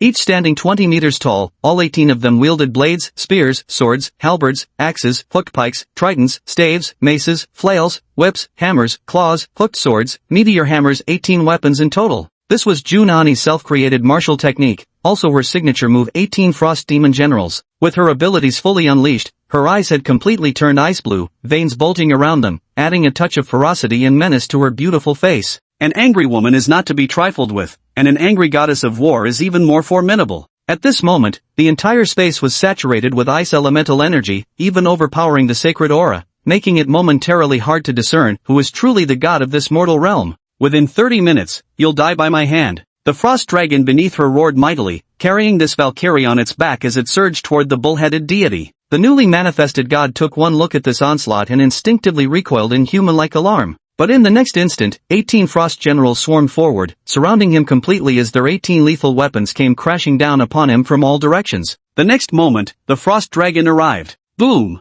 In the deafening explosion, the deity collided with the dragon like two planets smashing together. Sound itself ceased to exist. For miles around, all who witnessed this suffered immediate tinnitus. Those with weaker constitutions even felt the world spin violently around them. In the next moment, icy blue radiance erupted across the square alongside sacred golden light, illuminating the entire arena. In a daze, it seemed as if another sun had risen near the artificial river of this dark horse stadium. Ice crystals scattered wildly as golden brilliance flared. Like an unstoppable force, Junani wielded her 5-meter frost spear, thrusting madly toward the deity's body. The surrounding frost demon generals fought with reckless abandon too, their 20-meter-tall, mountain-like frames enclosing the deity at the center while pummeling it ruthlessly. That scene was outright bullying the deities. In the midst of completely unrestrained and frenzied attacks, Junani clearly felt the intangible barrier within her heart. She had found it now. In this divine-slaying battle, she broke through her cultivation realm. The Frost War Goddess has entered the 6th realm, truly stepping into the ranks of world-class masters. And today, there are still 17 days left until her 20th birthday.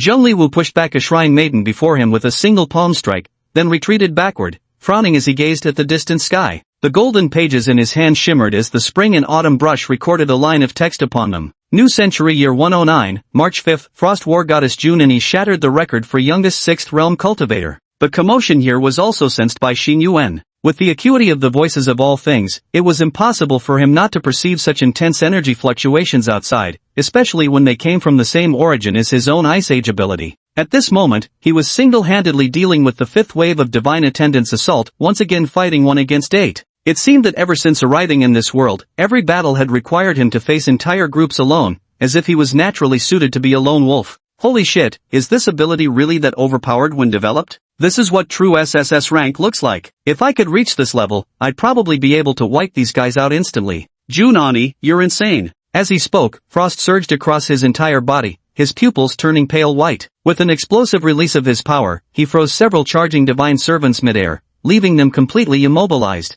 With a swift flicker of movement, he appeared before a figure struggling to break free from the ice. Without hesitation, his long blade plunged mercilessly into the other's throat, his eyes blazing with madness. 20 more minutes. I said, this road is closed for the next 3 hours. From the first wave when he drove the longstaff into that 4th realm divine servant's chest until now, he had long lost count of how many divine servants he had eliminated. The mocking words of the priest leader still seemed to echo faintly in my ears. You can stop us, but can you stop an army of thousands? Xin Yuan now responded to him with strength and facts. He could indeed block it. If he promised he could block it, then he could block it. He alone is worth 1,000 troops. Crack! Boom! The giant axe fell, and an enormous bull's head tumbled from the sky to the ground. This deity, who had first made a dazzling entrance with overwhelming pressure, met his end in a remarkably anticlimactic manner. The frost battle-axe mercilessly descended, severing not only his head but also the dignity of the divine. Though merely a projection, though not yet the true form, it was still a deity. Frost War deity Junani completed the godslaying in 37 minutes, yet no trace of joy or relief appeared on her face. Instead, her first action was retrieving a watch from her storage space. 2 hours and 58 minutes. Chapter 64, No, you're not ugly, you're incredibly handsome now. She transformed into a bolt of ice blue lightning, darting back in one direction. She ignored the divine core on the ground, as well as the remnants of energy, treasures beyond measure in the world of supernaturals, simply leaving them behind. In her heart, there was something far more important to attend to. Traces of blood still lingered at the corners of her lips, while golden light scorched her pupils, giving her eyes a striking blue-gold hue that was breathtakingly beautiful. Her goal was crystal clear, Black Horse Stadium. Within the agreed 3 hours, all divine embryos had been located, with some already destroyed outright. Meanwhile, before those divine embryos that still held the potential for true manifestation, top-tier experts like Emochingu stood guard, ensuring the flames of war would no longer threaten the academy. Even barring the most extreme scenario where all these safeguards failed, Junani would still go to meet Xan Yuan now. It was she who secured the recommendation spot for him, it was she who brought him to Eastern Academy. Therefore, she absolutely couldn't accept anything happening to Xin Yuan. If an accident truly occurred, she would feel it was she who had led Xin Yuan into such a situation. Thus, the distance of over 2,000 meters from the artificial river to the stadium took her less than 30 seconds at her speed. But when she reached the entrance, even her footsteps seemed to tremble. Please don't let anything be wrong. Closing my eyes and taking a deep breath, I stepped through the stadium entrance. Once inside, it was as if I'd entered an entirely different world. This place was nothing short of an ice and snow palace. Xin Yuan's ice differed from Junani's icy blue hue. It was a pale shade, yet appeared even more frigid and indifferent. No trace of modern installations remained visible on the ceiling, only clusters of icicles hanging upside down like a glacial karst cave. The surrounding court floor, basketball hoops, and badminton nets were completely buried under ice and snow, their original forms now unrecognizable. The ground was strewn with corpses, frozen sculptures everywhere. The faces of divine servants captured in ice still bore there before death's savage cruelty, forever imprisoned beneath this ruthless frost. The scene here now resembled a royal palace in an icy kingdom, just after a bloody coup had taken place. Sweeping her gaze across the wreckage strewn about, Junani finally spotted Xin Yuan's figure. Embedded in the main load-bearing wall was a massive crater, where a lone figure stood pinned by a spear, surrounded by countless fallen bodies at his feet. Xin Yuan! Junani gasped in shock, his heart seeming to skip a beat in that instant as his body reflexively darted forward, arriving before Xin Yuan in a flash. So frantic was his movement that he didn't even notice shattering one of the servant ice sculptures in his path. Don't scare me like that. Are you hurt? His voice trembled with panic as he suddenly cupped the blood-stained face before him, even carrying traces of a sob. At that moment, he forgot he was the Frost War God. It felt like he'd been transported back 5 years to when he first entered the academy, that lonely, slightly frightened girl who understood nothing of this world. Her mind went blank in an instant. The worst possible outcome had occurred, leaving her momentarily unsure of what to do. Ouch, don't touch me, it hurts. Is it time already? Xin Yuan opened his eyes and, upon seeing the familiar woman before him, quickly spoke up. Truth be told, he wasn't in serious condition. Remaining still here was simply due to exhaustion, needing some time to recover. He wasn't at death's door just yet.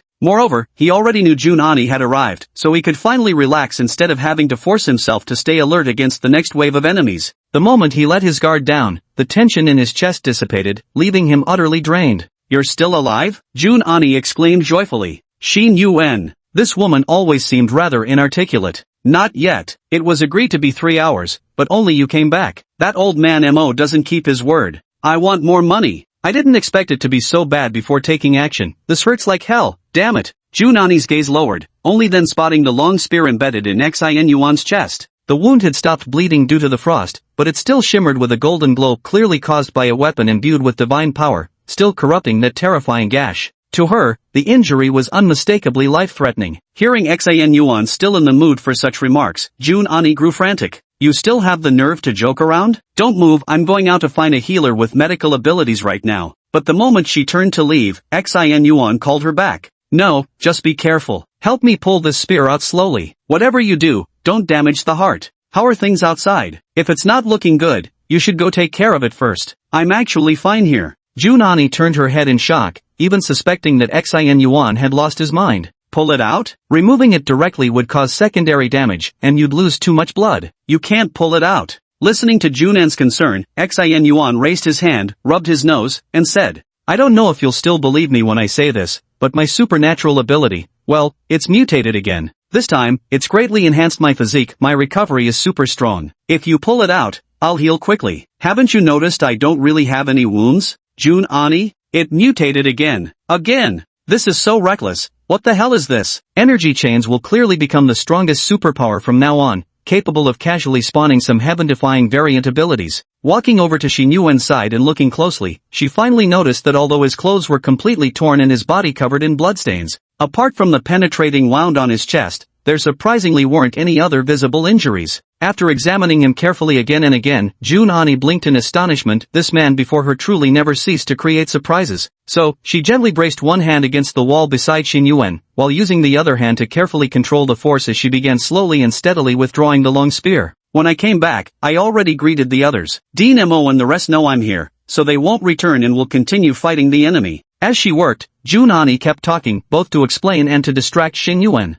You coming back alone is a good thing. Now they won't see me in this state. I must look quite wretched now, utterly undignified. Xin Yuan endured the excruciating pain but forced a smile as he spoke. After all, apart from being ragged and covered in bloodstains and mud, his hair was disheveled. He remembered several strands had been shaved off the right side of his head. After all, even though his demigod constitution was freakish enough to keep repairing his body as long as he wasn't dead, it still couldn't make his hair grow back quickly. No! Hearing these words, Jun Ani suddenly said with seriousness. Her eyes locked straight onto Xin Yuan's, their gazes meeting midair as Jun Ani spoke with utmost sincerity. That's not true at all. There's nothing shameful about it. You're not unsightly right now. Right now, you're poor, handsome. Let's just say the website's recommendations haven't been kind to me. The results were still quite dismal. For those who've enjoyed it so far, I'd appreciate some free gifts. Greater than over equal to less than over equal to. Greater than over equal to less than over equal to. Chapter 65, Not allowed to gaze upon the divine? Well, I insist on staring straight at it.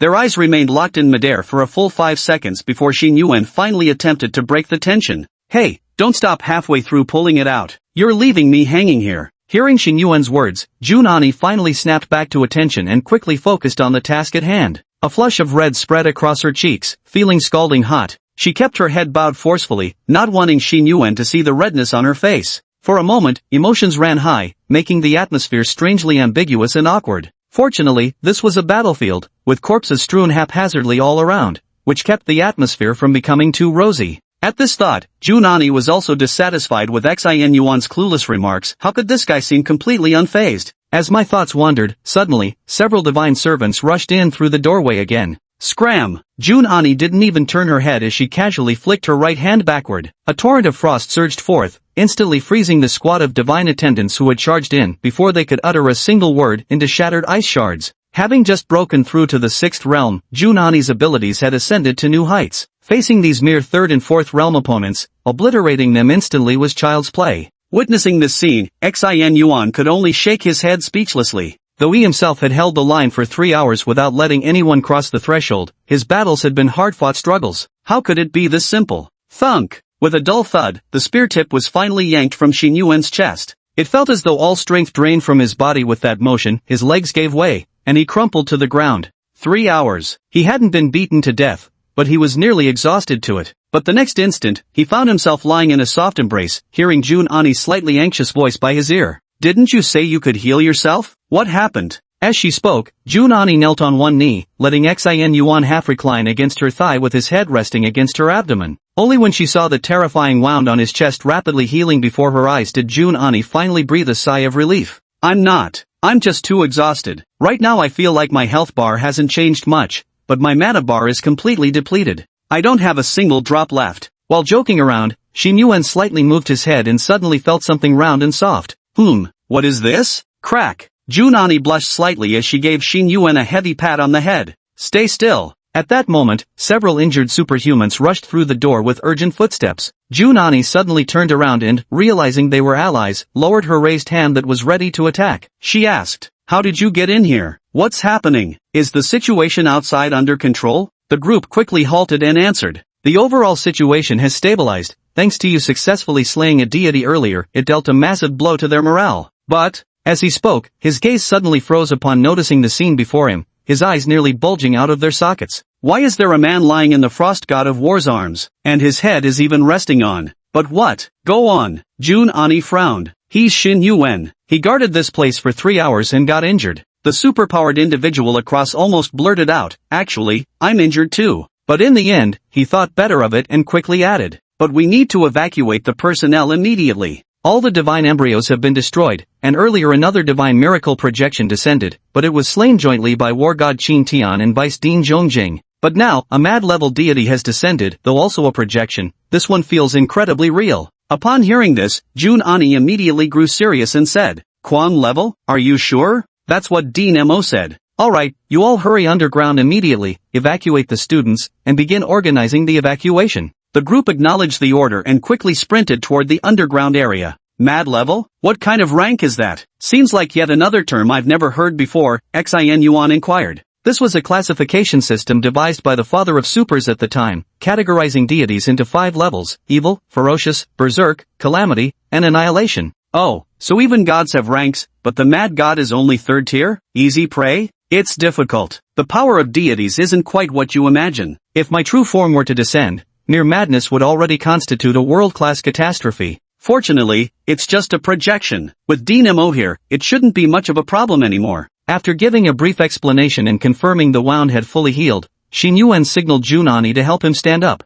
Looking around at the aftermath of the battle, he felt rather satisfied with the results. His steps were still somewhat unsteady as he spoke. "Take me out, Jun Ani, let me see the outside world. Back in my hometown, gods were things you couldn't see or touch. Since I've come here, let me witness for myself what a true god looks like." "Alright." Jun Ani didn't refuse and very naturally linked arms with Xin Yuan. "Let me guide you, you don't seem to be in the best condition right now." With that, he moved swiftly and took off directly, carrying Xin Yuan outside with him. They hadn't traveled for long before Xin Yuan became entranced by the sight before him. The entire sky was golden. This wasn't an exaggeration, nor was it a figure of speech. The entire sky was truly, completely golden. Above, Mo Chingu floated quietly, his robes rustling without wind, his entire being as if immersed in a vast golden sea. Before him hung a golden orb of light, formless, just a radiant, shimmering mass of gold. On the ground below, superhumans stood everywhere, yet all kept their heads bowed, swiftly retreating from that golden radiance. This was divine majesty.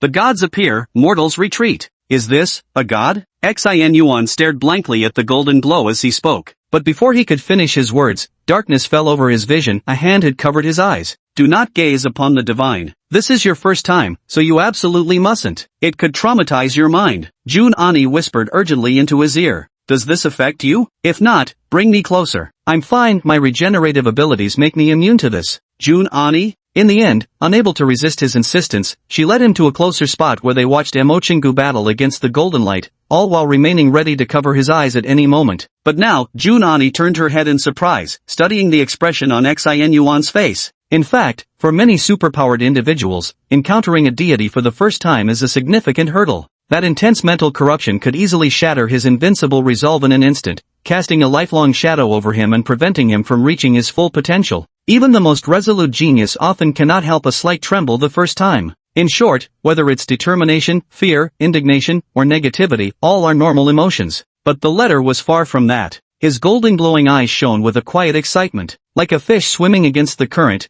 brimming with defiance, as if to proclaim, "Thou shalt not gaze upon the gods? Then gaze I shall." Chapter 66 Mo Chingu's strength, invincible below marquee level. Junani was currently deeply conflicted, wrestling with whether she should cover Xin Yuan's eyes. From the looks of it, he seemed to have entered a state of obsession. Direct eye contact with a deity causing such obsession was no good sign. It was the precursor to being bewitched. Yet Xin Yuan's gaze remained clear and focused, showing no signs of distraction whatsoever. Junani finally couldn't hold back and spoke. "Are you okay? If not, close your eyes. Don't push yourself too hard." "I'm fine, my body can handle it. I'm not afraid of the divine mental influence," Xin Yuan replied, still staring unblinkingly. Both pupils had already been scorched by the divine might, emitting golden smoke as his demigod physique rapidly healed itself. Yet he kept watching, as if determined to observe every single detail. "What are you thinking? Why do you seem so obsessed with this deity?" Junani couldn't hold back anymore and asked. "Have you ever experienced the days before the spiritual energy revival, when there were no superhumans in the world?" Xin Yuan countered. Junani rolled her eyes. "The spiritual energy revival happened a century ago. I'm 19, what do you think?" Xin Yuan chuckled softly and shook his head. "In my hometown, people often worship some ethereal yet supremely powerful gods. But none of those things have ever truly appeared in this world. Most are made into statues and enshrined. And now, such a being has genuinely appeared before my very eyes. Perhaps you can't understand what I'm feeling." At this moment, what shone in Xin Yuan's eyes was something called ambition, a young man's rebellious defiance toward supreme authority. Of course, for Junani, who was born in the age of supers and accustomed to all kinds of bizarre abilities, this feeling was clearly incomprehensible. "What's your hometown like?" Junani asked curiously. "There, it's quite a beautiful place. Let me finish reading this first." At this moment, Mo Chingu had already reached the white-hot stage of combat with that golden sphere of light. Their battle was eerily bizarre, completely unlike any fight one might imagine. The entire sky had transformed into a golden ocean. With each strike, the golden waves would churn violently, shaking as if the whole world swayed with their clash. Xin Yuan couldn't discern what special abilities Mo Chingu was employing now, but one thing was clear, this old man bore no resemblance to his usual self. The man looked wrathful like a guardian deity, his beard bristling like steel needles, his enormous silhouette looming behind him with indistinct features. A single palm strike sent the very space ahead rippling forward, surging overwhelmingly toward that golden radiance. With each flicker of the golden light, the waves of the golden sea would completely engulf Mo Chingu. The scene here no longer resembled a battle between two individuals, but rather seemed like the entire cosmos had split into two opposing halves, colliding and grinding against each other. At this moment, Xin Yuan found it hard to imagine the intensity of the energy fluctuations there, but he could see that all the buildings beneath them had lost their solid properties, twisting and flowing like fluid. This was the true power of the divine. "It's too intense here. We need to retreat a bit," Junani whispered into Xin Yuan's ear and then, without waiting for his response, swiftly pulled him back. In fact, just moments ago, Junani had already been using her energy field to help him resist the overflowing energy. "Dynamo, he's very different from usual. What level of superhuman is he? Can he handle this? Isn't anyone going to help him?" Xin Yuan didn't insist. He knew in his current state, he probably couldn't even withstand the aftermath of the battle, but he still voiced his curiosity lightly. Junani raised her head, gazing distantly at the battle there, and gently shook her head. "He should be able to, and even if he can't, there's nothing we can do to help." "Dynamo, do you think that usually he's just a particularly unserious person, with strange ways of thinking and acting, not at all like a leader should be?" Xin Yuan nodded in agreement. "That's right, you're absolutely correct. He's a very unserious person. All major and minor affairs of the Eastern Academy are managed by the Vice-Chancellor. The reason he could become the Chancellor is simple, because he's the strongest. He is the strongest among the 8 core academies, recognized by the entire world as the most powerful within the 7th realm. Superhumans are divided into 9 realms, with the 4th and 5th realms being one watershed, and the 7th and 8th realms another. The 5th realm transcends the mortal, while the 8th realm surpasses the extraordinary. Beyond the 8th realm, a person's power grows so immense it no longer resembles that of a human, earning them the title of Marquis. And at the 9th realm, they are revered as saints. Dynamo once said, "Below the rank of Marquis, I am invincible." As she spoke these words, a gleam of longing began to flicker in Junani's eyes. Though countless people believed her future achievements would surely surpass Mochingu's, right now she still yearned intensely for that kind of power.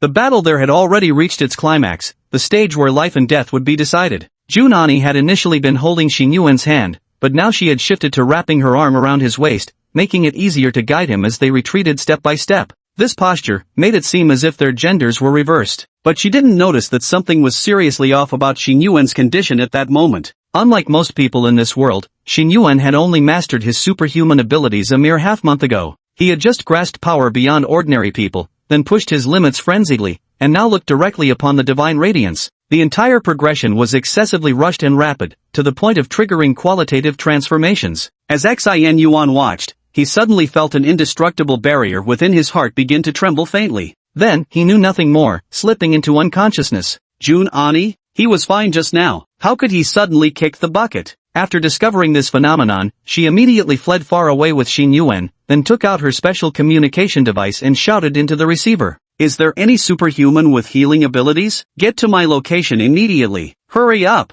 A few minutes later, those who had finished their tasks rushed over. A few more minutes passed, and Zhongjing, Dong Wushuang, and others also gathered around. Everyone looked solemn as they stared at Xin Yuan lying on the ground, with Zhongjing crouching beside him to check his condition. Before long, Zhongjing stood up, his brows deeply furrowed. What happened? Junani's heart skipped a beat as she hastily asked. Based on my examination, all his vital signs are flawless, not even a minor injury. Zhongjing continued with a frown. The energy within his body is remarkably stable, showing no signs of distress whatsoever. How about you try giving him mouth-to-mouth resuscitation? Zhongjing suggested, turning to Junani with a smirk. Chapter 67, The Fifth Realm. The new life festival was postponed for 2 days because of you. When Zhongjing said this, there was unmistakable teasing in his tone. Junan said angrily, what time is it now? Do you still have the mood to joke around? Zhongjing shrugged and replied, just trying to lighten the mood a bit. After all, according to my examination, he's really fine, breathing steadily, in good physical condition, looks exactly like he's just fallen asleep.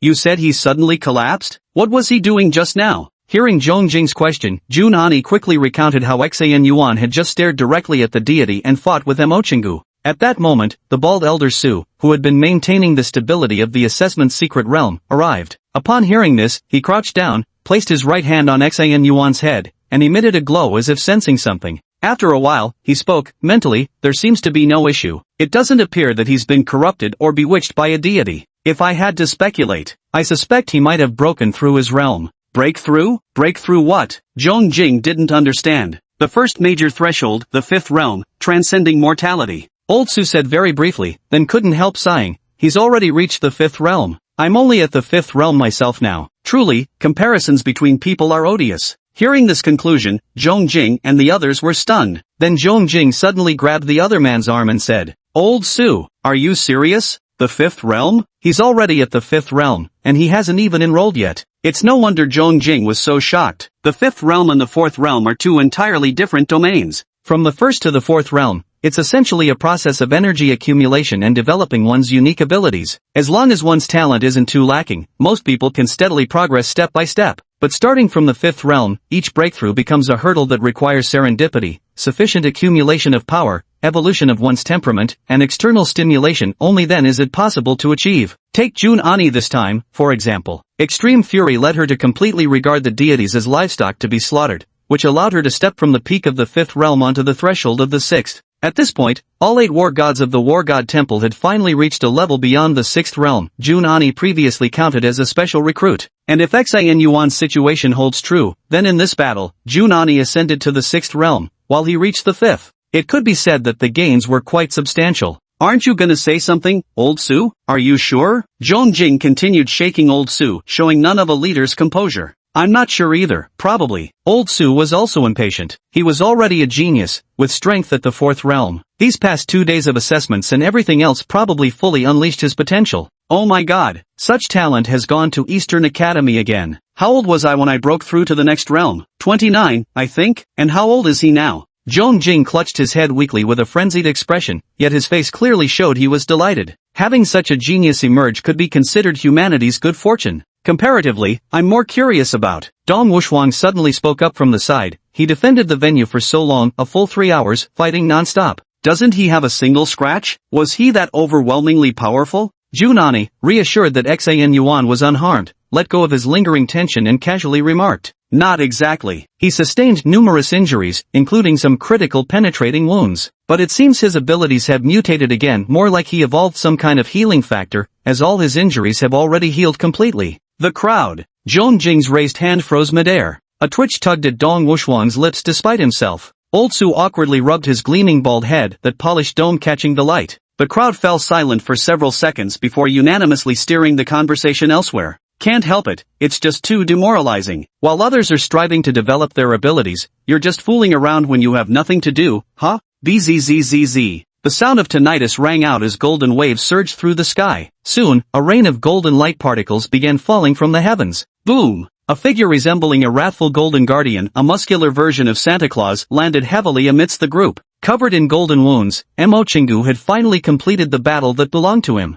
What's wrong with this child? Looking at Xan Yuan lying on the ground, Mo Chingu exclaimed sharply. Only after hearing the truth did he visibly relax, the imposing aura around him gradually dissipating as exhaustion and weariness took over, making him resemble an ordinary elderly man. Has the detailed outcome of this battle been tallied yet? He asked Zhong Jing weakly, his eyelids drooping slightly. The playful expression faded from Zhong Jing's face as his eyes surveyed the now unrecognizable ruins of Dark Horse Stadium, and he sighed heavily. The casualty reports are still being tallied. As for property damage like buildings, don't even think about it, we'll have to rebuild from scratch. This place is completely destroyed. How to deceive the public remains an issue. Fortunately, this time the strongest deity was only a mad class projection, otherwise. Even as he spoke, Zhong Jing's face betrayed a lingering fear at what might have been. Mo Chingu let out a long sigh, his hunched back seeming to bend even further as his cloudy eyes filled with worry. He murmured softly, "The world is about to become unsettled. The activities of the divine servants are increasing, and the spiritual energy concentration in the world is rising. We must make some preparations."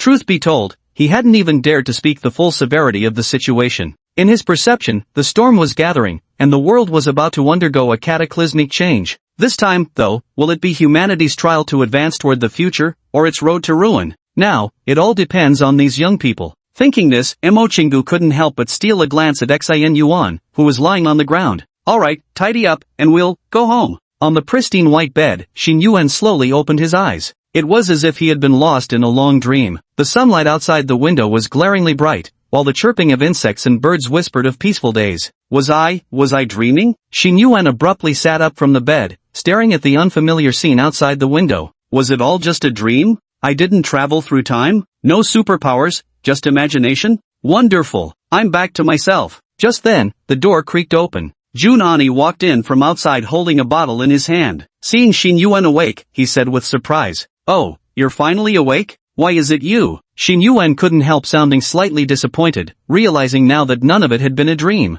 "Junani, what did all this mean? Am I not welcome? During these days you were unconscious, it was me who injected all the nutrient solutions for you." "No, thank you very much. I just wasn't thinking clearly." Xin Yuan adjusted his emotions and accepted reality. "Where is this?" Junani shrugged and placed the nutrient solution in her hand onto the table. "This is the Eastern Academy. Since you're awake now, the opening ceremony should be starting soon." Junani then looked at Xin Yuan and revealed a meaningful smile. "Do you have any idea how famous and important you are right now? The Eastern Academy's opening ceremony has been specially postponed for 2 days just to wait for you. Your name, Yuan, is now the talk of the Academy. Would you like to know what it's being rumored as now?" Chapter 68, The New Top Student. The rumors are absolutely terrifying. Because of me? Why postpone it? I've always skipped freshman ceremonies anyway. Xin Yuan rubbed his slightly throbbing head and sat up from the bed, pulling out the needle that had been injecting him with nutrient solution. After the needle was withdrawn from his body, the puncture wound healed rapidly at a speed visible to the naked eye. Junani, seeing that he was in good condition, naturally sat down on the edge of his bed. After the previous battles and time spent together, the relationship between the two had grown much closer. "Why? Because you're the top-ranked freshman. And now the deputy dean is very eager to meet you. Because of you, this year has been nothing short of a bumper harvest for Eastern Academy. More than a quarter of all recommended students joined Eastern Academy thanks to you. After all, you basically saved them. Oh, and quite a few young girls wanted to visit you these past few days, though I stopped them all, didn't want them disturbing your rest." As she spoke, Junani's tone carried a faint tinge of jealousy, though Xan Yuan failed to pick up on it. Admittedly, freshman valedictorian? What's that supposed to be? So I have to go, is that it? Let's not. What a waste of time. Not just attending, you'll have to give a speech as the valedictorian too, something to inspire your fellow students. What? Can't I just skip it? No, everyone has to go. The whole school is specifically waiting for you, and your reward will be presented by Dean Mo at the freshman convocation. Xin Yuan, oh, alright then. Truth be told, none of the other arguments mattered. The sole reason Xin Yuan decided to attend was because the reward would be given to him at the freshman convocation. Extremely pragmatic. You don't seem to feel anything about this situation at all. The top-ranked freshman, the strongest newcomer of the year, isn't the feeling of being the center of attention great? What's so great about it? Would you like it? Xin Yuan replied helplessly. Junani was taken aback by the response, then coughed awkwardly. She actually seemed quite fond of being in the spotlight. Well, shit, her true colors are showing now. By the way, how did I pass out? Was I attacked? Hearing Xin Yuan proactively change the subject, Junani quickly shared Old Su and the other's speculations with him. Fifth realm? Xin Yuan sat on the bed, bewildered, looking down at his hands and clenching his fists tightly. Does the fifth realm have anything special? I don't seem to feel any different myself. Junani shook her head. No, the fifth realm is actually a qualitative leap. It's quite absurd for you to achieve it without even enrolling in school. You've officially entered the higher-ups' radar now. What about you? Didn't you reach it back then either? I was specially recruited, didn't need to enroll. Different from you, Junani said matter-of-factly. Xin Yuan. Alright, enough about that. Superpowers are divided into many types: energy projection, physical enhancement, mental abilities, and so on. For those of us with energy projection types, there's a very clear manifestation at the 5th level, flight. What? Xin Yuan instantly perked up with interest. I can fly now? How do I do it? This isn't something that can be taught. It's more like an instinctual behavior, like how you learn to crawl as a child. You'll have to figure it out on your own. Don't worry, after adapting for a week or two, it should become as natural as walking. Get some rest yourself. By the way, during the entrance ceremony, senior students will also be there to watch. In the final segment, there's a tradition where seniors challenge the top-ranked freshmen. Of course, it's just a friendly spar. The purpose is twofold. Firstly, to show the new students how specialized training at the academy can significantly boost their abilities. And secondly, to remind the top-ranked freshmen to stay humble and keep improving, lest they become complacent. Actually, Junani's expression turned eager as she spoke. I don't think any of them could possibly defeat you. You should rest some more. I'll head out now to inform the dean about your awakening so we can schedule the ceremony. With those words, Junani got up from the bed and walked out the door. Alright, thanks for everything these past few days. Xin Yuan picked up the nutrient solution from the table, calling out to her retreating figure. Then he began to feel the surging energy within his body, eager to discover how he might lift himself into flight. It was a peculiar sensation, controlling the energy without releasing it outwardly, slowly lifting his own body off the ground. Before long, Xin Yuan was already crashing about the room, shattering one of the overhead LED tubes with his head. Seems control is still necessary after all. In the open square of Oriental College, freshmen had gradually taken their seats, while the grandstands on both sides were packed with senior students who had enrolled earlier. The noise was unusually loud, as most of the seniors had come with one goal in mind: to see if they could pick out a girlfriend, or boyfriend, from the new batch of juniors. By all accounts, the ceremony should have started by now. Mo Qinggu had long been standing on the podium. Yet he remained awkwardly silent, refusing to make the announcement, allowing the students below to freely chat among themselves.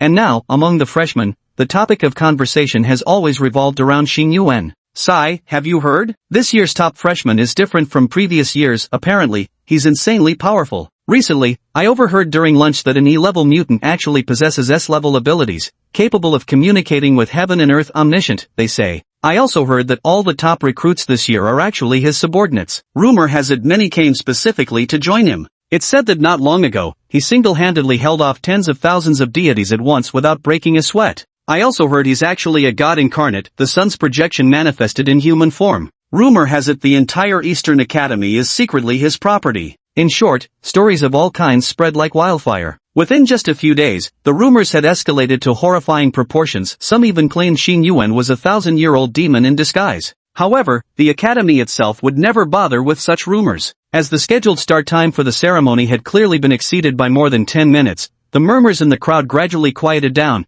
with everyone looking at Dean Mo Qinggu on the stage to see if he was angry. Gazing at the many students' eyes, Mo Qinggu smiled and spoke in a resounding voice. Ah, students, remain calm. There's just a minor issue we're dealing with. The freshman representative for this opening ceremony still hasn't arrived. At these words, the entire venue erupted in uproar. Chapter 69, A Fifth Realm Freshman, The Uncontrolled Letter from Afar. No one could have imagined that a school-wide event like the freshman ceremony would actually be postponed because of one person's absence. Right now, the new students haven't sensed anything yet, but the senior students are visibly displeased. Damn, bold enough to be late on the very first day. This year's top freshman sure is arrogant. Who does he think he is? If he's not coming, we might as well start without him. This is completely against the rules. I've heard about him. Rumor has it the freshman ceremony was postponed by 2 days because of him. No idea which big shot we're dealing with here. The surrounding stands were filled with senior students venting their frustrations wildly. More often than not, this is how it goes when veterans face newcomers. There's always a sense of looking down on them.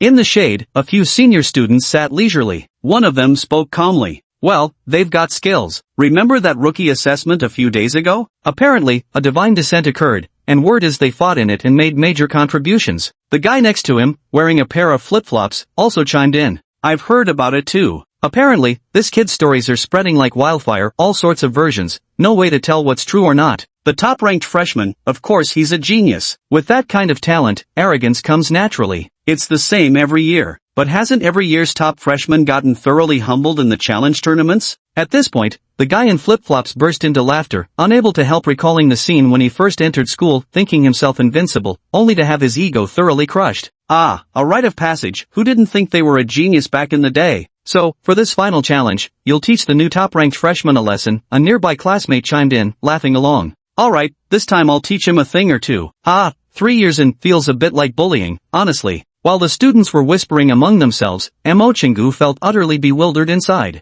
Why is he really not showing any respect? In his memory, Xin Yuan wasn't this kind of person. What could have happened? At that moment, he used his ability to make his voice reach Junani's ear. What's wrong with him? Didn't he promise to come back? Why isn't he here yet? Junani sat in a corner by the sidelines, unable to help but sigh and massage his temples. She had no idea what was going on. Right now, she couldn't contact Xin Yuan and had no clue what the other party was doing. And at that very moment, a figure appeared in the sky far away, rapidly flying toward them. All the students instantly grew solemn-faced, some even stood up from their seats. They all knew that unless one possessed innate flight abilities like Yi Zilwan, the capability to fly was exclusive to those of the fifth realm or above. The fifth realm was already a rare achievement in this world, equivalent to the level of academy instructors or elite combat personnel. Yet the figure's flight path was erratic, zigzagging through the air, now soaring skyward, now plunging earthward, as if drunk on counterfeit liquor. Under such circumstances, people logically speculated that the person must be injured and urgently needed to report something to the academy head.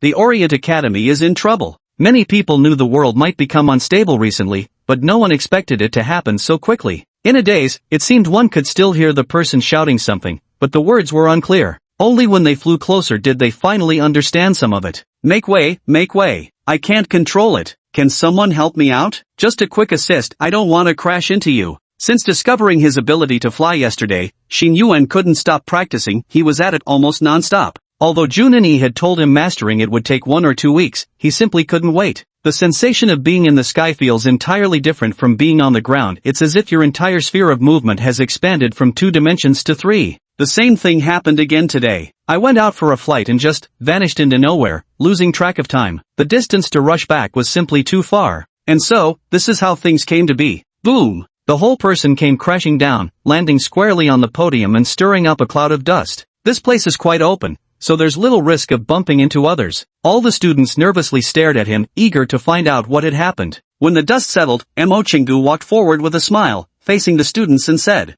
Alright, now that we're all finally here, try to be more punctual next time. Since the top-ranked freshman has arrived, let us officially begin this year's freshman ceremony. Is this a student, not a combatant? He's the top-ranked freshman? He's actually just a freshman right now. A 5th-level newcomer? Are you kidding? Why even bother with the academy? Just join an elite organization and be done with it. Xin Yuan quickly apologized to Mo Chingu before turning away and pulling up a chair to sit down. The freshman welcome ceremony quietly began. But the senior students watching from the sidelines clearly weren't so calm. This year's top freshman seems unbelievably strong, almost unfairly so. So, this is the top-ranked freshman. How about you go teach him a lesson later? One of the chatting seniors said this to the flip-flops wearing upperclassmen. Forget it, never mind. I was just joking. The freshman orientation ceremony proceeded smoothly, primarily hosted by Mo Chingu, who spoke about the academy's situation and shared expectations for the students' futures. Soon after, students who had performed exceptionally well in the guaranteed admission assessments stepped onto the stage one by one to receive their rewards. Quickly, it was Xin Yuan's turn. When they announced the staggering amount of his reward, the entire audience gasped in shock. Was this freshman ace the academy's own son? They're giving him that much? But at the thought of his terrifying 5th level cultivation, the students simply shut their mouths. Not even a hint of envy remained. There's no helping it, the gap is just too vast. Alright, it's time for our new top-ranked freshman to deliver a speech. Just as Xin Yuan was about to walk off stage after receiving his reward, Mo Chingu abruptly grabbed his arm, preventing him from leaving and urging him to say a few words. When the microphone was thrust into Xin Yuan's hands, he had no choice but to reluctantly comply. With some awkwardness, he began speaking. Hey everyone, I actually don't have much to share. We all have our own cultivation rhythms, and most of the time I just rely on luck. The reason I'm here today is mainly because Dean Mo told me this is the only place where I can receive my freshman rewards. If I didn't come. Ahem. Mo Chingu stood nearby, coughing loudly twice before glaring fiercely at Xin Yuan. Is this really the kind of thing you should be saying here? Xin Yuan quickly changed the subject and said, actually, everyone should really work on improving their abilities and not waste their talents. After all, only when your skills are stronger will you become more valuable, and making money will also be easier, and moreover, cough, cough, cough. Mo Chingu suddenly started coughing non-stop, as if he had contracted tuberculosis. But Xin Yuan seemed to have gotten carried away, speaking in an uncontrollable state, and continued. Moreover, just recently I took on a job where I was promised a payment of 3 million. Dean Mo even said if I did well, 30 million wouldn't be out of the question. But now it seems I haven't received the money yet, so I figured I'd ask about it while I'm here. Listening to this unconventional keynote speech, every single student and teacher in the audience was dumbfounded. Chapter 70, Lacking Real Combat Experience? An Instinctive Killing Strike. Is this something you can say out loud? Wow, so bold? Just saying it outright on stage like that? Yet somehow, Xin Yuan's very down-to-earth way of speaking actually improved students' impressions of him quite a bit. Every year's opening ceremony, we'd listen to the top freshmen recite scripted platitudes from a podium. Despite their young age, they insist on being so formal and preachy. These students had long grown tired of listening, but today someone came asking for money, which felt rather refreshing. But Mo Chingu, clearly, wouldn't see it that way. Let's not even mention that 30 million for now, but those 300,000 surely can't. Mid-sentence, a sprightly old man rushed over to Xin Yuan's side, snatched the microphone from his hand, and held it firmly. Hee, Xin Yuan, you're still as humorous as ever, always joking around. Seeing Xin Yuan about to say more, he quickly whispered into Xin Yuan's ear. Jun Ani told me he gave you a card. That card is yours now, I'll transfer the money to it. We're at the opening ceremony. Could you please save me some face here? After exchanging glances for quite some time, the older and younger duo finally came to an agreement, with Xin Yuan ultimately nodding in consent.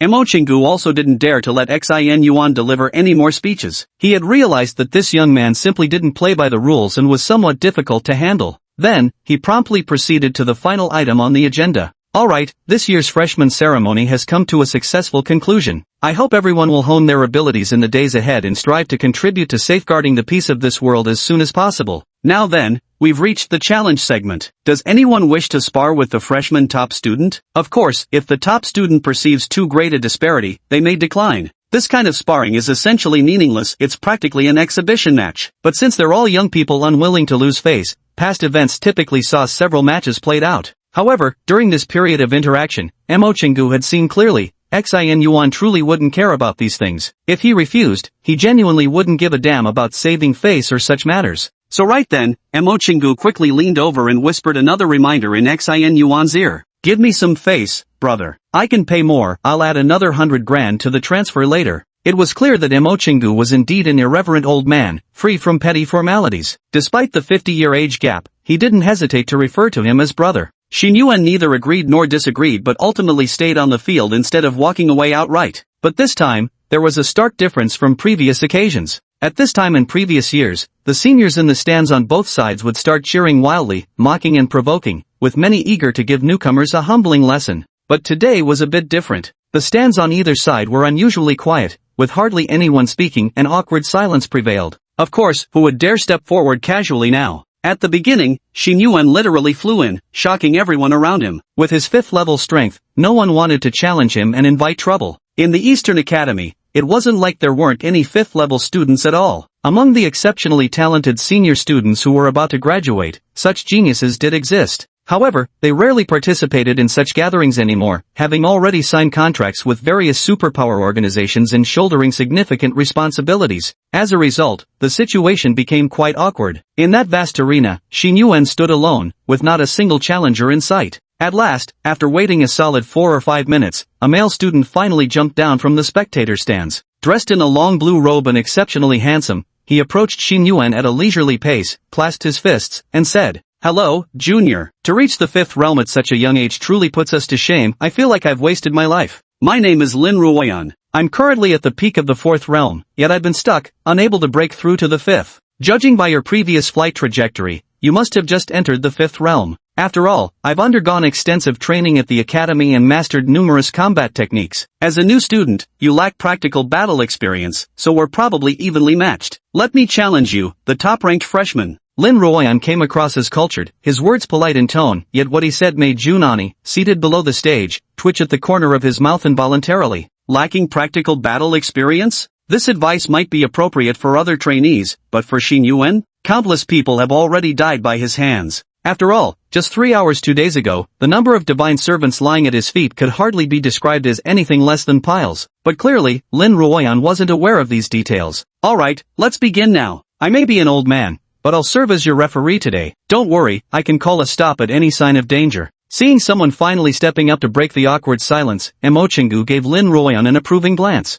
In previous years, it was always the seniors who showed the freshmen who's boss, so how did it end up getting flipped around this time? Both of them simultaneously retreated several steps as a suit of cyan energy armor materialized on Lin Ruoyan's body, and a time-worn bronze longsword appeared in her hand. "This is my sequence weapon, B-107, an ancient bronze sword. You're new here, so you probably don't know what sequence weapons are yet. In this regard, I might have a bit of an advantage over you." Lin Ruoyan chuckled and said, seemingly a little embarrassed as well, "It's okay, come on. Then, be careful. Blossoming flowers, falling leaf sword." Without further ado, he shouted loudly, his entire body moving with the sword as he executed a beautiful flourish and charged toward Xin Yuan. He was clearly employing a sword technique, his figure fluttering unpredictably in the air like a falling leaf, yet in the blink of an eye, he was already right in front of Xin Yuan. Xin Yuan stood rooted to the spot, motionless as if stunned. Yet his eyes burned with an utterly unfamiliar light, cold and analytical. A metallic ring sliced through the air as the bronze longsword thrust toward Xin Yuan's abdomen, signaling what seemed like the duel's imminent conclusion.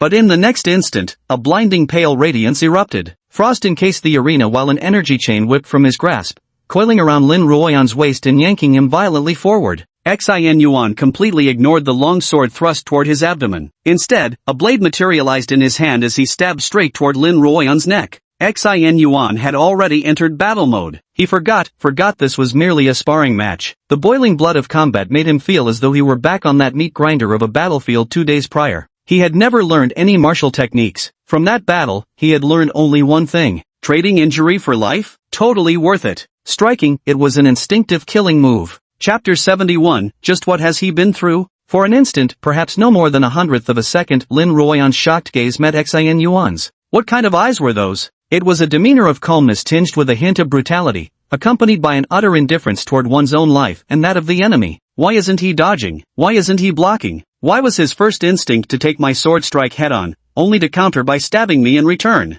He'd been enrolled for over 3 years now. It wasn't as if he'd never faced divine servants in battle. But even those fanatical zealots hadn't been like Xin Yuan. He couldn't stop himself anymore. The chain around his waist violently yanked him toward Xin Yuan's direction, as if this sword thrust wasn't his own will, rather, Xin Yuan had compelled him to strike it. "Stop! Hold it right there!" In that lightning flash moment, Mo Chingu urgently called a halt to their duel. With a twist of space, Lin Ruoyan's sword and Xin Yuan's fist blade both froze midair, unable to advance another inch. Yet the frozen tableau spoke unmistakably of the preceding moment. A bronze longsword had stopped just short of Xin Yuan's abdomen, while the bladed fist was mere hairbreadths from Lin Ruoyan's throat. Had Mo Chingu been half a second later, the outcome would have been bloodshed, 1 wounded and 1 dead. Xin Yuan wins. Mo Chingu announced the result. Lin Ruoyan stood rigid on the arena, not daring to move a muscle. Drenched in cold sweat, he stared in horror from the corner of his eye at the bladed fist resting inches from his neck. Almost, it was so close. Years of arduous cultivation, endless trials, watching himself grow stronger day by day, dreaming that one day he too could become a guardian of the world.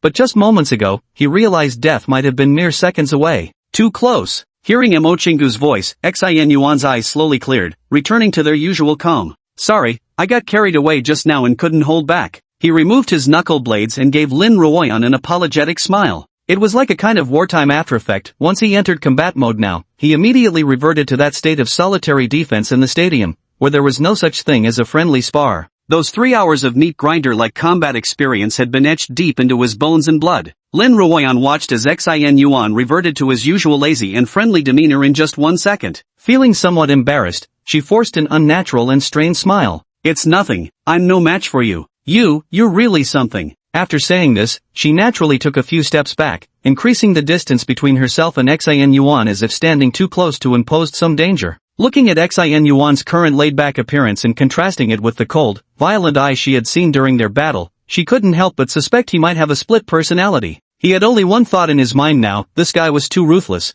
and he must never provoke him again in the future. The battle sounded long in description, but it actually happened in a very short time. To the students watching from below, Xin Yuan and Lin Ruoyan merely exchanged a few polite words before the fight ended in the blink of an eye. Many didn't even get a clear look before the result was announced, making the whole thing feel rather anticlimactic. They had hoped to witness an intense clash of supernatural powers, a spectacular display bursting with dazzling brilliance, yet it ended so quickly that they couldn't help feeling slightly disappointed. But clearly, there are always perceptive observers in such places. In the spectator stands, many upperclassmen who had clearly witnessed the entire battle between the two now felt a chilling shiver run down their spines. That kid, the top freshman? Seriously? What terrifying killing intent. Where did Dean Mo find such a monster? Is this really a student? I'd believe it if you told me he was a serial killer. Don't provoke him, absolutely don't provoke him. Who knows what kind of thing they've admitted this year. In the stands, all the senior students fell into silence. From this moment onward, Xin Yuan's lazy face was officially imprinted in their minds. This is absolutely a wolf in sheep's clothing.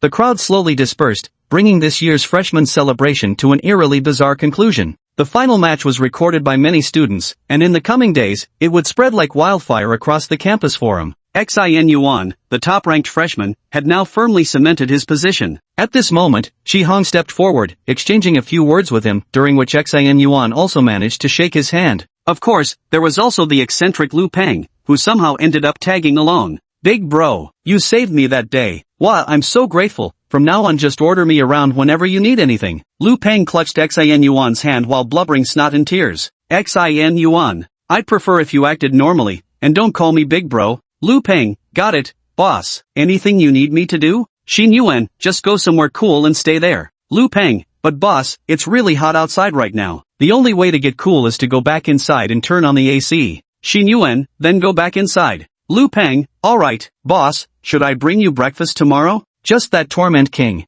At this moment, Vice Dean Tang Genie grabbed Mo Chingu's sleeve, pulling him back with a serious expression. What's going on with this child? What has he experienced before? He's still so young. How could he possess such an intense murderous aura? You said he recently rendered outstanding service. What kind of service was it? Mo Chingu remained silent for a few seconds before responding. Due to special circumstances, he needed to defend a location alone and fought bitterly against divine servants for over 3 hours. Anyway, there were at least 100 intact corpses left behind. That great battle allowed him to break through to the 5th realm. I never imagined he could perform so flawlessly. Hearing this absurd number, Tang Genie gasped and said through gritted teeth, how could you do this? He's still so young. His psychological foundation isn't fully developed yet. How could you? There was no other way. None of us could stay there at that time. Then you should have found another solution. You. As they were speaking, Mo Chingu suddenly glanced toward the crowd of students and hurriedly broke free from Tang Genie's grip. Wait, I need to go find someone first. I'm afraid he might go astray.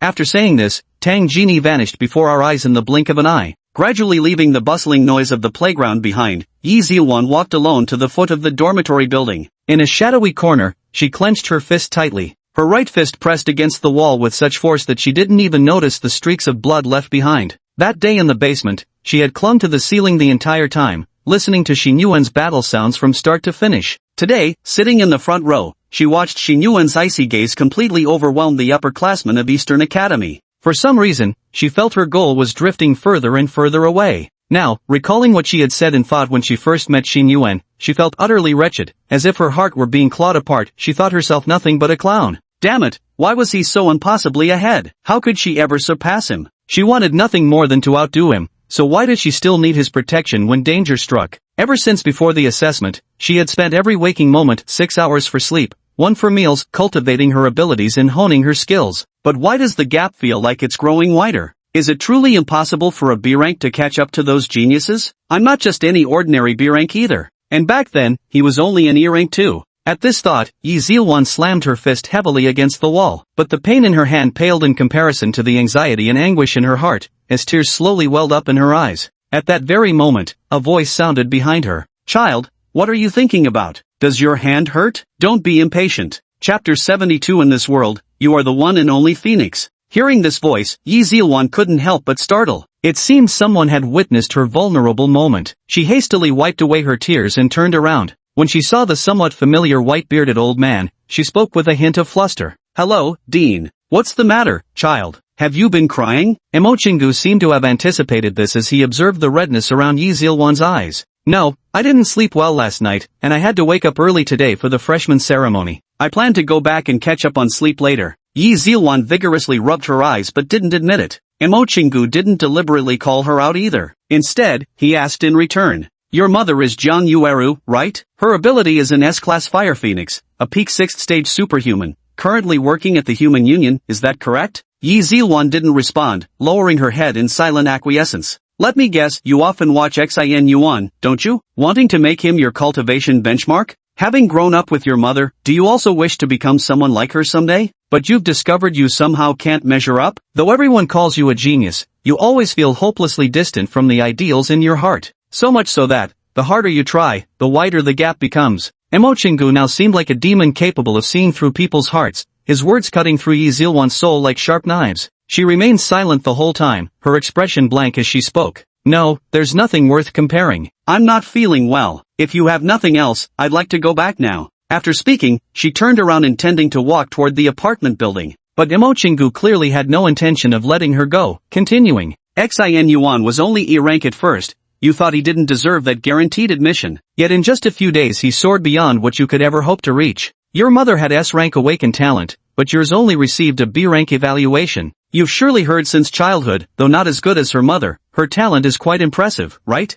These past few days, news about Xing Yuan has been spreading like wildfire. I imagine the fact that you were the first opponent he defeated must have become quite the laughingstock by now. That battle a few days ago, being protected by the very person you wanted to surpass must have been unbearable. All these years, living in your mother's shadow, it must have been eating away at you, hasn't it? Sentence after sentence, Emochingu finally succeeded in breaking through Yi Zilwan's psychological defenses. Her steps came to a halt, her slightly gaunt figure trembling faintly as tears finally welled up, rolling uncontrollably onto the ground beneath. Emochingu's words had dredged up too many memories, overwhelming her emotions beyond control. Do you want to surpass them? Emochingu pressed the advantage, striking while the iron was hot. I want to. What did you say? I said I want to. I'll surpass them someday, even if I'm not talented enough. Just you wait and see. Yi Zilwan suddenly turned her head and roared, her tear-streaked face no longer retaining its usual beauty but instead appearing somewhat fierce. Seeing that the child could no longer maintain her facade and had finally begun to vent her emotions, Emochingu finally stopped speaking, a faint smile appearing on his face. Then with a lift of his hand, a special space enveloped the two, with two chairs placed facing each other. What if I told you that your talent is no worse than anyone else in this world, would you believe me? Yi Zilwan glanced around the space, realizing this might not be the real world. After calming slightly, she sat gently on the chair and shook her head despondently. Among all abilities named after Phoenix, I'm probably the weakest one. No. Emochingu shook his head firmly, gazing at the other's tear-reddened eyes. There are no phoenixes in this world. Yi Zilwan looked up in confusion, not understanding. If I had to say there is one, you might very well be the only one. A phoenix must be reborn from its ashes. Remember, the heavens gave you a lower starting point than others so you could write the ultimate comeback story. Are you willing to trust me? Will you become my disciple? My third personal apprentice, though I may be an unworthy teacher. Yi Zilwan sat stunned on the chair, utterly dumbfounded, as if she'd been riding a roller coaster. Never in her wildest dreams had she expected Dean Mo to come find her and say such things. I've actually noticed you for a while. Your personality, it reminds me so much of a little girl from before. Who? Yi Zilwan asked. Li Qian. The way you look at Xing Yuan now is strikingly similar to how she used to gaze at Junani. The yearning for power, the spirit of unwillingness to be inferior, can drive one forward, but sometimes it can also drag a person into the abyss. That's why I rushed to find you today. Li Qian is my second personal disciple, and I regard her as my own daughter, but she may have gone down a dark path. When mentioning Li Qian, Emochingu's expression turned somewhat desolate and painful. He couldn't help but think of that red envelope. I might be an unworthy teacher. Would you be willing to listen to me tell a story? Just as Mochingu pulled Yi Zilwan into the space and began psychological counseling, Junani had already led Xin Yuan to the front of an office. Xin Yuan looked up at the sign above, Dean's office. You said we were coming to reassess my ability level. Will Dean Mo be conducting it? Xin Yuan asked. No, it's the Vice Dean who will assess you. Xin Yuan's lips twitched. Even the Dean's office had been directly handed over to the Deputy Dean now. As soon as the door opened and I stepped inside, I spotted a man sitting on the sofa, his leg bouncing incessantly. The moment he noticed someone entering, he immediately sprang to his feet. Ah, isn't this the mighty war god? Greetings, greetings. New top student? Long time no hearing about you. Hello junior. My name is Zheng Xiaojian. You can call me Xiaojian or Brother Jian. This guy was extremely familiar right from the start, sporting a head of unruly long hair and standing about the same height as Xin Yuan. He immediately extended his hand for a handshake. Xin Yuan had no idea what exactly this person had long admired about him, only feeling like the guy had stolen his signature catchphrase. Before Xin Yuan could even speak, the other man continued talking enthusiastically on his own. I'm the head of the PR department. Let me tell you, our PR team is absolutely fantastic. After you join our PR department, earning credits is super easy, the workload is light, and it's really relaxed. Where else would you find such an amazing deal? I'm telling you. Xin Yuan. Wait, when did I ever say I wanted to join the PR department? Chapter 73, the PR department welcomes its most extraordinary trainee in history. Wait a minute. Sword brother, I don't recall saying I wanted to join the PR department. What even is the PR department? Xin Yuan subtly withdrew his hand from the other's grip. His attempt to casually copy the ability had just failed. What rotten luck. But Zheng Xiaojian seemed utterly immune to awkwardness as he continued rattling on by himself. The PR department is great. Why wouldn't you come? You definitely want to join. To graduate from this school, you need to accumulate a full 120 contribution credits. And apart from tasks assigned by the school itself, there are only 6 student clubs on campus with the authority to distribute credits. Our PR department is one of them. Junani stood to the side, clearly familiar with this young Xiaojian, and sighed helplessly. Xiaojian, recruiting members isn't allowed right now. The unified recruitment period for all clubs is in a few days. Ah, senior, that's not how you should see it. They say destiny brings people together even from 1,000 miles away. Since Xin Yuan wants to join our public relations department, I ought to introduce him to us properly. Xin Yuan? Wait, what? When did I ever agree to join? Listen, buddy, you. Just as he was about to say something, Zheng Xiaojian suddenly dashed to Xin Yuan's side in a swift stride, whispering in his ear. Let me tell you, out of our 6 clubs, the other 5 are all about hard labor, grueling, dangerous fighting, and you barely earn any credits for it. But we've got it easy, just meet with the public, basically fool them into believing the divine manifestations were terrorist attacks, and coast through the whole thing. Most of the time, we don't even need to prepare anything. Just show up and play games on site, and we get the credits. Sometimes we even earn extra cash from the TV station, and occasionally someone hands us red envelopes.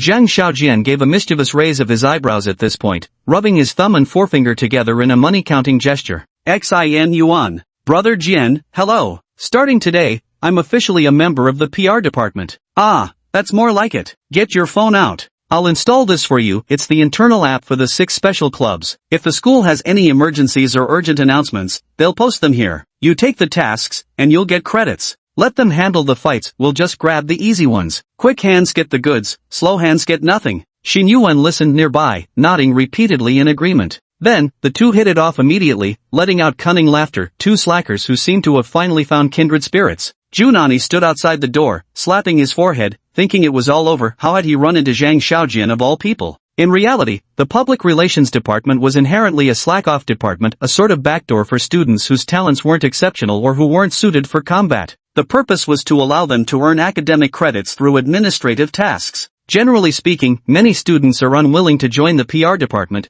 considering it a rather weak and unmanly division. Its director, Zhang Xiaojian, is an absolute scoundrel who would stoop to any means for academic credits, often infuriating members of other departments. There are even rumors that during external missions, he frequently engages in soliciting bribes or accepting red envelopes. Ironically, this year, the PR department effortlessly recruited the most formidable freshman in its history. Moreover, it seemed Xin Yuan and the other person clicked instantly, as if they were getting along famously. June Ani. Creak. Finally, the door opened, and a beautiful woman walked in, none other than Vice Dean Tang Jini. She glanced around the room at everyone and said with a smile, "You two are the ones here for the reassessment, right? Alright, come with me." Auntie Tang, maybe I'll pass? I'm just a D-level ability user, no need for another test, Zheng Xiaojian said with a cheeky grin, his tone dripping with shameless charm. Tang Genie gave him a gentle look and said with a smile, no, come with me, Zheng Xiaojian. When they reached an open space on the rooftop, Tang Genie explained. When testing a new supernatural ability, we measure it by simulating divine power.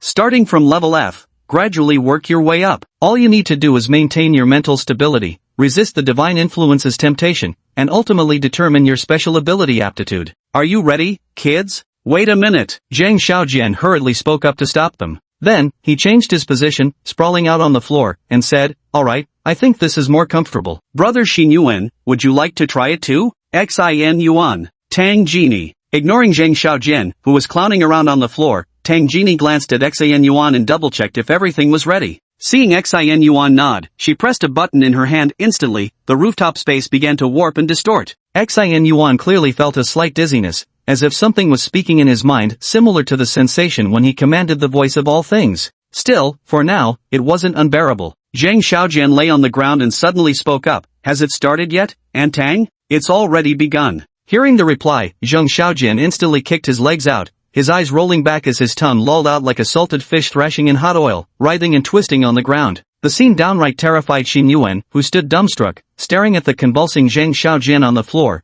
clueless about what was happening. Was this punch supposed to be that powerful? What kind of move even is this? Are you serious? He looked up, glancing at Junani and then at Tang Genie, noticing that both seemed completely unfazed, paying no attention to Zheng Xiaojian lying sprawled on the ground. Seriously, does this guy have no rights at all? Seeing Zheng on the verge of passing out, Xin Yuan couldn't help but speak up. Vice Dean, shouldn't someone do something about him? He looks like he's in real trouble. Tang Genie chuckled and shook her head, deliberately speaking loudly. It's fine, don't mind him. This time, our test will proceed gradually, increasing intensity bit by bit. It probably won't be over quickly. Hearing her say this, Xin Yuan could only keep quiet, looking at the prone Zheng Xiaojian with some pity in his eyes. Hope this brother turns out okay. But gradually, Xin Yuan started noticing something unusual. 5 minutes passed, yet Zheng Xiaojian kept convulsing without signs of stopping. 10 minutes passed, yet Zheng Xiaojian remained there, still convulsing. 15 minutes had passed. He had nearly scrubbed the entire rooftop spotless, yet not a single drop of sweat appeared on his forehead. The seductive whisper in Xing Yuan's mind grew louder by the minute, yet Zheng Xiaojian remained exactly as he'd been from the start. He'd been convulsing under the pressure since F rank, and now he was still convulsing at B rank. And yet, it continued throbbing at a steady, constant rhythm. Chapter 74, I'm only S rank? This person seemed rather extraordinary. Vice Dean, what's the indicator that concludes the assessment test? Finally realizing Zheng Xiaojian's peculiarity, Xin Yuan couldn't help but ask the deputy dean a question. This guy clearly wasn't ordinary, writhing on the ground for so long. If nothing else, his stamina alone was top tier. Moreover, Xin Yuan was now beginning to piece things together. When divine might first began to emanate, he had instantly heard the deep voice in his mind. But Zheng Xiaojian acted as if he felt nothing at all and even insisted on double-checking with the vice dean that the challenge had indeed begun, only to instantly start convulsing afterward.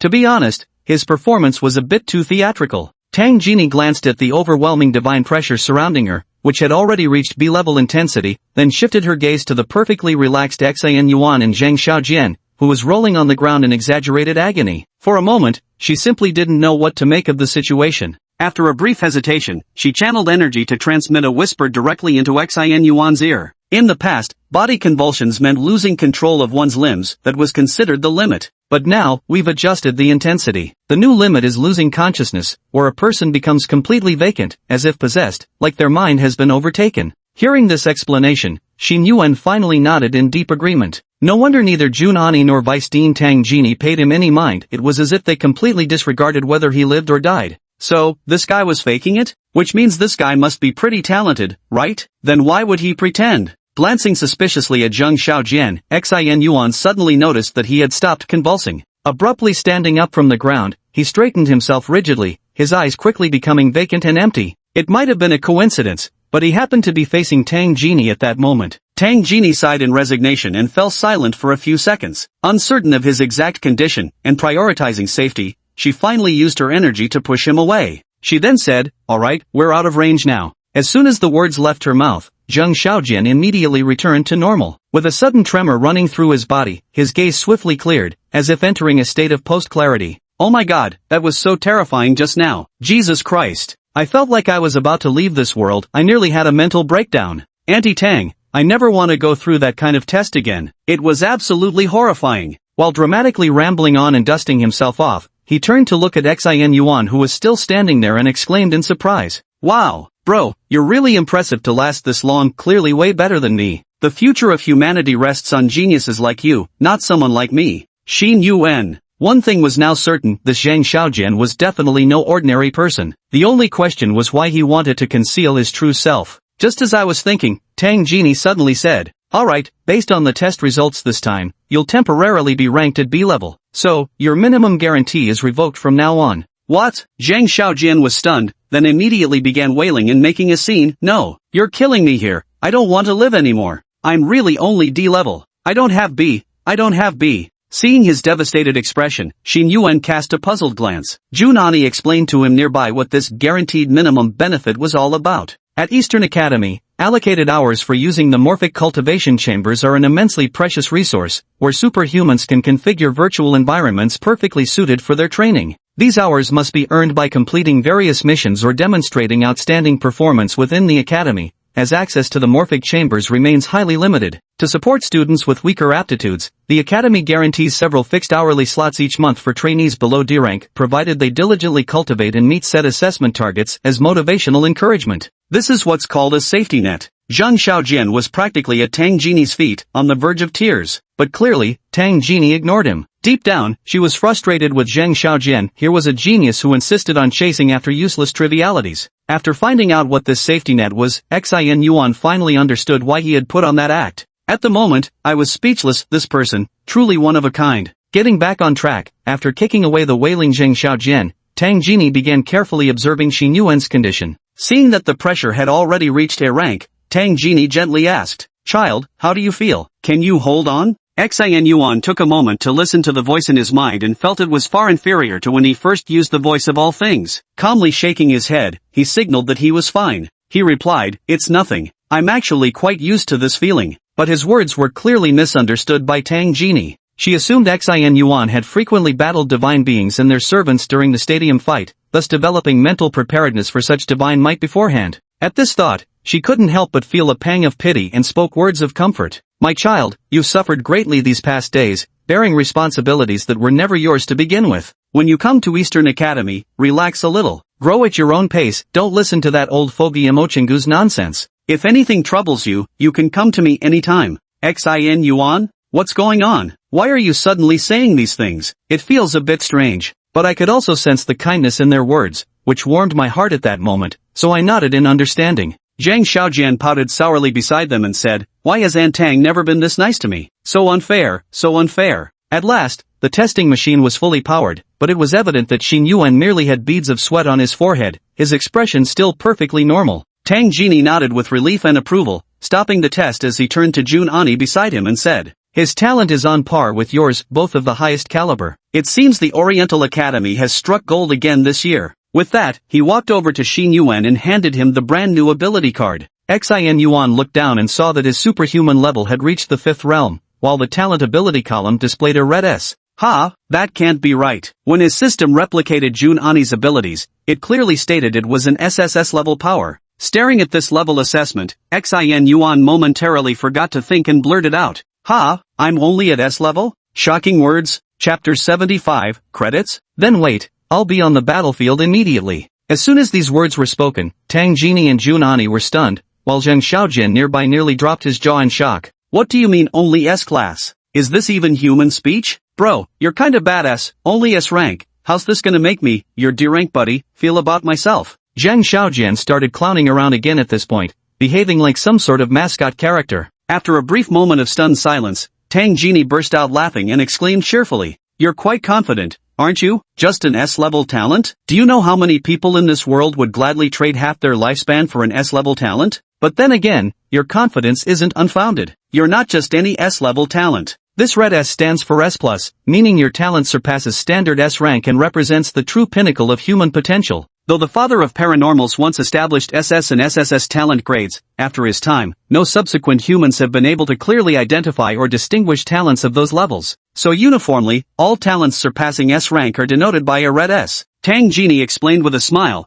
then jokingly said to Xin Yuan. So, what do you think? What level should your talent be? Confident it could reach SSS rank? Rumor has it that SSS ranked abilities, when fully developed, possess the power to overturn heaven and earth. Xin Yuan listened to the beautiful woman's playful remark and responded with a perfunctory smile, saying nothing more. The system had clearly informed him that the Ice Age ability was classified as SSS tier. Earth-shattering destruction. It seemed neither he nor Jun Ani had yet unlocked the full potential of this power. The test concluded with everyone in high spirits except for Zhang Xiaojian, who was wailing for his parents and pulling a face as long as a donkey's. When parting, Tang Genie, like a caring elder, held Xin Yuan's hand and chatted extensively about family matters, inquiring about all sorts of things in his life. Xin Yuan hadn't realized she'd learned so much about him from Mo Chingu, so this sudden kindness and concern made him feel rather unaccustomed. Playing games online for relaxation? That's fine, but you mustn't get addicted. Still gaming with netizens often? Let me tell you, people online come in all sorts, plenty with ill intentions. You absolutely mustn't confide in them. Remember, absolutely no online dating. The waters run deep, and you won't be able to navigate them. These were Tang Genie's final words of advice to Xin Yuan before he left. Jun Ani, standing behind Tang Genie, her fists were clenched so tight they trembled. Is this what it feels like to be stabbed in the face? In the end, Xin Yuan and Zhang Xiaojian left together, while Jun Ani still had some work to do with the vice dean. On the way back, Xin Yuan asked Zhang Xiaojian, "You must have great talent. Was it worth making yourself so miserable just for a safety net?" Zhang Xiaojian's face immediately changed color as he retorted, "What nonsense are you talking? I'm only rank D, don't you dare slander me." Xin Yuan. Fine. He's beyond cure now. Suddenly, Zhang Xiaojian flashed a smile that seemed to transcend worldly concerns and said, "Why work yourself to death all day? Responsibilities of superhumans or whatnot, what's that got to do with me? If the sky falls, the tall ones will hold it up. If they can't, well then we all die together." Face, honor, status, people who care about such things, in my opinion, haven't fully evolved yet. Solid benefits are right in front of you. If you don't want them, someone else will. Frankly, I'm quite comfortable in the PR department and couldn't care less about all that high-minded nonsense. After finishing his words, Zhang Xiaojian let out a big yawn and stretched vigorously towards the setting sun in the sky. Alright, even the guaranteed prize is gone. Really unlucky, but at least I recruited a good club member, so it's not all bad. I'm heading back to play games, buddy. Call me if anything comes up. After saying this, he dashed away in a flash. Xin Yuan stared at his retreating figure for a long time, frowning in silence. There's something indescribable about this person. Their shamelessness feels so natural that it doesn't even seem wrong. In short, he's a weirdo. Having just arrived at Eastern Academy, Xin Yuan decided to stroll around the campus that was as large as a small community. Pulling out his phone, he instinctively wanted to send a message to Yogurt Stick. Suddenly, the software installed by Zhang Xiaojian pinged with a notification, displaying a red dot. Out of nowhere, someone posted a distress message above, appearing conspicuously abrupt. Xin Yuan knew from his conversations with Zhang Xiaojian that these practical credits were incredibly hard to earn. Accumulating 120 was notoriously difficult. Often, you even had to undertake highly dangerous missions for them.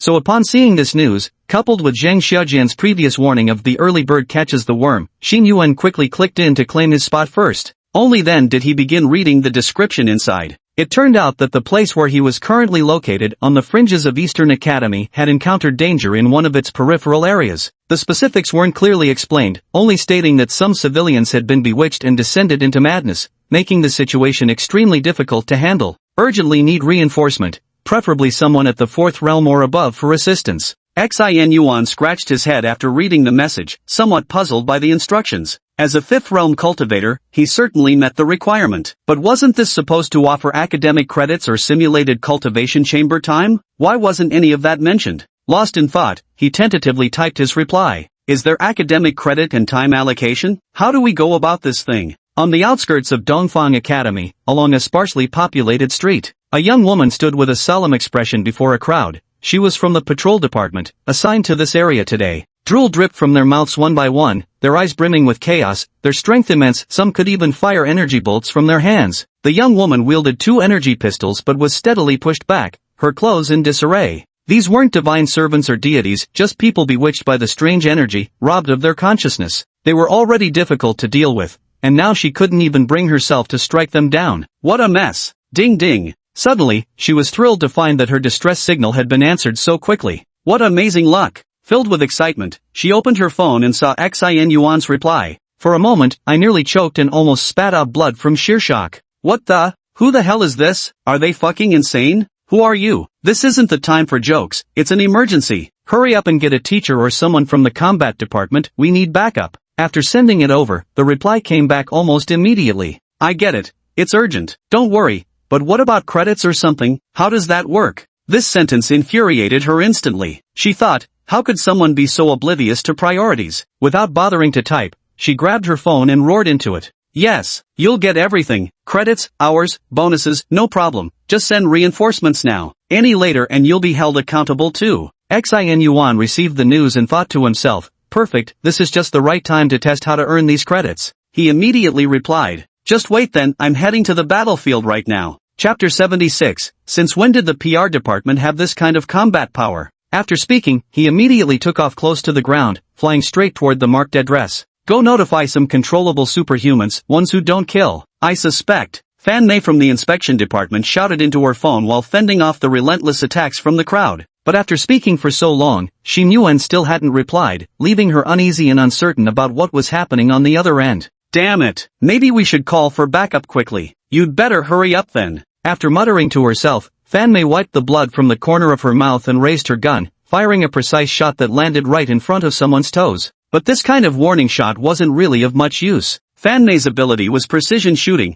a skill that made her incredibly lethal in long-range combat or assassinations. But this time was different. She was facing ordinary people who had merely been bewitched by divine power, so while she needed to stop their actions, she also couldn't harm them. This restriction left her tied hand and foot, forced into continuous retreat. Crack, clang, a crisp explosion sounded, and blood splattered through the air. A bewitched citizen directly hugged a street lamp by the roadside and fiercely bit down on it with a forceful chomp. Then, several teeth went flying. Bewitched beyond reason, he felt no pain and showed no restraint as he hugged the lamppost fiercely, swinging it with such force that even the 20-centimeter-thick pole was ripped clean off its base. Amidst maddened howls, blood and spittle spraying from his mouth, he raised the fluorescent tube with all his might and swung it viciously toward Fan Mei. A genuine 20 centimeters thick steel pipe. Fan Mei swiftly leaped aside, barely dodging as the ground beneath her feet instantly caved into a massive crater. Then, the bewitched crowd began wildly swinging that steel pipe like a windmill, smashing everything in sight. The other citizens mimicked them instinctively, wrenching street lamps from the ground to use as weapons, indiscriminately hurling them at Fan Mei. On the deserted street, a barrage of 7 to 8 meter long, 20 centimeter thick street lamps rained down on Fan Mei with frenzied force, exhausting her efforts to evade them. Finally, after dodging one, a street lamp came straight at her, crashing heavily into her chest. This blow could only be described as adding insult to injury. Her already meager chest became even less impressive. Boom! With a loud explosion, Fan Mei was sent flying backward, embedding directly into the wall. Ugh! Blood gushed from her mouth as she ignored the burning agony in her internal organs. She could already see the next streetlight hurtling toward her. Another explosion roared as the second lamppost slammed into Fan Mei, shattering the wall behind her and sending her crashing forward with devastating force. After hitting the ground, she strained to lift her head, her hands gripping her twin pistols in a death grip,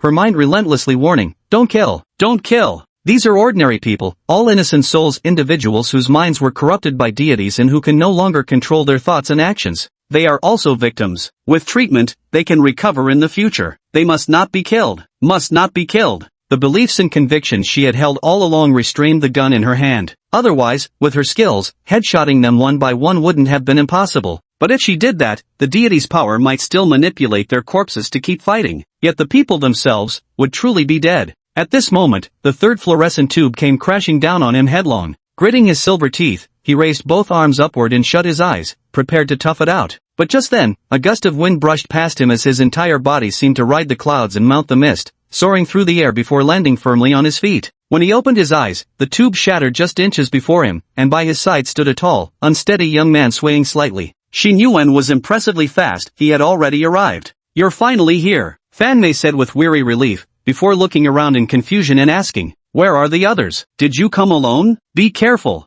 As she spoke, Fan Mei saw the massive fluorescent tube behind Xin Yuan come crashing down again, yet he appeared completely unaware of the danger. With a remarkably deft sidestep, he moved a meter away just as the steel pipe crashed heavily where his feet had been mere moments before, making it seem like sheer luck. "It's just me. Why? You should be fine, right? Are these divine attendants really that hard to deal with?" These aren't divine attendants, they're ordinary citizens. We can't harm them. Fan Mei quickly added, then asked, which department are you from, classmate? Me, I'm from the Public Relations Department. Fan Mei's face, which had shown visible delight at having survived a disaster, froze in place before twisting into anger. She grabbed Xin Yuan's arm, yanked him to the side, and pulled him out of the subway car. Then she shouted furiously, are you insane? You came alone from PR? You're just asking to get yourself killed. You need to leave now. These people have lost their minds, and you'll be in danger if you stay here. I'm not joking. Go back and call for help as fast as you can. I can hold on a little longer. Remember to bring crowd control superhumans.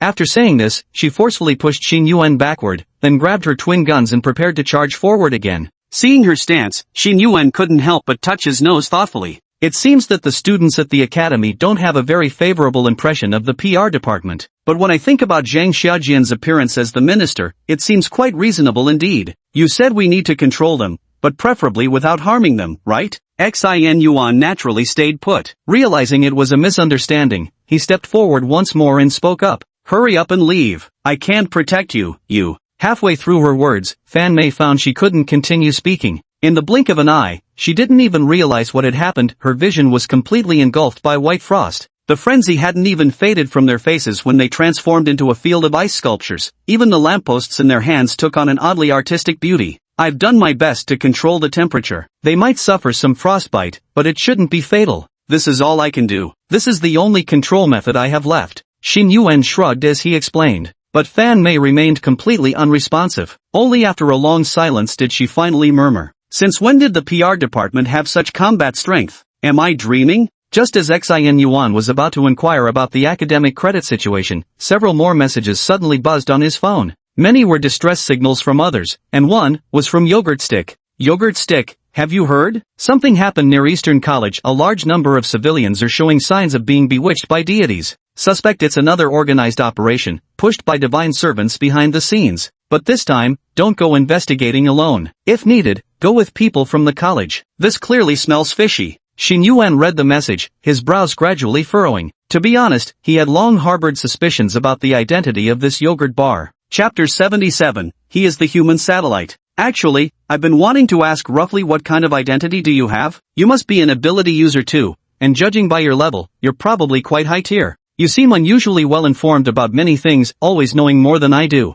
and getting information faster too. Are you part of some special superhuman department? Xin Yuan lowered his head to type, quickly sending the message. Junani, who had been standing downstairs at the student apartments when she received the message, suddenly felt her heart tighten. Oh no, was she being too obvious? Just moments ago, she received news of widespread anomalies around the academy. Years of being a superhuman had sharpened her instincts, and she sensed this was no ordinary situation. It wasn't just that the superhuman world had become turbulent lately, it almost seemed like some force was specifically targeting Eastern Academy. That's why she worried Xin Yuan might act alone again, like when he took down those human traffickers before, and that things could go wrong. So she came to check the student dorms. Finding Xin Yuan absent, she sent a message using the yogurt sticks. But who would have thought that excessive concern leads to confusion? This kind of reminder was simply too conspicuous, making it hard not to suspect. Staring blankly at the message on her phone, Junani couldn't figure out how to reply for the longest time. And then, another message from Xin Yuan arrived. What's wrong? Is it inconvenient to say? Is there something troubling you? Looking at this message, Junani suddenly snapped awake and quickly replied. My identity is indeed unusual, I'm a superhuman. I didn't mean to hide things about myself from you, it's just that my identity is somewhat problematic. Can we talk about this later? I'll explain why, I promise. Xin Yuan glanced at the explanation sent by Yogurt Stick and shrugged slightly, not giving it much thought. In his view, all this seemed quite normal, there must surely be some covert departments operating in this world. But in his impression, Yogurt Stick had always seemed like an eccentric, mischievous girl brimming with playful energy. Who would have thought someone like her belonged to a secret organization? The gap between appearance and inner reality truly is enormous. Let's talk about this later. Right now, there seem to be some more pressing matters at hand. Are you really from the PR department? Quit. How about joining our inspection department instead? Just as he was lowering his head in thought, a female voice suddenly rang in his ears. Fan Mei abruptly leaned in and said solemnly. Xin Yuan, of course, didn't agree. After repeatedly stressing that the promised academic credits must not be reduced,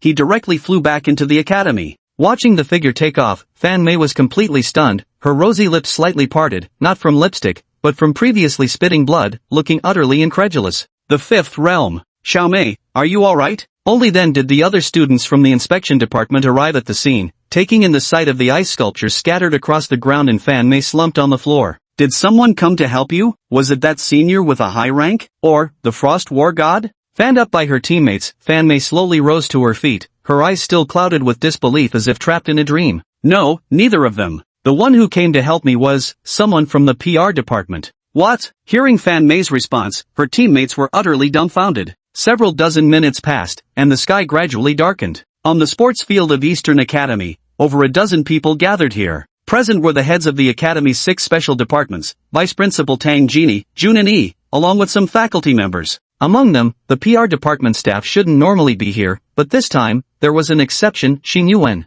Having just joined the PR department, he instantly became its public face. Everyone's expressions were grave. They all knew that with such a wide scope, this matter could never be so simple. Targeting us at night, what a hassle. If this matter isn't handled properly, the social repercussions could be terrifying. With new students just starting school and so many things needing attention, for something like this to happen now, hurry and dispatch the department personnel to all areas. Casualties have already been reported in the inspection team. Ordinary citizens, we must try our best not to harm them. The ministers spoke up one by one, their words carrying immense weight in this place. For superpowered individuals, the teacher-student relationship is quite different from what ordinary people perceive. Take Jun Ani for example. Nominally, she hasn't even graduated yet, but her abilities surpass those of most teachers at Eastern Academy. The same goes for the department heads of these special divisions. When it comes to matters within their jurisdiction, their authority outweighs that of the Academy's instructors. Here truly manifests the principle, the student need not be inferior to the teacher, nor the teacher necessarily wiser than the student. What are we waiting for? Let's move quickly. We're not getting anywhere with discussions anyway. Since we don't know their locations yet, every minute wasted means more potential accidents. The director of the Special Operations Department appeared visibly agitated as he snapped out the words irritably. Then he turned to look at Xin Yuan, who had been standing quietly with his eyes closed, and said with clear annoyance, "You from public relations? Don't recognize you. Isn't your department just in charge of cleaning up messes? Got something to say while standing there? Don't disturb him." Jun Ani spoke up proactively, causing even the minister of the Special Operations Department to freeze momentarily. The atmosphere remained quiet for several seconds, with no one speaking. All eyes were fixed on Xin Yuan, whose eyes were shut tightly, his brows furrowed. Just as several other ministers were about to quickly speak up again, intending to instruct the trainees under their respective departments, Xin Yuan suddenly opened his eyes and declared, "Map." His gaze turned to Tang Jini, a bird's-eye view map of the entire school, and a pen. Tang Jini, puzzled, quickly produced a map and handed it to Xin Yuan. Spreading the map on the ground, Xin Yuan began rapidly drawing circles without a word. Soon, the entire map became densely covered in markings. "These are the locations where I've sensed bewitched individuals. Send people to these spots, quickly." As he drew, Xin Yuan kept talking, his words drawing everyone's attention. Quickly, they all gathered around and leaned in for a closer look, stunned to discover he had already circled over 100 spots. Suddenly, their aimless wandering had gained direction, yet none of them had expected there would be so many targets. It was almost like he was human radar. "Bro, are you serious? You're a psychic type or something?" Xin Yuan ignored him and simply stood up. "I'd like to ask something. The Eastern Academy should have high-level psychic-type superhumans, right?" "Correct." Seeing his serious expression, Tang Jini replied concisely. "Then here's something quite interesting. If I'm not mistaken, none of them will be here tonight, am I right?" Xin Yuan's gaze was profound as he locked eyes with Tang Jini, his words seeming to carry hidden meaning. Chapter 78, There's a Traitor Among Us. Tang Jini found herself momentarily at a loss upon hearing this. She had never pondered this issue carefully before. The emergency had just occurred, and she had rushed out of her room immediately after receiving the news. It was already nighttime, and many students and teachers had already gone to rest. The emergency notification calls had just gone out, and many had yet to wake up. So she didn't pay much attention, thinking that no matter how urgent the matter was, mobilizing personnel would still take time. But Xin Yuan's serious question made her quickly run through several names in her mind, her expression growing increasingly stiff. Su Yuanshan. After the last batch of recommended student evaluations, he took a flight to the Human Union to submit the recordings. He hasn't returned yet. Rigor. Western Academy's opening ceremony is short-staffed. They need a psychic-type super for a special event. They just boarded a plane the day before yesterday. Chen Xiyang exhausted too much mental energy during the last battle with divine attendants and is still bedridden. Yi Yang, seems she's not available either. Psychic-type supers were already rare to begin with, and high-level ones were even fewer. It didn't take long to run through the familiar names in my mind. Then Tang Juni was astonished to discover that these elite psychic superhumans who might have been capable of achieving the same feats as Xin Yuan were indeed all absent. But this should just be a coincidence, or perhaps an accident. I know, of course I know it's a coincidence. If this were a man-made situation, it would be utterly horrifying, probably rotten from top to bottom, Xin Yuan replied. But just now, while sensing, I also heard many other things. If I may venture a guess, I might have to say something you probably don't want to hear. Within Eastern Academy, or among the superhumans themselves, there must be a mole, and their position is likely quite high. The department heads around them, who had already begun mobilizing combat teams and were heading toward the locations Xin Yuan had marked, abruptly lifted their heads upon hearing these words, turning their gazes toward him. These words cast a slightly uneasy atmosphere over the scene. A mole is always the most sensitive topic within any organization, and one with considerable status. How considerable are we talking? Speaking of those present here, none could be considered of low status. Everyone fell silent, their gaze fixed on Xin Yuan while simultaneously stealing sidelong glances at the others around them. In the end, it was Tang Jini who quickly spoke up to stabilize the situation. Given the current circumstances, let's not dwell on unconfirmed matters. I believe no one here is at fault. Thank you all for your hard work tonight. Xin Yuan had actually harbored this suspicion for a long time. After all, when he received that red envelope, the voice of all things had warned him about a possible traitor. At the time, he thought it wasn't his concern, someone else would handle it. But afterward, there was no news at all, as if the matter had sunk into the sea without a trace. Seizing the opportunity today, he directly brought the matter to light. If nobody had spoken up about this matter, who knows what major issues might have arisen later. But if Xin Yuan was the one who directly ripped off the band-aid, Tang Jini was quick to apply pressure to stop the bleeding. Regardless of whether Xin Yuan's assessment was correct, that would have to be verified later. At a time like this, it would be truly unwise if the core members of the academy started doubting each other over this matter. Yes. The group nodded solemnly at the vice dean, their expressions turning serious as they prepared to head to the site of the disturbance. This matter was troublesome and would have negative repercussions going forward, but the danger was relatively minimal. However much the people might have been agitated, they were unlikely to be a match for these individuals. Hang on. Just as they were about to set off, Xin Yuan suddenly called out to stop them. For some reason, listening to Xin Yuan's words sent an involuntary shiver through everyone's hearts. Though they hadn't done anything wrong, they couldn't help fearing what earth-shattering remark Xin Yuan might make next. Strangely, they had already forgotten Xin Yuan's role in the PR department and instead felt somewhat afraid of him. This matter isn't so simple. There truly are divine servants manipulating things behind the scenes. These locations. As he spoke, Xin Yuan took his pen and drew several more circles around those already marked on the map. In these places, I've heard whispers of divine servants lurking. They're likely hiding among ordinary, deceived civilians, exploiting your restraint against harming innocents, biding their time to strike. So remember to warn everyone, they must be extremely careful. If the situation is unusual, I believe no matter what, prioritizing one's own safety comes first. Also, just because I didn't mark certain areas doesn't mean threats don't exist there. In short, stay doubly vigilant. After hearing Xin Yuan finish speaking, all the department heads frowned deeply, remaining stern-faced where they stood. If that's the case, then the seriousness of the matter has escalated to another level, and the danger has increased significantly. Brother, what's your name? The minister, who had previously held some prejudices against the public relations department, walked over and asked. Xin Yuan. Good, I'll remember that. Thanks to you today, we shouldn't delay. We'll take our leave now. After patting Xin Yuan on the shoulder, his entire figure transformed into a streak of light as he flew off in one direction. Clearly, this is also a contender who has reached the 5th realm or above. The others also nodded at Xin Yuan before flying off one after another. Tang Jini began issuing commands to the combat instructors, and people started moving in an orderly manner toward the vicinity of the academy. Seeing everyone depart, Vice Dean Tang Jini also went aside to organize personnel mobilization. Xin Yuan hesitated slightly and glanced at Jun Ani standing beside him. I think, I can trust you. The envelope I gave you back then, you handed it directly to the dean. Did he say anything about it? Jun Ani thought for a moment, then shook her head gently.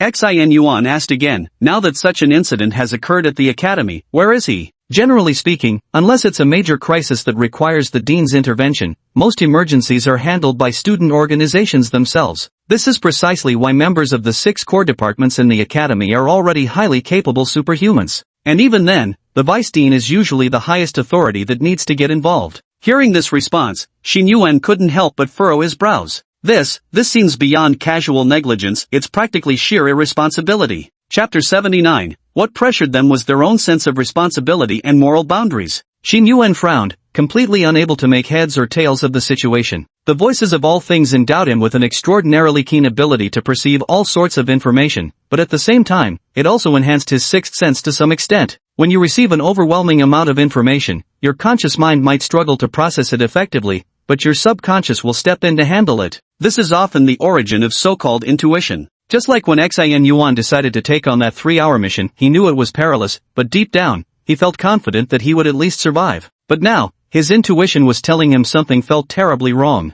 There wasn't any particularly powerful enemy in sight, yet this inexplicable sense of oppression and impending danger kept creeping in. He couldn't pinpoint where it was coming from. Just as his mind was wandering through these chaotic thoughts, Junani suddenly spoke up beside him. "You didn't mention anything about payment this time, working pro bono now?" Xin Yuan took a moment to process those words, then shrugged while looking at Junani's faintly smiling face. "But there are academic credits involved, right?" Junani nodded without continuing the conversation on this topic, then gradually floated upwards. "Never mind, let it be. I'll go check things out first. Contact me anytime if needed." Xin Yuan? "You never added my contact info. How were we supposed to communicate?" Junan's heart skipped a beat as his mind raced wildly. He hurriedly replied, "I meant through that core department group chat. I could use that channel too." "Oh." Watching Junani swiftly depart, Xin Yuan walked away, heading toward the outskirts. The vast Eastern Academy was now surrounded by frantic crowds from all directions. Everywhere, people with hollow eyes, like mindless zombies, clashed with the teachers and students of the Eastern Academy.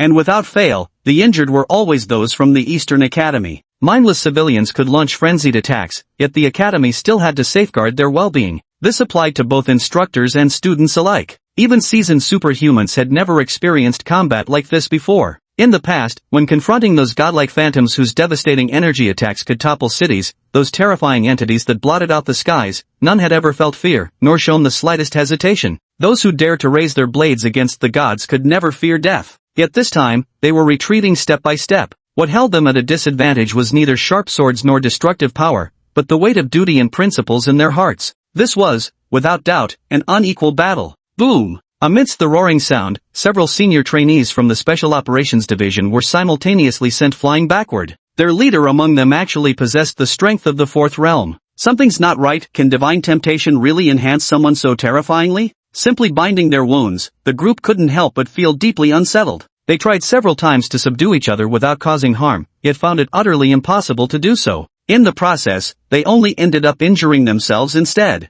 Suddenly, a shooting star fell from the sky, landing with a dull thud between them and the crowd. Xin Yuan raised his hand, icy energy surging. With a flicker of movement, he appeared before someone, his hand suddenly materializing a long blade. He covered the opponent's mouth, and without hesitation, without even a moment's pause, drew the blade and slit his throat. Then, without looking back, he flipped his wrist and thrust the knife backward, piercing through the chest. The two men barely had time to put up any meaningful resistance before they were executed in an instant. If Xin Yuan had learned anything from his previous battles, it was this: combat wasn't about exchanging blows and counters, it was about ruthless efficiency, a single strike to kill. Moreover, he seemed to possess a natural talent for it. His strikes grew increasingly refined with each battle. Now, if asked to fight someone, he'd probably struggle to remember how to throw a punch. With two opponents swiftly dispatched, the shocked cries of protest from the remaining students finally erupted. "Stop!" The words had barely left his mouth when two corpses already lay on the ground, leaving them utterly stunned. They had initially thought a fifth realm expert had come to assist, offering a reason to relax,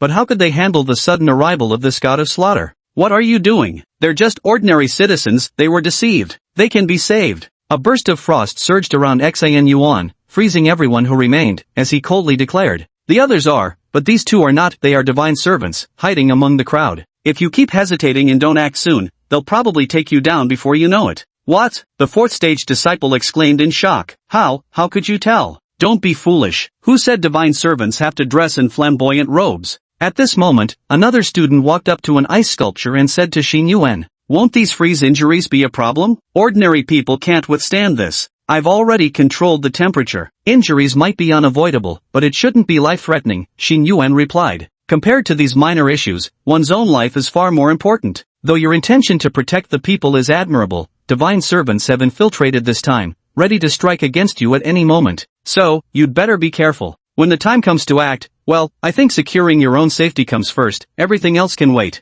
After leaving these words, Xin Yuan immediately leapt into the air, flying swiftly toward another direction. Ever since he joined the war, the divine servants suddenly realized that the situation seemed to have become much more difficult. Previously, they could hide among ordinary civilians and freely attack the espers of the Eastern Academy. Watching those espers who were originally stronger than them yet dared not strike back for fear of harming civilians helplessly endure their attacks had given them immense satisfaction. But at some point, a god of death would often descend from the sky without warning, killing without hesitation. The whispers of all things could clearly tell Xing Yuan who were God's servants. Every strike found its mark. Through his solitary efforts, the battle turned brutal and filled with killing intent. Moreover, the ministers who had received Xing Yuan's warning earlier began altering their combat strategies and started cautioning their subordinates. Attack decisively, as long as lives aren't at stake. Your own lives come first. Because of this shift, the divine servants began driving ordinary people to gather together. Moreover, there was a hint of unwillingness to continue the act. They directly took action, exploiting the surrounding populace. Yet at this time, Emochingu, the dean of Eastern Academy, still hadn't shown his face at all.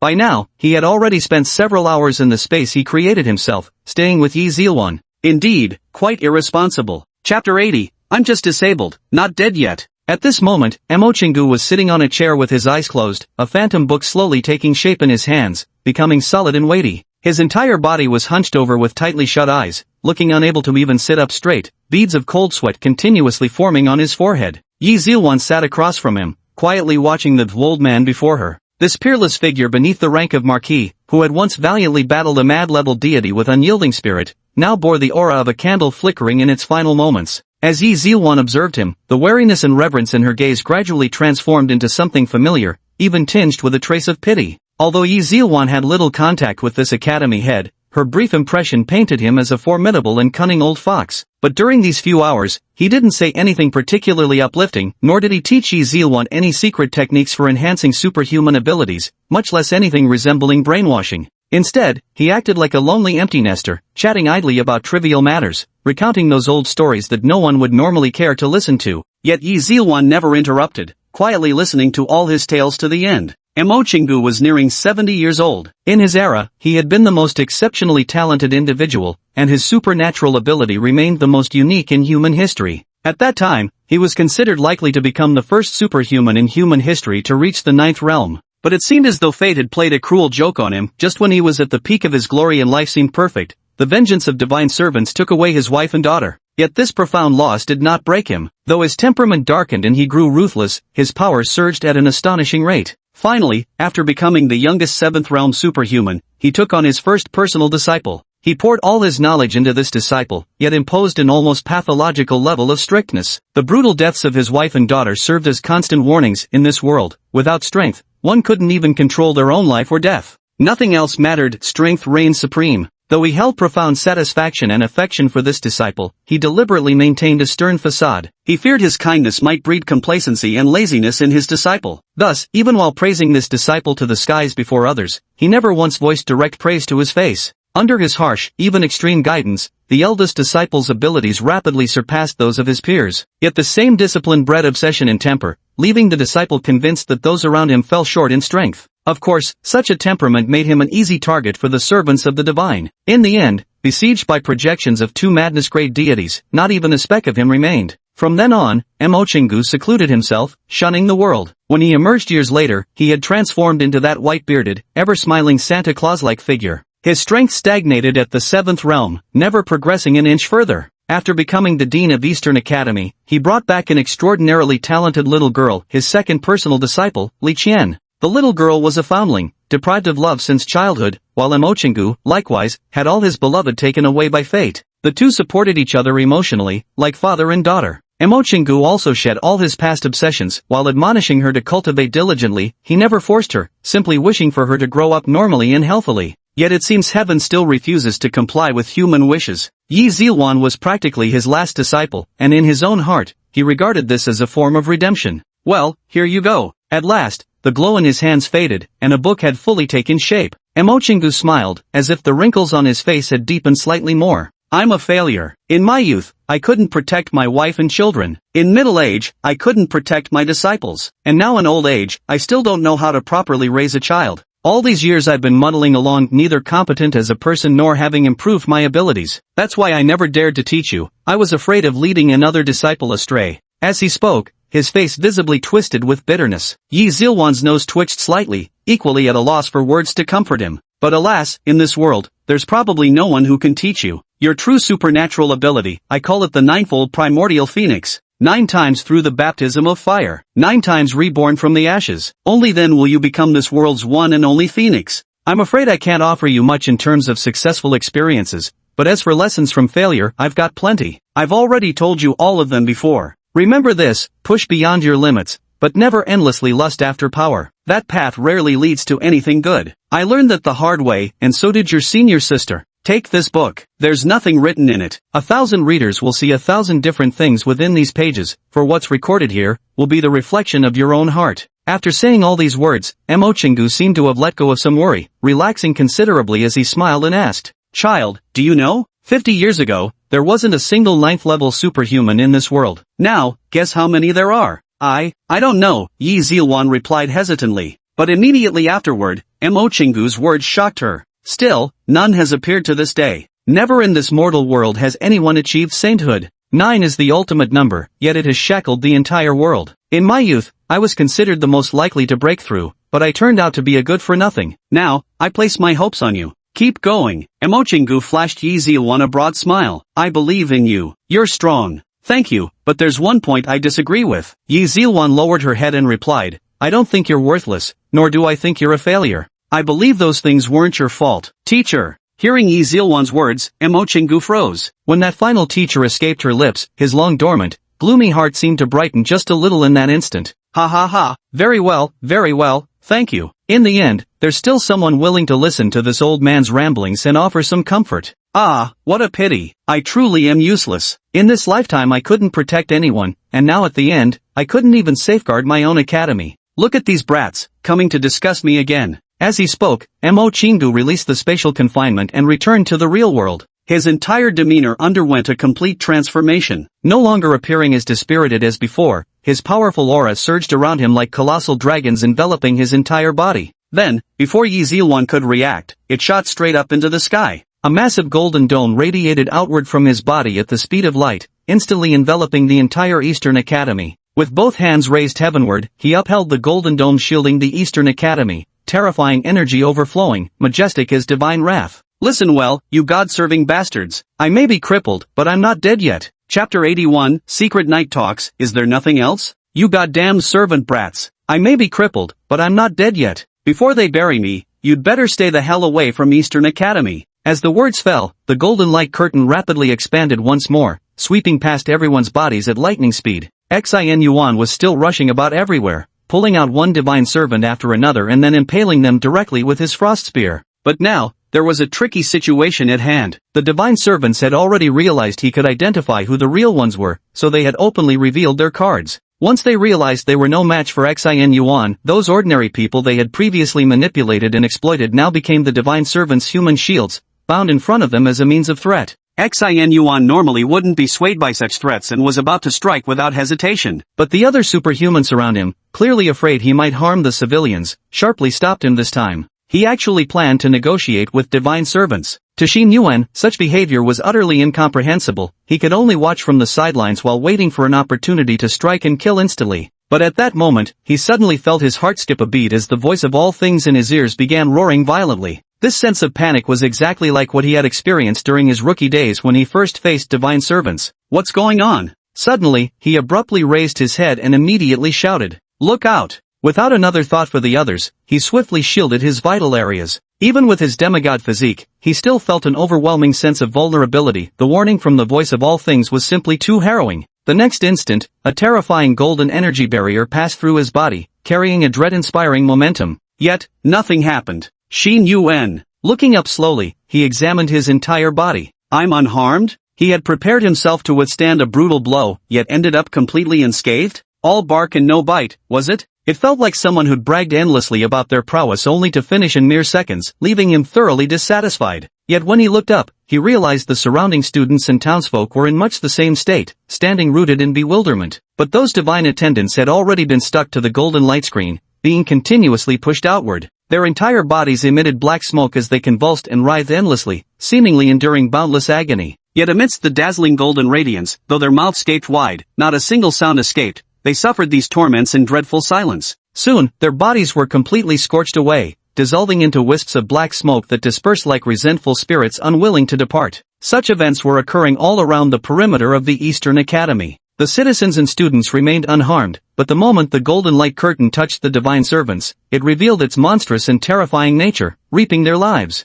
This luminous barrier showed remarkable gentleness toward allies, yet displayed extraordinary brutality toward enemies. Xian Yuan lifted his head, narrowed his eyes slightly, and gazed at the golden figure hovering in the sky like a colossal Buddha. Right now, there are only two sentences in his mind. First, just how many supernatural abilities does this guy have? It's like he's a bottomless treasure chest. Second, with powers like these, why didn't you, as the dean, take action earlier, wasting time playing games instead? After silently complaining for a while, Xin Yuan glanced at the now calm crowd around him before leaping into the air, darting toward Mo Chingu's location. Mo Chingu floated mid-air, raising his hand as two dead divine embryos hovered before him. With a forceful squeeze, the divine embryos exploded instantly, dissolving into radiant light that scattered across heaven and earth. The next moment, a group of flying superhumans approached and halted before them.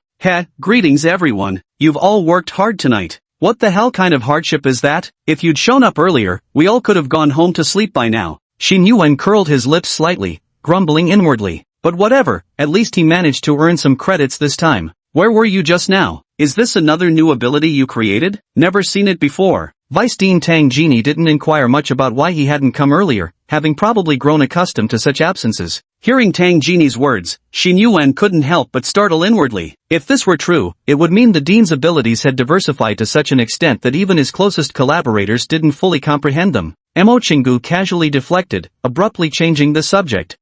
Yes, I was just chatting with someone and took on a disciple. Who? Tang Genie asked in astonishment. She knew a bit about Mo Chingu's past experiences and never imagined he would be willing to take on another disciple. Let's not talk about who it is. It's better kept just between me and her. I truly have nothing left to teach her. I don't want to cause her any unnecessary trouble because of me. Mo Chingu said cheerfully before quickly arranging for everyone to head back. After all, formal teaching at the Oriental Academy begins tomorrow. Don't let it interfere with your rest. As for the issue of manipulating the populace, the military has already been notified. Trouble is bound to arise, but that's a concern for another day. And just like that, the unusually troublesome recurrence of the situation was swiftly resolved by Mo Chingu with a decisive, thunderous strike. The crowd exchanged nods with Mo Chingu and gradually dispersed. Though the numbers dwindled, Xin Yuan remained suspended there without moving, showing no intention of leaving. Vice Dean Tang Genie noticed him and asked, "Child, is there anything you need?" "Oh, I just wanted to have a few words with the dean privately, just a casual inquiry," Xin Yuan replied with a smile. Everyone else cast surprised glances at him, bewildered, but they all left nonetheless, giving the two space to converse. Ha, kid, what brings you to consult with me? Let me tell you, I know quite a few things. Mo Chingu flew close and gave Xin Yuan a vigorous pat on the shoulder before chuckling.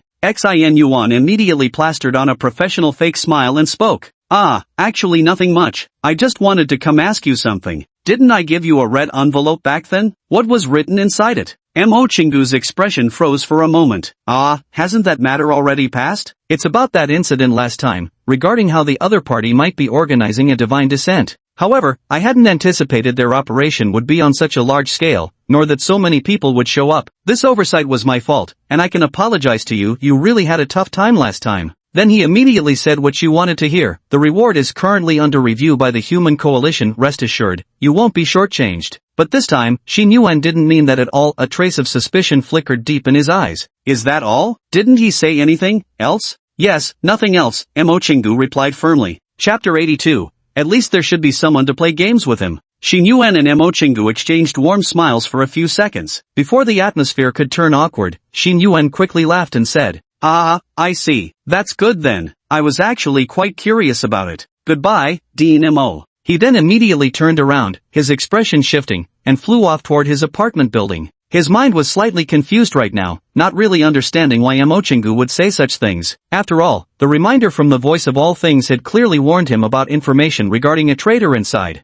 He didn't want to speculate about what exactly was going on. For now, he should hurriedly make his exit. Just making a wild guess, if Mo Chingu himself turned out to be that traitor, then it would be game over. They might as well all go down together. So tonight, many found sleep elusive. Mo Chingu returned to his own house, sat in his reclining chair, and looked up at the photographs pasted on the wall, images that preserved the kinship he once had in the tender places in his heart. The lights were off as he sat there quietly, the scene of Xin Yuan coming to see him earlier replaying in his mind. Both men had worn polite smiles at the time, yet it had been one of the rare moments in his life when he'd felt truly unsettled. Does that boy know something? Yi Zilwan lay on her bed at this moment, clutching tightly the book Emochingu had given her. She still remembers those last few words Emochingu spoke. Our teacher-student relationship, let's keep it between just the two of us, shall we? I want to help you, but I'm afraid one day I might hold you back. Ah! Yi Zilwan lay in bed, turning these words over and over in her mind. The teacher-student relationship between the two this time was utterly perplexing. The apprenticeship was conducted in a most informal manner, and the teacher seemed deeply preoccupied with something. It was supposed to be about taking on a disciple, yet it felt more like owing the disciple something. Confront him, don't confront him, confront him. Junani sat by the bedside, fiddling with a ballpoint pen while playing a dots and boxes game. She was now tangled in endless dilemmas. Back then, she had feared the discrepancy between her online and offline personas might lead to social death, yet dragging it out until now only made everything increasingly awkward. Xin Yuan had already begun connecting and interacting with all sorts of people at school, even exchanging contact details with Zhang Xiaojian. Yet she, who had known him the longest, didn't even have his contact info and name, since she'd already added him as an online friend. Come clean with him. After clicking one final time, the conclusion still came down to coming clean, but she simply hadn't worked out how to say it. Frustrated, she buried her face in the pillow, as if hoping to be an oblivious ostrich for a few minutes. Phew! She let out a long breath, her face flushed with slight oxygen deprivation, then rolled over to lie flat on the bed. Come to think of it, considering Xin Yuan's words today, he seemed a bit different from his usual self. With his keen, almost prophetic perception, to come right out and say there was a traitor among them, he must have been holding that in for quite some time. So does he suspect someone? Could he have even suspected me? What did he end up talking about during his private conversation with Dean Mo? He must be very conflicted right now too. Lost in thought, she picked up her phone just as Xin Yuan's message arrived. Traveler, are you there? Junani frowned as she read his message, instinctively sensing that he probably had something important to say. She had just told him about her unusual identity earlier, perhaps he had questions about that. Without hesitation, she sat up straight, leaning against the headboard, her expression growing noticeably more serious. Yogurt stick, I'm here. Soon after, a message came back from the other side. Traveler, wanna log on? Traveler, new characters out. Junani. Her entire expression froze upon seeing the news, her emotions completely disjointed. We were supposed to have a serious discussion. How did we jump straight into account sharing? The plot twist is way too drastic. Honestly, only you would pull something like this. After Xin Yuan returned, he didn't dwell on things or feel agitated like others might have expected. Instead, he outright ignored everything and jumped straight into gaming. What mole or no mole, gaming was what really mattered. Truth be told, he'd already done his volunteer duty tonight, marking targets, taking kills, all without expecting any favors in return. Thinking about it now, what a total rip-off that was. It was said to offer academic credits, but seeing how the vice dean and various responsible officials were completely overwhelmed, he didn't press the matter further. Compared to his usual expectations, today's workload was clearly excessive, giving him the distinct feeling of mandatory overtime. Anyway, he'd already reported the mole situation. If the higher-ups chose to ignore it, that would be their irresponsibility. He was just a student. Why should he worry about such matters? You've got to hand it to Zhang Xiaojian in this regard. As the head of one of the 6 core student departments, he didn't even show up tonight, pure, unadulterated slacking off. Probably after enjoying life to the fullest, they just went straight to sleep. When it comes to living comfortably, no one does it better than him. In the end, after staring at Xin Yuan's message for a few seconds, Junani could only laugh helplessly and reluctantly agreed, staying up all night playing games with him.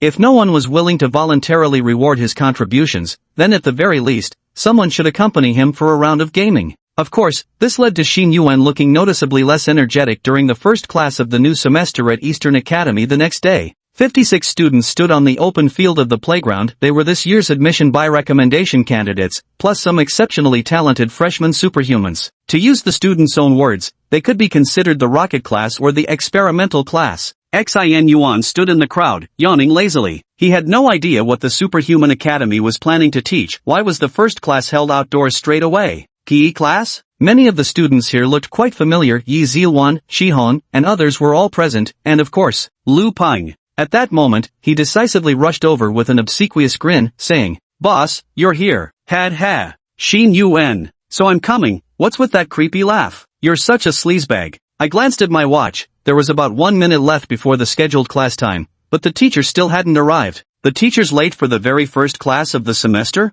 As I was thinking this, suddenly a black dot appeared above my head. The next second, a towering giant descended from the sky, crashing down in front of everyone like a meteorite. A deafening roar silenced all the students' conversations, making them turn their heads simultaneously toward this dark-skinned giant standing at a staggering height of 2 meters 20. His face bore such a ferocious expression that nothing about him resembled a teacher. He looked more like a crime boss who had just broken out of prison. He scanned the room thoroughly, his eyes sweeping across each student's face before giving a satisfied nod. 56 students, all present. Not bad. Seems the whip I prepared won't be needed, for now. With that, he forcefully thrust the enormous 3-meter-long black ruler into the ground, producing a resonant hum. Chapter 83. You must cultivate an invincible heart through continuous failure. Silent. A silent atmosphere enveloped everyone present. This peculiar entrance successfully made everyone's lips twitch involuntarily. Is this supposed to be a teacher? Someone must have walked onto the wrong set. Then, the students' gazes shifted to the floor, where the enormous metal ruler still lay vibrating ominously.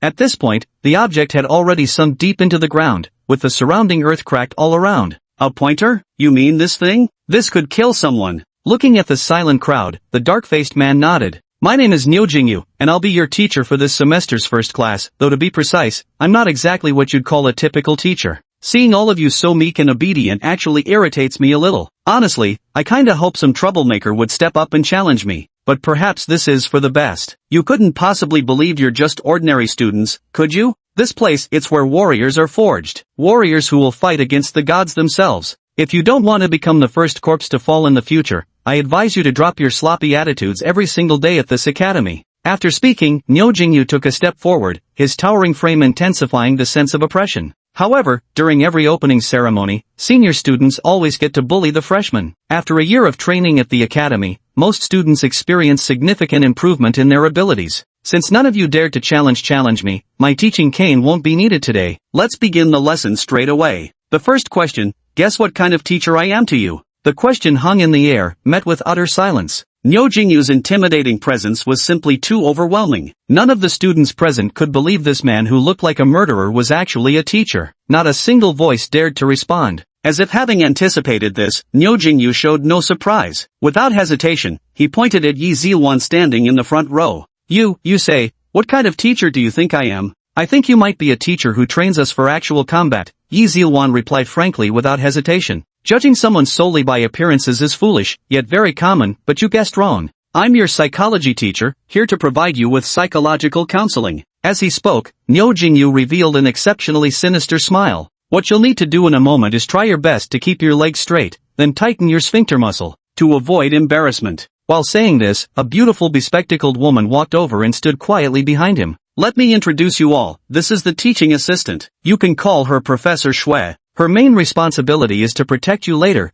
ensuring none of you turn into fools. After all, I think highly of you, so I won't hold back. As he kept spouting such terrifying words, the students couldn't help but tense their muscles. What's going on here? What is he talking about? But Jingyu completely ignored whether he was causing anyone psychological harm and continued speaking on his own. I assume you've all had this experience before when facing something, like an exam. You might say things like God bless me or may the gods protect me. But starting today, those things will no longer have anything to do with you. Because what you'll be dealing with from now on, are precisely the things you used to pray for protection from. From this moment onward, you are all doomed souls. Nothing will bless you anymore. Starting today, you must be your own masters. Alright, psychological counseling begins now. Without giving the trainees any time to prepare at his words, Jingyu's eyes flashed, and a terrifying aura of pressure enveloped everyone. At that instant, the air seemed to turn into liquid, even solid, making it hard to breathe. Everyone's legs buckled slightly, as if bearing the weight of a mountain on their backs. Their pupils dilated, with only one thing permeating every heart: terror. That fear had no discernible origin, no tangible reflection in reality, it was simply a bone-deep tremor rising from the soul.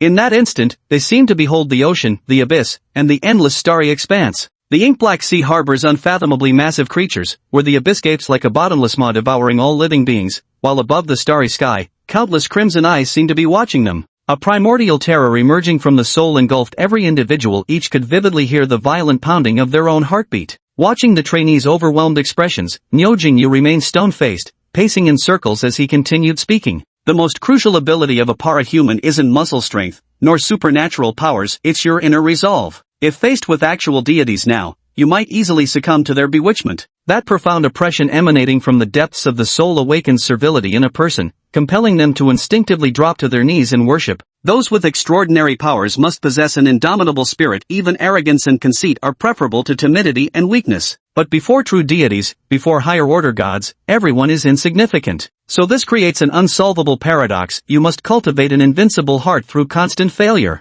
While walking and claiming not to care about the students' well-being, Nyo Jingyu remained attentive to each student's condition, carefully observing their changes. Suddenly, one student clutched their head and crouched down, trembling like a helpless child while muttering incoherently. I can't, please, I was wrong. Nyo Jingyu sighed, his eyes flickering with a trace of pity that quickly vanished as he sneered loudly. The first to fall was actually a guy. What a waste of that thing between your legs. But no one had time to notice who had collapsed. Everyone was too busy fighting for their own survival. Suddenly, Shi Hong roared, his body swelling to 8 feet tall, his tiger-like crimson eyes fixed fiercely on Nyo Jingyu. Nyo Jingyu looked at him, nodding slightly with faint approval, though his words remained as sharp as ever. Using supernatural abilities to resist, not bad, but still a case of bluster masking weakness. But at that very moment, he suddenly noticed someone who clearly stood out as unusual. He actually yawned. Were his eyes playing tricks on him? Who the hell was this guy? And why on earth hadn't I noticed him before? Xin Yuan's semi-divine body had some resistance to this kind of pressure. Having witnessed deities up close before, he was clearly not struggling as much as the others. Moreover, knowing he was the most unique existence in this world inherently gave him an indomitable heart of invincibility. Previously, to avoid standing out, he'd maintained his stealth ability to prevent Nyo Jingyu from noticing him. But now, his somewhat drowsy yawn completely dumbfounded Nyo Jingyu. Chapter 84, Have you ever killed someone? Blinking his eyes to confirm he wasn't seeing things, Nyo Jingyu stared intently at Xin Yuan, who currently looked completely unfazed. Something's wrong with this guy. Even if his abilities grant resistance, isn't yawning a bit too disrespectful? You couldn't possibly have stayed up all night gaming, could you? She glanced at Xin Yuan a few more times, but quickly averted her gaze again, continuing to observe the other students. In just 10 short minutes, quite a few people had already collapsed. The beautiful teaching assistant in black stockings promptly stepped forward to guide them aside before they turned completely incoherent. Those still standing at this point were essentially the cream of the crop, all guaranteed admission students. Among them, Lu Pang was still holding on there. By now, he was feeling extremely uncomfortable, and out of the corner of his eye, he accidentally caught sight of Xin Yuan beside him. Just then, he happened to see Xin Yuan with drooping eyelids, yawning out of boredom. Lu Pang? I've got a your mom insult I'm not sure I should say out loud. Isn't this getting ridiculously excessive? We're about to die over here while you're completely fine? At this moment, the sheer shock even diluted some of the terror in his heart, as Lu Peng helplessly muttered, Boss, you're seriously a freak of nature, aren't you? Not even slightly affected? Xin Yuan turned his head to look at Lu Peng, who barely resembled a human at this point, and whispered, Actually, I don't really understand why you guys are being so honest. Wouldn't it have been fine if you just pretended to faint by lying on the ground? Lu Peng? Hearing this, his pupils instantly contracted, his eyes widening in shock. Is this even possible? Why are your lazy ideas always so bizarre? Is this really allowed? After a brief moment of contemplation, Lu Peng decided to take his advice and fell flat on his face, nearly breaking his nose in the process. Yet after waiting for several seconds, no one came to his rescue. The reason was simple. Xin Yuan's words had been overheard by Nyo Jingyu. Leave him be, let him lie there. After giving this instruction, he immediately turned his attention back to observing the others, leaving only his assistant beside him to cast a sympathetic glance at the motionless Lu Peng on the ground. Lu Peng, why is no one helping me? A few more minutes passed, and Lu Peng's physical and mental state had truly reached its limit, yet still, no one came to check on him. Boss, you've doomed me. And you and #%hat. Muttering meaningless sounds, Lu Peng finally passed out. Nyo Jingyu instantly teleported beside him, grabbing him like a drowned dog and hurling him outside. Opportunist, just copying others when they're strong? Alright, since it's the first time today, we'll stop here. With a mighty roar, the terrifying pressure weighing on everyone vanished instantly, causing the entire group to collapse simultaneously like wheat flattened by a gale. The sensation was like both drowning and a nightmare. Suddenly released from tension, everyone felt drained, gasping for breath as if deprived of oxygen. Xin Yuan remained the only student still standing in the crowd. After a few awkward seconds of silence, he tactfully sat down cross-legged and blended into the group. But Nyo Jingyu walked over to him and motioned for him to stand up. Kid, what's your name? You're pretty tough, huh? Xin Yuan. But how dare you yawn in my class? That's quite disrespectful. Give me a reason why. Nyo Jingyu flashed his trademark menacing grin, clearly resorting to his usual tactic of intimidating kids. Sorry, didn't rest well. I stayed up all night gaming, Xin Yuan replied. Niu Jingyu was completely dumbfounded, even his fierce expression began to falter uncontrollably. Should I praise your honesty? Ha, no need for that, teacher. Niu Jingyu, what kind of power do you have? Something mind-related? Me, I've got energy chains. Niu Jingyu. Without another word, Niu Jingyu turned away in a sulk, stomping to the front of the group to watch the resting trainees on the ground. After resting for just a few minutes, Niu Jingyu stood up and shouted, "Fall in." A few wails instantly rose from the crowd. They weren't psychologically prepared for this level of intensity. This wasn't school, it was stricter than the military. Get up! Don't just sit there like a bunch of pussies. Niu Jingyu roared, his furious tone forcing everyone to their feet. You are the gifted ones, understand? Your duty is to protect the world, not to be protected by others. Last night, while you little bastards were sleeping, do you know what happened? The Eastern Academy was suddenly attacked. It was your seniors, teachers, and even the dean who shielded you from it all, so you could sleep peacefully. Yet here you are pulling all-nighters gaming.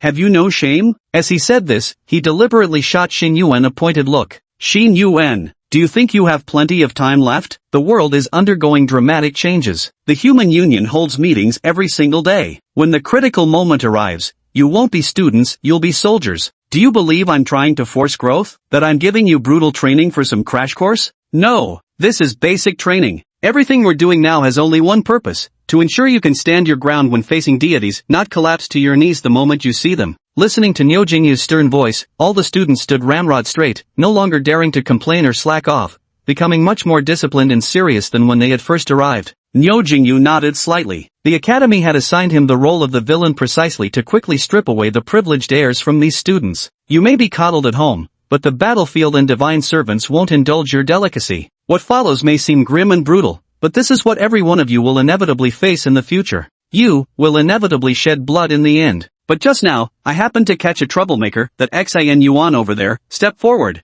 As the words fell, all the freshmen turned in unison to look at Xin Yuan standing in the crowd. Niu Jingyu had always refrained from learning about individual students in advance to treat everyone equally, yet the students had already heard of Xin Yuan's name. Xin Yuan stepped forward until he was right in front of Niu Jingyu and spoke. Actually, yesterday wasn't entirely just about playing games either. Alright, we'll talk later. I've got a question for you first. Niu Jingyu suddenly interrupted, his eyes locking with Xin Yuan's, glowing with crimson light. In an instant, Xin Yuan felt as if he were standing amidst a mountain of corpses and a sea of blood, even catching a faint scent of blood in the air. A voice whispered in his ear, "Have you ever killed someone?" Chapter 85. That's your rule. I never agreed to it. This terrifying murderous aura instantly thrust Xin Yuan into a battle-ready state, his eyes flushing crimson as an equally intense killing intent erupted from his body. His hands trembled briefly, but clarity quickly returned to his eyes as he immediately stopped himself from reaching out. With a slight tilt of his head, he avoided Niu Jingyu's gaze. Yet this simple head tilt actually startled Niu Jingyu.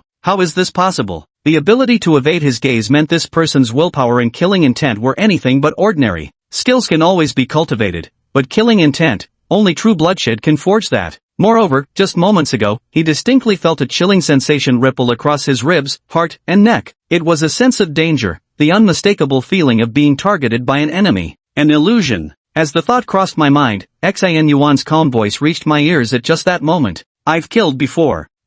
Hearing this, Niu Jingyu couldn't help but give him a sideways glance. So you're trying to show me something extraordinary, huh? His earlier question had clearly been nothing more than intimidation, but the ensuing psychological counseling session would inevitably involve matters of bloodshed. After all, superhumans can't remain saints their entire lives. As divine servants, members of various terrorist groups, and opposition organizations, combat is an inevitable experience. Therefore, this training is also meant to prepare students psychologically for the bloodshed they'll encounter in the future. How many have you killed? Hundreds, perhaps. I didn't count carefully that day, but it should be quite a number. Xin Yuan replied with a slight frown, tilting his head to one side. That previous moment of eye contact clearly stirred up his emotions, leaving him somewhat irritated now. But what he said next was truly earth-shattering. It rendered Niu Jingyu completely speechless. He immediately turned to his female assistant and said, "Who is this kid? Have we checked his background? What the hell? Is this some kind of criminal? Who the hell is this guy?" At that moment, the female assistant hastily approached and whispered several sentences into Niu Jingyu's ear,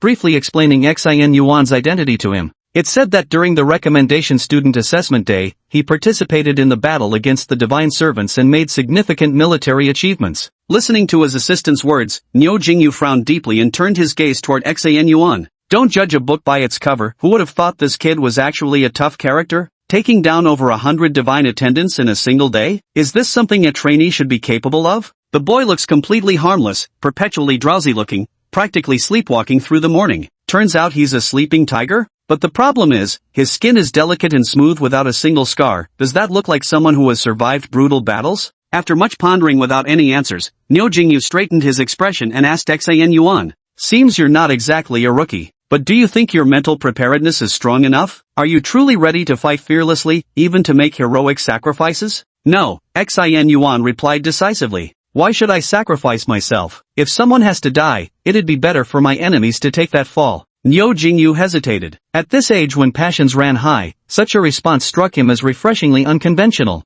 Then, what if your enemies are far stronger than you? Then I'll run away. Niu Jingyu's eyes widened. What if you're on a mission? What if there are people counting on your protection? Would you just abandon their lives like that? Is my life not valuable then? Isn't abandoning my own life just as irresponsible? Stumped by the retort, Niu Jingyu fell silent, at a loss for how to respond. Why do I suddenly feel like what this guy's saying makes perfect sense? After calming down, an almost imperceptible smile appeared at the corners of my lips. Having character is a good thing among paranormals, since that makes you less susceptible to divine deception. But, after some thought, with a flick of the wrist, 2 pitch-black short knives appeared in my hands, both completely blunt. You little punk, care to spar a bit? Niu Jingyu tossed Xian Yuan one sword while keeping another for himself. No superpowers, just pure physical ability and combat instinct. Let's see what you've got. Xian Yuan looked down at the sword in his hand, recalling how he'd nearly slit his opponent's throat during the freshman exhibition match. He shook his head slightly. Right now, I might not be very good at friendly sparring.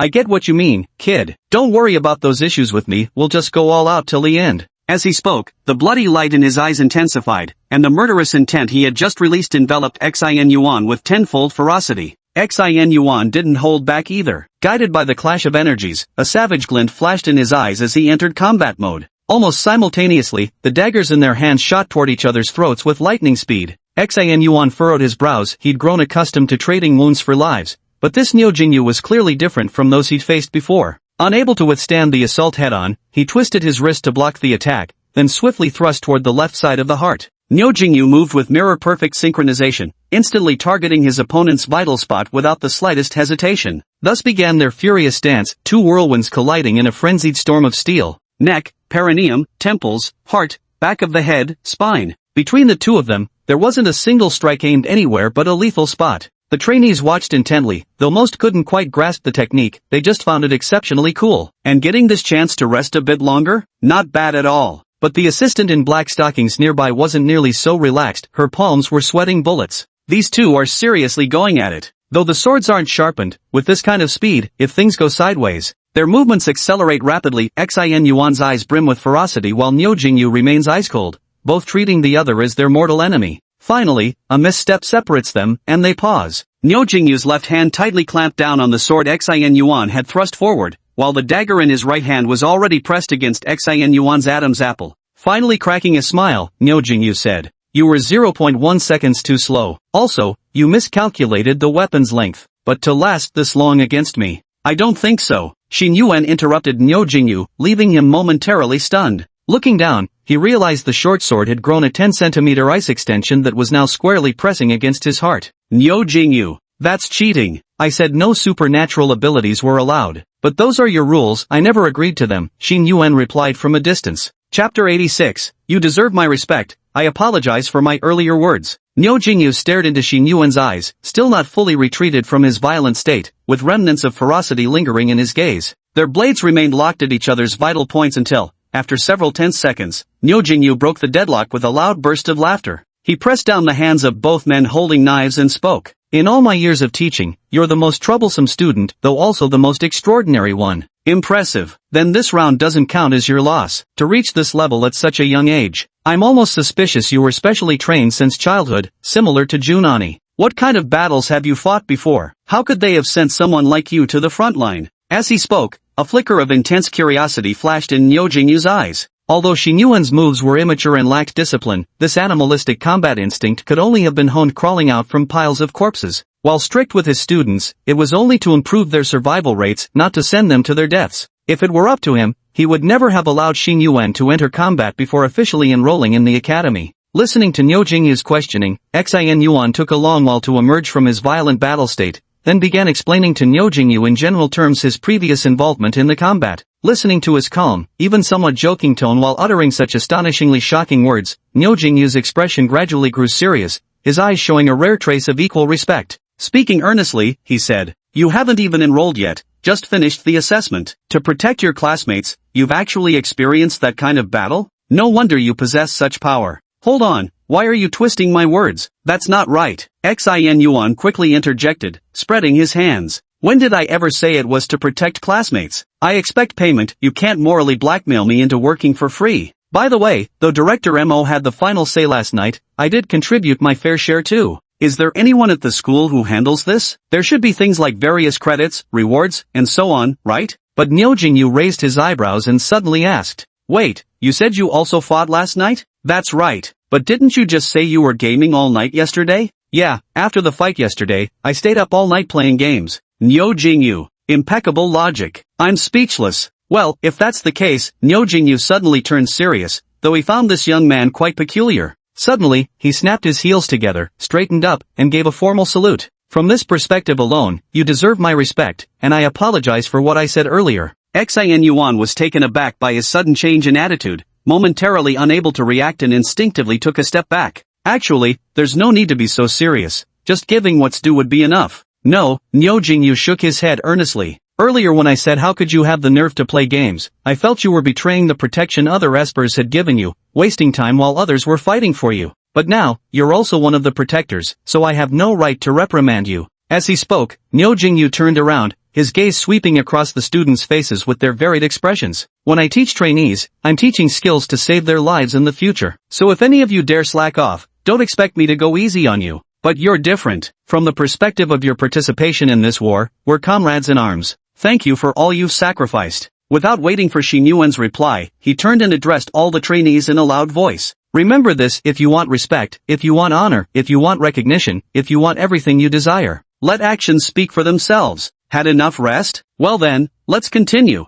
As the words fell, a different kind of pressure descended upon everyone once again, and scenes of bloodshed and brutality appeared before each person's eyes. Many turned pale, their legs even trembling uncontrollably. But this time, no one fell so quickly. Xin Yuan walked too fast, his back already becoming blurred in their vision, yet none wished to settle for second best. Witnessing Xin Yuan holding his own against the instructor in combat had profoundly stirred every student's spirit, even someone like Lu Peng, who'd long resigned himself to being a lackey. God damn it, I can't be too far behind either. Yi Zilwan's mind incessantly echoed Mo Chengdu's words from yesterday, as well as Niu Jingyu's remark just moments ago. For everything you desire, trade it with your strength. Hold on. Xin Yuan observed everyone's reactions, then paused to reflect, realizing he felt nothing at all. Do I not need this part anymore? It doesn't hold much meaning for you now, but there are other things you must do. Niu Jingyu turned around and gestured for Xin Yuan to come with him alone. Have you noticed that once you enter that killing state, your mentality actually becomes flawed, you lose rationality and grow exceptionally violent?